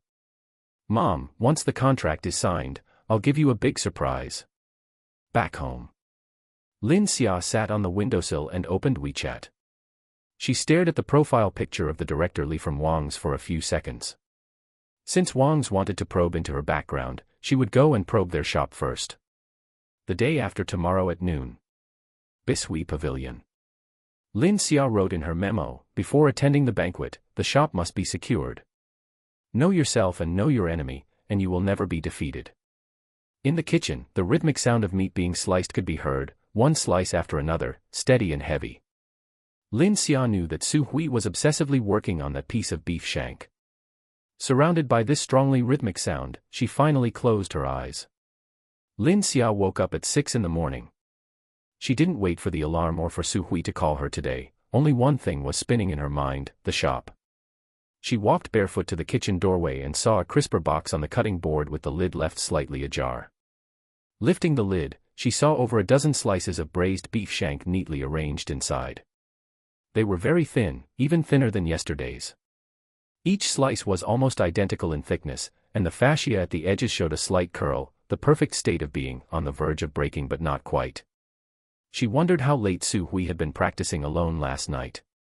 Lin Xia took a slice and put it in her mouth. After just 2 chews, she exclaimed, "Good," in her heart. This was an improvement over last night's version. The meat fibers and fascia were more tightly bonded, and the braising liquid had permeated more evenly. The only flaw was that the aftertaste was a bit weak. Perhaps there was too little dried tangerine peel in the braising broth. She carefully closed the crisper box and turned to wash up. At 9:30, Su Hui and Auntie Zhang loaded the cart and set off for the morning market at number 17 Middle School. Lin Xia, as usual, rode her tricycle to the logistics park and the construction site. The process was running smoothly now, and the transitions in between were becoming increasingly tight. By 11:30, the handover at the logistics park was finished, and by 12 o'clock, she arrived on time at the back door of the construction site. Before 1 o'clock, all the meals were sold out. Today, the queue at the back door of the construction site was much longer than yesterday. By the time the last 10 portions were sold, there were still over 20 people behind in line watching eagerly, unable to buy any. "Boss Lin, can you do 120 portions tomorrow?" the yellow hat worker asked eagerly on behalf of everyone. 110 at most, this tricycle really can't hold any more. Lin Xia patted the carriage with a sense of helplessness. Then just get a bigger vehicle. I'll think of a way. Lin Xia smiled. It was just past 1 o'clock after closing, and Lin Xia didn't go straight home.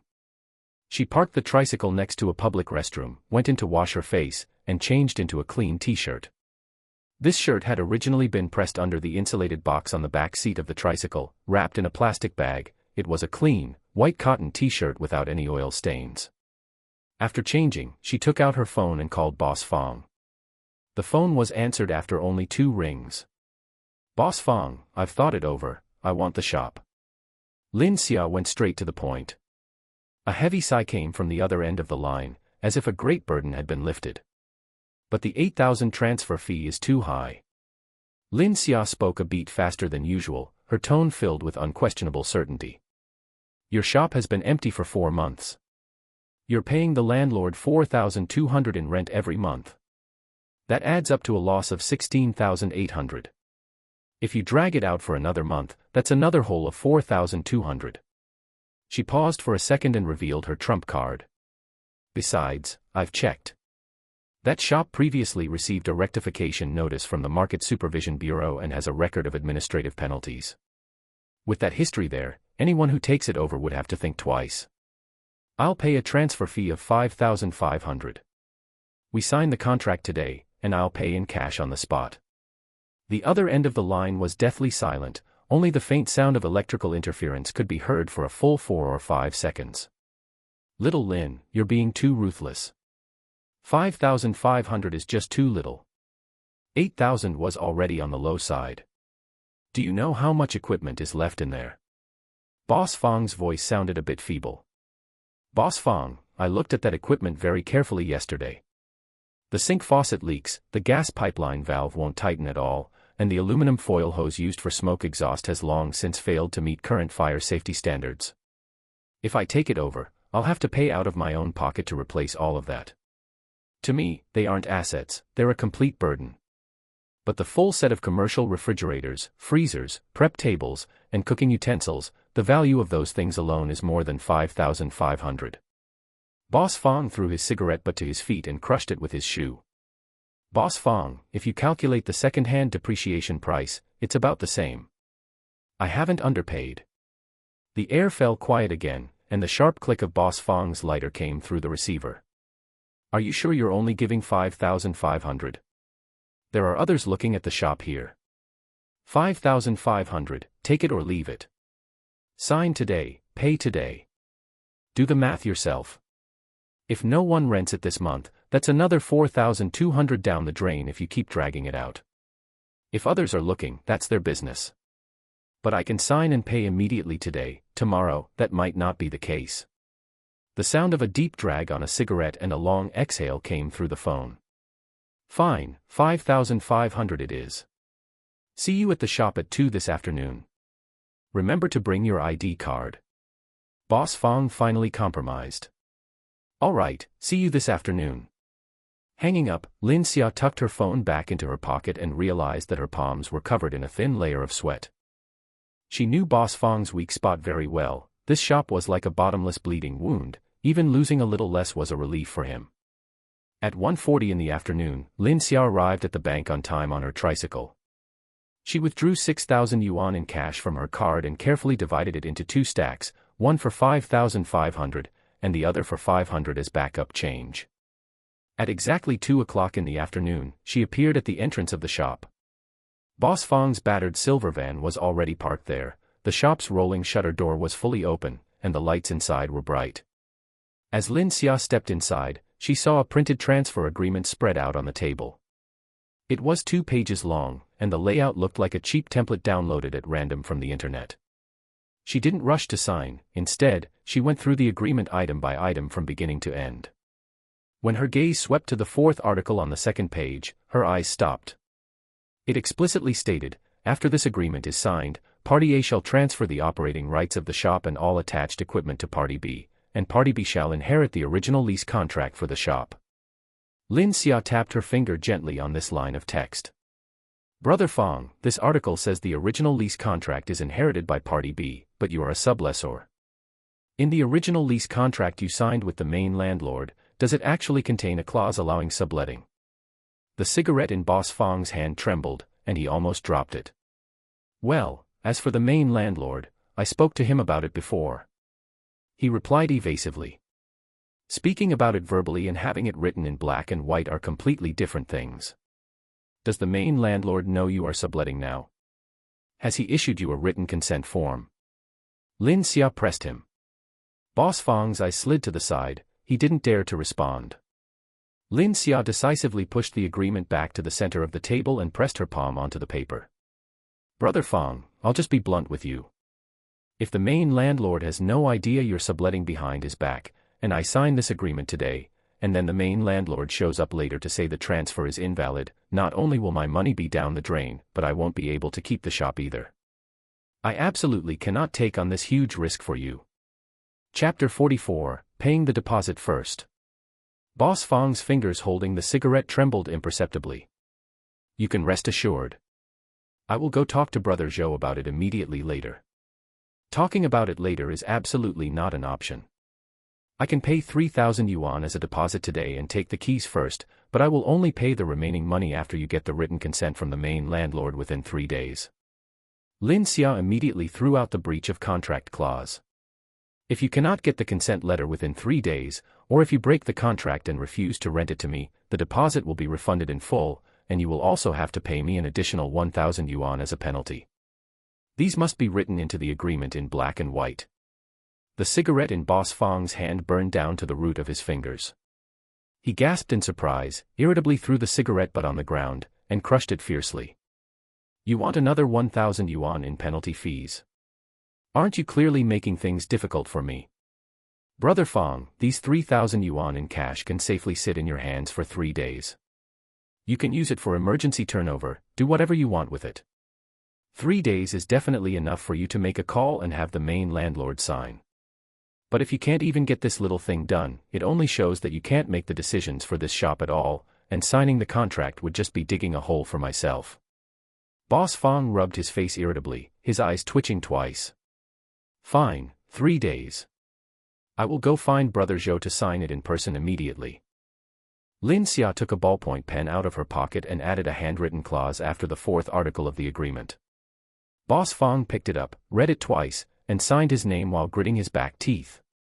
Lin Xia then signed her name and pressed her thumbprint. She pushed the 3,000 yuan in cash to the center of the table. Boss Fong took it, counted it carefully twice, and then put it safely into his clutch bag. He handed over 2 brass keys, one for the rolling shutter door and the other for the back kitchen door. The keys were old and blackened, but the teeth on the edges were still clear. Lin Xia carefully put the 2 heavy keys into her pocket. When she came out of the shop, it was exactly 2:40 p.m. The afternoon sun slanted over the roof of the building across the street, shining just right on the faded advertising space above the rolling shutter door. She stood quietly at the entrance of the shop. Although it didn't completely belong to her yet, in 3 days, it would most likely be hers. She turned her head to the left. The east entrance of the vegetable market was 300 meters away, and the flow of people who had finished buying groceries was dispersing from inside, carrying colorful plastic bags. Looking to the right, this main road extended all the way to the north. At the end of the line of sight 800 meters away, the huge red sign of Wang's second branch was still glaring. A dull sound of a rolling shutter door being pulled down came from behind her. The brass keys in her pocket pressed gently against her thigh. Lin Xia got on her tricycle, turned the ignition, and sped away. Night fell, and the bustling atmosphere of the night market rose as usual. Today's business was as popular as ever.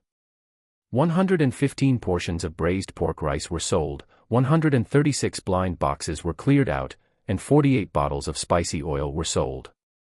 Auntie Zhang worked until 8:30 p.m., her arms sore and swinging. She had been diligent these days, and her working hours had far exceeded 8 hours.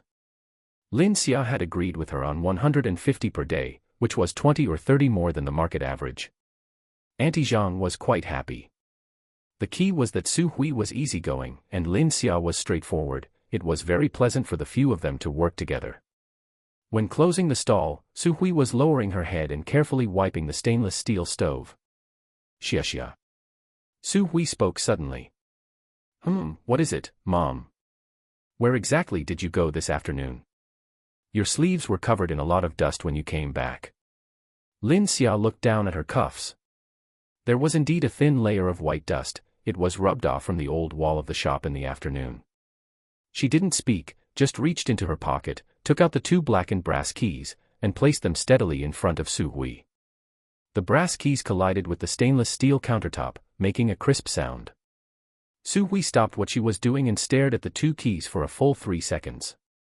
I went to look at a shop, right at the corner on the east side of the vegetable market. It's 45 square meters and comes with an independent back kitchen. Lin Xia explained calmly.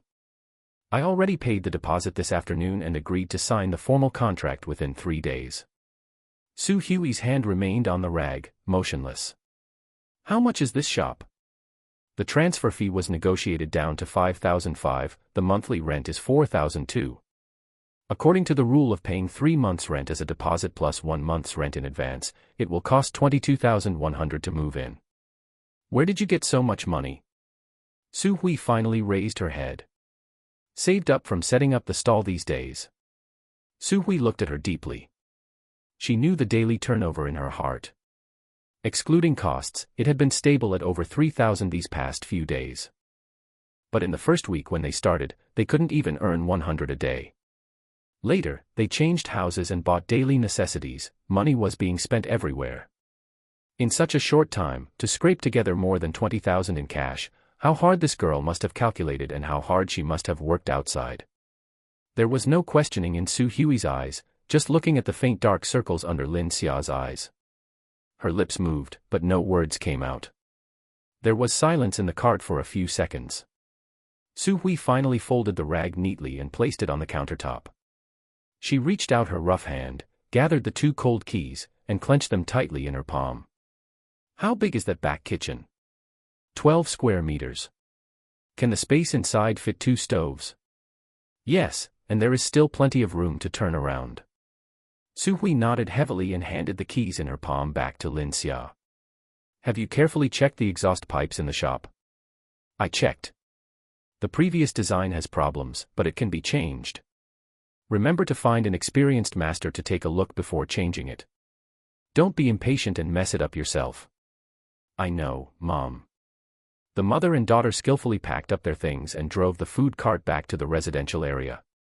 After returning home, Lin Xia closed the door tightly, leaned against the head of the bed, and opened her phone. On the WeChat interface, the message from Director Li of Wang's was still shining with an unread red dot at the top. Boss Lin, tomorrow at noon, in a private room on the 2nd floor of Bishui Pavilion, Boss Wang is hosting the dinner himself. Do you need me to send a car to pick you up then? Lin Xia typed her reply quickly, no need to bother picking me up. I will go there myself, arriving at 12 noon sharp. After clicking send, she immediately switched out of WeChat and opened Dianping, searching for Wang's old marinade. She skipped the good reviews directly and flipped all the way to the bad review section. This chain store has grown big, the old taste is completely gone. The duck neck is as dry as chewing plastic. It's all prefabricated bags heated in the microwave. Lin Xia stared at these screenshots and quickly jotted down key points in her memo.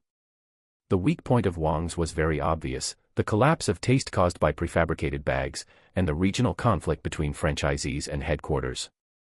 This meal with Wang Disheng was mostly aimed at the braised meat recipe in her hands, or else he wanted to talk about franchising and acquisition. No matter which one it was, she didn't intend to take the bait. The mysterious blueprint in the system prompt hadn't been obtained yet, but the shop matter had been finalized. The signboard of Seuss could absolutely not be handed over to others to smash. Lin Xia flipped her phone over next to her pillow. When she closed her eyes, what appeared in her mind were Su Hui's knuckles, white from gripping the keys so hard. For this meal tomorrow at noon, not only did she have to figure out the bottom line of Wang's, but she also had to let them know that Seuss had established a firm foothold in the east of the city. Chapter 45, Bishui Pavilion. Friday. The morning schedule was packed tight. With 120 portions for the logistics park, the order for the construction site had to be cancelled. Su Hui and Auntie Zhang were handling number 17 middle school, which had increased to 160 portions today. At 9 a.m., Lin Xia sent a message to the construction site foodie group, I'm taking the day off for personal matters. No lunch today, don't make a wasted trip. Everything back to normal tomorrow. The group was instantly filled with wails. Nobody wanted to spend 15 yuan on Fatty's garbage boxed meals. Yellow Hat suggested, Boss Lin, we can pre-order. You don't have to deliver it yourself, can you just hire a courier to bring it to us? Lin Xia chuckled and sent a message to Sun Chang, Brother Chang, do you have time after you eat to deliver a batch of meals to the construction site for me? Sure, how many portions? Sun Chang replied quickly. Lin Xia sent to the group, you can pre-order now. I'm starting a list.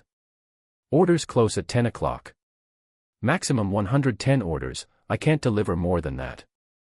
The WeChat group started pinging non-stop. Lin Xia replied to Sun Chang, probably 100 portions. Just ride my electric scooter over there in a bit. No problem. Brother Chang, is 20 yuan for the delivery fee enough? Hey, what delivery fee? It's pretty close, just a quick drive. That won't do. Business is business, and it's still taking up your time. Orders closed at 10 o'clock, and sure enough, all 110 spots were filled. Yellow Hat asked, Boss Lin, how much is the courier? We'll pay for it, just have it delivered and I'll receive it. No need, just have the big brother collect the payments for me, Lin Xia replied quickly. Yellow Hat started collecting payments voluntarily. In the end, it totaled 1,480 yuan. Quite a few people had ordered the double combo and chili oil. After finishing the delivery, she looked down at herself. Her white t-shirt had a few drops of marinade, there was a gray smudge on the knee of her jeans, and the soles of her sneakers still had chili seeds she'd stepped on in the kitchen that morning. Lin Xia pulled a pack of wet wipes from the toolbox on the back of her tricycle and scrubbed her face and hands vigorously. Then she took out the clothes she had prepared in advance and found a restroom to change into them. Although the clothes were cheap and lacked style, they were washed very clean. Come on. She retied her hair. The face reflected in the restroom mirror looked somewhat exhausted, and the dark circles under her eyes were impossible to hide. After finishing the handover with Sun Chang, Lin Xia checked the time, 11:30 a.m. Taking a taxi over would be just right.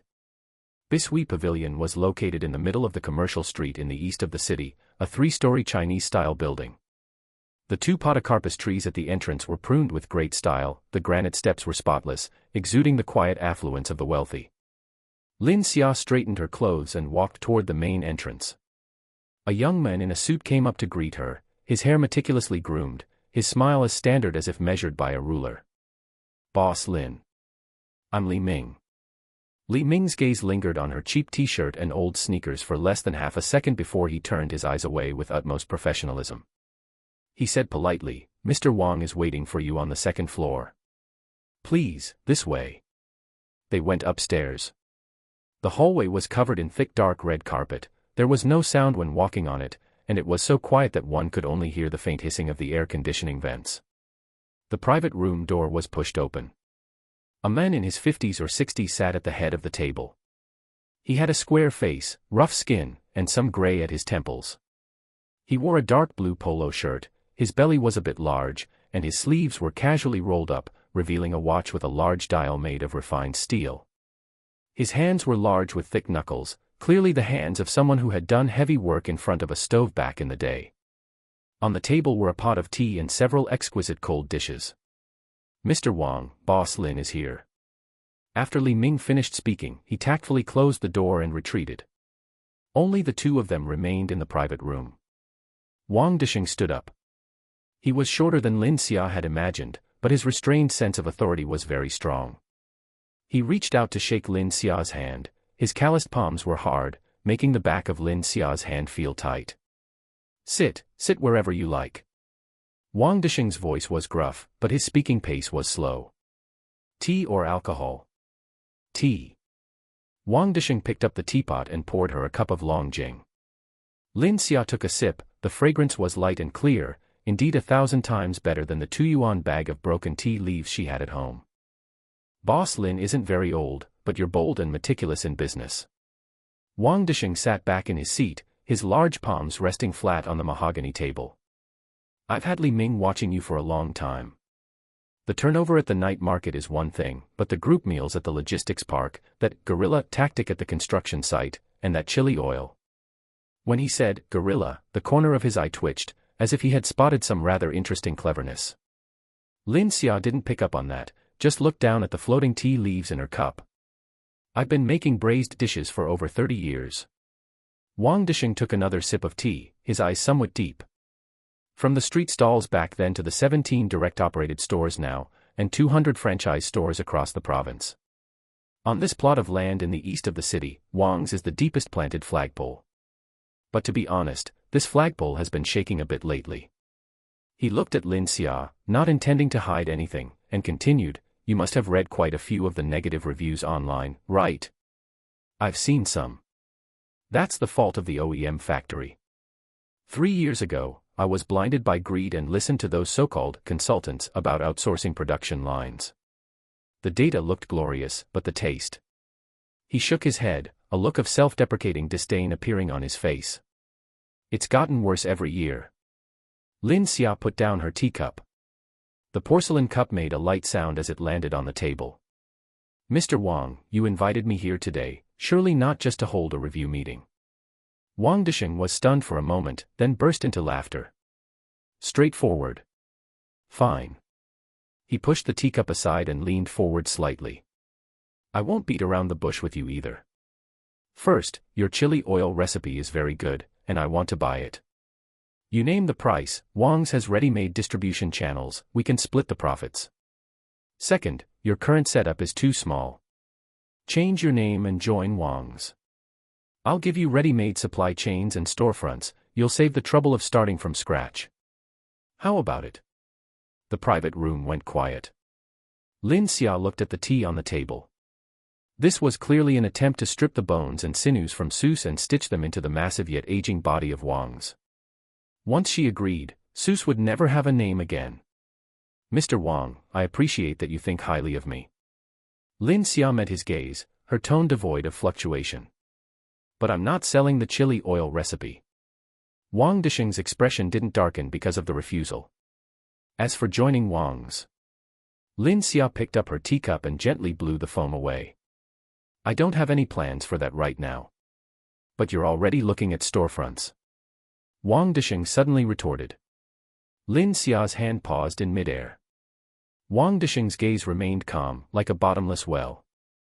"The corner east of the market, 45 square meters, only 800 meters away from my second branch." He leaned back against the chair, his heavy aura pressing in. "Boss Lin, as a young girl, do you really intend to go head-to-head with me there?" This wasn't a tone of negotiation, it was more like weighing whether the chips in her hand were enough to fight to the death.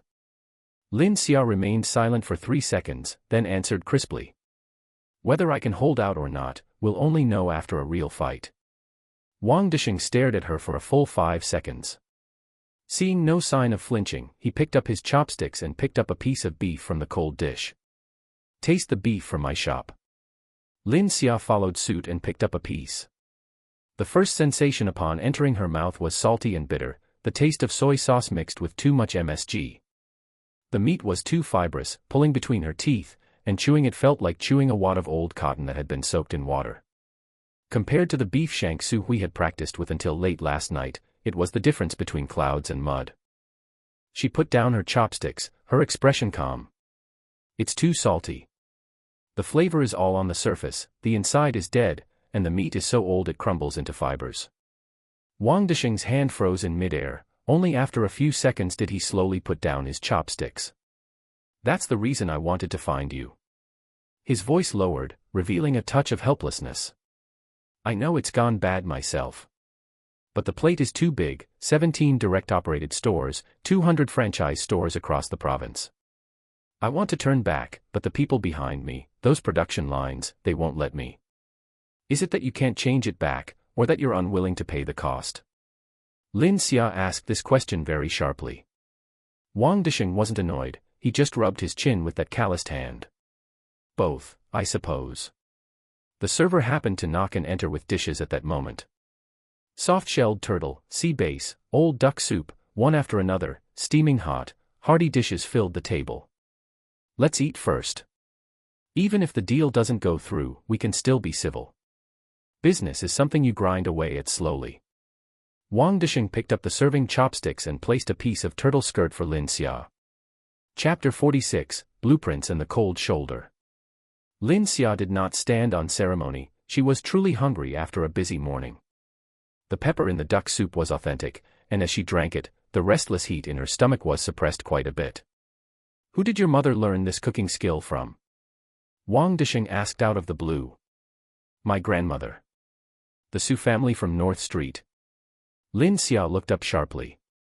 A flash of nostalgia crossed the depths of Wang Disheng's eyes. Before I made a name for myself, I used to wait in line on that street for 40 minutes. The taste of those braised pig's trotters still lingers on my tongue to this day. He tapped the rim of his bowl with his chopsticks. So when I saw your food, I knew it had the old foundation. That bunch of people at the contract factory could never replicate this kind of soul in their lifetime. He stood up. One last question. Once your shop opens, those narrow-minded people under me, urban management, health inspectors, fire safety, will come knocking with all sorts of excuses. Can you handle it? Boss Wang, are you reminding me, or warning me? Reminding you. Wang Disheng walked to the door and paused for a moment. I'm old, and I don't like dirty work. But the manager of my Wang's second branch might not feel the same. Boss Lin, I've bought your chili oil, it's quite good. I've paid for the meal. I'm off. The door closed softly. Lin Xia sat alone before the lavish spread of dishes that were gradually losing their heat, slowly chewing the last piece of sea bass in her mouth. She took out her phone, her fingers dancing rapidly across the screen. Wang Disheng, a businessman with old-school sentiments, eager for the recipe, so he won't burn bridges in the short term. Key point, the manager of Wang's second branch, this person may be the first wave of resistance. Countermeasure, renovations must be completed within 7 days, licenses, ventilation, and hygiene must be impeccable to close off all loopholes. She walked out of Bisui Pavilion, the afternoon sun was somewhat blinding. As she passed Wang's second branch, she saw a tall, thin man lecturing the staff. That was the manager of the second branch. A taxi drove by quickly. 27 days countdown. In 3 more days, that dusty old shop had to become her fortress.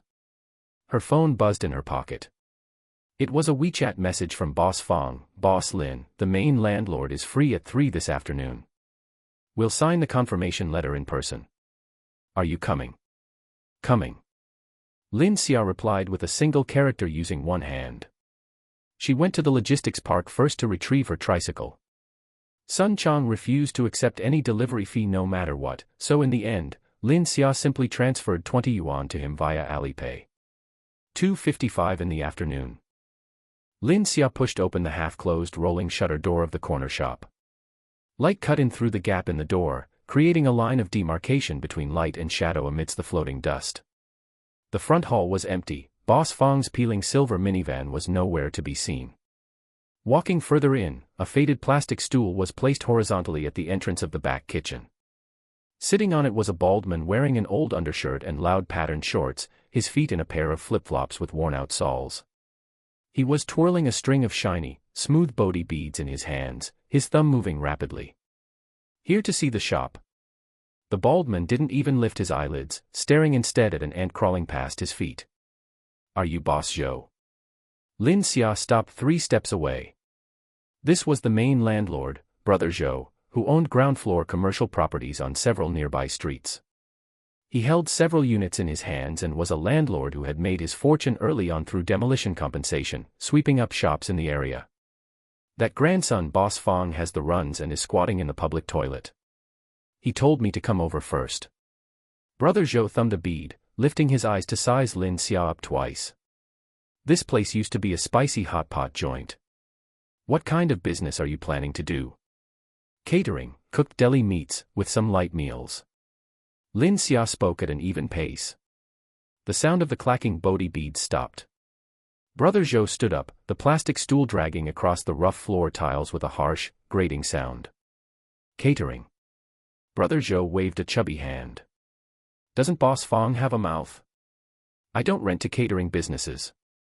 Once the cooking fumes start, those old ladies upstairs will blow up my phone. They call the mayor's hotline 3 times a day, and the people from the Environmental Protection Bureau invite me for tea every single day. That grandson Boss Fang should have told me earlier. This trip was a waste of time. I'd rather let this shop sit here and raise rats than let any business involving open flames touch it. The eviction order was issued harshly, with no room for negotiation. Brother Zhou stepped over the plastic stool, shuffling in his flip-flops, ready to walk out. Lin Xia didn't move, standing right in the aisle between the door frame and the abandoned sink. She took a stack of stapled A4 paper out of her canvas bag and spread it out on the grease-stained stainless steel workbench next to her. Boss Zhou, take a look at this before you leave. Lin Xia tapped the stack of papers with her knuckles. Looking at anything is useless. Even if the King of Heaven came here, he couldn't run a catering business. Brother Zhou impatiently tried to squeeze past her. Concealed Flue Modification and Fume Purification Plan. Lin Xia read out the title. When this place was renovated before, wasn't there a 400mm square ventilation shaft left in the back kitchen? That shaft leads directly to the rooftop and is an independent duct. It's not connected to the main flue of the residential building. Brother Zhou's feet stopped. He turned back to look at Lin Xia, his brows knitted into a knot. How do you know that? That hole was sealed with cement ages ago. That spicy hot pot place Boss Fong ran didn't even figure out the ventilation. They just vented directly into the back alley, covering the wall in a layer of grease that I had to spend a lot of effort to wash off later. Lin Xia turned the blueprint to the second page, which was a cross-sectional diagram of the ducting she had hand-drawn overnight. Boss Fong wanted to save trouble and used aluminum foil flexible hoses for exhaust, but I won't. Lin Xia pointed at the structure on the blueprint with the tip of her pen. I'll break open that cement-sealed hole in the corner and run galvanized spiral ducting with rigid connections. The smoke will first pass through this 4,000 cubic meter low-altitude emission electrostatic purifier.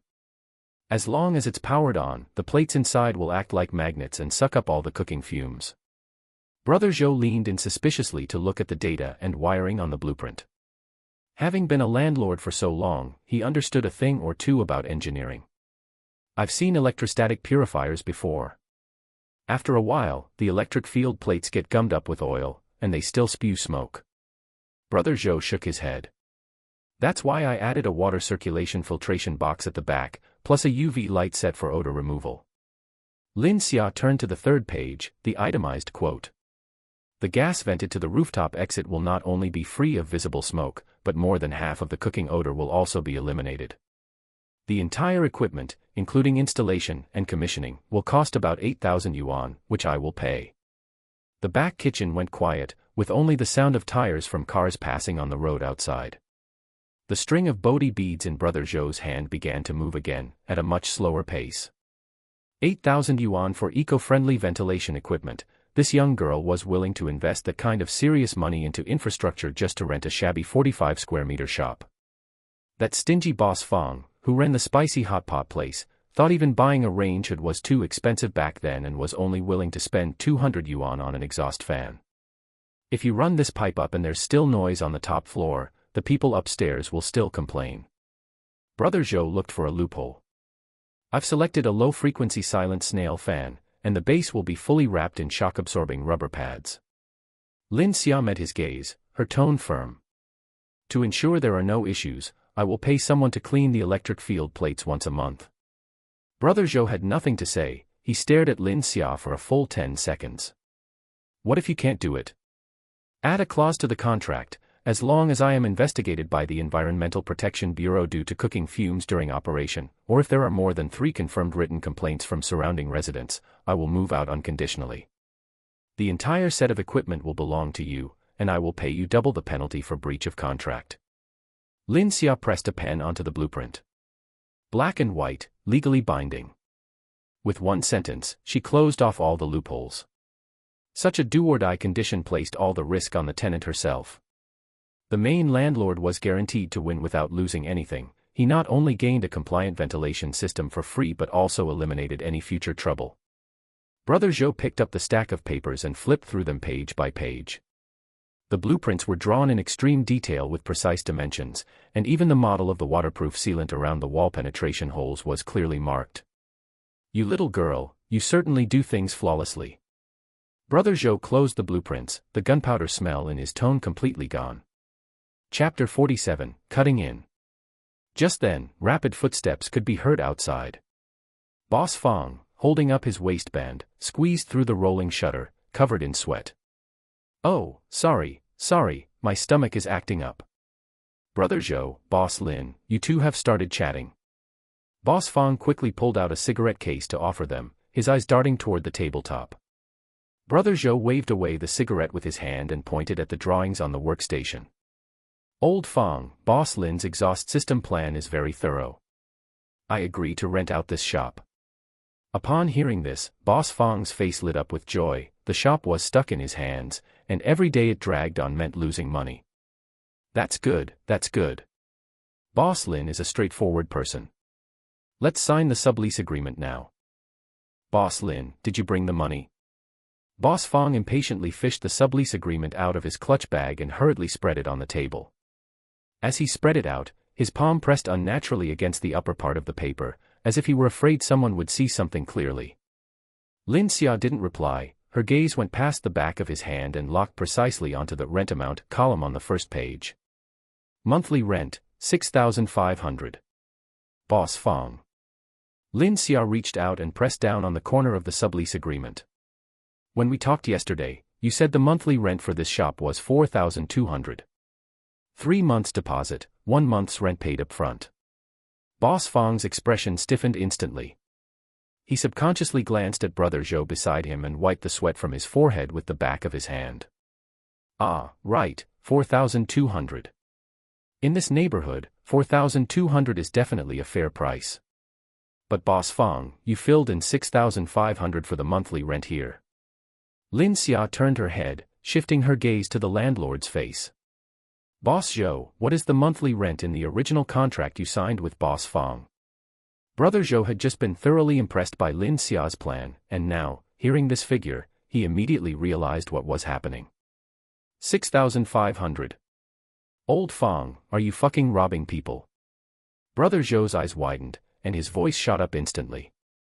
I rented it to you for 4,200. You're flipping it to earn a 2,300 difference from this young lady. That's 27,600 a year. Do you think I'm dead? Boss Fong's face turned bright red, and he tried to explain incoherently, no.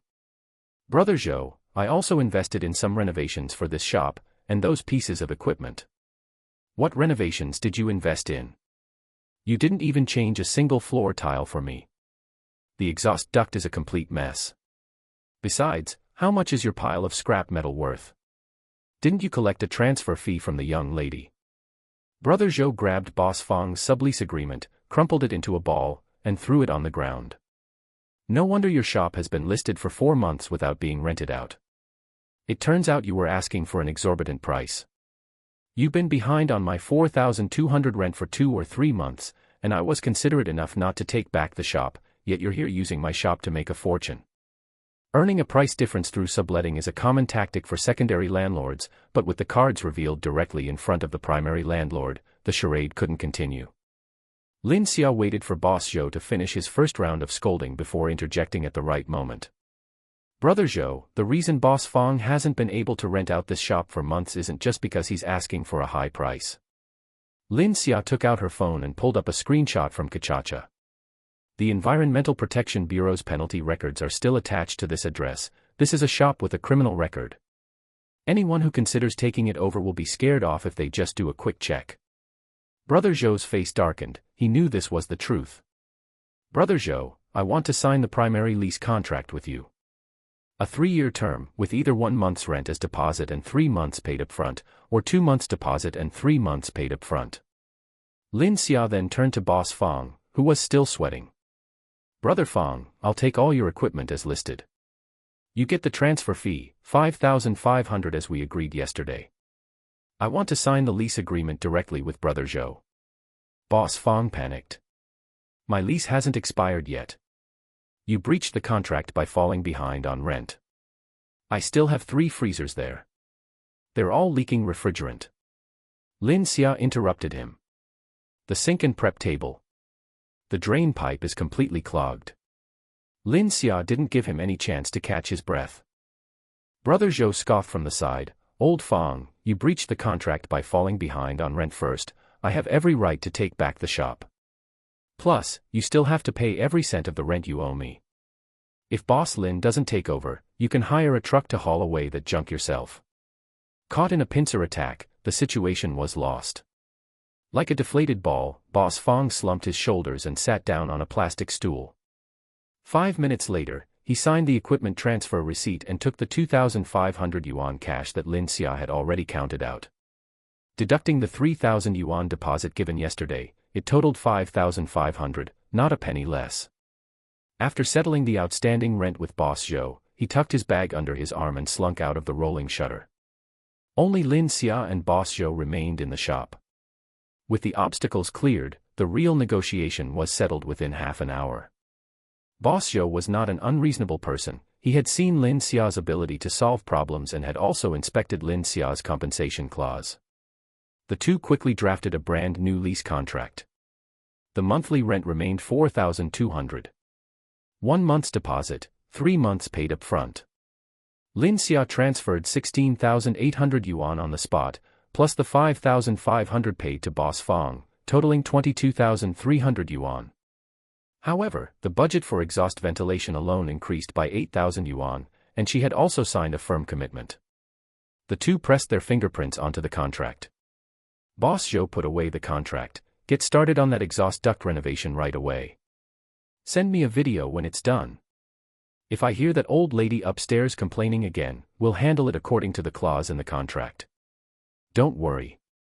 Lin Xia replied with a smile and carefully tucked the contract into her bag. Brother Zhou shuffled away in his flip-flops.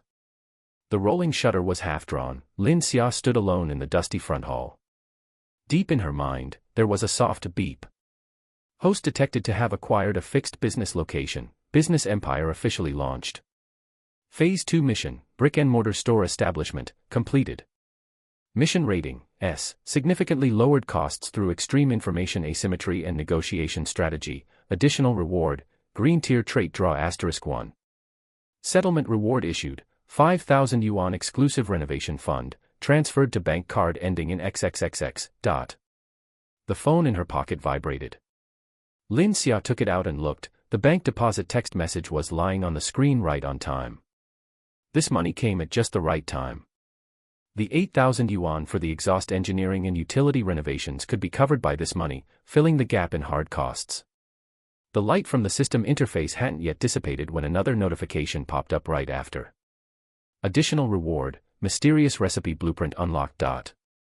In the system inventory grid, there was an extra icon of a craft paper scroll. Lin Xia tapped to expand it with her mind. Ancient-style iced sour plum soup, summer cooling and customer retention grade. Recipe details, 300g Janning smoked dark plums, 200g roasted hawthorn, 50g Xinhui 3-year aged tangerine peel, 30g licorice, 15g roselle, 10 liters of pure water. Auxiliary seasoning, 400g yellow rock sugar, a small amount of dried osmanthus. Process requirements, 3 boils, 2 filtrations. First boil, high heat to boost aroma and acidity. Second boil, low heat to extract the base flavor of tangerine peel and licorice. Third boil, reduce to incorporate yellow rock sugar. Hot filter once before taking off the heat, then cold filter a second time after naturally cooling to 4 degrees Celsius. Product characteristics, promotes saliva production and quenches thirst, cuts through grease and relieves greasiness.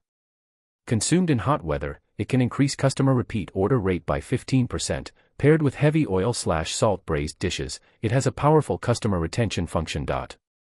Lin Xia looked carefully at the recipe, her eyes lighting up bit by bit. This was definitely an ace in the hole. It was about to be May, and the temperature was visibly about to soar. Braised pork, rice and meat dishes are inherently greasy. Once the temperature rises, customers' appetites naturally decrease. And this sour plum soup perfectly filled the void for summer drinks. The cost was extremely low. Going to the traditional Chinese medicine wholesale market to get ingredients, the cost for a 10-liter bucket wouldn't exceed 40 yuan, and it could yield over 40 cups. Selling at 5 yuan a cup, the profit margin was astonishing. Lin Xia put away the system panel and took a deep breath of the air in this room, filled with the musty scent of old times. The blueprints and funds were all in place. She walked to the door, grasped the bottom edge of the rolling shutter, and pulled it down with force. With a crisp clatter, the sunlight was blocked outside, but inside, her heart remained warm and bright. Chapter 48, Green Trait, Summer Miracle Skill. After closing the night market for the evening, Lin Xia and Su Hui spent the night cleaning up the equipment on their food cart. "Mom, I'll handle the logistics park and the construction site tomorrow morning as usual. You and Auntie Zhang finish up at number 17 middle school. Don't rush home, head straight to the corner at the east entrance of the vegetable market. We're going to clean the place up, Lin Xia said while counting the day's earnings and making arrangements. Did you sign the contract? Su Hui wiped her hands on her apron, her eyes lighting up. It's signed. I signed directly with the main landlord, so that Subletter didn't get to make a profit off the price difference. We saved over 10,000, Lin Xia said, handing one of the two newly made keys to Su Hui. This shop is officially ours. The next day at 1 p.m. The scorching sun hung high in the sky. Lin Xia arrived at the shop early and rolled up the shutter door to let it ventilate. Su Hui and Auntie Zhang arrived with the food cart. The cart was loaded with buckets, mops, heavy-duty degreaser, and several wire brushes. As soon as Su Hui entered the shop, she ignored the front hall and headed straight for the kitchen. It was a 12-square-meter space. The walls were covered in white tiles, with dark yellow grease accumulated in the gaps. A row of double-door commercial freezers with a stainless steel countertop was placed against the wall, measuring 1.2 meters long and 80 centimeters wide. Su Hui began gesturing with her hands. This spot against the wall is perfect for a double-burner low soup stove. We'll use it to boil beef shank and simmer base soup, she said, pointing to the left corner. We'll remove that prep station and put in a large 4-door freezer, keeping raw and cooked food separate. The sink is too shallow, we need to replace it with a commercial deep basin sink, otherwise water will splash everywhere when we wash the chicken and duck frames. Su Hui's speaking speed increased, and the wire brush in her hand traced lines through the air. She radiated a glow that had never been seen in the kitchen at Sunshine Residential Area. This was her true main battlefield. Lin Xia didn't disturb her measurements. She turned to fetch a bucket of water, mixed in the heavy-duty degreaser according to the ratio, and began cleaning the grease-covered floor tiles in the front hall. The two of them, along with Auntie Zhang, worked from 1 p.m. to 4 p.m. After dumping hundreds of pounds of wastewater into the drain, the shop finally revealed some of its original white tiles. During a break, Lin Xia sat on a freshly wiped plastic stool and pulled up the system interface. She immediately used the system reward, a draw for a green trait. Ding! Obtained passive trait, absolute freshness, green. Attribute description: the host can designate and bind any refrigeration or room temperature container, volume not exceeding 2 cubic meters. Ingredients placed inside this container will have their oxidation and spoilage rates slowed by 300%, and juice loss reduced to below 5%. The original flavor can be locked for up to 72 hours. Cooldown: after unbinding, you must wait 24 hours before rebinding. Lin Xia stared at these words, her heart skipping a beat. This trait appearing in this season was nothing short of a miracle skill. What was the biggest pain point of making braised dishes? It was that once the weather got hot, the preservation and appearance of the meat deteriorated extremely easily. Cut beef would dry out and darken on the surface in less than half a day. If well-simmered base soup wasn't refrigerated properly, it could go sour overnight. And this old-fashioned iced sour plum soup that was about to be launched had even more stringent requirements for temperature and freshness. At room temperature, the taste would turn murky in just a few hours. With this trait, she could bind it directly to the commercial freezer. The sour plum soup would stay as fresh and clear as if it had just been taken off the stove, even after 3 days inside. Even the braised and sliced beef shank wouldn't dry out or become tough. It could perfectly lock in that melt-in-your-mouth gelatinous texture. Combined with flavor locking, this was the confidence she needed to dominate in the summer. Xia, what are you thinking about? Su Hui walked over with a rag. A few socket panels along the wall in the front hall are cracked, they need to be replaced. Also, the plaster molding on the ceiling is falling apart, it looks dirty. Lin Xia snapped back to reality and closed the system interface. I'll just buy new sockets and replace them myself. For the plaster molding, I'll find a contractor who works with light steel keel to seal it off with aluminum ceiling panels. It'll be clean and grease-resistant. She sent out opening announcements to several core foodie groups, noting that supply at the night market would be halved. Many people sighed, but they were unanimously full of anticipation and congratulations.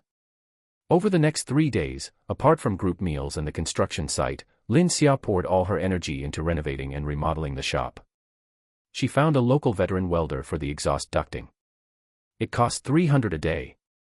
The dust-covered concrete hole in the corner was blasted open with an electric hammer. A 40-centimeter diameter galvanized spiral duct, like a giant silver python, extended along the base of the wall, connecting to an electrostatic purifier and a water curtain deodorizing box that cost several thousand, finally running straight up the exterior wall to the rooftop. On the day of the test, Su Hui lit a smoke pellet in the kitchen. Under the powerful suction of the fan, the thick smoke was instantly drawn into the hood. Lin Xia ran outside the main door and took a deep breath. She couldn't smell a trace of smoke. The old lady upstairs, who frequently called the mayor's hotline, happened to walk by carrying a grocery basket. She glanced suspiciously at the whirring exhaust vent but said nothing and walked into the building. Exhaust was sorted. Equipment arrived one after another. Lin Xia made a trip to the second-hand kitchenware market. Relying on her extremely shrewd bargaining skills, she managed to haul back a nearly new commercial 4-door refrigerator, 2 stainless steel double-burner low soup stoves, a brushed white steel prep table, and 2 rows of deli display cases. In 3 days, a modern, standardized small deli shop began to take shape. The storefront sign hadn't been made yet, so Lin Xia just removed the red characters from the previous spicy hot pot place, covered the white background with a piece of red cloth, and taped a photocopied, "Trial Operations" sign on the glass door. It was the evening before the opening. Lin Xia was in the front hall cleaning the refrigerated display case. Parked on the curb across the street was a black Passat. The car window rolled down halfway, and a man in professional attire sat in the driver's seat, holding his phone and taking pictures of the shop. Lin Xia looked up. She recognized this person. After the meal at Bisui Pavilion yesterday, this man had appeared behind the manager of the second branch. 800 meters from Wang's second branch. This thorn had finally been brazenly driven in. Lin Xia didn't hide. She crumpled the plastic film she had torn off into a ball, tossed it into the trash can, straightened her back, and locked eyes coldly with the person in the car across the street. The Passat's window rolled up quickly. The car made a U-turn and drove off. Lin Xia turned and walked into the kitchen. On the stove, Su Hui was following the ratios in the blueprint Lin Xia had given her, adding Janning dark plums and roasted charred hawthorn into a large stainless steel bucket. She turned the heat up high. A highly penetrating sour aroma, mixed with a faint smoky scent, rushed out through the exhaust hood at the top. At 4 a.m. the next day, the exhaust hood in the back kitchen hummed at a low speed. Steam mixed with the scent of smoky dark plums rolled up from the mouth of the stainless steel bucket, filling the entire 12-square-meter space. Su Hui watched the heat on the stove, stirring slowly with a long-handled stainless steel spoon. The color of the soup in the bucket had changed from the clear, light amber of the first boil to a deep, rich red, almost black. The unique smoky sourness of the dark plums wrapped around the charred aroma of the hawthorn, underpinned by the lingering sweetness of tangerine peel and licorice. It smelled layered and distinct. "Mom, turn off the heat. 2 more minutes." Su Hui said without turning her head. "The rock sugar hasn't melted through yet, there's a small lump settled at the bottom." Lin Xia didn't urge her again. Her mom made the call on things like this. The first boil used high heat to bring out the sourness, the second boil used low heat to draw out the base flavors, and the third boil reduced the liquid to add sweetness. Su Hui followed the entire process according to the blueprint without a single error, but whenever it came to judging the heat, she always supplemented it with her experience. For example, during the second boil, the blueprint called for medium-low heat for 40 minutes, but Su Hui turned off the heat at 35 minutes, reasoning that there's enough tangerine peel, boiling it longer will make it bitter. The rock sugar melted through. Su Hui turned off the heat. She filtered the first pass while it was hot. A coarse cheesecloth caught the residue, and the dark brown soup bubbled in the basin. Lin Xia used a skimmer to remove the foam, divided the soup into 3 5-liter stainless steel buckets, sealed them with plastic wrap, and placed them in a ventilated area of the kitchen to cool naturally. Once it reached room temperature, she cold filtered it a second time. This time, she used 4 layers of fine cheesecloth. After passing through, the sour plum soup became clear and bright. Lin Xia scooped a small mouthful to taste. The sour, sweet, and fragrant notes twisted into a single thread that hit the back of her throat. After swallowing, her mouth was full of the lingering sweetness, and even deep in her nasal cavity, there was a faint, elusive hint of osmanthus finish. She closed her eyes for 2 seconds. It was so delicious it made her want to curse.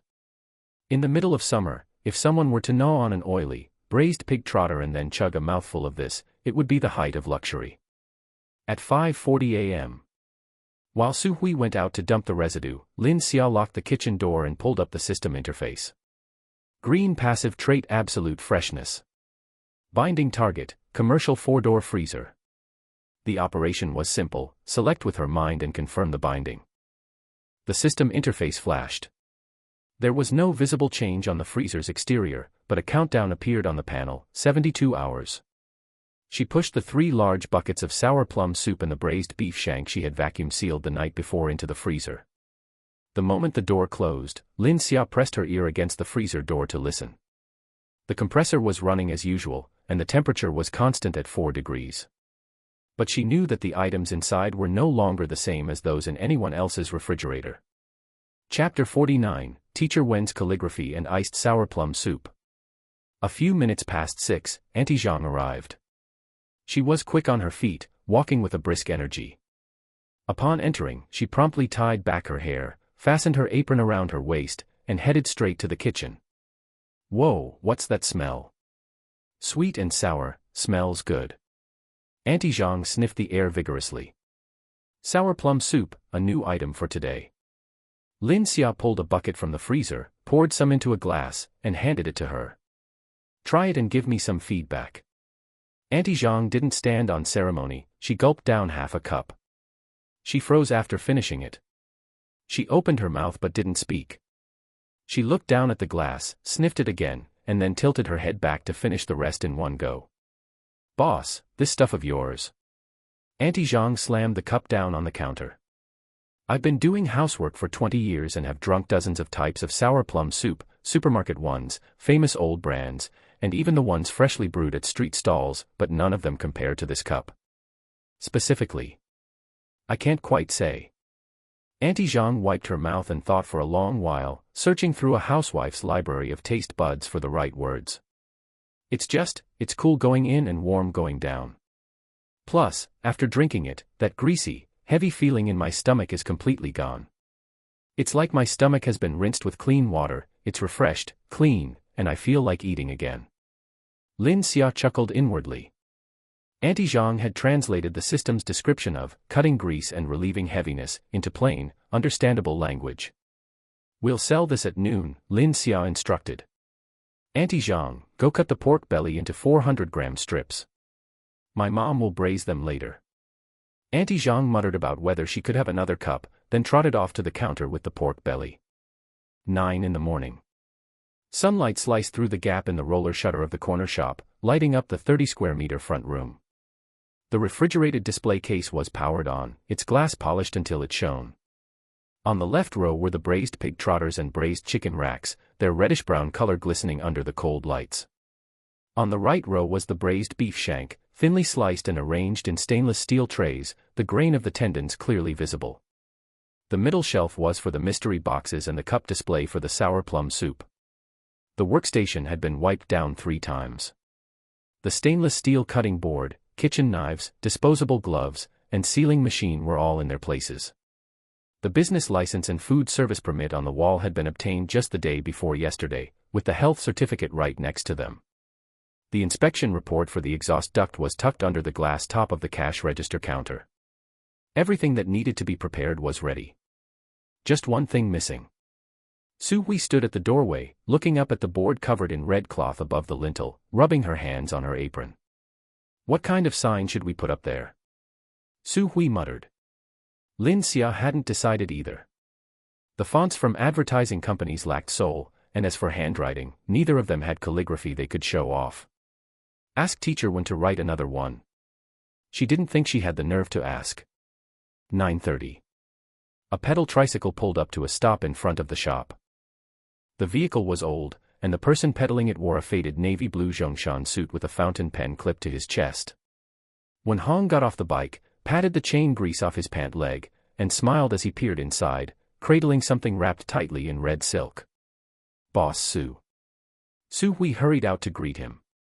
Teacher Wen, what brings you here? Come in and sit. The new shop is opening, how could I not come? When Hong placed the red silk-wrapped package onto the workstation, his eyes crinkling behind his gold-rimmed glasses. I figured you were missing a sign.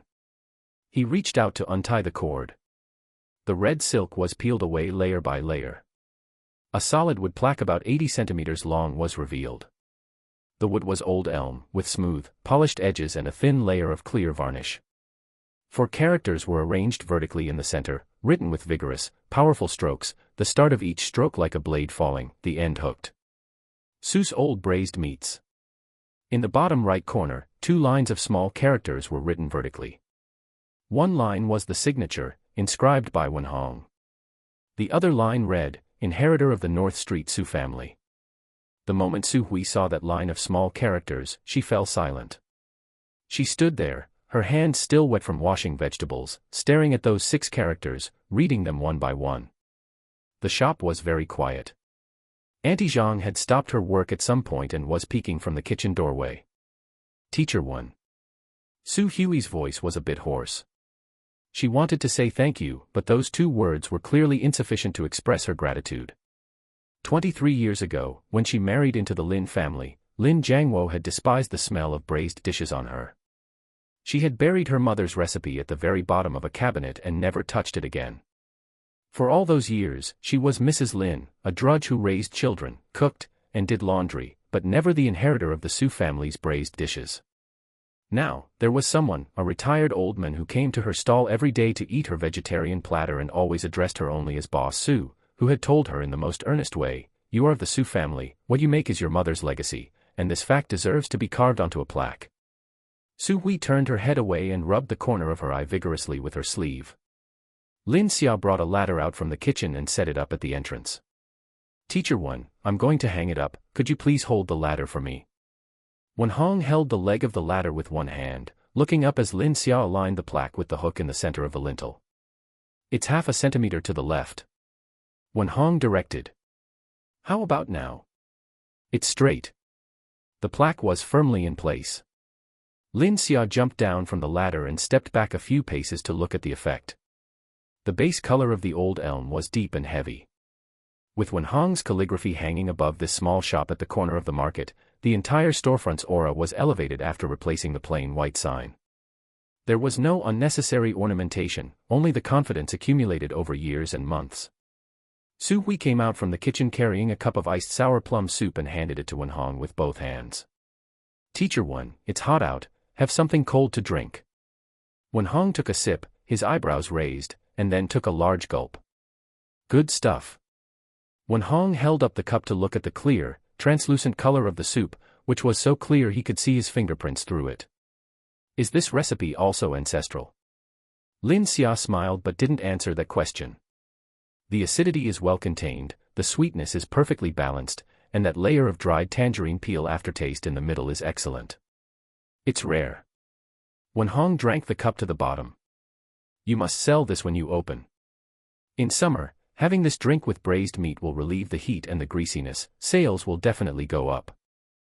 After some small talk, neither Su Hui nor Lin Xia mentioned anything about how much the plaque cost.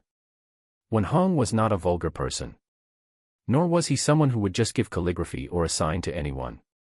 Both mother and daughter kept this gesture in their hearts. After seeing Teacher Wen off, Lin Xia checked her phone, 9:50. The street in front of the door was cold and quiet. The morning market crowd had mostly dispersed, and the few passers-by who walked past didn't stop, though they glanced at the red cloth covering the sign and the ladder that hadn't been moved yet. The proprietress of the fried skewer stall across the street leaned against her doorframe with her arms crossed, cracking melon seeds while muttering to the chubby owner of the steamed bun shop next door. "Take this shop, the Malatang place before didn't last long before closing down. Now 2 women are here, how long can they last?" The chubby owner snorted. "How big of a market can there be for braised dishes? There's already Wang's in the east of the city." Lin Xia couldn't hear these words, but she could see their expressions. She didn't pay them any mind. 9:55. Her phone chimed.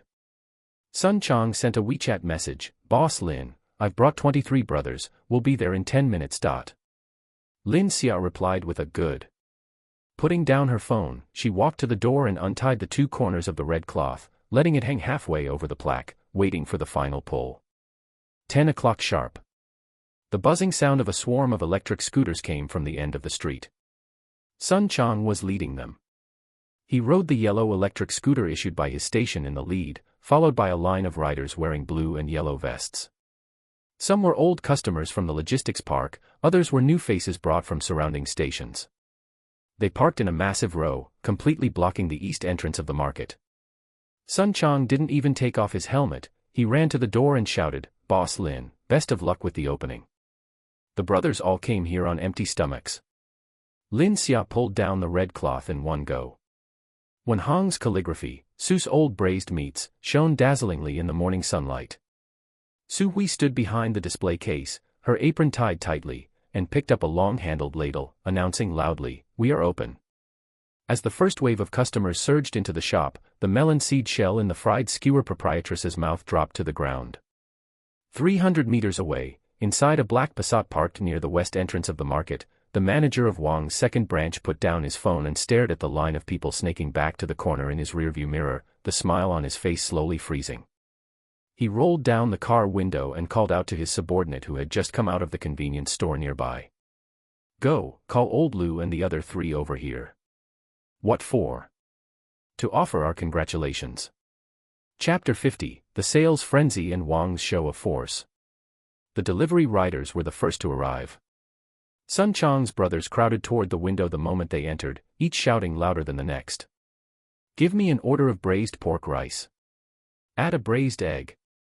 Put extra chili oil. Do you have any beef shank? Slice half a gene. Use the thick one. Give me 2 cups of plum juice, one isn't enough to drink." Lin Xia was busy scooping rice, serving dishes, sealing boxes, and giving change at the pickup window, her peripheral vision darting toward the inventory in the display case.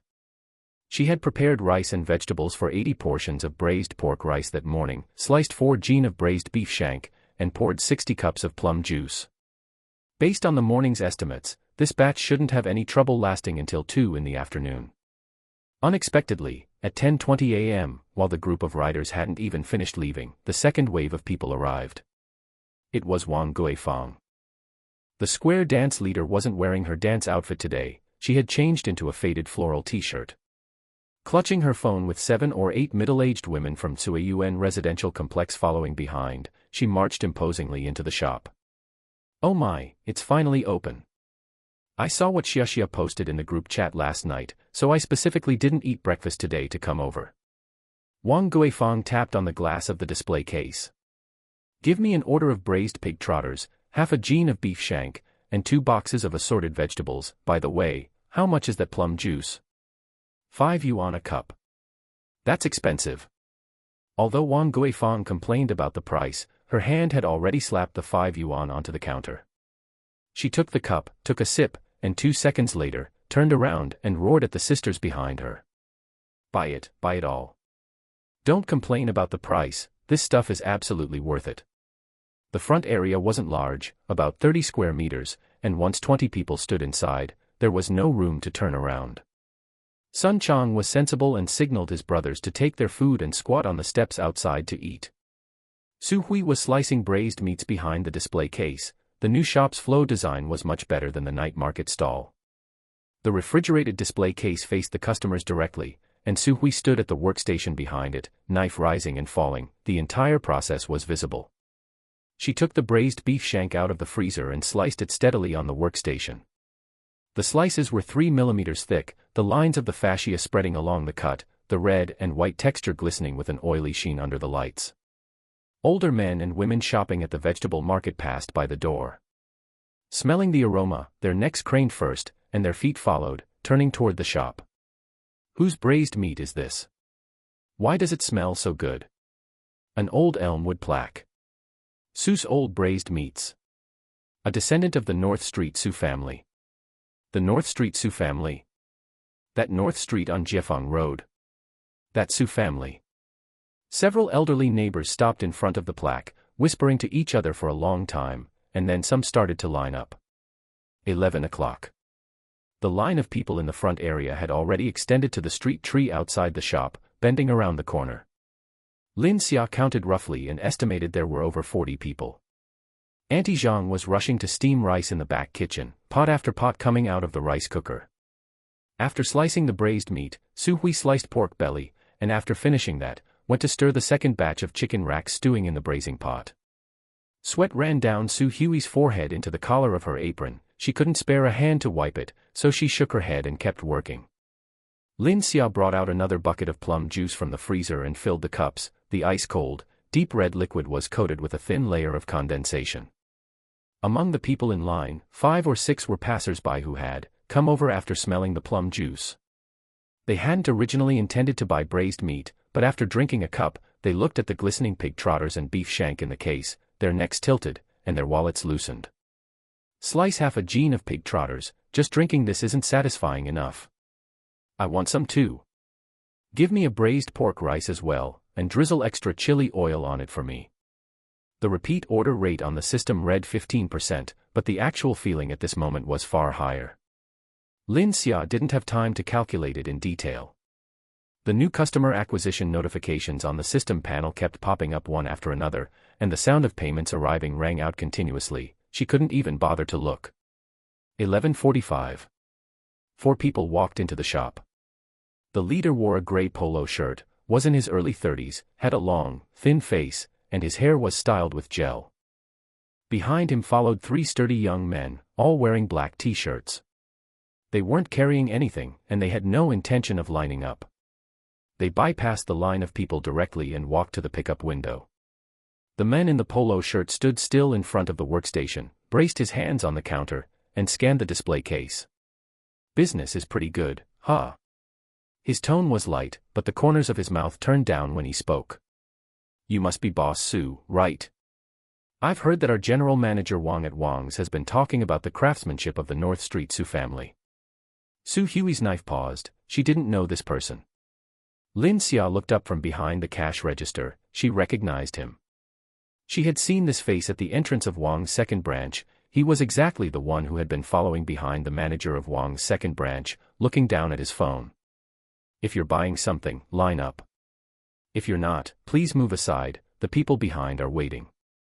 Lin Xia's voice wasn't loud, but it carried clearly across the display case. The man in the polo shirt didn't move. Instead, he pulled a stack of cash from his pants pocket, pulled out a small wad without even looking, and slapped it onto the stainless steel counter with a smack. 1,000 yuan. I'll take everything in your display case. He turned his head to glance at the people in line behind him and deliberately raised his voice a notch. Wang's is having a team-building event today, and we're just missing a solid main dish. We'll pack it all up and take it, no need to pick and choose. Upon hearing this, the people in line immediately got agitated. Hey, what's going on? We've been waiting for 20 minutes, and you're cutting the line to buy everything. What are we supposed to eat? Exactly, what Wang's or whatever. Don't you know about first come, first served? A middle-aged man in a jacket stepped out from the line and slapped the pickup counter. Young man, are you going to buy or not? If you're not buying, don't block the way. The man in the polo shirt turned his head to look at the men, ignored him completely, and stared at Lin Xia as he spoke. Are you selling or not? 1,000 yuan. The stuff in your case isn't worth that much. Make it snappy. The shop was quiet for 2 seconds. Auntie Zhang poked half her head out from the back kitchen, still clutching a rice scoop, the expression on her face already looking wrong. Su Hui also stopped, set her knife on the cutting board, and watched Lin Xia quietly. Lin Xia suddenly smiled. She reached out and pushed the stack of money back. 1,000 yuan. Lin Xia glanced at the freezer. The pig trotters and beef shank left in my case alone cost more than 1,000 in raw materials, not to mention my old braising recipe and labor costs. She stared into the man's eyes. A person from the prestigious Wang's, and you can't even do simple math. Coming here to buy out the place with 1,000 yuan, aren't you ashamed? The muscles on the man's face twitched. He seemingly hadn't expected Lin Xia to call out this lousy deal directly in front of everyone. Lin Xia ignored him and casually tapped the small blackboard standing next to the display case with her right hand. A few lines were written in white chalk on the blackboard, the last line reading, "This shop does not accept bulk buyouts, each person is limited to 2 jin." Did you see that? Lin Xia turned the blackboard at an angle to let the men see it more clearly. Shop rules. Who did you make these rules for? The man in the polo shirt sneered in embarrassment and anger. For everyone. Lin Xia pushed the money toward his arm. If you want to line up and buy 2 jean, you're welcome to. If you want to buy it all, sorry, not today, and not tomorrow either. The man in the polo shirt grabbed the 1,000 yuan and slowly slapped it against his hand twice. The 3 black t-shirts behind him moved half a step forward, and the air at the doorway tightened instantly. Chapter 51, Purchase Limits and Viral Growth. Just then, the riders crouching on the steps outside eating lunch stood up.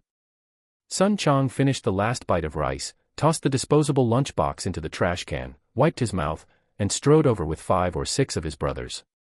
He didn't say a word, just stood at the pickup window. The muscular physiques honed from years of running deliveries were taut beneath their faded blue vests. Every one of them had dark, suntanned skin and sharp, piercing eyes. "Friend," Sun Chong said, lifting his chin at the men in the polo shirt, "are you here to buy something or to cause trouble? If you're buying, get in line. If you're looking for trouble, the police station is out the door and to the right," Lin Xia added indifferently from behind the checkout counter. The man in the polo shirt looked back at Sun Chong and the row of burly men behind him, who looked like they ran at least 200 deliveries a day and carried an air of street-hardened toughness in their eyes, then looked at his own 3 men in black, and suddenly felt outmatched. He gave a dry laugh, put his money back in his pocket, and pointed at the plaque hanging above the display case, the one inscribed by Wen Hong. "Su's Old Braised Meats, a fine name." After saying this, he turned and left with his 3 men. When they reached the door, the middle-aged man in the jacket happened to be standing by the aisle, blocking half a step. The man in the polo shirt was forced to stop. With nowhere to vent his rising anger, he glared at the men sinisterly. Just before walking out the door, he suddenly lowered his head and spat a glob of phlegm onto the floor tiles that Lin Xia had just mopped clean, then ripped open the door curtain and stormed out while cursing. The man in the jacket furrowed his brows tightly, staring daggers at his retreating back. The atmosphere in the shop relaxed, and the people in line began to chatter. What a jerk, bullying 2 women running a business just because they have more people. People from Wang's. Don't I know what kind of garbage that chain sells? They can't replicate the flavor, so they come here to trash the place. All right, stop arguing. It's my turn. Boss, give me 2 orders of braised meat rice, with beef tendon added. Lin Xia didn't bother with the phlegm on the floor, she glanced at Su Hui. Su Hui picked up the knife again, her hand still as steady as a rock. Braised beef tendon, 3mm thick slices. How many orders? Su Hui asked the next customer in line calmly. At 1 o'clock in the afternoon, the display case was nearly empty. 80 orders of braised meat rice were sold out, the first batch of braised beef tendon was cleared, only the last 2 braised pig trotters remained, the mystery boxes were gone, and there was still half a bucket of sour plum drink left. Auntie Zhang slumped on a plastic stool in the back kitchen, her palms covered in blisters. Boss, how much stock did we prepare? How is it all gone in 3 hours? Lin Xia leaned against the checkout counter and flipped through the ledger. The order volume for this morning reached a full 173 orders. With a 10 yuan subsidy for the first order per person per day, the notifications on the system panel on her phone had piled up like a small mountain. What about the afternoon? How are we going to sell in the afternoon? Auntie Zhang worried, looking at the empty display case. Lin Xia carried a bucket of braising broth out from the stove in the back kitchen. Su Hui's second batch of base broth was just starting to boil. We'll reopen at 2:30 p.m. Lin Xia rummaged through the large stock in the freezer. We'll cut the variety in half. We'll only serve braised meat rice, beef tendon, and sour plum drink. Mom, we only have about 10 caddies of pork belly left, but there are still 50 chicken racks frozen in the lower layer. What about the beef tendon? Lin Xia asked. There are about 10 more pieces. I'll put them all in the pot, we can get a big batch out in 2.5 hours. Su Hui was already efficiently defrosting them. Lin Xia took a sheet of red paper and crouched on the ground to start writing. Auntie Zhang stretched her neck to take a look. 2 lines of large characters were written on it. The first line, to ensure quality, effective immediately, each person is limited to purchasing 1 caddy of braised meat per order. The second line, bring a new customer and get 10% off the entire order. Auntie Zhang clicked her tongue. Purchase limits. Not letting people buy more when they want to. I've worked for so many years, I've never seen a business turn customers away. Lin Xia stuck the red paper onto the glass at the entrance and secured it firmly with tape. She turned back, smiling into the bright afternoon sun. It's not turning customers away. You'll see in a bit. Less than 10 minutes after the red paper was posted, the neighbors who had gathered outside the market to watch the commotion were in an uproar. Limited to 1 caddy. I'm paying for 2 caddies, and I can't, an auntie carrying a cloth bag shouted, slapping the glass. You were selling so hot this morning, and now in the afternoon you won't let us buy more. Exactly, what kind of business turns down money? The fruit vendor next door leaned in to take a look, shook his head, and walked away. Lin Xia stood at the entrance with her hands in her pockets, not offering a single word of explanation. 20 minutes later, at 2:30 p.m., the second round of sales began right on time. The first one to arrive was a welder in work clothes who had finished his shift at the construction site and specifically rode his electric scooter over. He ordered an order of braised meat rice and half a caddy of beef tendon, bought a cup of sour plum drink, and crouched at the entrance to eat. The sour plum drink was taken from the absolute freshness freezer, kept at a constant temperature of 4 degrees, the liquid was clear as amber, and a thin mist had condensed on the cup wall. The welder took a big gulp, his eyes widening.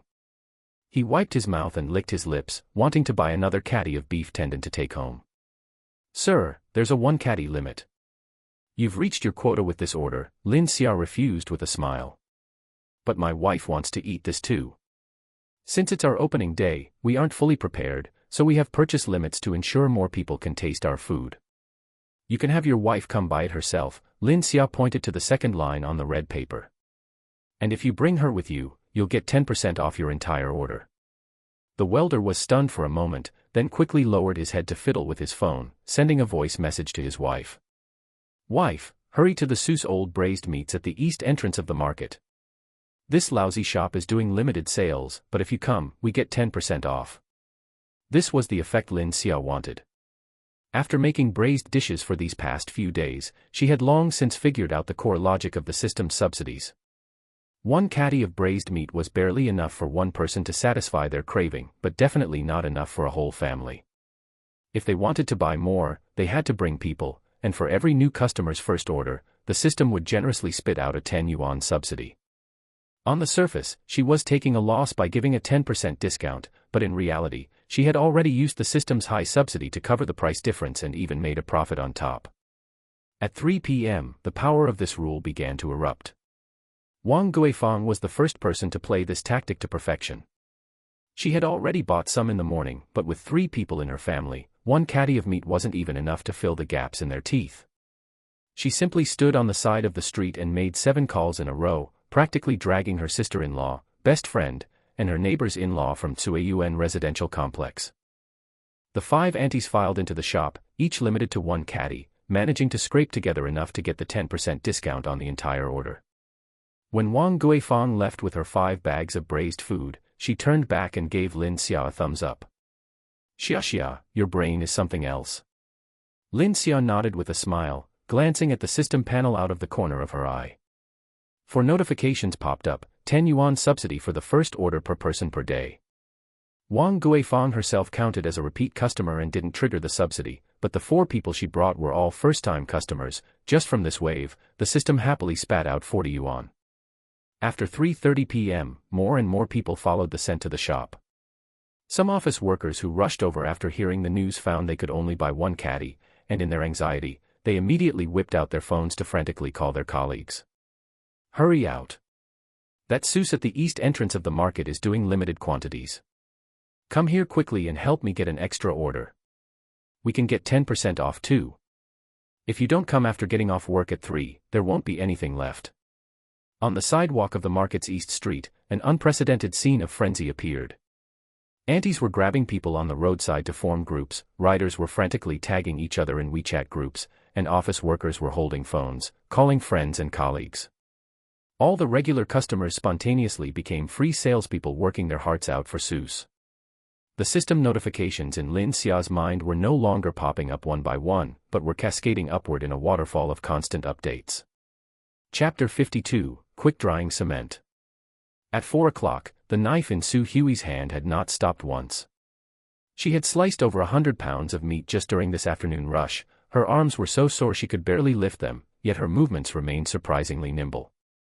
Auntie Zhang had already steamed the 9th pot of rice in the back kitchen. The scalding steam jetting from the rice cooker's exhaust vent nearly curled her bangs. Lin Xia finally had no choice but to start limiting orders. She set up a new blackboard at the entrance. Braised pork rice is sold out for the day.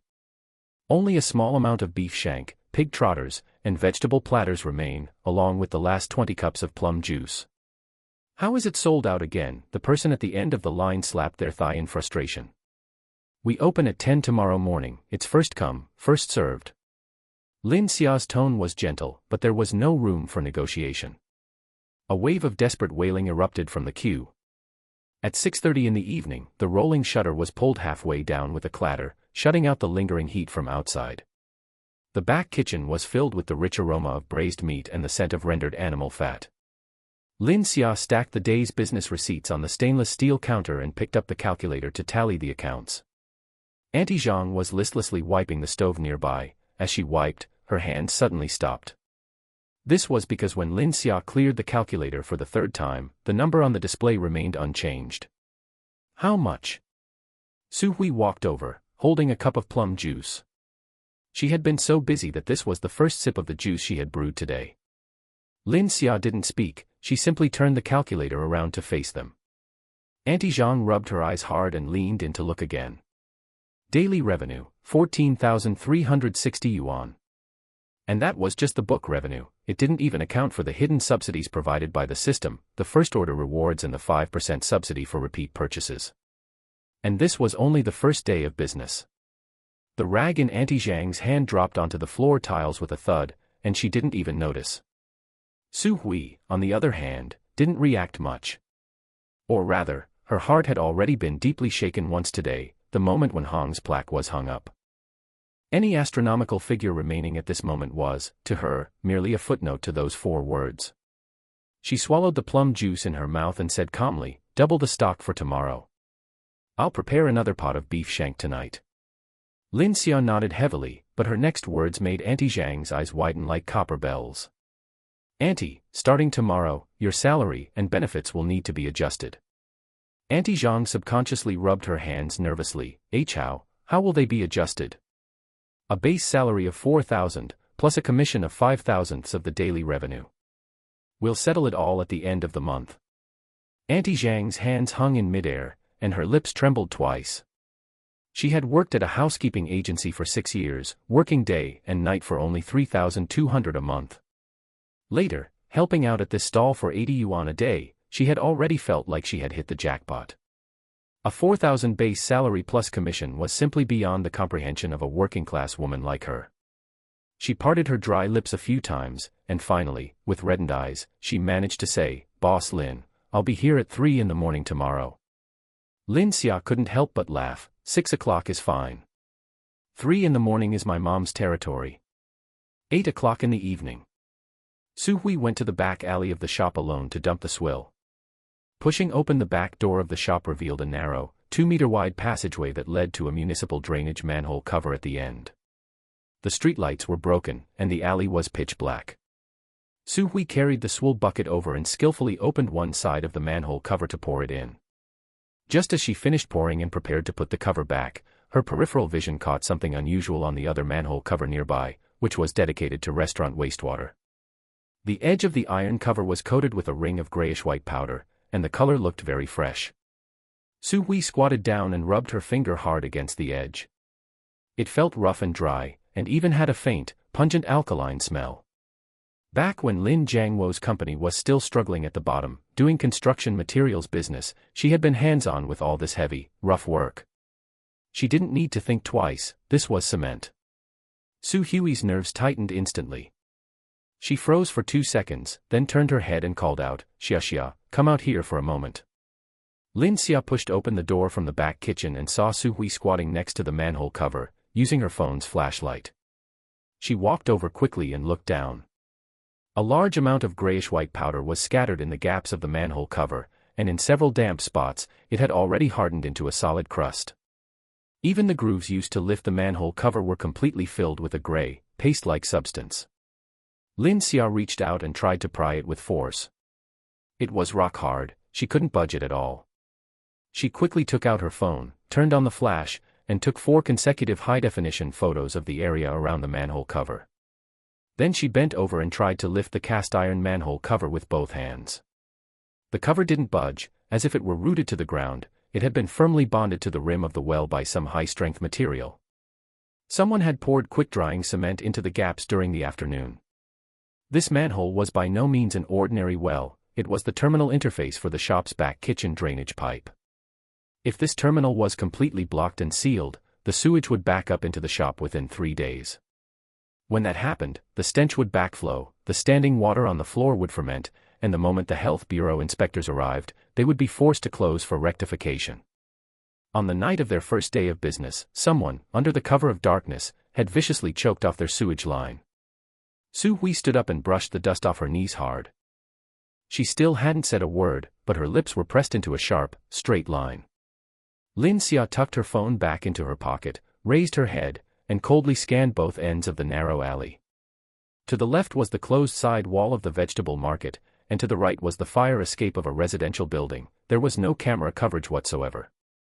She turned her head and looked at Su Hui. "Mom, you go inside first and lock the back door securely." "What are you going to do?" "Get someone to handle this." Lin Xia quickly pulled up her phone contacts and dialed old Chen's number. The ringtone only rang twice before it was answered. "Brother, it's Lin Xia. I have an urgent matter I need to trouble you with. Do you know anyone reliable in the municipal pipeline sector?" On the other end of the line, old Chen's voice had originally been muddled with sleepiness, but the moment he heard the words, municipal pipeline, his drowsiness vanished completely. "What happened?" old Chen asked. "Someone used quick-drying cement to seal the sewage manhole at the back of my shop." Lin Xia's tone was calm, without a ripple of emotion. Old Chen was silent on the other end for 2 seconds. "Sealed today." "Just today?" "The cement is barely dry." Another moment of extremely oppressive silence followed. "Don't touch that well. Take photos of the scene and keep them as evidence." Old Chen's voice became extremely serious. "I'll bring people over to fix it for you first thing tomorrow morning." The call ended. Lin Xia stood alone in the pitch-black alley, turning her phone screen brightness to the lowest setting. With an expressionless face, she opened her notes app, her fingers tapping rapidly on the keyboard as she typed a line. Wang's second branch, gray polo shirt, Passat, quick-drying cement. After this shocking string of clues, she calmly typed 2 more words. No rush. Chapter 53, Breaking the Situation, Ambush. 2 a.m. Lin Xia crouched beside the manhole cover in the back alley, using the flashlight on her phone to look down. "They're here," she whispered. A white Jinbei van without license plates reversed in from the end of the alley. It didn't have its headlights on, only a pair of dim, yellowish clearance lights. As soon as the van came to a halt, a lean, middle-aged man jumped out from the driver's seat. Old Chen. He was wearing dark blue work clothes, the reflective strips on the back flashing in the darkness. "Brother, over here." Old Chen crouched down and took a look at the manhole cover. He pried open the manhole cover to take a look. The seams had been forcibly filled with a ring of quick-drying cement. It was rock hard. In a few more hours, the entire pipe would have been completely sealed shut. The method wasn't particularly clever, but it was vicious enough. "Whoever does this kind of immoral crap has a screw loose," Old Chen spat, dragging a device about half a person's height out of the back of the Jinbei. A high-pressure water jet cutter.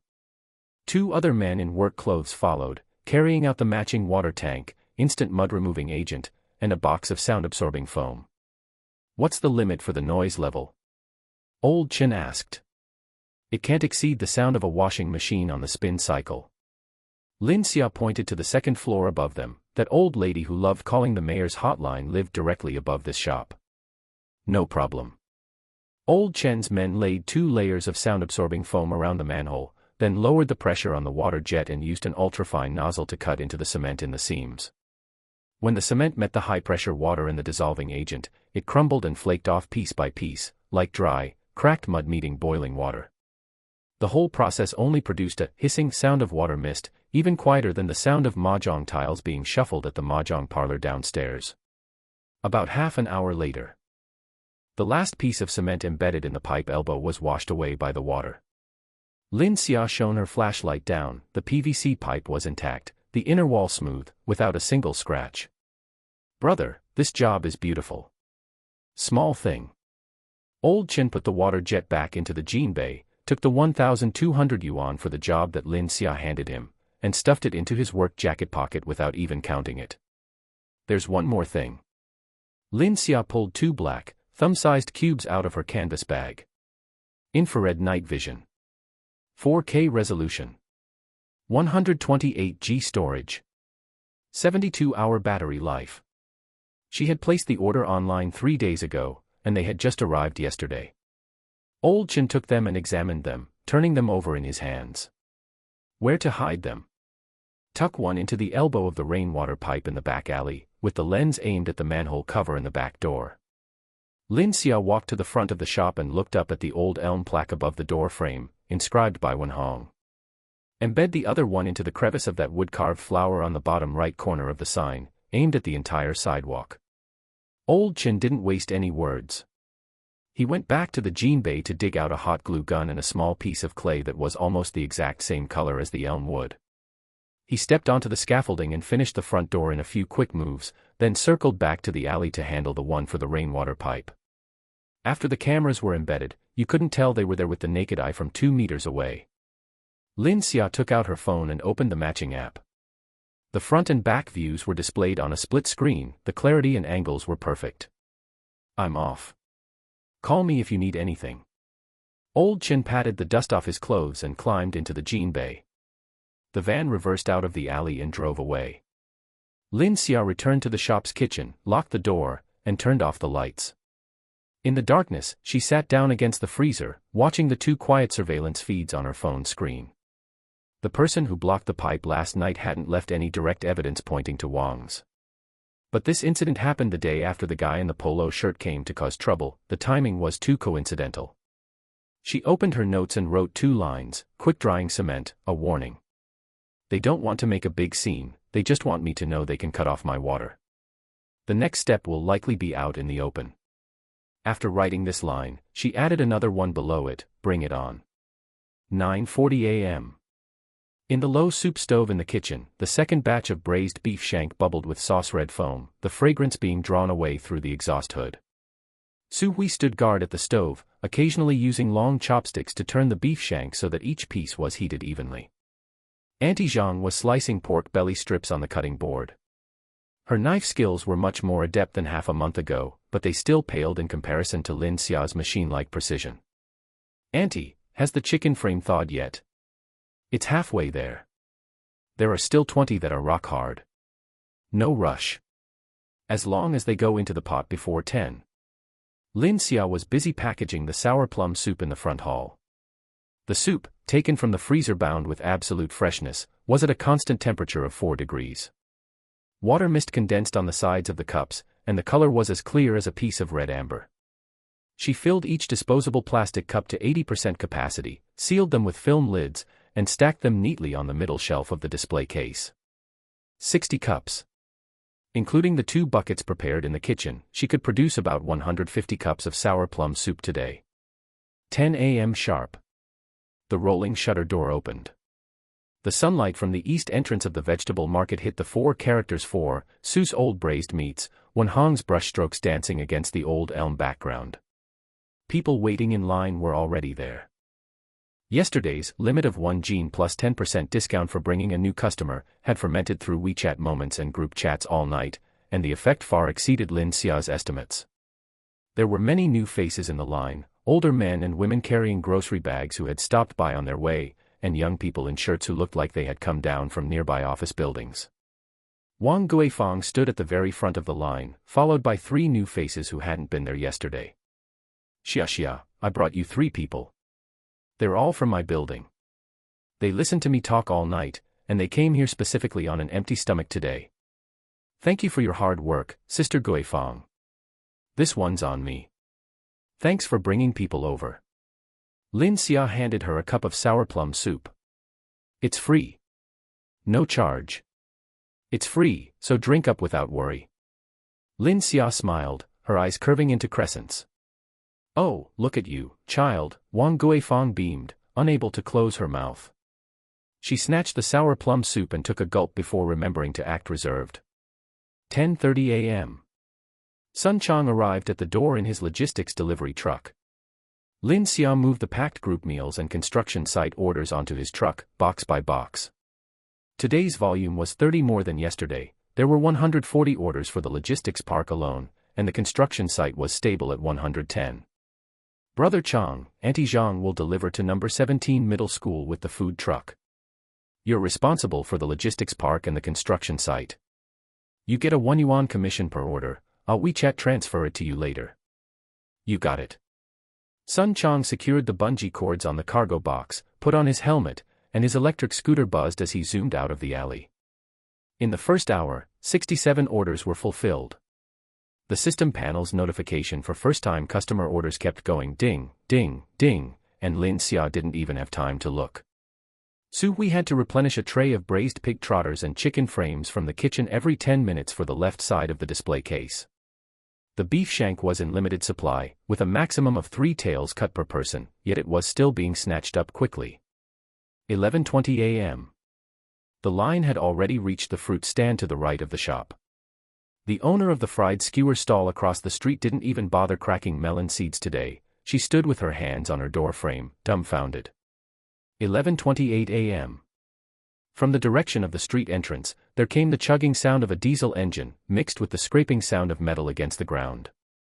Lin Xia was packing a braised meat rice bowl for a middle-aged man in a plaid shirt, but her hands stopped. A modified motorized tricycle garbage truck rushed in from the west entrance of the vegetable market. The cargo bed was open, piled with large black plastic trash cans. The liquid overflowing from the rims of the cans dragged a dark, wet trail across the road. The wind direction was wrong. A stench of rotting fish mixed with the sour, foul odor of swill that had been fermenting for who knows how long hit them like an invisible wall, pushing from the street entrance toward Seuss. The older women waiting in line smelled it first and hurriedly covered their noses. The tricycle roared as it approached. Chapter 54, the tattooed arms blocking the door. Screech. Accompanied by a rough, emergency brake, the tires let out a piercing screech against the ground. The tricycle came to a dead stop right in front of the granite steps at the entrance of Seuss. Due to the massive inertia from the sudden stop, several trash cans in the cargo bed lurched forward, and foul-swelling swill sloshed right over the rims, splashing onto the ground. 3 people jumped out of the cargo bed. The leader was bald, with colorful tattoos covering his neck down to his forearms, chewing betel nut, his cheeks bulging. 2 others with similar styles followed him. One wore a silver chain, and the other wore a vest, exposing 2 tattooed arms. The bald man stepped forward, raised his foot, and kicked the largest trash can in the cargo bed hard. The can tipped over. Rotten fish heads, chicken intestines, blackened vegetable leaves, and swill, whether from last night or last week, no one knew, splashed with a whoosh onto the granite steps at the entrance of Seuss that had just been mopped. The viscous liquid splattered half a meter high, and a few drops flew onto the pant leg of the nearest auntie waiting in line. Ah! The scream erupted. The queue scattered like beads from a broken string. Some people pinched their noses and ran, others stood on tiptoe to avoid the sewage, and the bustling entrance suddenly emptied by more than half.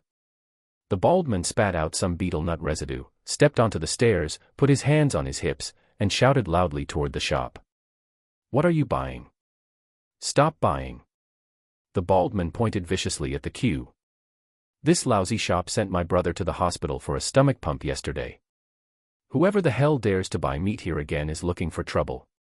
The guy with the silver chain behind him took out his phone and started recording, while the one with the tattooed arms stood with his arms crossed, leaning against the tricycle to block the path. Inside the back kitchen, the rice scoop in Auntie Zhang's hand hit the stove with a clang. Damn his ancestors. Auntie Zhang's Sichuan-accented curse slipped out, and she grabbed the mop standing behind the door, ready to rush out. Where did these mangy dogs come from? I'll fight them today. Lin Xia stopped her. One hand gripped Auntie Zhang's wrist, with enough strength to press Auntie Zhang back to where she was. Auntie. Lin Xia's voice dropped. Put it down. Don't go out. Why? They've bullied us right to our doorstep. Auntie Zhang's eyes were red. They are just waiting for you to rush out and get into a scuffle with them. Lin Xia let go and felt around in her apron pocket. A silver digital voice recorder, bought from an e-commerce platform, professional-grade noise reduction, 8-hour battery life. She switched it to recording mode, and the red light flashed once before turning off. Let him splash. Let him shout. The surveillance camera at the entrance is on. The more he makes a scene, the bigger the incident, and the heavier the final punishment will be. Lin Xia stared coldly at the farce outside. Su Hui stood behind the display case, her face drained of color. She didn't speak, gently placing the kitchen knife back on the rack, her hands clenching twice on her apron. Outside, the bald man saw no one coming out of the shop, so he became even more aggressive. He stepped on a cigarette butt on the ground to extinguish it, and shouted at the crowd that hadn't fully dispersed, "Listen up. This area is under Brother Dragon's protection. Don't come to this shop in the future, otherwise." "Yo, what's going on here?" A voice emerged from behind the crowd. Unhurried. Gray polo shirt, hair gel combed to a shine. Old Lu. An employee of Wang's second branch. He pushed through the crowd and walked in, frowning as he glanced at the swill and fish guts on the ground, putting on an expression of someone seeing injustice, and walked up to the bald man, giving him a push. "What are you doing? People are just trying to run a business, why are you throwing a tantrum here?" The bald man's reaction was extremely cooperative. Pushed once, his anger subsided by 30%, he took a half step back, but his feet didn't move far, still blocking the entrance. "Brother Lu, don't worry about it. The meat from this shop made my brother sick." All right, stop making a scene." Old Lu waved his hand, putting on the posture of a peacemaker, then turned around, stepped over the sewage on the steps, and bent down to enter the Su's shop. When Old Lu entered, he deliberately wiped the soles of his shoes on the threshold, as if he were a guest visiting someone's home. He scanned the front hall. The refrigerated display case was wiped clean and bright, the lights hitting the braised pig trotters and beef shank, looking glossy and oily. The workstation was neat, and the licenses on the wall were complete. His gaze lingered for 2 extra seconds on the 4-door commercial freezer. "Boss Lin." Old Lu stood in front of the display case, resting both hands on the stainless steel countertop, lowering his voice, "The bunch of people outside are just local thugs. They don't answer to me, but I know a few people in the East City, it's just a matter of saying a word." He sighed, his expression quite well executed, a mix of dilemma and sympathy, like a warm-hearted neighbor big brother. "It's not easy for you two, mother and daughter, opening a shop and being trampled on like this. Anyone would be angry seeing this. I, Old Lu, am not the type to kick someone when they're down." Lin Xia stood behind the cash register, not responding, looking at him coldly. At the entrance of the back kitchen, Auntie Zhang gripped the mop handle, biting her back molars. Su Hui stood beside the stove, one hand unconsciously resting on the handle of the kitchen knife on the cutting board. Seeing Lin Xia didn't say anything, Old Lu thought he had scared her, and his tone sank another notch. But then again, in this part of East City, there are many rules for the catering business. Look at the street next door, shops opening and closing, closing and opening. It's not about the taste, it's about having no stable foundation. He tapped the glass panel of the display case with his index finger. "This beef shank of yours is truly good, and the plum juice is also exceptional. Our boss says your things have old-school skills, it's rare." Having laid enough groundwork, he got to the point. "The conditions aren't complicated." Old Lu tilted his head, "Write down the recipe for that base soup of yours, and hand over the ratio for the plum juice ingredients too. Include it in the Wang supply chain, and you can operate under our brand name. Business will be very easy to do in the future." He dragged out the end of his sentence, turning it into a statement that bordered on a threat. "You need to think clearly. The sewer incident last night was just being polite. Today, these piles of trash outside can be cleaned up with a single phone call, but if you don't know what's good for you." He tilted his head and gestured toward the outside. "Tomorrow's trouble will be 10 times bigger than this." Su Hui's hand shook slightly. Under the cutting board, Lin Xia reached out her left hand and gently pressed down on her mother's hand. That hand was cold, but the strength in her fingertips was steady. Su Hui tilted her head to look at her daughter. Lin Xia didn't look at her. Lin Xia was looking at old Lu. The look in her eyes was like a shrewd auntie at the fish market squatting in front of a fish stall, using a finger to pry open the carp's gill cover to check if it was fresh. Then she sniffed, lowered her head, her shoulders shrinking inward a little, and her voice became thin and strained, with a little trembling at the end. Brother. Brother Lu. Old Lu raised an eyebrow. With all these things you mentioned, how can a young girl like me handle it? Lin Xia raised her eyes, her eye sockets slightly red. This redness was something she had just secretly pinched into the bridge of her nose with her fingernails under the cutting board. The sewer incident last night, dumping trash at the entrance today, as long as I hand over the recipe, will it really not happen again in the future? Chapter 55, Old Lu's Goodwill and Closing the Net. Old Lu's body visibly relaxed. He had waited for a day and a night, finally waiting for this thorny flower to bow its head. That goes without saying. The corners of his mouth couldn't help but curl upward. We're in the same business, why make it life or death? Give me the recipe, and you can keep running your shop as usual. I'll guarantee your peace. Then, what about the cement in the sewer you mentioned earlier? A small matter. Old Lu waved his hand dismissively. And this trash at the door?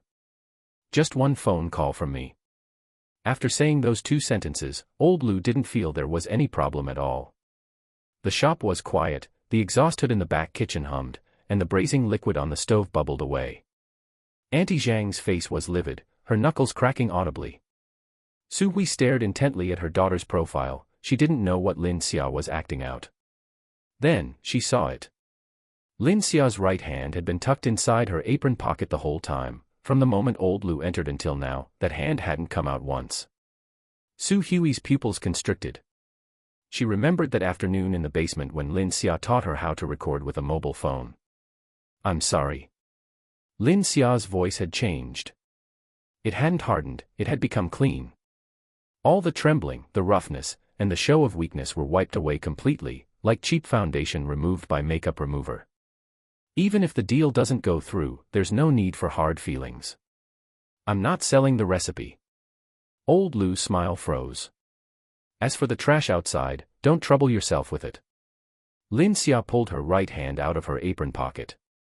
Her fingers held a silver digital recorder.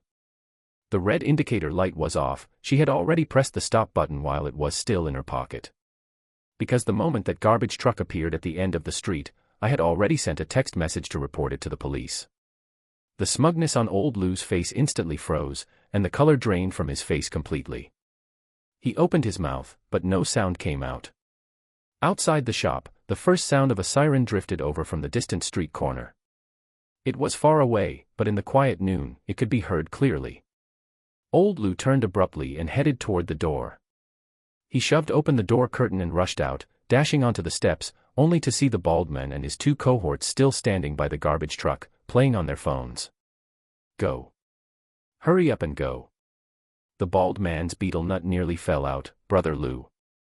I told you to go, so go. Quit the damn talking. The sound of the siren grew closer. From the main road of the market to the west, two blue and white police cars turned in, one after the other. The first car sped forward, swerving directly in front of the garbage tricycle, blocking the path completely. The second car circled to the other side, sealing off the entrance to the alley. The crowd of onlookers scattered in a rush and then closed back in, forming a human wall at a safe distance. 4 car doors opened almost simultaneously. Old Lu stopped in his tracks, his facial expression switching channels in a fraction of a second. He forcibly suppressed his panic and replaced it with that wily, harmless smile of an old hand. Officers. He went up to meet them, spreading his hands. It's a misunderstanding, it's all a misunderstanding. I'm a merchant from across the way. I was just passing by, saw some people causing trouble, and was trying to persuade them. Who is the person who reported this? The team leader was a middle-aged policeman with a dark complexion. His voice wasn't loud, but there wasn't a single superfluous word. Me. Lin Xia pushed open the door curtain and walked out. She hadn't taken off her apron, and in her hand, she clutched a USB drive and the digital recorder, walking straight up to the dark-complexioned policeman and handing them over. Officer, This is the synchronized footage from the 2 cameras inside and outside my shop. She pointed to the bottom right corner of the sign and the direction of the back alley. It's 4K quality.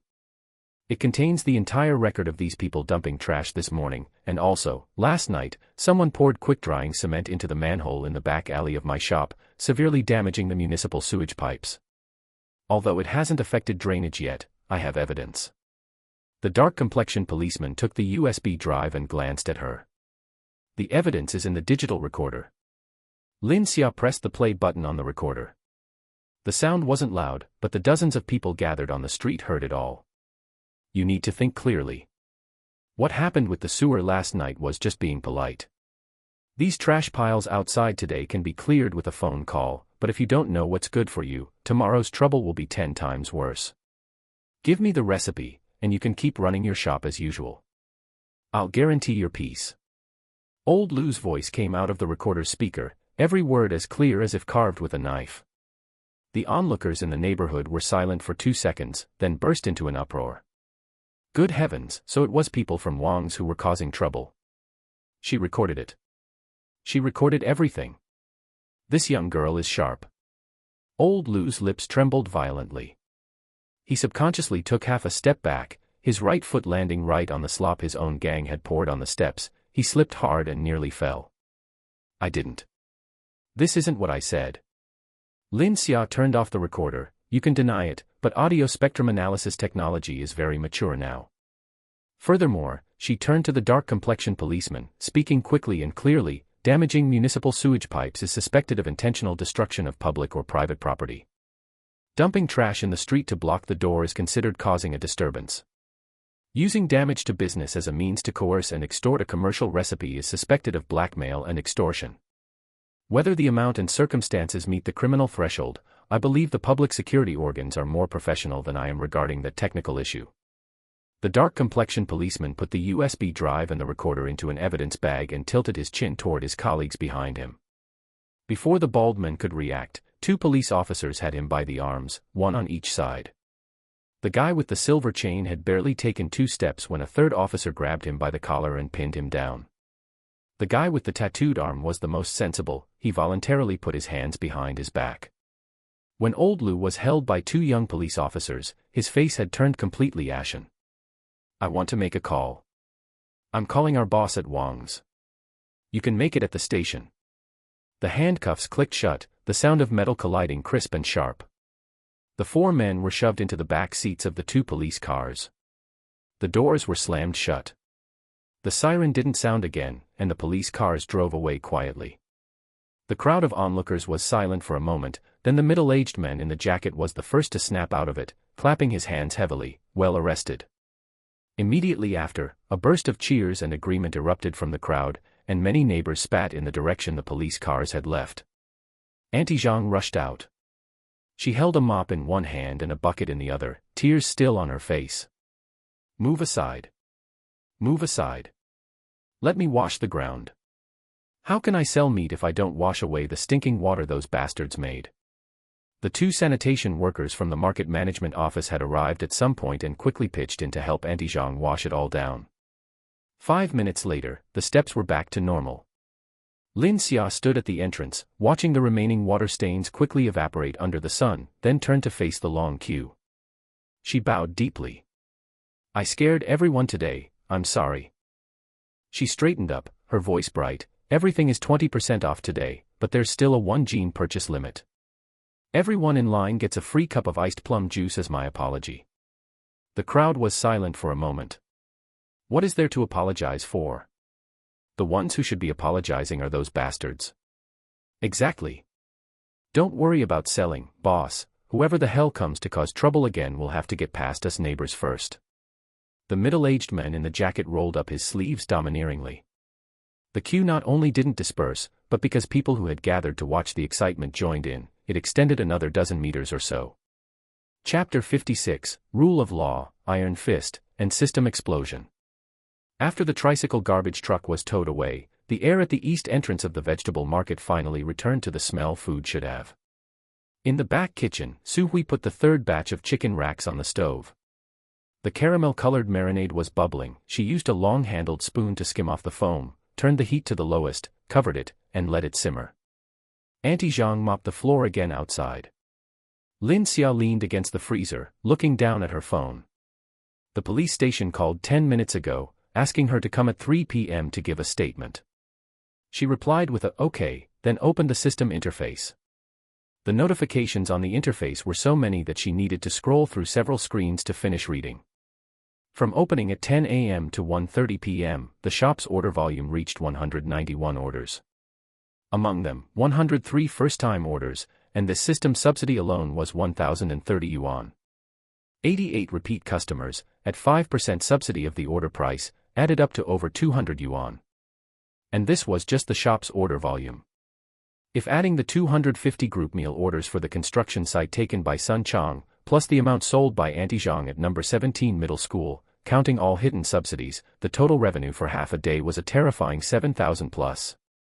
The goods in the display cabinet were bottoming out for the second time. Braised pig trotters were cleared, a few chicken racks left, 2 beef shanks were still stewing in the stove. There was still half a bucket of plum juice left. Almost everyone who bought braised food would pick up a cup. At 5 yuan a cup, with a cost of less than 1 yuan, this was pure profiteering. Is there enough time to restock in the afternoon? Auntie Zhang poked her head in from the front hall. Yes, the third pot of the morning will be ready by 2:30, and the beef shanks need another hour. Su Hui didn't look up, her work continued. Lin Xia flipped through the stock at the bottom of the freezer. 20 caddies of frozen pork belly, 40 chicken racks, 8 raw beef shanks. At today's consumption rate, it could last at most another 1.5 rounds in the afternoon. She had to increase the purchase amount tomorrow.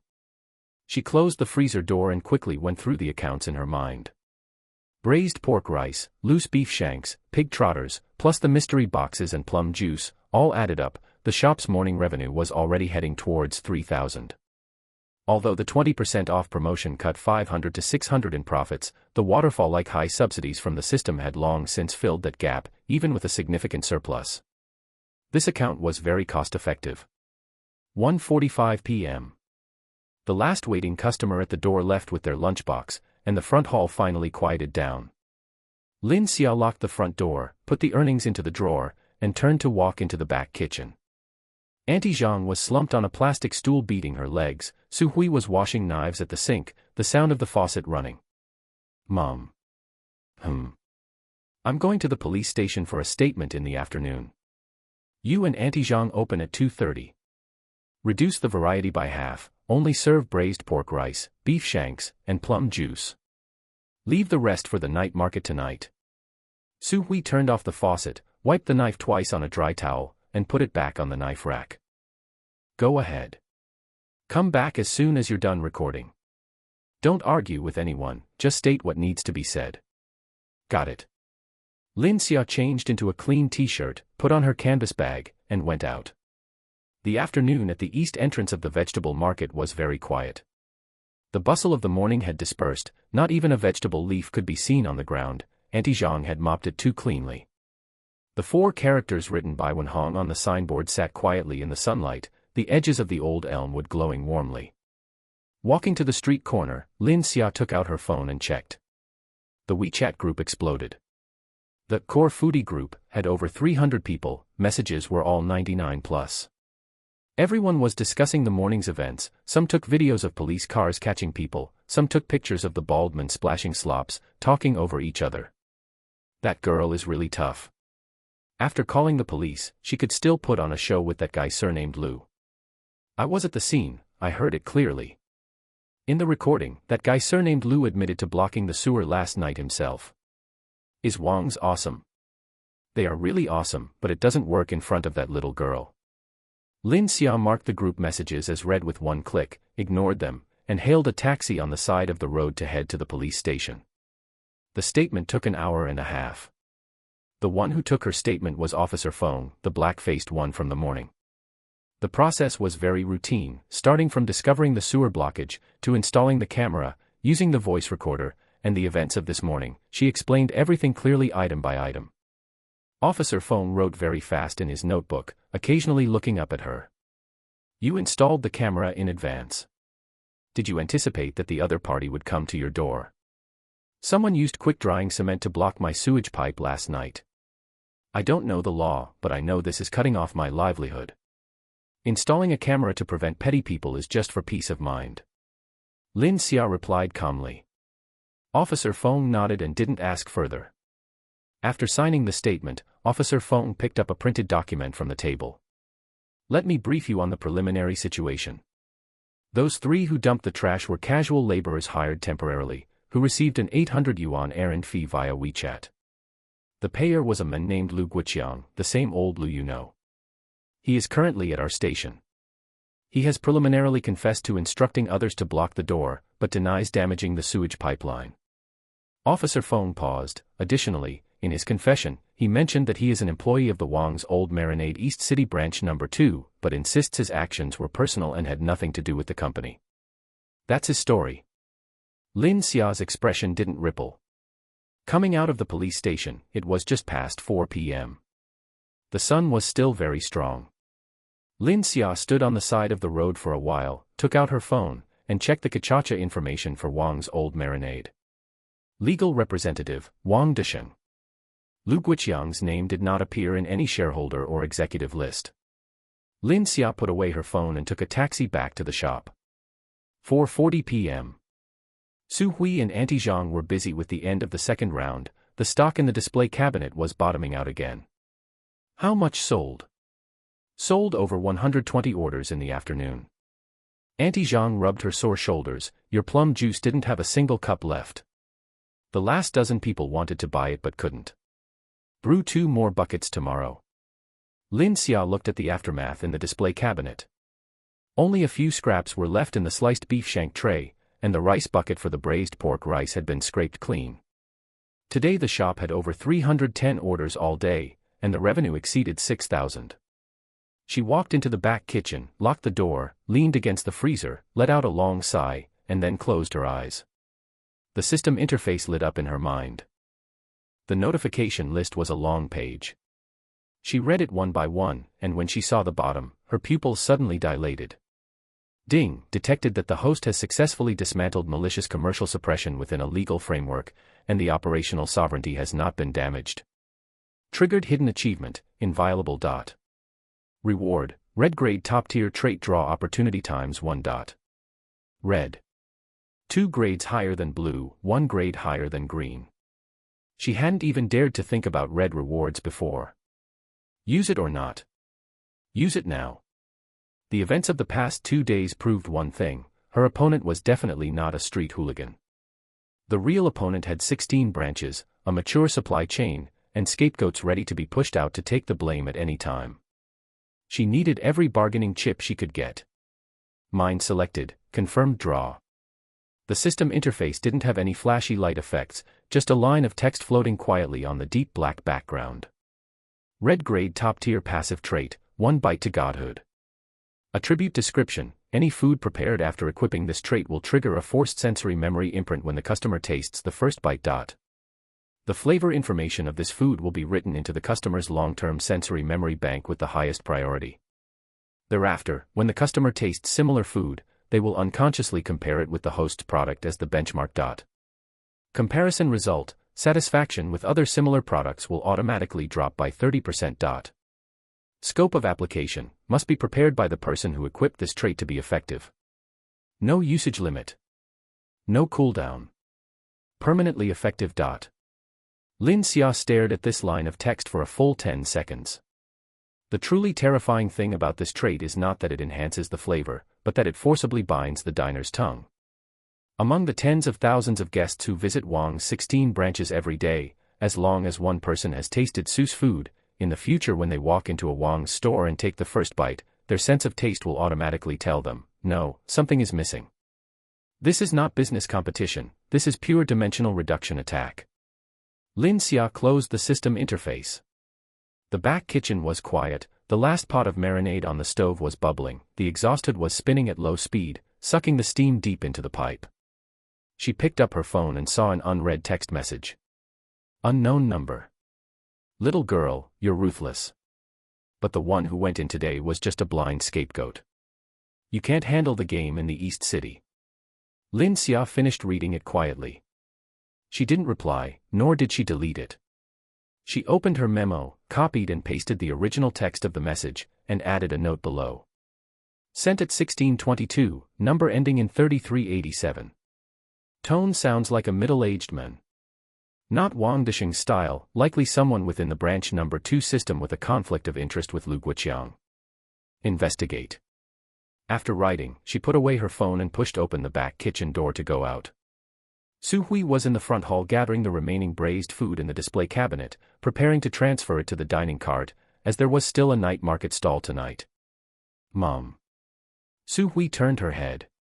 I'll fry the base for tomorrow's braised pork rice. Lin Xia said. Su Hui was stunned for a moment. In the past, these core heat control tasks were all handled by her personally. What's wrong? Think I didn't fry it well? You fried it well, but I need to practice. Lin Xia walked to the stove, turned on the fire, put on the iron wok. As the saying goes, the master leads you through the door, but the practice is up to you. Su Hui looked at her for 2 seconds and didn't ask further. Okay. This daughter always had more things in her heart than on her face, she was already used to it. Lin Xia poured peanut oil into the wok. After the oil temperature rose, she scooped a large spoonful of minced garlic into it, flipped it with a spatula, and the garlic aroma immediately burst out. Next were the dried chili segments, Sichuan peppercorns, star anise. The sound of the iron wok and spices colliding was dense, like heavy rain on the roof on a late spring night. Her hands were extremely steady, the spatula flipped, and the glistening minced pork belly was poured into the wok, making a crisp sizzling sound. The minced meat changed color and tightened rapidly under high heat, the grease was forced out, and it blended perfectly with the base ingredients. The domineering aroma in the wok rolled out, the sun outside the window slanted west, the golden red light shot in from the glass door of the front hall, hitting directly on the signboard written by Wen Hong. Su's Old Braised Meats, North Street Su family successor. Lin Xia held the spatula, glanced at those 4 characters, and lowered her head to continue stir-frying. The oil droplets in the iron wok jumped, and a drop of extremely hot oil splashed onto the back of her hand. She didn't even frown, nor did she pull her hand back. The cooking fumes rose, carrying the spicy aroma onto her cheeks. She stared at the minced meat rolling in the wok, her eyes steady, only feeling an unprecedented sense of stability in her heart. Chapter 57, Rumors in the Food Market. The 3rd day since Boss Lu went in. Life at Su's was actually busier than the previous 2 days. The base sauce for the braised pork rice was completely replaced with the version Lin Xia stir-fried herself, peanut oil to sauté the minced garlic, dried chili segments, Sichuan peppercorns, and star anise added to the pot, and then, after the rendered fat was squeezed out of the minced pork belly, it was thoroughly melded with the aromatics. The process was exactly the same as what Su Hui had taught her, but the line of red text in Lin Xia's mind remained lit. 1 bite to godhood. No extra operations were needed, no incantations or talismans required, the entry was passively effective, as long as it was something made by her hands, whoever ate it would have their taste memory locked in. The effect manifested the very next day. At 12:30 p.m., a middle-aged man in gray work clothes parked his e-bike in front of the shop for the 3rd time. Auntie Zhang already recognized him. He had come by during the morning market to buy a portion of braised pork rice, ran back at 11 to add half a caddy of beef tendon, and now, this was his 3rd trip. Boss, give me another serving of rice. When Auntie Zhang handed over the lunchbox, she couldn't help but ask, Big brother, did you not get full today, or what? The middle-aged man scratched the back of his head, his expression a bit embarrassed. Don't laugh at me when I say this, but I had a bowl of braised pork rice at Wang's 2nd branch at noon, and I just felt like something was missing. The taste in my mouth didn't match up with the one here.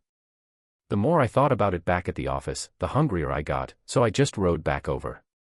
He felt it was ridiculous himself, but he walked away carrying the lunchbox, muttering to himself, I used to think the rice at Wang's was quite delicious. Lin Xia stood behind the checkout counter, watching his e-bike disappear at the street corner, and casually typed a line in her memo. Entry effective.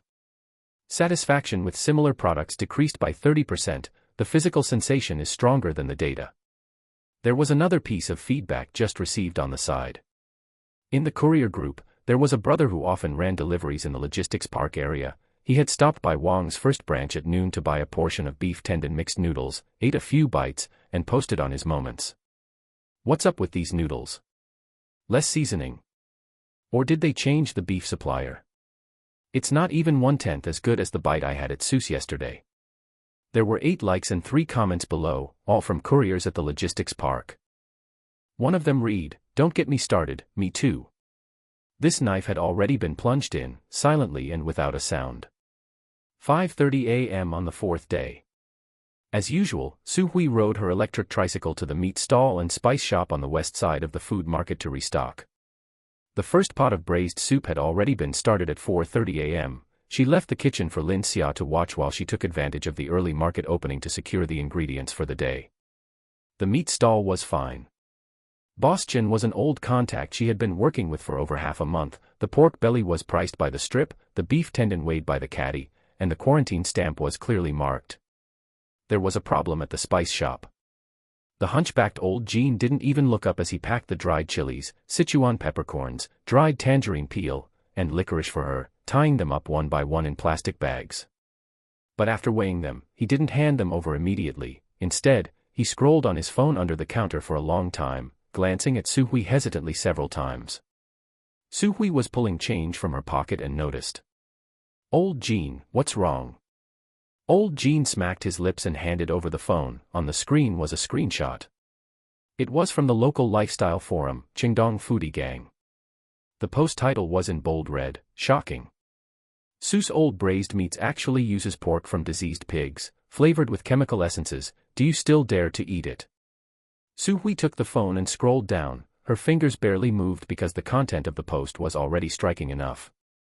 3 photos. The first was a filthy kitchen, with black sludge accumulated on the concrete floor and unidentified meat chunks piled in the corner. The second was a close-up of a pig leg without a quarantine label, shot blurrily but with the colors deliberately adjusted to look dark and gray. The third was a bucket of brown liquid with an open lid, accompanied by the text, "So-called old braised meat soup base mixed with chemicals." The body of the post was over 400 words long, containing numerous phrases in quotation marks like, "Insider reveal," and "Nearby residents report," and it ended with a poll, "Will you still go to eat at Seuss?" Over 800 replies. Su Hui didn't look closely at the comments. She handed the phone back to old Jean. "The photos are fake." Su Hui's voice was flat. "My kitchen has white tiles, not a concrete floor." "I know." Old Jean put the phone away and lowered his voice. "Young lady, I was just afraid you didn't know about this, so I wanted to give you a heads up. 2 people who came to restock this morning already asked me if you really used meat from dead pigs to make braised dishes." Su Hui stood at the entrance of the spice shop, holding 4 or 5 bags of dry goods. The sky outside was just brightening, and the morning market was just getting lively. She didn't say thank you, just nodded and left. On the way back to the shop, the tricycle sped along, and when she reached the entrance of the back alley, she almost crashed it into the wall. Lin Xia was in the back kitchen slicing beef tendon. Su Hui pulled up the screenshot on her phone and handed it to her, without saying a word. Lin Xia put down the knife, looked at it for 30 seconds, saved the screenshot to her album, and then casually clicked into the original forum post to scroll through the replies below. The top liked comment, "I live nearby, and there's often a strong smell of cooking fumes coming from their back alley. Who knows what they're boiling inside?" The second top liked comment, "A friend took me to eat there once, and the taste was indeed unnaturally good. How can braised meat be that delicious? They must have added something." The third top liked comment, "Has anyone reported them to the health bureau? A shop like this should be investigated." Lin Xia scrolled to the bottom of the post and noticed the posting time was 2:17 a.m., and the account registration date was 3 days ago. 0 followers, 0 following, and the only activity was this one post. She put the phone down. "Have you had breakfast yet?" Lin Xia asked. Su Hui was stunned for a moment. "Eat first. We'll talk after eating."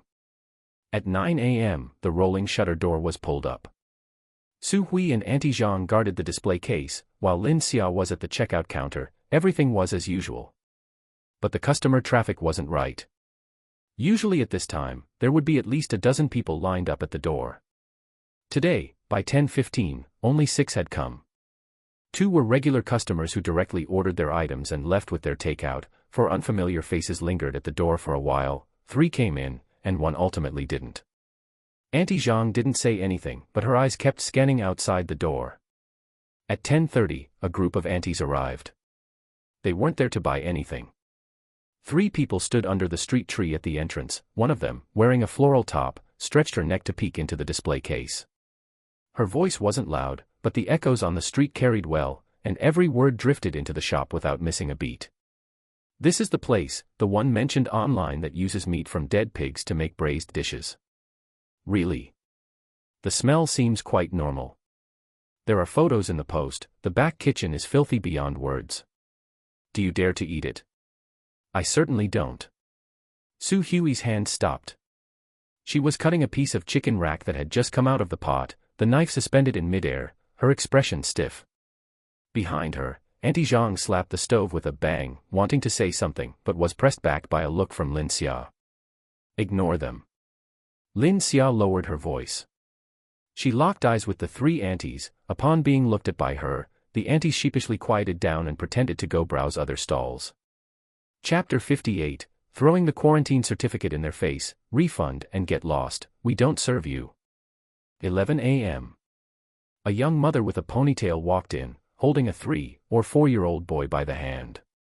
The boy, wearing a short-sleeved t-shirt with a dinosaur pattern, was immediately attracted to the shiny pig trotters in the display cabinet the moment he entered. He clung to the glass and stood on tiptoe to look inside. The young mother looked hesitant. Boss, I was here yesterday and bought a portion of braised pork rice. I remember you. Lin Xia nodded. You want to add a portion of beef shank, right? Yes, yes, yes. The mother smiled, but after smiling, she pressed her lips together. She hesitated for several seconds before speaking. Boss, it's not that I don't believe you, but so many people are sharing that post on Moments today. My child is only 3 years old. Would it be convenient for you to let me see the quarantine stamp? The words were spoken very carefully, but they sounded grating when they landed in the shop. Auntie Zhang gasped at the kitchen entrance. Su Hui's hand finally couldn't help but tremble, and the kitchen knife clattered sharply against the cutting board. Lin Xia walked out from behind the counter, bent down, and rummaged through the plastic basket underneath to pull out the day's purchasing receipts. Meat tickets, quarantine certificates, and weighing slips from the wholesale market were all clipped together by date in a stack. She pulled out today's portion, placed the documents face up, and pushed them across the counter. The quarantine stamp is here, the meat ticket is here, and the slaughterhouse factory number is here. Lin Xia pointed them out one by one. I keep a record of every day. You can flip back through them if you want. The young mother looked at them carefully, and after finishing, she heaved a sigh of relief. Thank you, boss. Give me a portion of braised pork rice and slice 2 tails of beef shank. She squatted down and picked up the little boy. Baby wants to eat pig trotter, right? The little boy nodded vigorously. Then add 1 pig trotter. The young mother took out the money. While Lin Xia was packing the food, Su Hui silently picked out the most well-shaped pig trotter and added a small dish of braised peanuts. When the young mother walked out the door, she turned back and said, Boss, those photos in the post are clearly not from your shop. I can actually tell, it's just, as a mother, I always want to confirm. Lin Xia nodded, I understand. After the door closed, Su Hui put the knife back on the rack and wiped her palms hard on her apron. Her palms were covered in sweat. Lunch rush. The number of people in line was nearly half of what it had been the previous 2 days. This was a visible decline in data. She didn't need the system panel to tell her. The number of people who walked past the door, took a second look, and then walked away was 3 times the number of people who actually came in. 12 p.m. Su Hui ran in from the front hall, her expression looking bad. Xia, something happened over at number 17 middle school. What happened? A few parents hung a banner at the school gate that says, refuse problem food from entering campus. They didn't name names, but today about a dozen students didn't come to buy blind boxes. There was also a parent who ran straight up to the food truck and asked Auntie Zhang if she used additives. Lin Xia picked up her phone and dialed Auntie Zhang's number. It didn't go through. She switched to WeChat voice call. On the other end, Auntie Zhang's voice was tearful. Boss, I told them our food is clean, but once that banner was hung up there, many of the kids were too scared to come over after seeing it. Auntie, close the orders at number 17 middle school early today. Bring the food truck back to the shop. Not selling anymore? Pause for a day, we'll talk about tomorrow later. She hung up the phone. 12:10 p.m. A middle-aged man wearing a tank top bought a portion of braised pork rice and sat on a plastic stool at the entrance to eat. After taking 2 bites, he suddenly set the lunchbox on his knees and raised his neck to shout loudly. Why does this meat have a weird smell? No way, it isn't really dead pig meat, is it? The voice was loud enough that everyone in line turned their heads to look at him. 2 customers who were eating changed expressions, one put down their chopsticks, and the other held a piece of meat halfway to their mouth, frozen in midair, not daring to eat it. The air in the front hall tightened. Lin Xia came out from behind the cashier, walked up to the man in the tank top, and squatted down to look him in the eye. Where is it weird? It just has a smell, I can't quite put my finger on it. The man in the tank top shouted loudly, but his eyes darted around, he didn't dare to meet Lin Xia's gaze. What kind of smell? Sour? Rotten? Or some other specific smell? It's just weird, anyway. The man in the tank top stiffened his neck. Lin Xia picked up a piece of pork belly from his lunchbox, put it in her mouth, chewed it, and swallowed. Facing the 7 or 8 onlookers at the door, her voice was calm and steady. Every piece of meat in our shop is something I dare to eat myself. Today's pork belly is fresh meat from the slaughterhouse in the east of the city, delivered at 5 in the morning. The quarantine certificate number is 202XEK03087, hanging on the wall, anyone can check it. She turned back to look at the man in the tank top. If you think there's a problem, I'll refund the meal money in full, but don't come back again. She took out her phone to scan the QR code, and 12 yuan was refunded to the man's WeChat. The man in the tank top hadn't expected her to be so decisive. He opened his mouth to say something, then closed it again. An uncle in line next to him had already started cursing, "Are you sick? If you don't like it, don't eat it. Who are you trying to gross out here?" The man in the tank top carried his lunchbox and slunk away. When he reached the corner of the street, he looked back at the shop, took out his phone, and sent a WeChat message.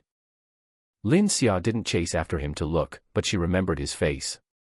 Strangely, after the man in the tank top caused this scene, several neighbors who had been hesitating outside actually walked in. An older man with a loud voice slapped the glass in front of the display cabinet. "What are you afraid of? Give me 2 portions. If the girl herself eats it and is fine, what the hell am I afraid of?" 2:30 p.m. The second wave was even more ruthless. Someone in the group anonymously forwarded a short video.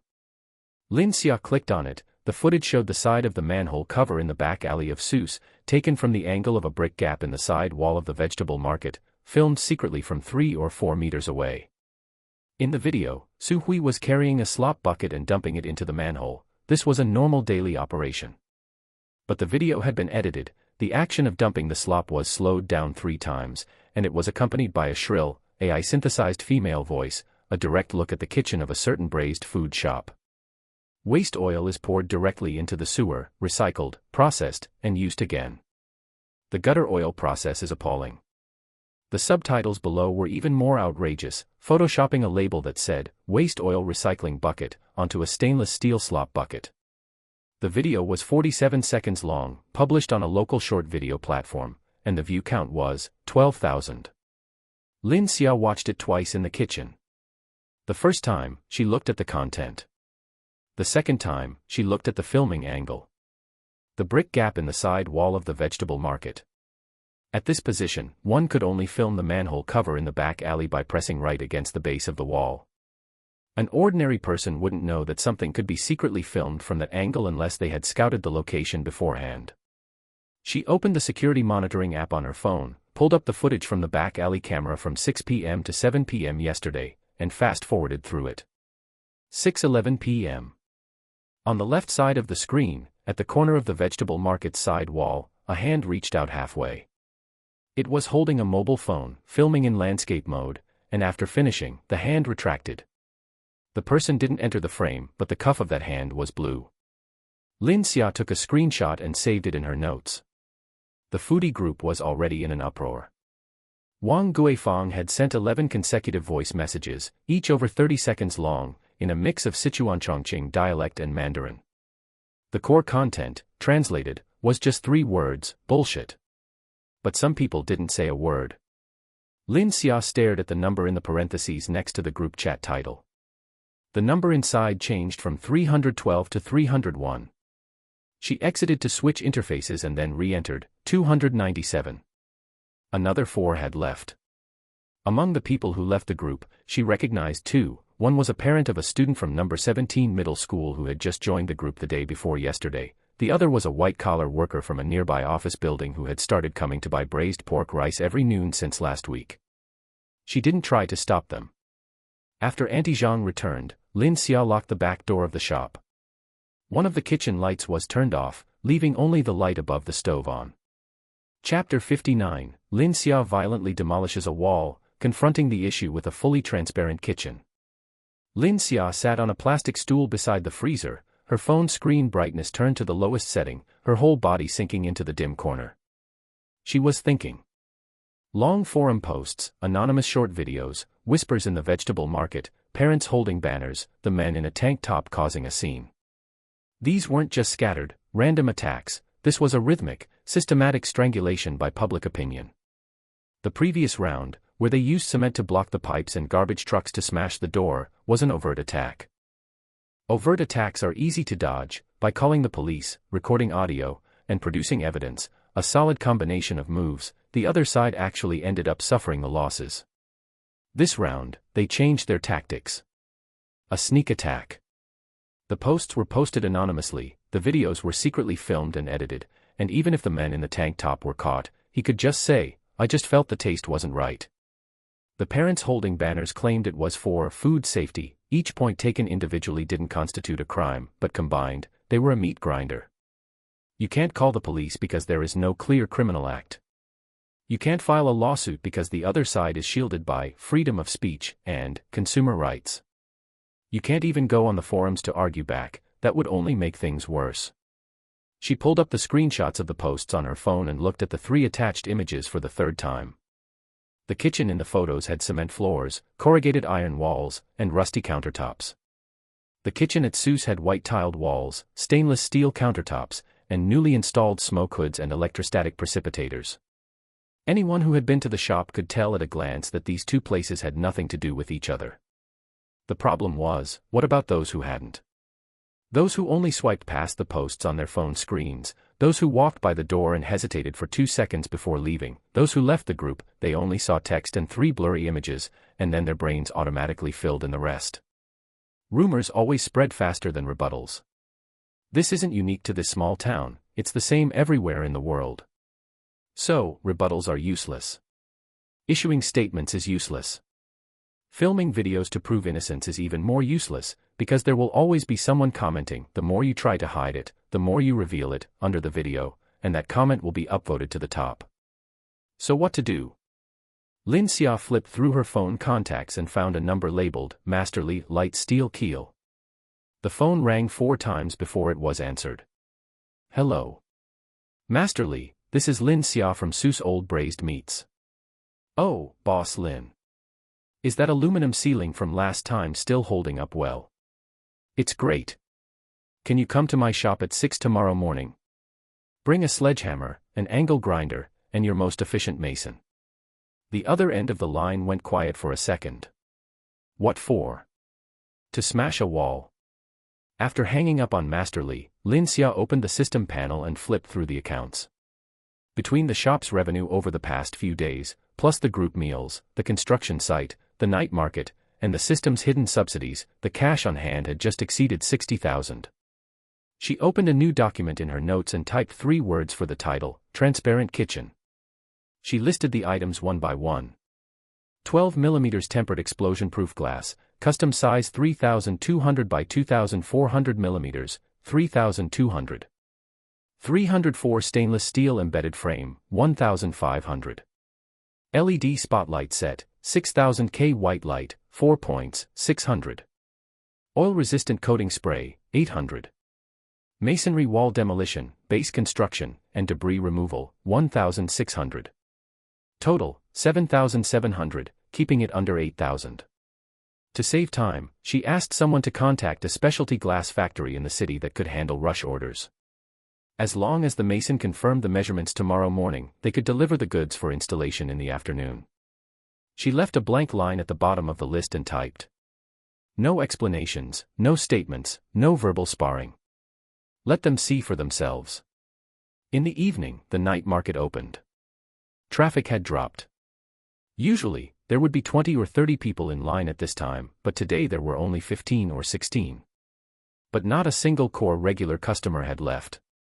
Uncle Chicken Frame arrived most punctually, ordering his usual 2 servings of spicy chicken frames, crouching by the roadside and gnawing until his mouth was covered in oil. The middle-aged man in the jacket also came, this time bringing his wife, an auntie with a perm. After taking a bite of the braised beef shank, she praised it for 3 minutes, then cursed for 5. She praised the meat for being delicious, and cursed the people spreading rumors for having no conscience. Sun Chong came over specifically after work, bringing 4 new delivery riders. Boss Lin, don't take those people who left your group to heart. Sun Chong leaned against the food cart and smoked. Our stations have over 100 people, we'll keep eating and drinking here. If anyone dares to say your food has problems, I'll roast them for you. All right, I'll give you an extra scoop of chili oil later. That's a must. Lin Xia sold her food and collected money as usual, her expression no different from her usual self. Su Hui was cutting meat nearby, her knife skills steady. But Lin Xia noticed her mother's back was a bit more hunched than usual, her shoulders heavy, as if she were carrying something invisible. After closing up, Su Hui went to wash the food cart utensils. Lin Xia said, I'm going to the shop to get something, and rode off on a shared bike. She lifted the rolling shutter of the shop halfway and ducked inside. The lights in the front hall were off. Borrowing the light leaking through the door gap from the streetlights, she rummaged through her toolbox for a measuring tape and a piece of chalk. The partition wall between the kitchen and the front hall.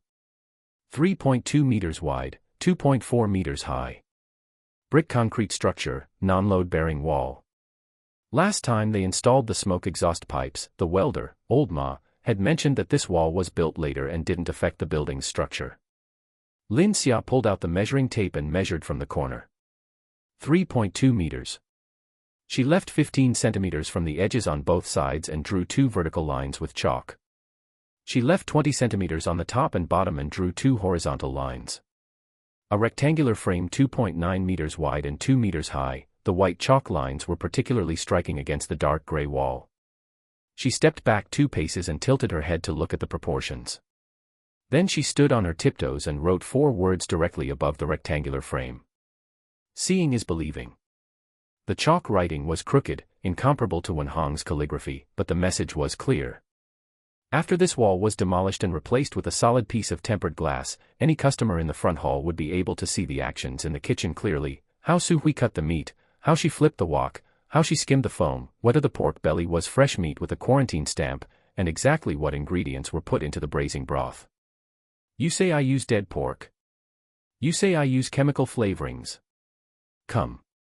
You stand in front of my display case, and behind a layer of glass, watch me do it from start to finish. I'll do it for you to see. At 11 o'clock late at night, she came out of the shop and locked the rolling shutter. Her phone lit up. WeChat. The contact name was Wang's, Li Ming, Operations Director. The message content. Boss Lin, I saw the things online too. President Wang asked me to tell you that those posts have nothing to do with us at Wang's. If you need help clarifying, we can come forward to assist. Lin Xia stared at this message 3 times. The first time to read the literal meaning. The second time to see the subtext.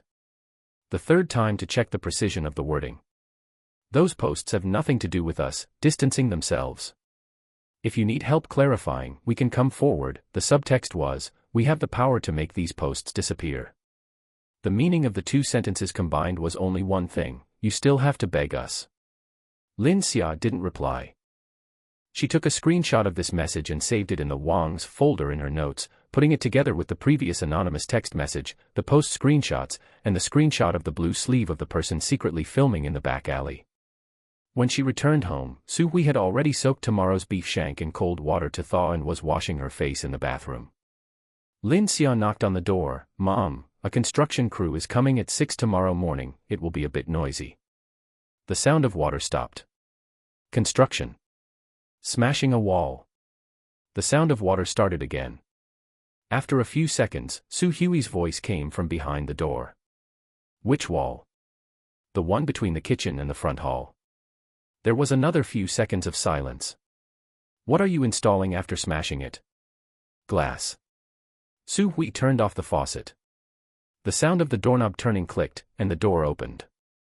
Su Hui stood in the doorway, the water on her face not yet wiped dry, dripping onto her collar. She looked at Lin Xia for a long time. "You're letting everyone see me cook?" "Yes." Su Hui grabbed a towel and slowly wiped her face. After finishing, she hung the towel on the rack, walked to the sofa in the living room, and sat down. "Fine." She only said one word, but as she sat there, her back was straighter than it had been all day. Chapter 60, Smashing the Wall. 5:40 a.m. Master Li's van pulled up in the back alley. The back of the van was stuffed with an angle grinder, 2 sledgehammers, a small electric jackhammer, 4 sheets of industrial dustproof cloth, and Lao Zhou, a bricklayer in his early 50s, the toughest craftsman within a 10-mile radius of the K-Market. He could dismantle a wall so cleanly that not even a cup upstairs or downstairs would be knocked over. Master Li glanced at the partition wall and knocked on it with his knuckles to gauge its thickness. "It's a 12-centimeter brick wall, not very thick, but are you sure it's not load-bearing?" "It's not. The welder checked the structural plans when we installed the exhaust pipes last time. This wall is a partition the landlord built themselves 7 or 8 years ago." "Then that makes things easy." Master Li pulled open the dust-proof cloths. He hung one over the display cabinet in the front hall to cover it from dust, and used the other 3 to seal off the stove, freezer, and prep table in the kitchen. Lao Zhou walked around the wall twice, then squatted down to examine the seam between the base of the wall and the floor tiles. "Demolish it from top to bottom." Lao Zhou spoke, his voice raspy like sandpaper rubbing against wood. "First, use the angle grinder to cut a groove along the chalk line, then use the electric jackhammer to break the bricks down layer by layer, and finally use the sledgehammer to clean up the remnants. We'll be done before 8. Lin Xia checked her watch. 5:55 a.m. Let's get started. The market opens at 6:30, and it'll be inconvenient once there are too many people after 7:30.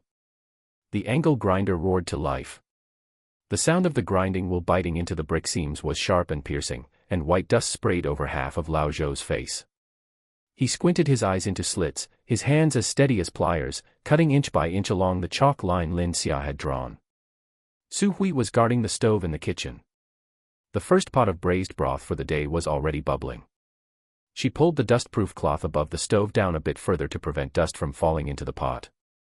The surface of the broth was churning with soy-colored foam.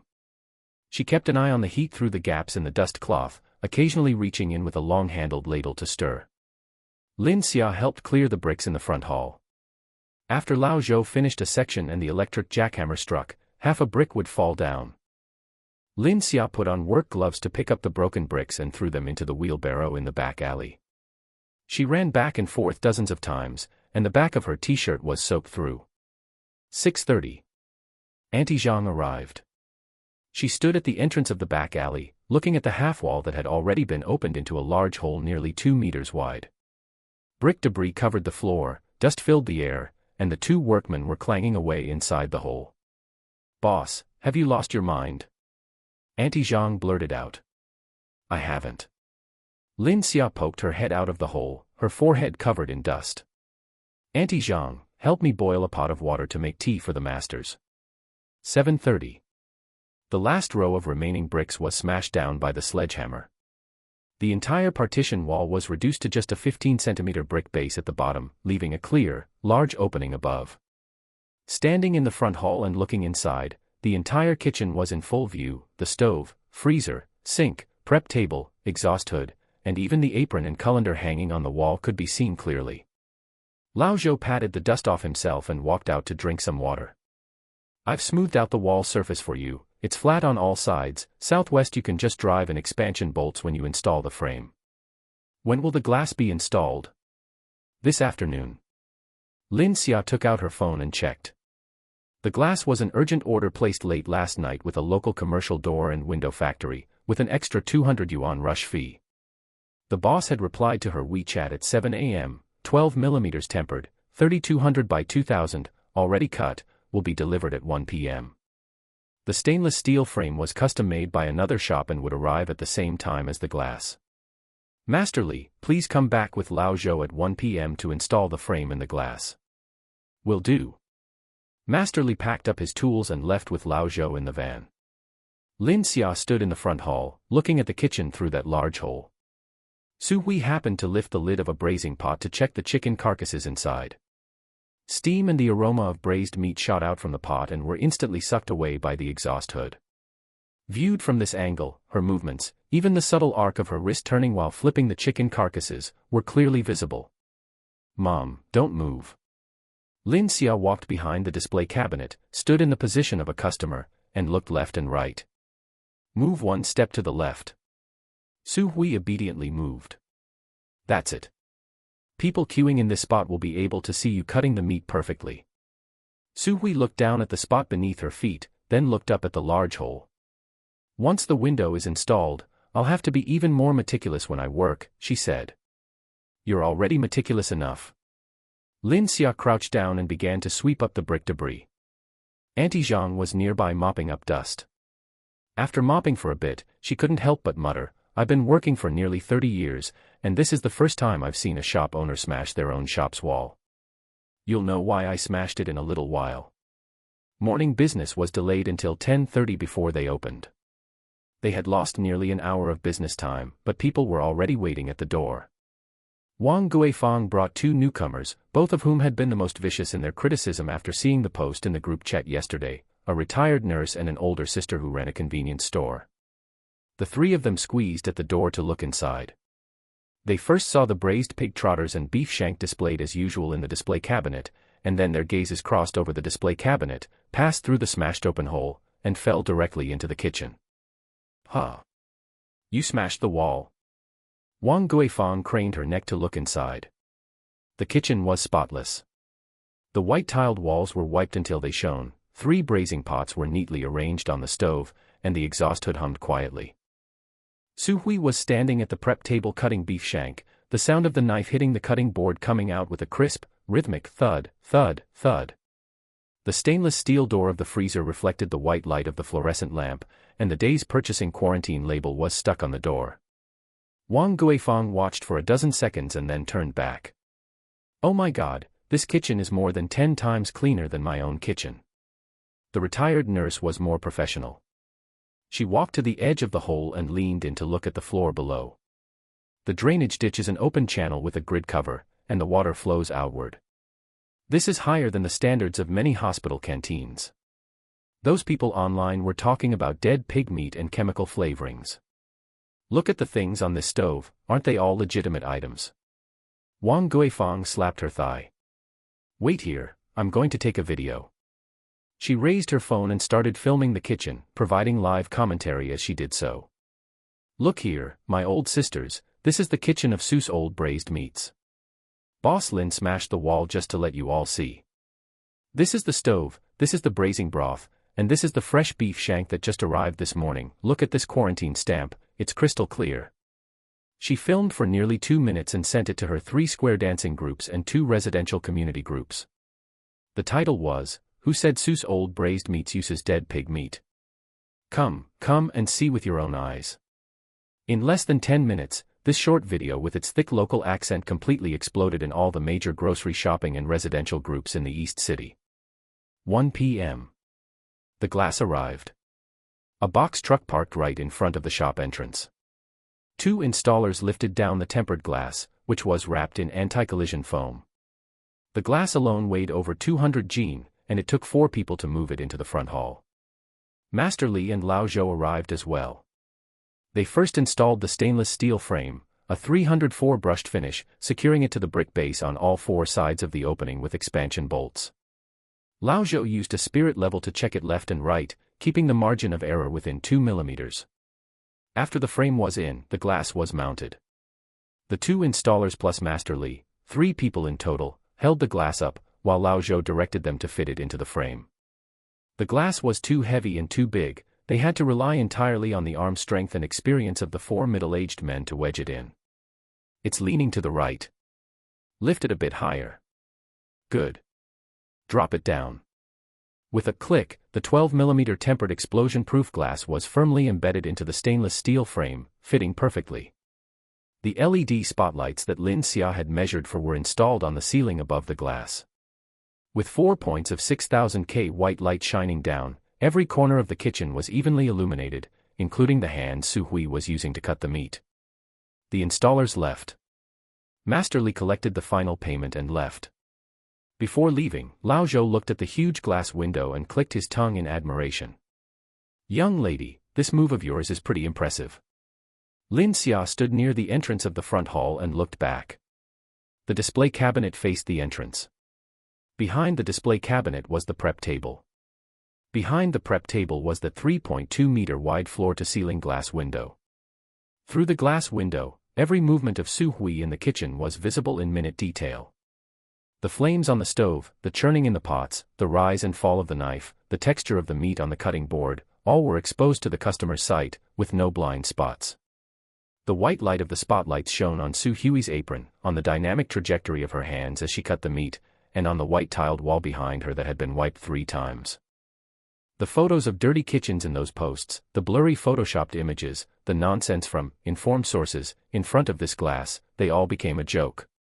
Lin Xia found a new small blackboard and wrote 4 characters neatly in white chalk, placing it directly below the glass window. Seeing is believing. Su Hui saw those 4 characters through the glass, and her movements paused for a second.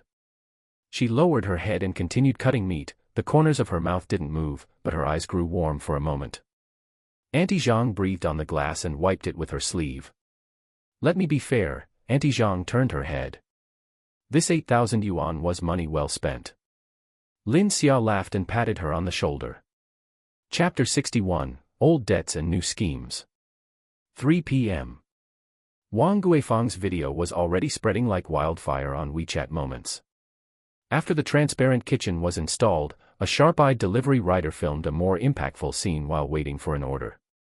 He stood from the perspective of a customer in line, and the phone camera pushed back from the display cabinet all the way to the glass window, revealing the entire panoramic view of the back kitchen. It was so clear and textured that it looked like a recording for a TV food exploration segment. This video was forwarded hundreds of times. The trend of the comment section in the local life forum instantly reversed. "Is this glass newly installed?" They directly exposed the back kitchen for you to see. Would a shop with problems dare to do that? I passed by at noon and saw them renovating. So they were tearing down the wall and replacing it with glass. This layout. I'm impressed. The photos in the previous post aren't even the same place as this shop. Can't you tell the difference between a cement floor kitchen and a white tile kitchen? The person who posted this must be blind. So who actually posted that post?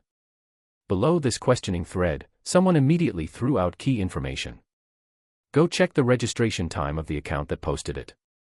It's a sock puppet account registered 3 days ago, 0 followers, 0 following. You do the math. The original forum post completely crashed. Among the previously one-sided voices scolding Seuss, a massive wave of mockery quickly surged back.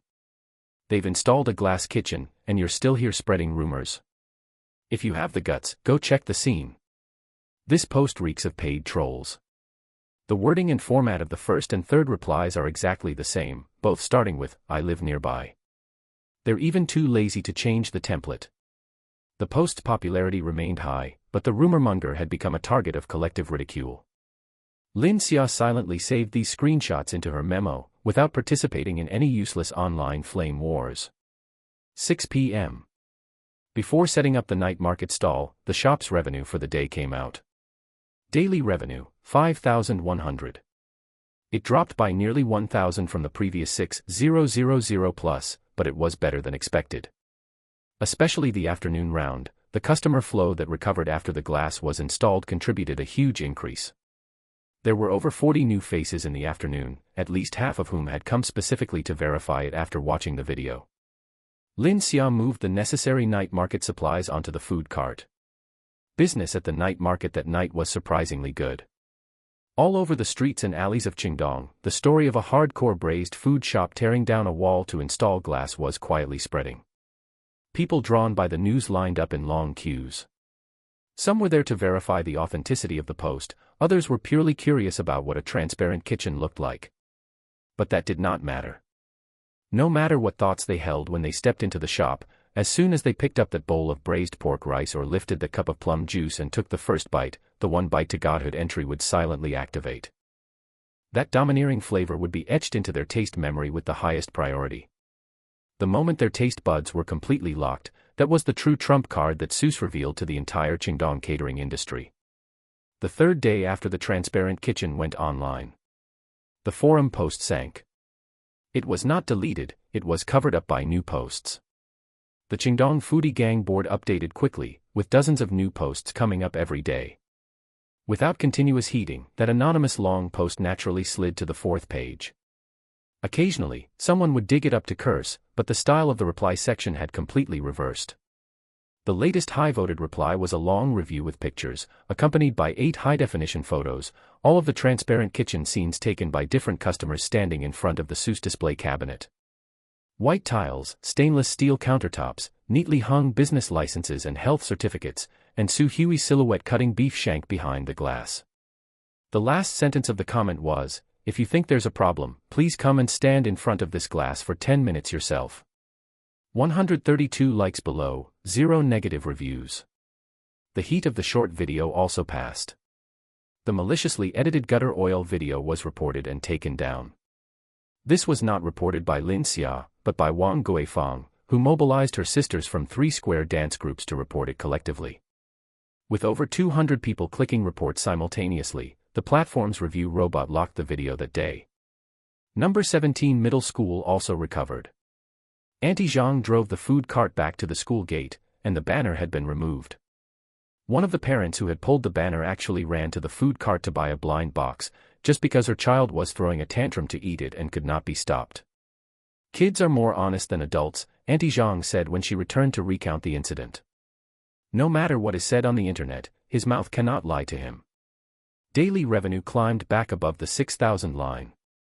To be precise, the third day's data was 6,740, over 500 more than before the rumors. That glass window became a living signboard. Quite a few new customers came specifically to watch the culinary performance, watching Su Hui stir-fry, cut meat, and skim foam under the spotlights, and after watching, they would buy a portion. With your mom standing inside, it's more effective than hiring a celebrity spokesperson, Auntie Zhang said privately to Lin Xia. Lin Xia did not respond to this, knowing clearly that the novelty of the transparent kitchen would eventually pass, but its core purpose was not to drive traffic, but to permanently shut the mouths of rumor-mongers. Anyone who dared to say the Seuss back kitchen was dirty would not even need her to step in. The real photos from the neighbors could be thrown in their faces, which was more effective than any lawyer's letter. 11 a.m. that day. There were over 20 people lined up in the front hall. Lin Xia was skillfully packing orders at the cashier, and Su Hui was cutting braised food behind the display cabinet, everything orderly.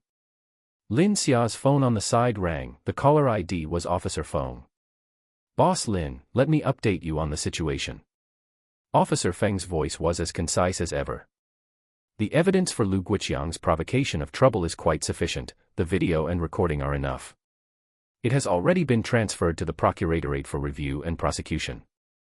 As for the destruction of the sewage pipes, he refuses to admit it because there is no video evidence, so there is currently no way to convict him." Lin Xia tucked the phone between her shoulder and ear, her hands continuing to seal the lunch boxes. "Thank you, Officer Feng. Also, there is one thing I need to tell you in advance." Officer Feng's tone paused slightly. After Lu Guiqiang hired a lawyer, he changed his statement, insisting that his visit that day was a personal act, that he had no labor relationship with the Wang's company, and that he was just a friend helping to watch the shop. Wang's also issued a statement, clarifying that Lu Guiqiang is not a formal employee, saying he was just a temporary helper. Lin Xia's hands stopped sealing the lunch box. In other words, Wang's is currently clean on the surface. From the existing chain of evidence, yes. Officer Feng was silent for 2 seconds. But if you have any other clues, feel free to submit additional materials. Okay. The phone hung up. Lin Xia continued to pack and give change to customers, without even a trace of extra emotion on her face. 2 p.m. During the gap after closing the front door to restock, Lin Xia sat on a plastic stool in the back kitchen and opened the Wang's folder in her memo. The things collected inside were getting thicker: the photo records of the men in the Passat, the complete recording of old Lu causing trouble, the surveillance of the back alley where quick-drying cement blocked the pipes, and the screenshots of the anonymous trolls posting in the back alley stalker. At the very bottom was the anonymous text message ending in 3387. You cannot handle this game in Qingdong. Lin Xia stared at the screen for half a minute and coldly typed a line at the bottom.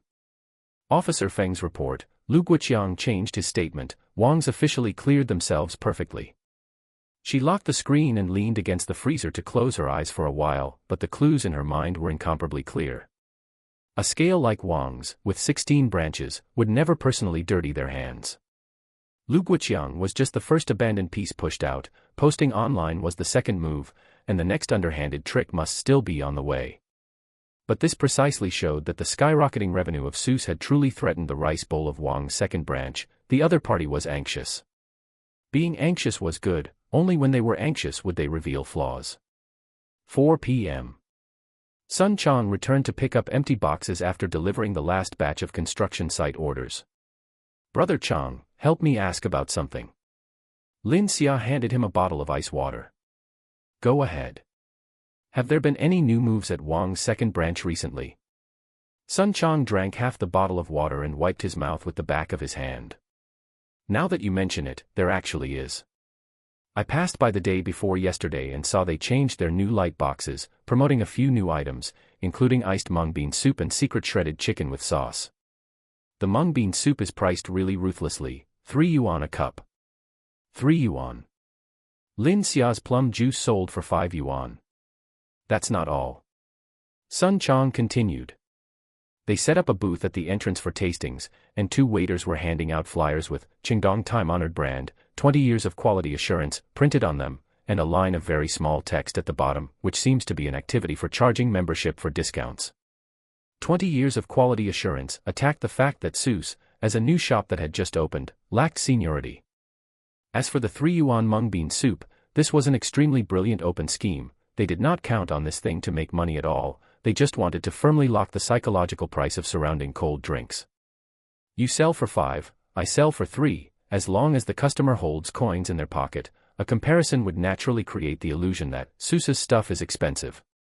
The formal commercial encirclement had finally arrived, and this was 10 times more brilliant than splashing slop and spreading rumors. Lin Xia handed the empty box to Sun Chang.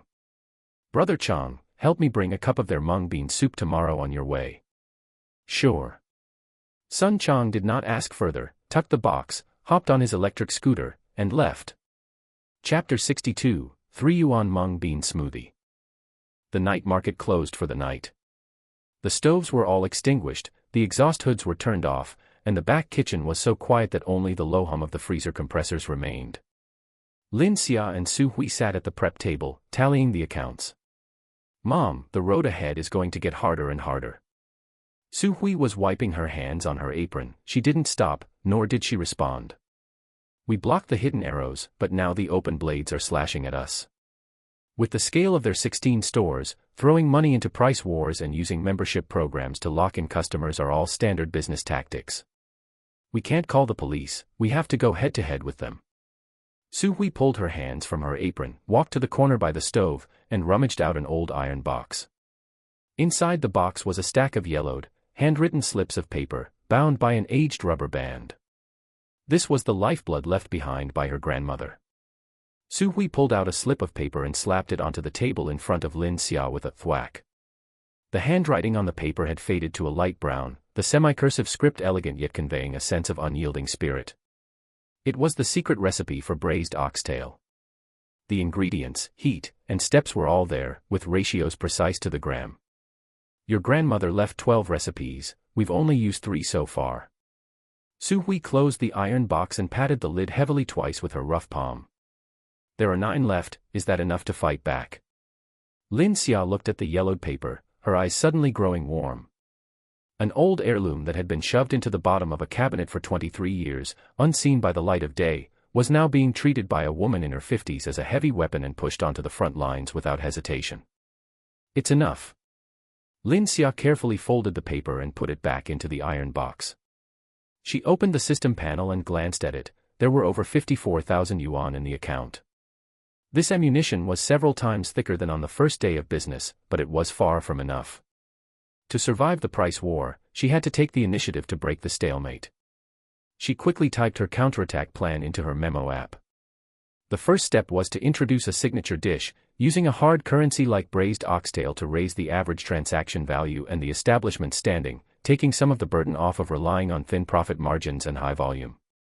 As for the sour plum soup, it absolutely could not be discounted. 3 yuan cheap mung bean smoothies and 5 yuan traditional sour plum soup were not in the same league, and she absolutely couldn't just hold her nose and follow the trend of lowering prices.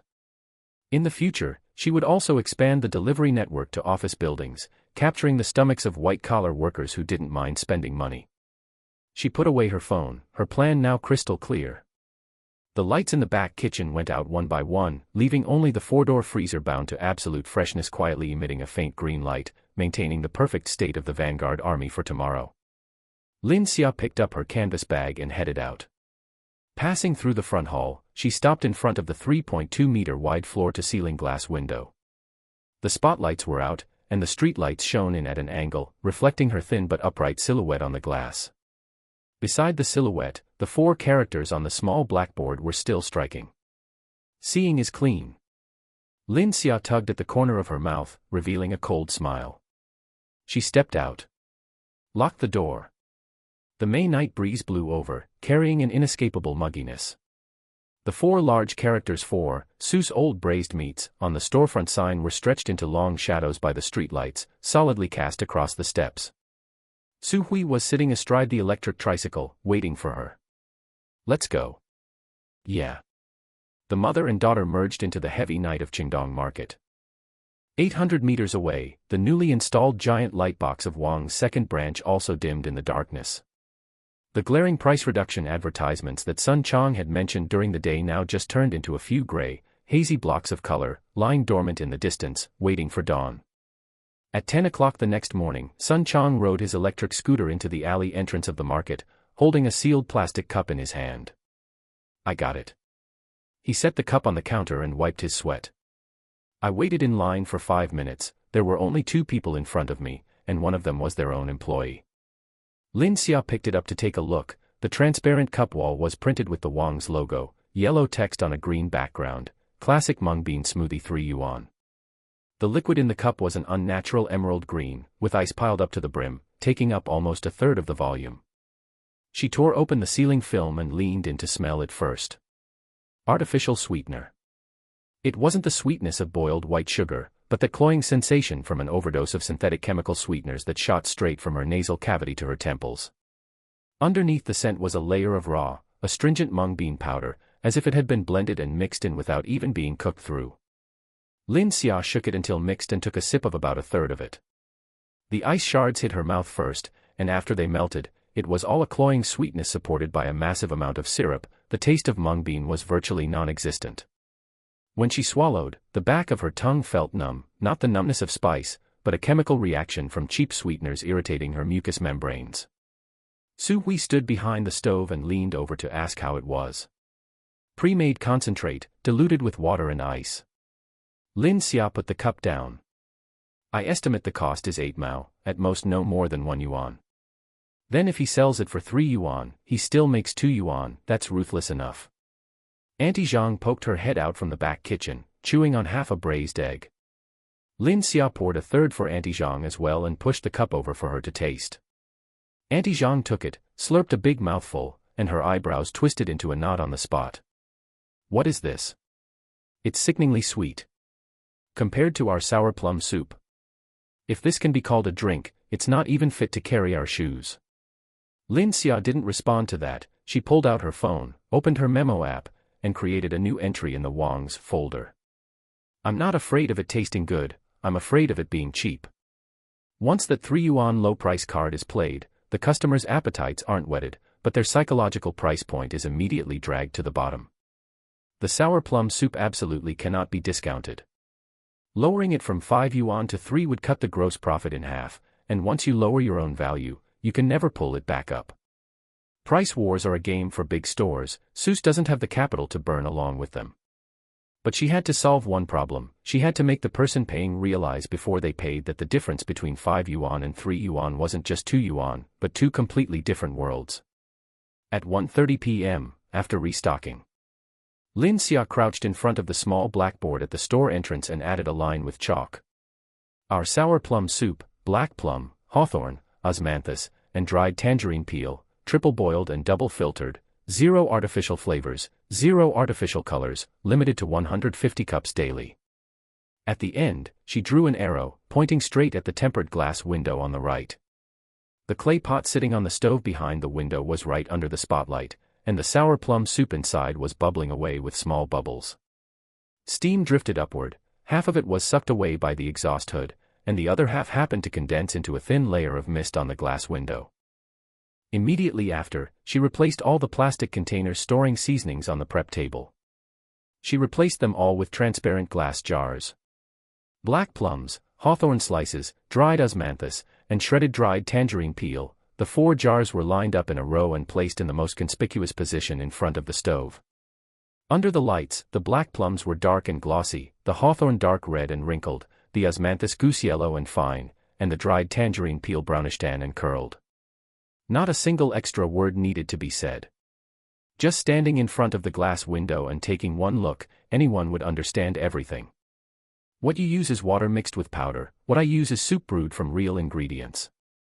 Chapter 63, Aged Huadiao Wine. 4 in the afternoon.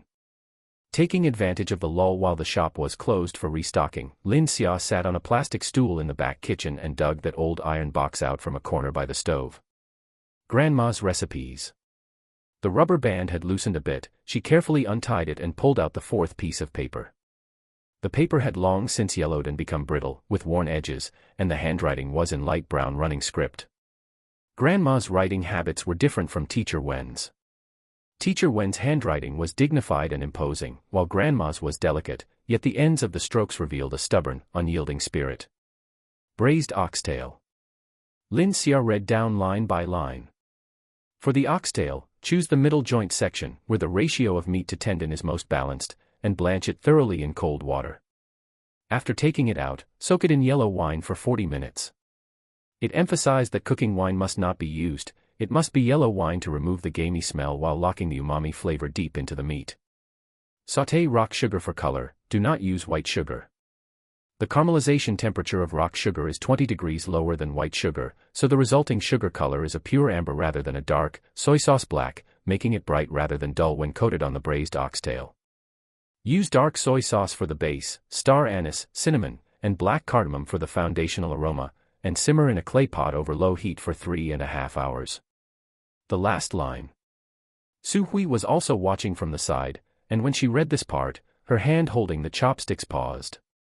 15 minutes before taking it out of the pot, add 2 taels of aged Huadiao wine. Lin Xia looked up at her mother. Su Hui stared at that line of text for several seconds before speaking. The Huadiao your grandmother used back then was a 10-year aged one from a time-honored brand in Shaoxing called Kuaijishan. That factory was still around in the 90s, but I haven't seen the same product since. Can it be bought on the market? Hard. Most of the Huadiao sold in supermarkets now is blended. It smells like alcohol, but after putting it in the pot, the aroma doesn't hold, it dissipates completely in 3 minutes. Your grandmother used to say that good Huadiao's aroma drills into the meat when it hits the pot, it doesn't escape into the air. Lin Xia didn't say anything, she lowered her head and took photos of all the ratios on the recipe to save on her phone. She had already checked the system panel in the evening. There really was a traditionally brewed 12-year aged Huadiao in the Points Mall, priced at 200 points. She had accumulated over 10,000 points, so redeeming it was no pressure at all. But she didn't act rashly. Experience told her that while the things the system provided were useful, she really couldn't explain their origin to Su Hui. She had already had to make up a whole set of lies to barely smooth over the food truck incident last time. If a jar of out-of-print Huadiao suddenly appeared out of thin air this time, Su Hui wasn't a fool who was that easy to fool. Tomorrow, she would first go to the seasoning wholesale market to take a look in person and see if there were any substitutes with sufficient quality. If she really couldn't find any, she would make other plans. The night market closed up. As soon as she got home and walked in the door, her phone vibrated, and the system popped up a new notification. Side quest, Taste of Heritage. Task description, use grandma's original recipe to recreate any lost dish and receive ultimate praise, reviews from 10 or more customers. Reward, 100 points / blue trait draw ticket times 1 500th yuan cash. Lin Xia took a screenshot and conveniently saved it to her notes. This task came at just the right time. Braised oxtail was originally the trump card product she planned to use to raise the average customer transaction price. Having an extra side quest reward was equivalent to a freebie.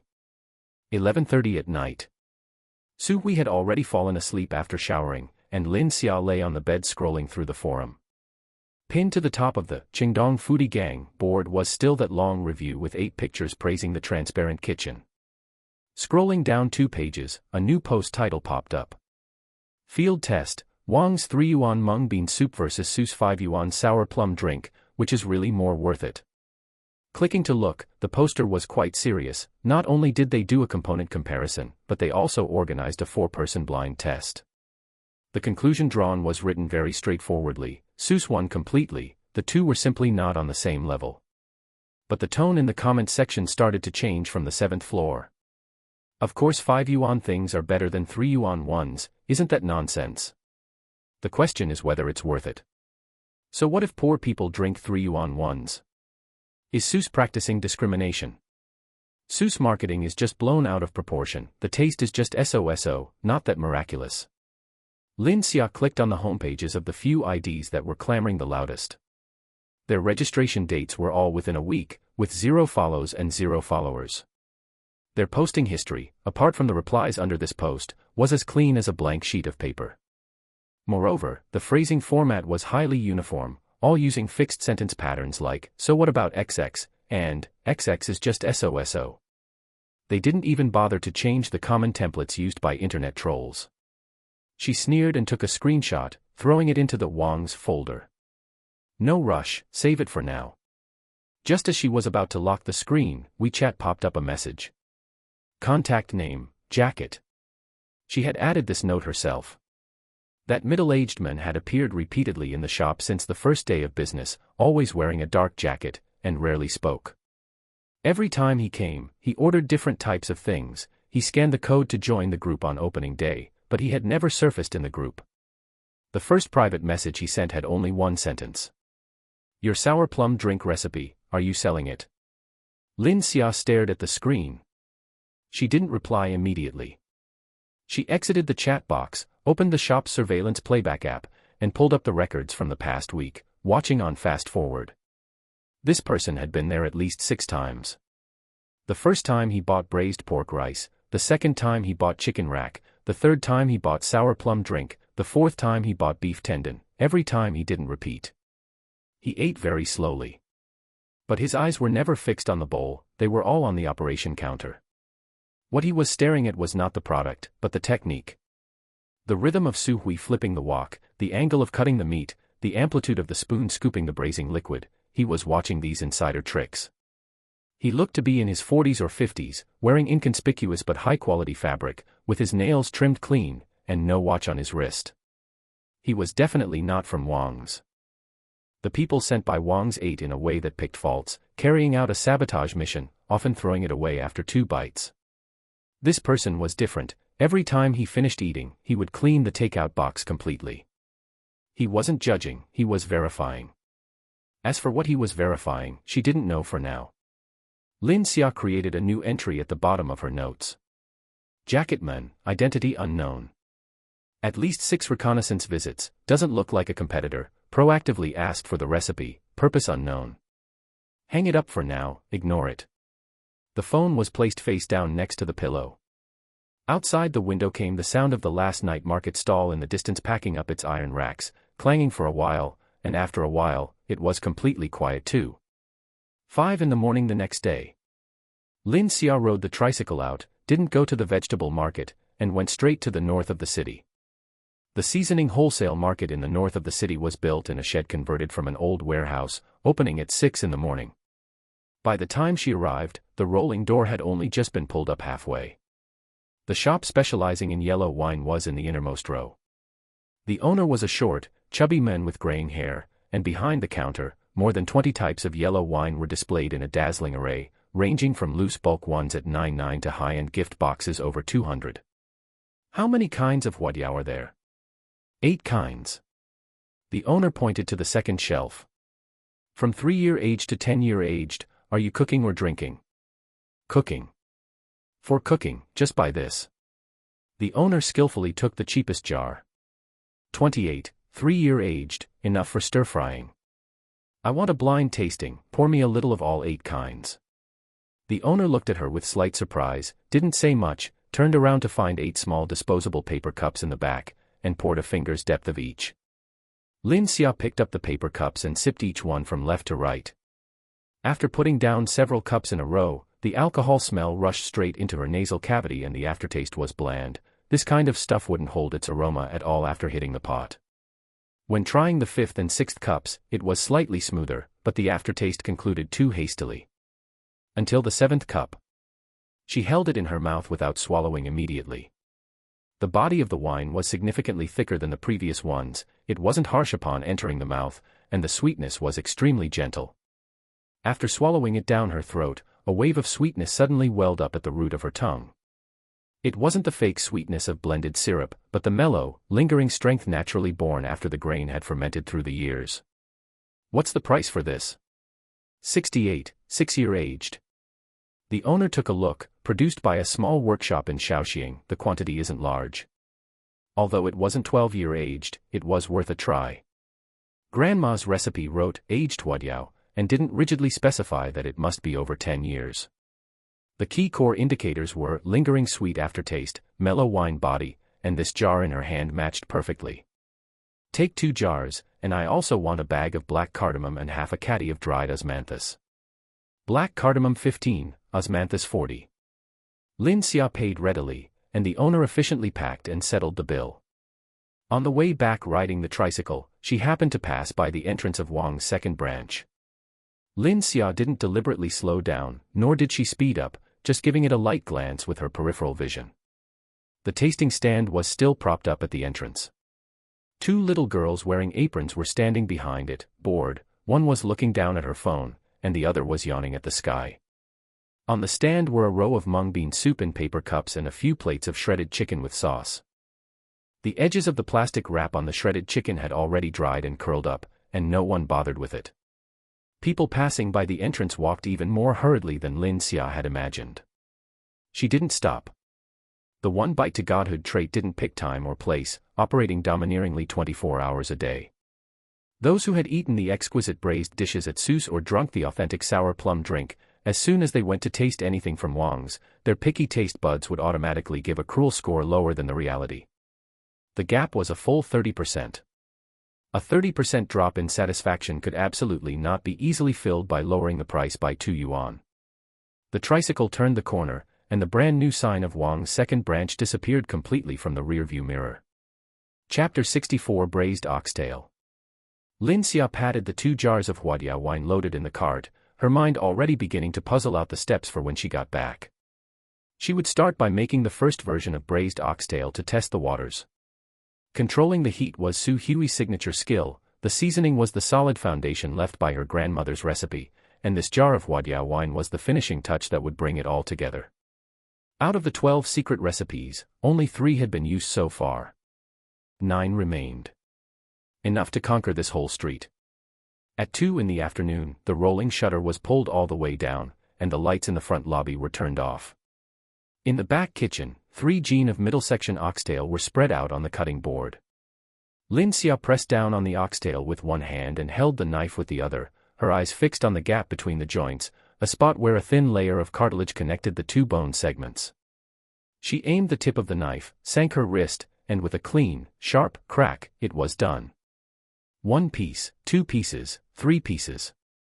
The length of every piece was almost identical, and the visual error in the spacing of the joints was no more than 2 millimeters. The ingredient prep assistant entry in the system was running quietly in the background, pushing the precision of her knife work to a level far beyond her experience. The cross-sections were smooth, and the bone marrow remained perfectly embedded in the center of the bone cavity, neither crushed nor cracked. Su Hui walked over from the freezer and glanced down at the cutting board. The 12 pieces of oxtail were arranged in 2 rows, the spacing so uniform it looked like it had been measured with a ruler. She didn't say anything and turned to go to the stove. She blanched them in cold water. Once the water boiled and the foam had been skimmed off twice, she fished them out, drained them, and poured them into a stainless steel basin. She poured the entire jar of 6-year-aged Huadiao wine in with a glug-glug sound until the liquid covered 2/3 of the oxtail pieces. The scent of yellow wine is different from white liquor. White liquor rushes upward, hitting the nose and the brain. Yellow wine sinks downward, a gentle, warm aroma of grain settling to the bottom of the basin, wrapping around and suffocating the lingering gamey smell on the surface of the oxtail. It soaked for 40 minutes. Su Hui used this time to prepare the aromatics. She broke the star anise into 2 halves, snapped the cinnamon stick into 3 pieces, and cracked the black cardamom with the back of her knife, revealing the grayish-white seeds inside. All the spices were arranged on a small saucer, next to a piece of rock sugar, not the uniform, square kind sold in supermarkets, but the old-fashioned rock sugar sold by weight in the spice market, misshapen and yellowish, clearly refined using traditional methods. Time for caramelizing sugar. Su Hui stood before the high-heat stove. The iron wok heated until it turned slightly white, a ring of light gray oxidation marks appearing in the center of the bottom. She tossed a small piece of lard into the wok, and after it melted, she pushed the rock sugar in. With her right hand gripping the handle of the spatula and her left hand holding the wok, she moved both hands in tandem. The spatula wasn't pushed flatly, it was stirred in a swirling motion. Under the high heat, the rock sugar first shattered and turned into a transparent liquid, then its color deepened layer by layer, pale yellow, golden, amber, deep jujube red. The entire process took less than 40 seconds. Lin Xia stood to the side of the stove, less than half a meter from the flame, the heat radiating against her cheeks. Her eyes weren't on the sugar in the wok, but on Su Hui's wrist. The frequency of the right hand swirling was uneven. 3 quick stirs, 1 slow, 3 quick, 1 slow, carrying a rhythmic sense that was hard to describe in words. This wasn't something that could be written down in a textbook. No recipe would ever tell you that when caramelizing sugar, your wrist needs to move 3 times fast and once slow. This kind of rhythm could only be passed from one wok to another, from one pair of hands to another, remembered by the body, etched into muscle memory through hundreds and thousands of repetitions in front of the stove. In it goes. Su Hui tilted her head. Lin Xia picked up the stainless steel basin and dumped the soaked oxtail pieces in all at once. Sizzle. The sound of the caramel coating the surface of the meat was crisp, full, and aggressive. The amber syrup quickly coated every piece of oxtail, and the steam and meaty aroma surged up from the mouth of the wok, only to be mostly sucked away by the roaring range hood.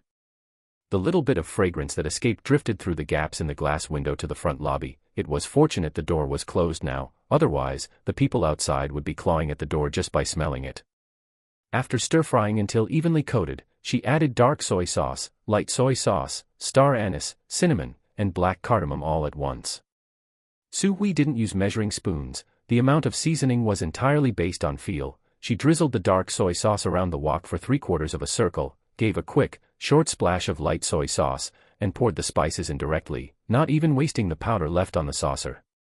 Then, she added water until it was 2 fingers width above the oxtail, brought it to a boil over high heat, and then turned it to low. When she put the lid on the clay pot, Su Hui grabbed a paper towel to wipe her hands and sat down by the side of the stove. 3.5 hours, she said. I'll watch it for you, you take a nap, Lin Xia said, moving a stool over. I'm not tired. Su Hui's eyes were fixed on the steam vent of the clay pot lid, as puffs of steam drilled their way out, carrying the mixed aroma of soy sauce and yellow wine. When your grandmother made this dish, she always watched it herself. 3.5 hours, with the lid lifted 3 times in between, the first time at 40 minutes to turn the meat, the second time at 1.5 hours to add salt and sugar to adjust the base flavor, and the third time in the last half hour to reduce the sauce. She wouldn't let anyone else touch the pot. Lin Xia didn't interrupt, just listened.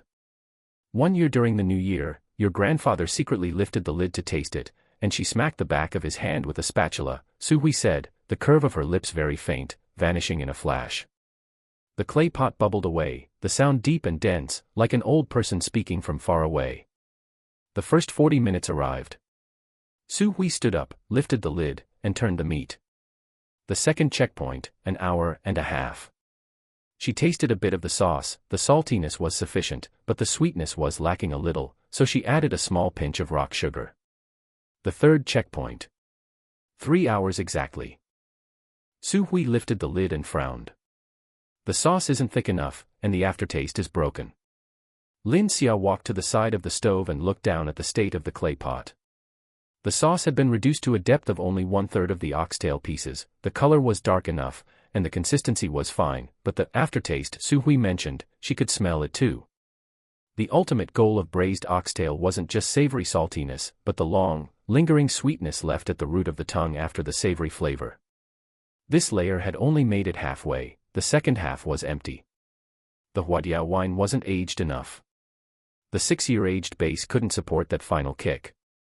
Lin Xia went to the counter, grabbed a small bowl, and ladled in 2 spoonfuls of the osmanthus honey she had made the night before by simmering dried osmanthus flowers with honey.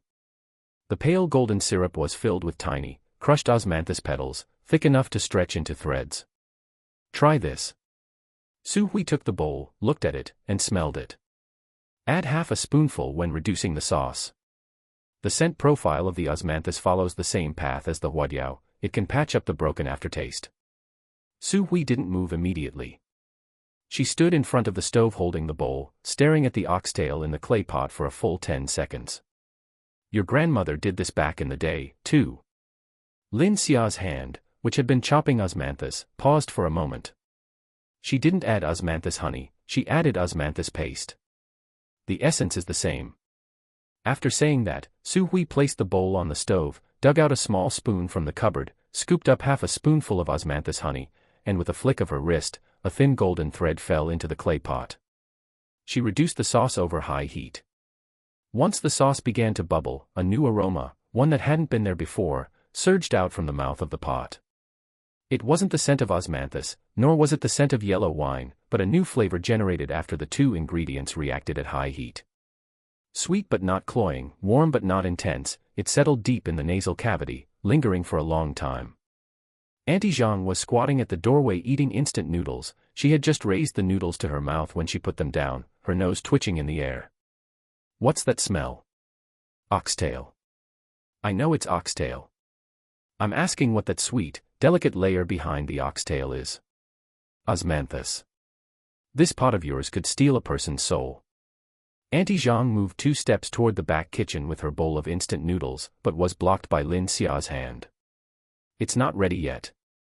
The final 15 minutes. Su Hui added another 2 liang of huadiao wine, the recipe stated, add 2 liang of aged huadiao 15 minutes before taking it off the heat, and this was a hard rule that couldn't be skipped. After the wine entered the pot, the volume of steam surged, and the speed of the range had increased by a notch. Time was up. Su Hui used chopsticks to pick up a piece of oxtail and slowly lifted it. A trembling thread of gelatin stretched out between the oxtail and the clay pot, translucent and coated in the soy-colored sauce. It grew thinner and thinner, and when it reached its limit, it snapped with a pop, springing back to the surface of the oxtail and coating it in a shiny film. Su Hui took a bite. The meat near the bone.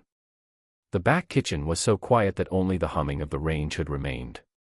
Su Hui chewed with her eyes closed for a long time, her mouth moving slower and slower. She shook her head. 7 out of 10. The age of the huadiao is ultimately lacking, the lingering aftertaste only has the outline but no substance. And the meat near the bone, simmer it for another 20 minutes, you can still chew the fascia right now. Lin Xia nodded and noted the conclusion in her memo. Was the direction of the osmanthus honey correct? Yes. The path is correct, the 3-point difference is in the wine. Su Hui put the piece of oxtail back into the clay pot, put the lid on, and turned the heat to the lowest setting. I'll adjust a version again tomorrow. That huadiao of yours, can you get one that's aged longer? I'll ask old Jean. Chapter 65, Planting the Flag. Second pot. The next afternoon, while Su Hui went to the market to replenish green onions and ginger, Lin Xia retrieved the jar of 12-year-aged huadiao wine from the system warehouse.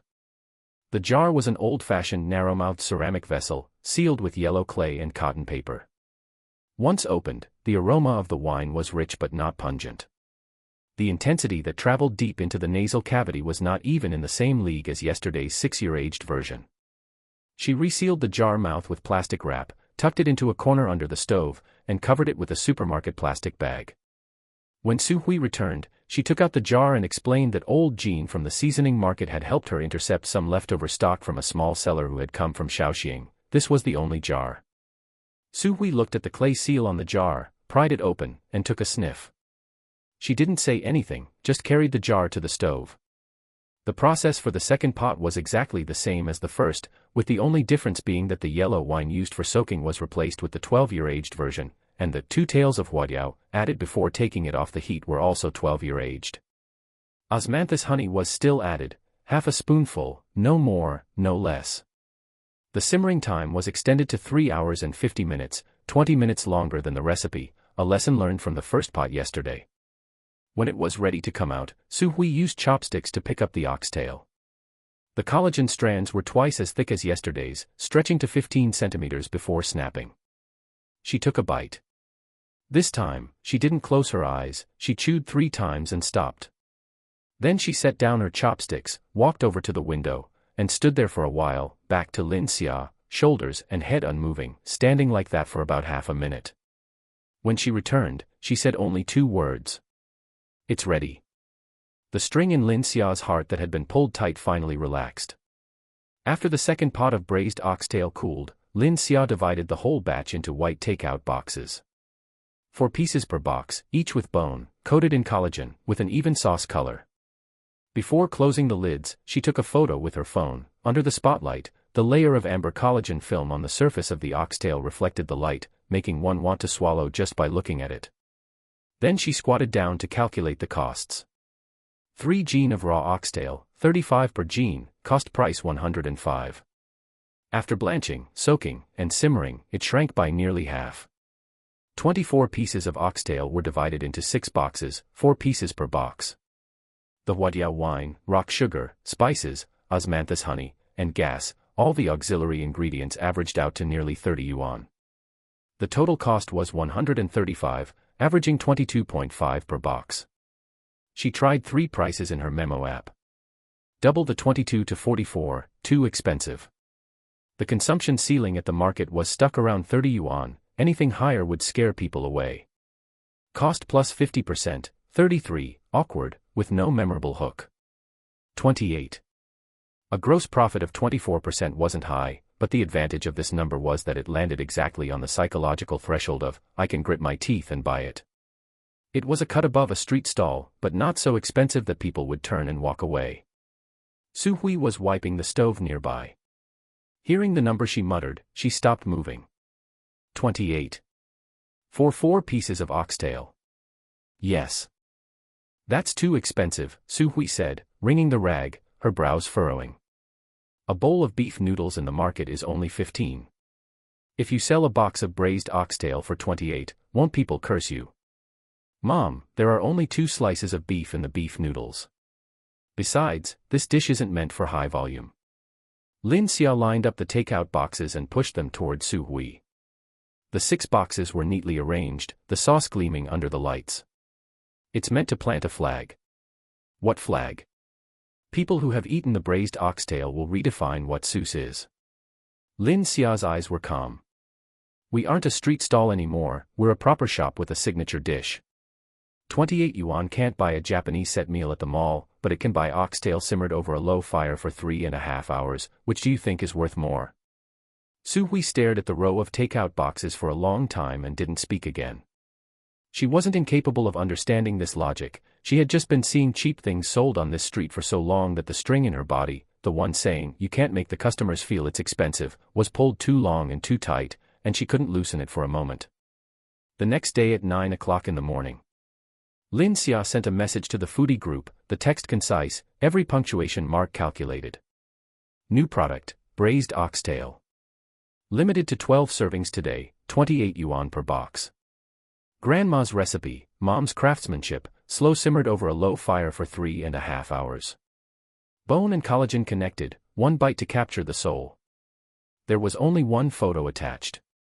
Su Hui was standing in front of the stove, the white light from the spotlight hitting her shoulders, her right hand using chopsticks to lift a piece of oxtail. The collagen strands were a translucent amber color under the light, a thin line stretching from the oxtail to the edge of the pot without breaking. Lin Xia had taken this photo yesterday by lying on the edge of the workstation with her phone. The angle was tricky, she had taken 11 shots before picking this one. After the message was sent, the group was quiet for about 40 seconds. Then it exploded. 28. I'll reserve one. Line up, line up. I want two. Are there any more? Isn't this photo too foul? Seeing this in the middle of the night is killing me. In 9 minutes, all 12 reservation spots were filled. The last 3 came in down to the second, and there was one person who didn't grab one and posted 6 crying emojis in the group. Lin Xia saved a screenshot of the list and replied to each person with their pickup time. Auntie Zhang had been watching the whole process while scrolling through her phone, her mouth hanging open for 2 seconds before closing.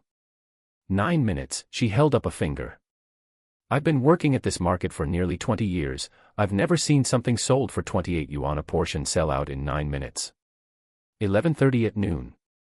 The first batch of diners came to pick up their food. Wang Guifang was the first to arrive. She had been the first to snag a spot in the group last night. Today she arrived right on time, carrying an insulated bag. Pack it securely for me. I'm taking it back for my daughter to eat. She's on a diet and not eating meat lately, but I don't believe she'll be able to resist once she smells this. Uncle Chicken Frame was third in line. As usual, he squatted under the street lamp pole to eat, holding the box in one hand and chopsticks in the other. He picked up the first piece of oxtail and took a bite. After chewing twice, he stopped moving. His expression was hard to describe, it wasn't surprise, it was the bewilderment of someone who thought they had already touched the ceiling, only to look up and see that there was still sky above the ceiling. Good. He squeezed out only one word, then buried his head and ate like his life depended on it, using the last bite of rice to mop up all the sauce. After finishing, he stood up and walked to the checkout counter, the oil still on his face. Any left tomorrow? Yes. Reserve 2, I'm bringing my wife.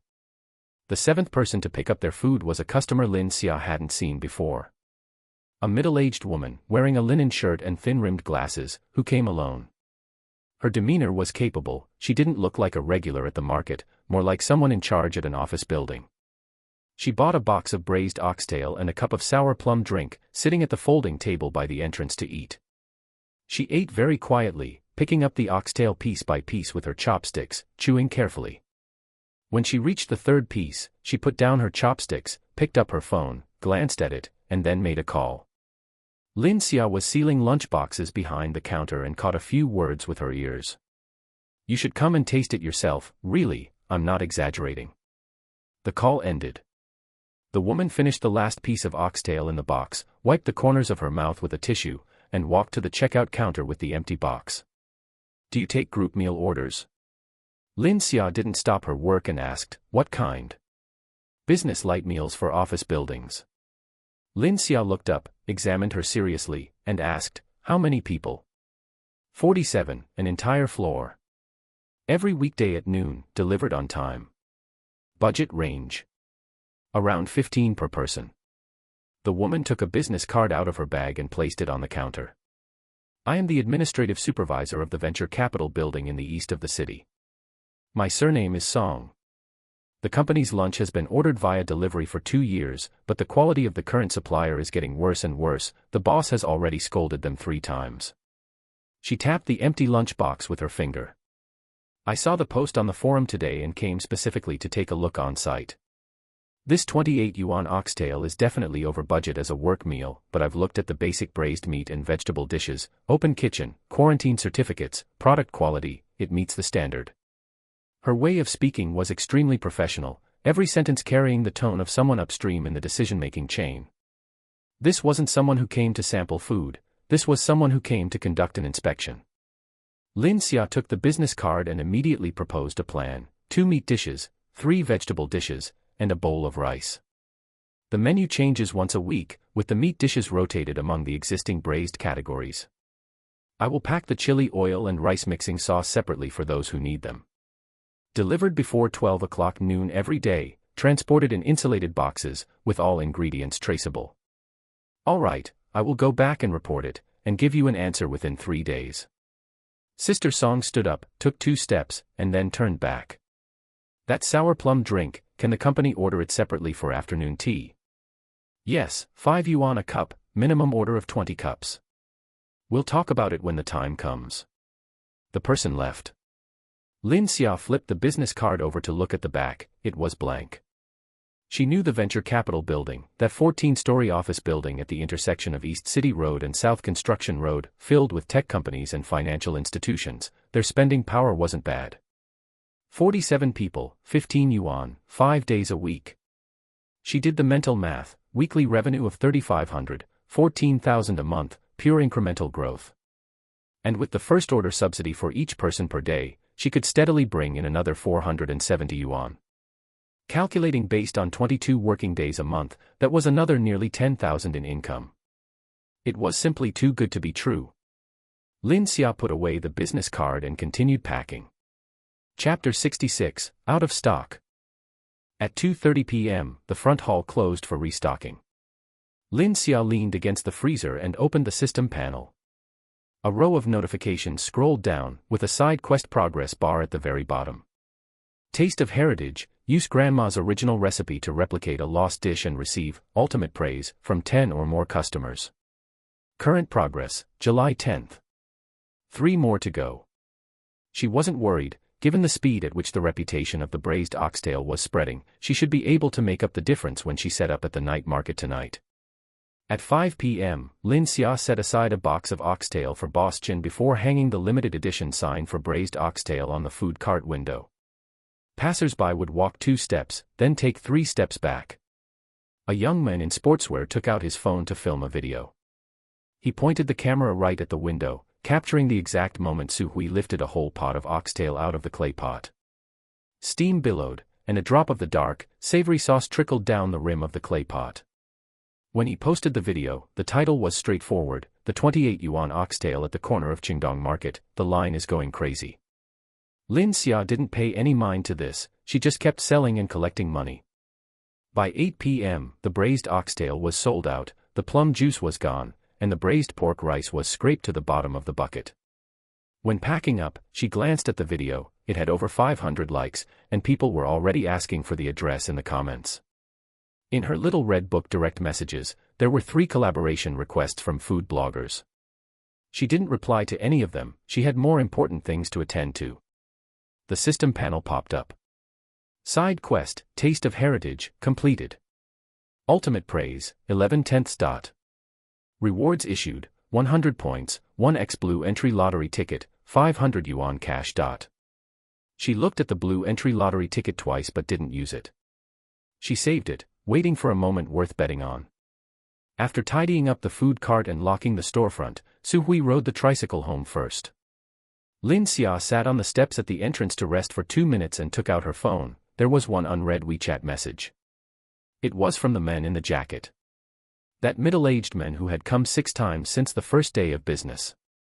Every time, he wore a dark jacket, bought something different, and looked at her hands instead of the bowl. He stared at the angle of Su Hui stir-frying and the distance of her knife cuts. It was crystal clear in the surveillance footage. At the night market today, he came to buy the braised oxtail again, but he didn't say a single word to Lin Xia the whole time. The day before yesterday, he had asked, "Are you selling the recipe for the plum juice?" Lin Xia hadn't replied yet. Today's message was short. The oxtail is well made. The Huadia wine should be 12 years aged, and you used osmanthus honey to bring out the aftertaste, right? Lin Xia's finger hovered over the screen. The precision of this person's palate couldn't be explained by just saying he loves to eat. She replied with 3 words, "Who are you?" The message was sent, and it showed as read, but there was no immediate reply. 1 minute, 3 minutes, 7 minutes passed. Lin Xia rested her phone on her knees, watching the taillights of the last tricycle leaving the alley at the entrance of the market. At the 11-minute mark, a reply came.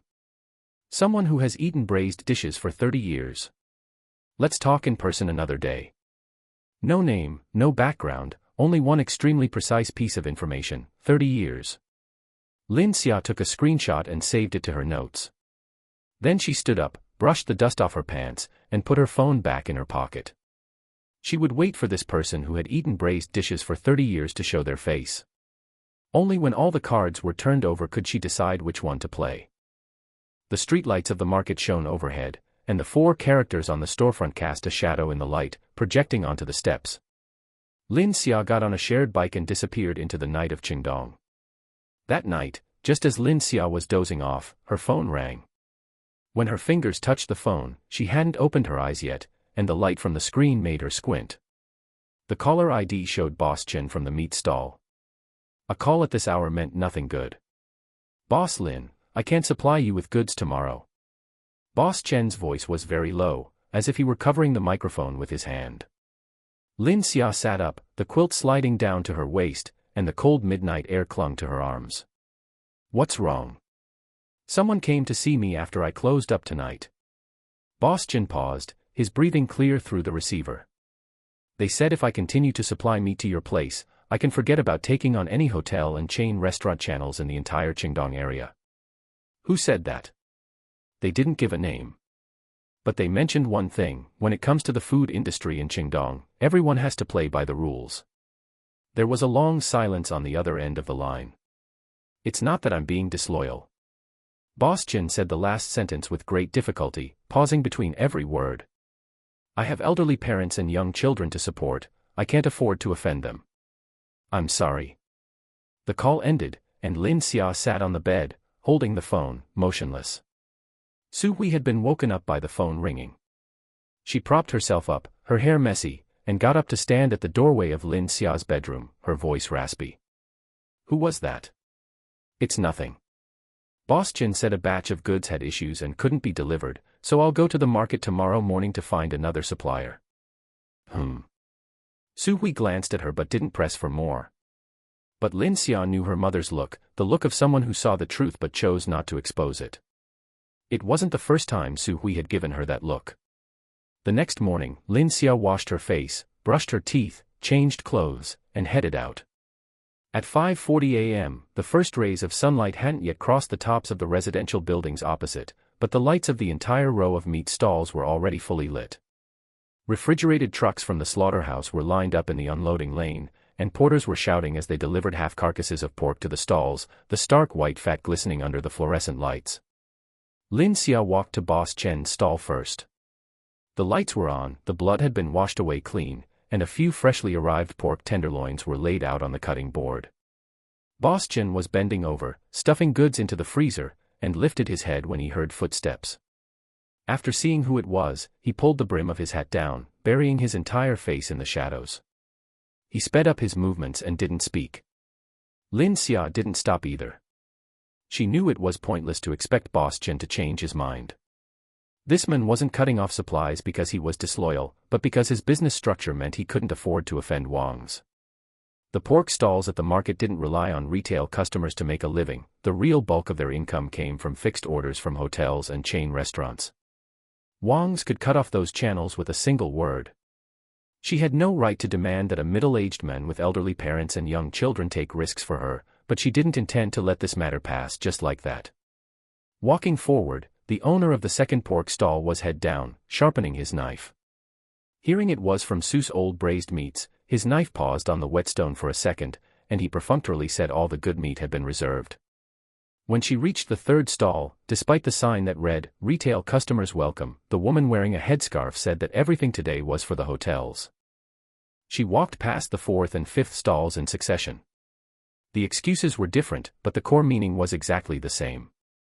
The entire meat stall area seemed to have reached a tacit understanding last night: as long as you said the 4 characters, "Su's old braised meats," the door would close.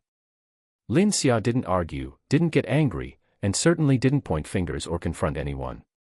There wasn't even any extra expression on her face, she just walked past them one by one, was rejected one by one, and then continued walking forward. The first 5 were all cut off, and she arrived at the Yang's beef stall at the far east end. The stall was half the size of the others and tucked away in a corner. One of the fluorescent tubes was broken and hadn't been replaced, flickering on and off. The owner was a woman in her 40s whose arm muscles were stronger than most men's. Her apron was covered in oil and blood stains that had dried and gotten wet again. She was currently cutting up half a side of beef. The wide-backed butcher knife was as light in her hands as if she were cutting tofu. With one stroke, the meat separated from the bone, the cut smooth and even. 3 gene of beef tendon, 5 gene of pork belly. The woman looked up at her without asking, "Which place are you from?" Her gaze lingered on Lin Xia's face for 2 seconds. It was the kind of assessment only someone who had been a meat vendor for 20 years would make when determining if the person in front of them was reliable. Beef tendon is 42 per gene, pork belly is 17. It was 15% more expensive than Boss Chen. Fine. Lin Xia didn't haggle either. The woman efficiently swapped her knife for a smaller one, felt around the half side of beef to find the location of the tendon, and with a swift motion, cut it. The margin of error for the 3 gene was no more than 1 liang. The pork belly was the same. She chose the piece closest to the ribs, known in the industry as top pork belly, the kind with the most distinct layers of fat and lean meat. She weighed it, bagged it, and collected the money, not saying a single unnecessary word the entire time. Lin Xia took 2 steps out with the bag and stopped. "Can you still supply me tomorrow?" The woman tapped the back of her knife on the cutting board twice, making a dull thud-thud sound. "As long as you pay, I provide the goods." She knocked off the bone fragments stuck to the back of the knife and added, without looking up, "It doesn't matter who tries to intervene. This stall is my own, I don't owe anyone any favors." Lin Xia looked at her. "You know someone tried to intervene. 2 people came last night and said the same thing as the other stalls." The woman continued cutting her beef, her knife work as steady as a metronome. "I told them to get lost." She paused, her movements crisp and efficient. "I've been in this business for 22 years. Whoever wants to buy can buy, whoever wants to sell can sell. I make a living by my own scale, it's not up to others to tell me who I should supply." She finished the last cut, plunged the butcher knife into the cutting board, and then looked Lin Xia straight in the eye. "You can rest assured and come to restock, my stall doesn't take orders from anyone." Lin Xia nodded. Chapter 67, This scale, no one will bend it. There were no issues with the spice shop. Old Jean took the initiative to whisper, "Someone came by this morning, but they can't control the spices. There are at least 20 stalls in the market selling chili and peppercorns, they can't block them all, so don't worry." On the way back, passing by Boss Chen's stall, Lin Xia slowed her pace. "Boss Chen, I don't blame you. But I'll say this up front, once this matter is over, if you want to be my supplier again, we'll have to renegotiate the price." There was no response behind her. Only the sound of metal scraping against the whetstone paused for a beat, then resumed. Morning prep. Su Hui noticed that today's pork belly had different packaging. The plastic bag wasn't printed with Boss Chen's quality meat stall, but rather with a name she hadn't seen before, Yang's. "Changed suppliers?" "Yeah, Boss Chen twisted his back and is resting for a couple of days, so I found a new one for now." Su Hui picked up a strip of pork belly to examine it, pressed her finger against the meat to test its elasticity, then flipped it over to check the quarantine stamp. The stamp was clear, and the code was complete. She didn't ask any further questions. But from the force she used to cut the pork belly, Lin Xia could tell, it was 2 degrees heavier than usual. Su Hui wasn't just using force, she was using it to suppress some emotion. The mother and daughter had no extra conversation. The first pot of braising liquid on the stove was already bubbling, and in the kitchen, only the sounds of the knife on the cutting board and the stove fire alternated. Open for business at noon. The buzz about the open kitchen was still lingering, and with the 8 portions of braised oxtail from last night's trial sale directly igniting the foodie group, there were quite a few people lining up as soon as they opened today. By noon, the daily turnover was already heading toward 3,000, with no abnormal fluctuations. But Lin Xia knew better. Today they blocked pork and beef, tomorrow they could block chicken racks, chicken feet, duck necks. The raw materials for any item in Susa's products could become the next link to be cut off. The market is an ecosystem of human relationships. The owners of the 6 pork stalls all knew each other, introduced customers to one another, which stall had good goods, which had low prices, news traveled faster in the market than on 4G. What was the annual procurement volume of Wang's 16 branches? Several million. And what was Susa's annual procurement volume? Not enough to even get between their teeth. In the game of supply chains, volume is bargaining power. There are no exceptions to this rule. The female owner of Yang's didn't buy into that, but one stall could barely supply Susa's current volume, and with the braised oxtail launched yesterday, the margin for error was too small. At 2 in the afternoon, the shop closed for a break. Lin Xia didn't go home. She rode her tricycle to the north of the city. The North City wholesale market was in a steel shed converted from an old warehouse, the air mixed with the fishy smell of raw meat and the thick scent of melting ice water. It was 5 or 6 times the size of the market, focusing on bulk wholesale, supplying secondary stalls in various city markets and small to medium restaurants. The meat stalls here were more than 3 times as many as in the market, and, most importantly, they were not within Wang's sphere of influence. 3 hours. She stepped through the mud and water, walking through every pork and beef wholesale stall in the North City market. The quotes were about 20% lower than the market, with varying quality. But 2 of them had stable sources of goods. One was surnamed Ma, who had his own truck to haul goods directly from the slaughterhouse. The other was a franchisee of a chain wholesale brand, with guaranteed quality but a high minimum order, starting at 100 Jin per order. She went to another wholesale point in the south of the city. The layout was similar to the north. There was an extra stall specializing in beef. The owner was a middle-aged Hui man, and the price of beef tendon was 8% cheaper than Yang's, with no issues after she inspected the quality. The names, phone numbers, addresses, and quotes of the 4 alternative suppliers were all noted in her memo. At the very bottom, she started a new line and typed a few words. Long-term plan: find an independent supply channel not affected by Wang's, or directly connect with primary slaughterhouse wholesale. The human relationship network in Qingdong market has already been polluted. You can't put all your eggs in one basket. On the way back, just past the traffic light at the Qingdong intersection, a warm evening breeze blew into her face. The phone in Lin Xia's pocket rang. The caller ID showed a number she hadn't saved. It started with the area code prefix for office buildings. "Hello, is this Boss Lin of Seuss Old Braised Meats?" A female voice, quite capable, fast-paced, and clear. "I am Sister Song, the administrative supervisor of the venture capital building, the one who talked to you about group meals yesterday afternoon." "I remember you." Sister Song laughed, a short, businesslike laugh. "It's like this, our general manager Lu has made the decision. We want to try using you as our lunch group meal supplier." Lin Xia pulled the tricycle to the side. "Delivery at noon every day on time, 15 yuan per person standard, settled weekly." Lin Xia rested her right hand on the handlebar, tapping her fingers lightly on the grip. 47 people, a 15 yuan standard, 5 days a week. Just the surface turnover for this floor's group meals was 3,500. What was even better was the system's first-order mechanism. Based on the hidden subsidy of 10 yuan per person for the first order every day, these 47 people meant a guaranteed hidden income of 470 yuan per day. Coupled with subsequent repurchase subsidies and the potential for converting new customers, the true value of this order could definitely double her current book revenue. Starting Monday. Yes, starting Monday. Can your production capacity keep up? It can keep up. Then I'll send you the contract on WeChat this afternoon. Take a look at the terms, and if there are no issues, I'll process it for stamping. Okay. Hung up the phone.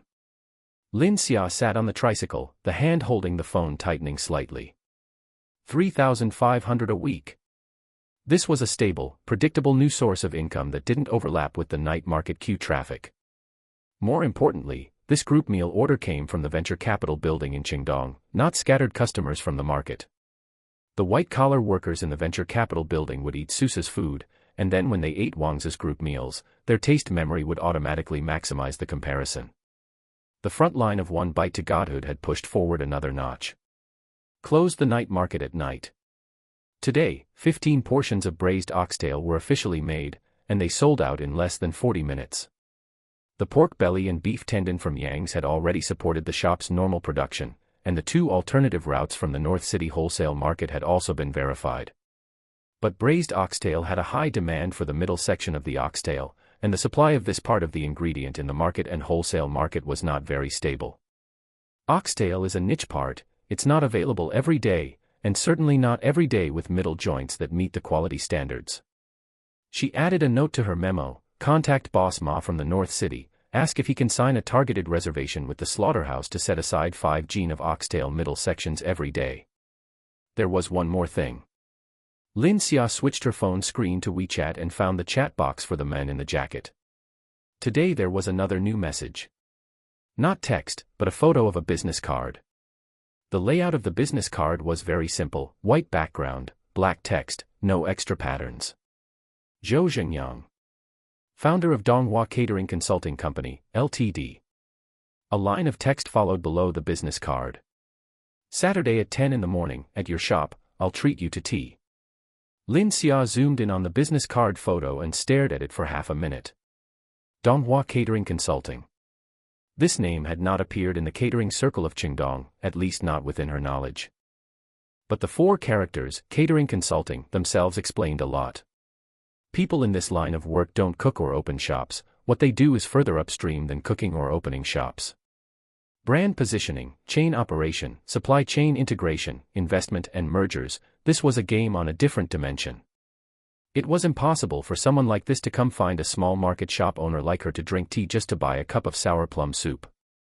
She updated the latest information under the Jacketman entry in her memo.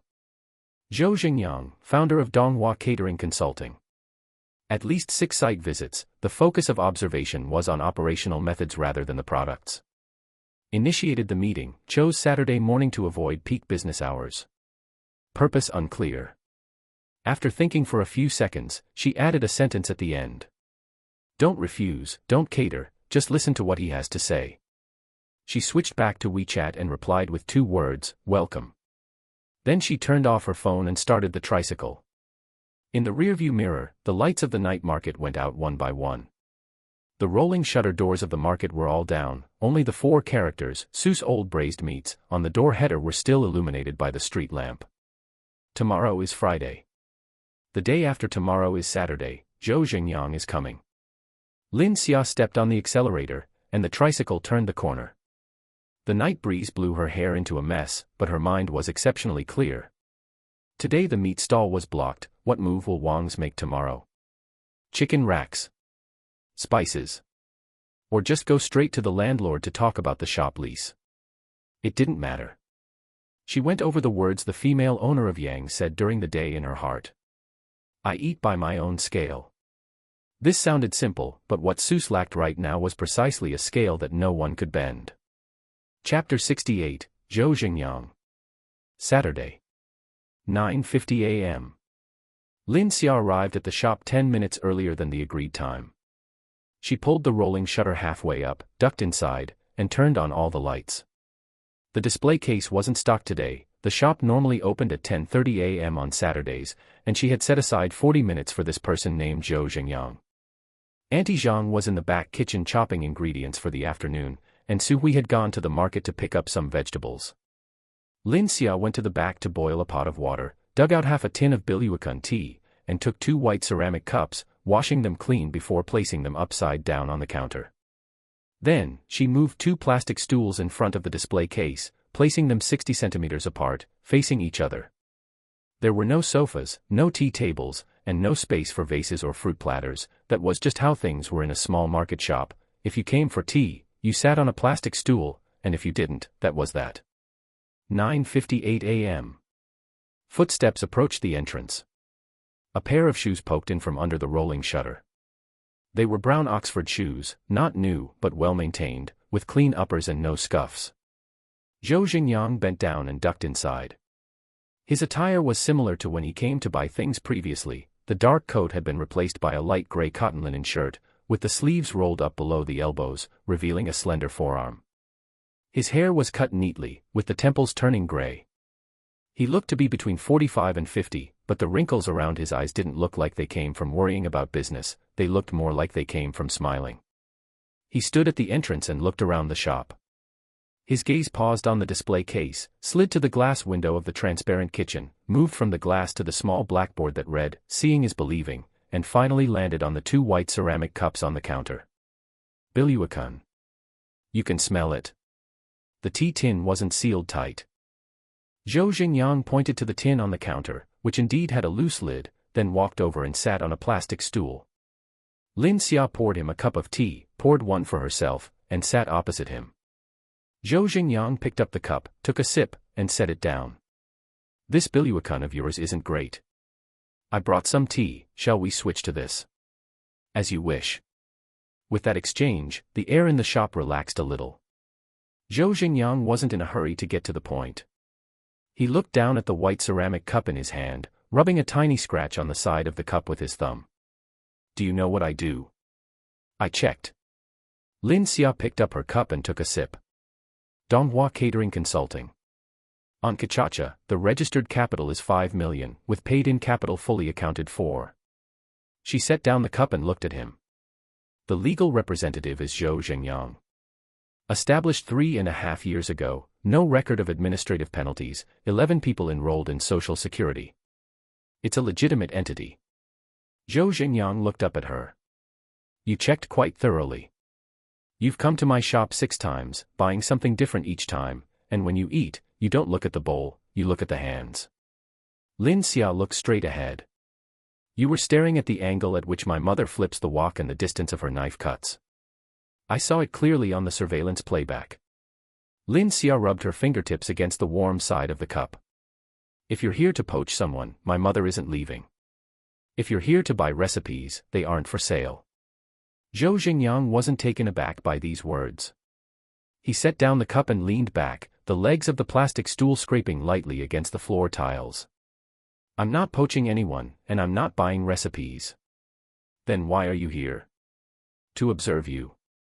These 2 words were spoken very plainly, without any ambiguous undertones, as natural as an old TCM doctor saying, "Let me see your tongue coating," after taking a pulse.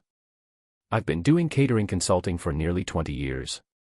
Zhou Xingyang's speaking pace was slow, and his wording avoided the pretentious jargon typical of the consulting industry. It was like he was just chatting.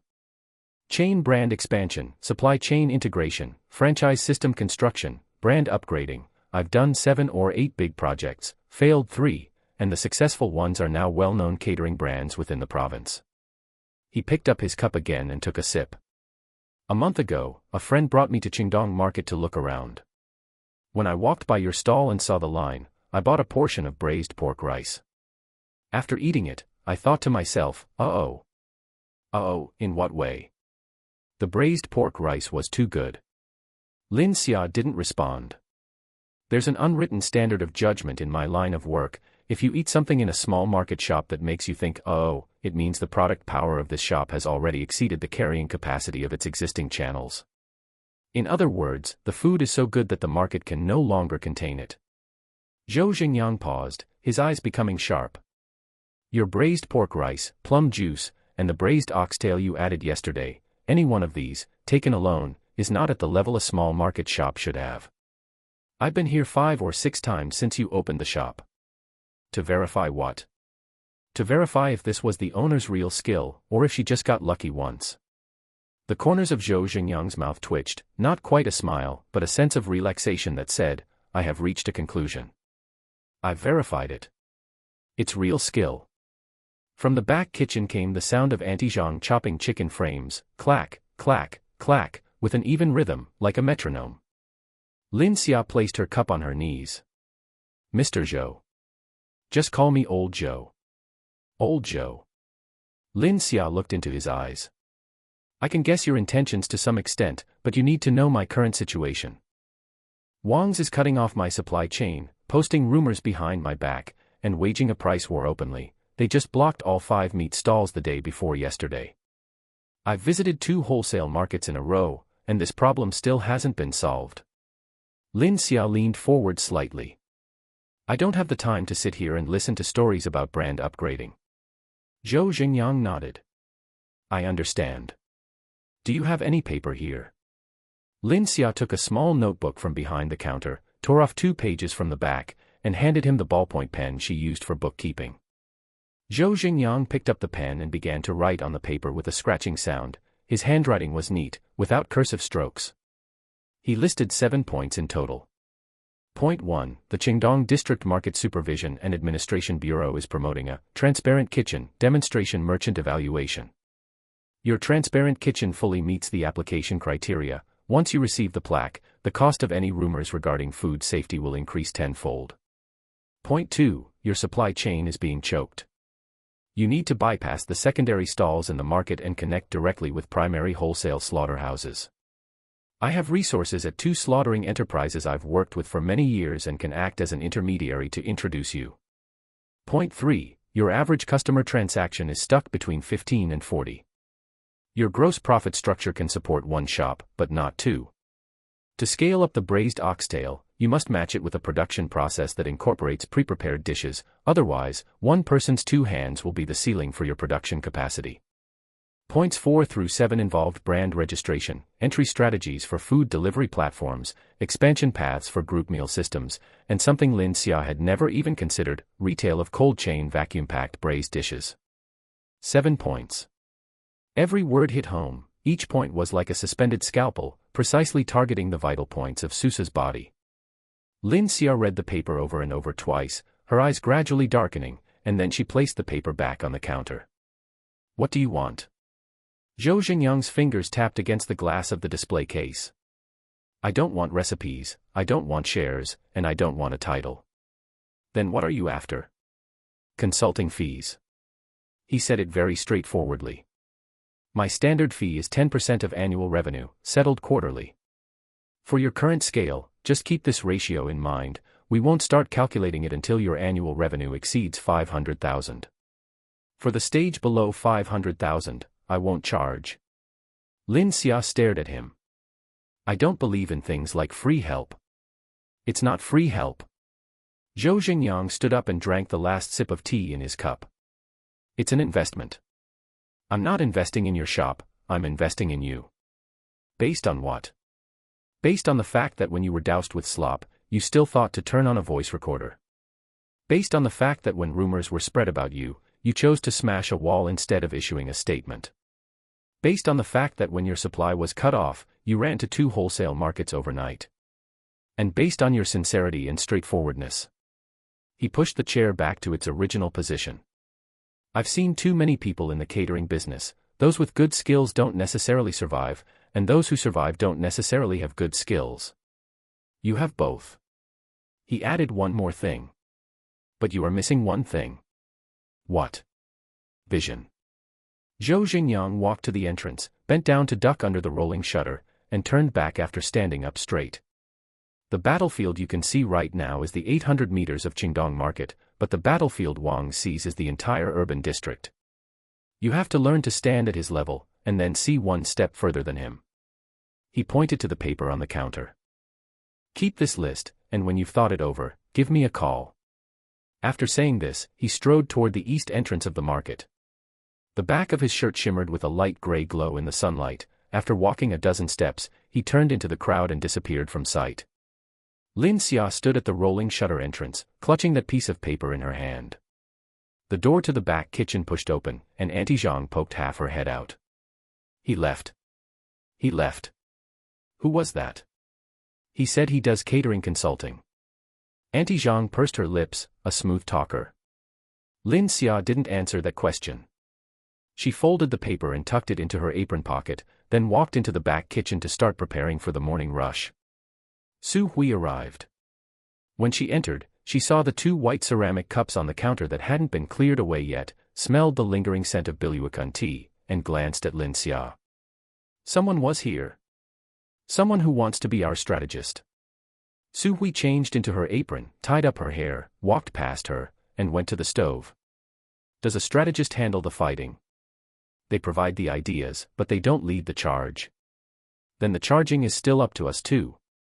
Su Hui turned on the stove, and the blue flame flared up, licking the bottom of the iron wok. We'll be just fine, Lin Xia said.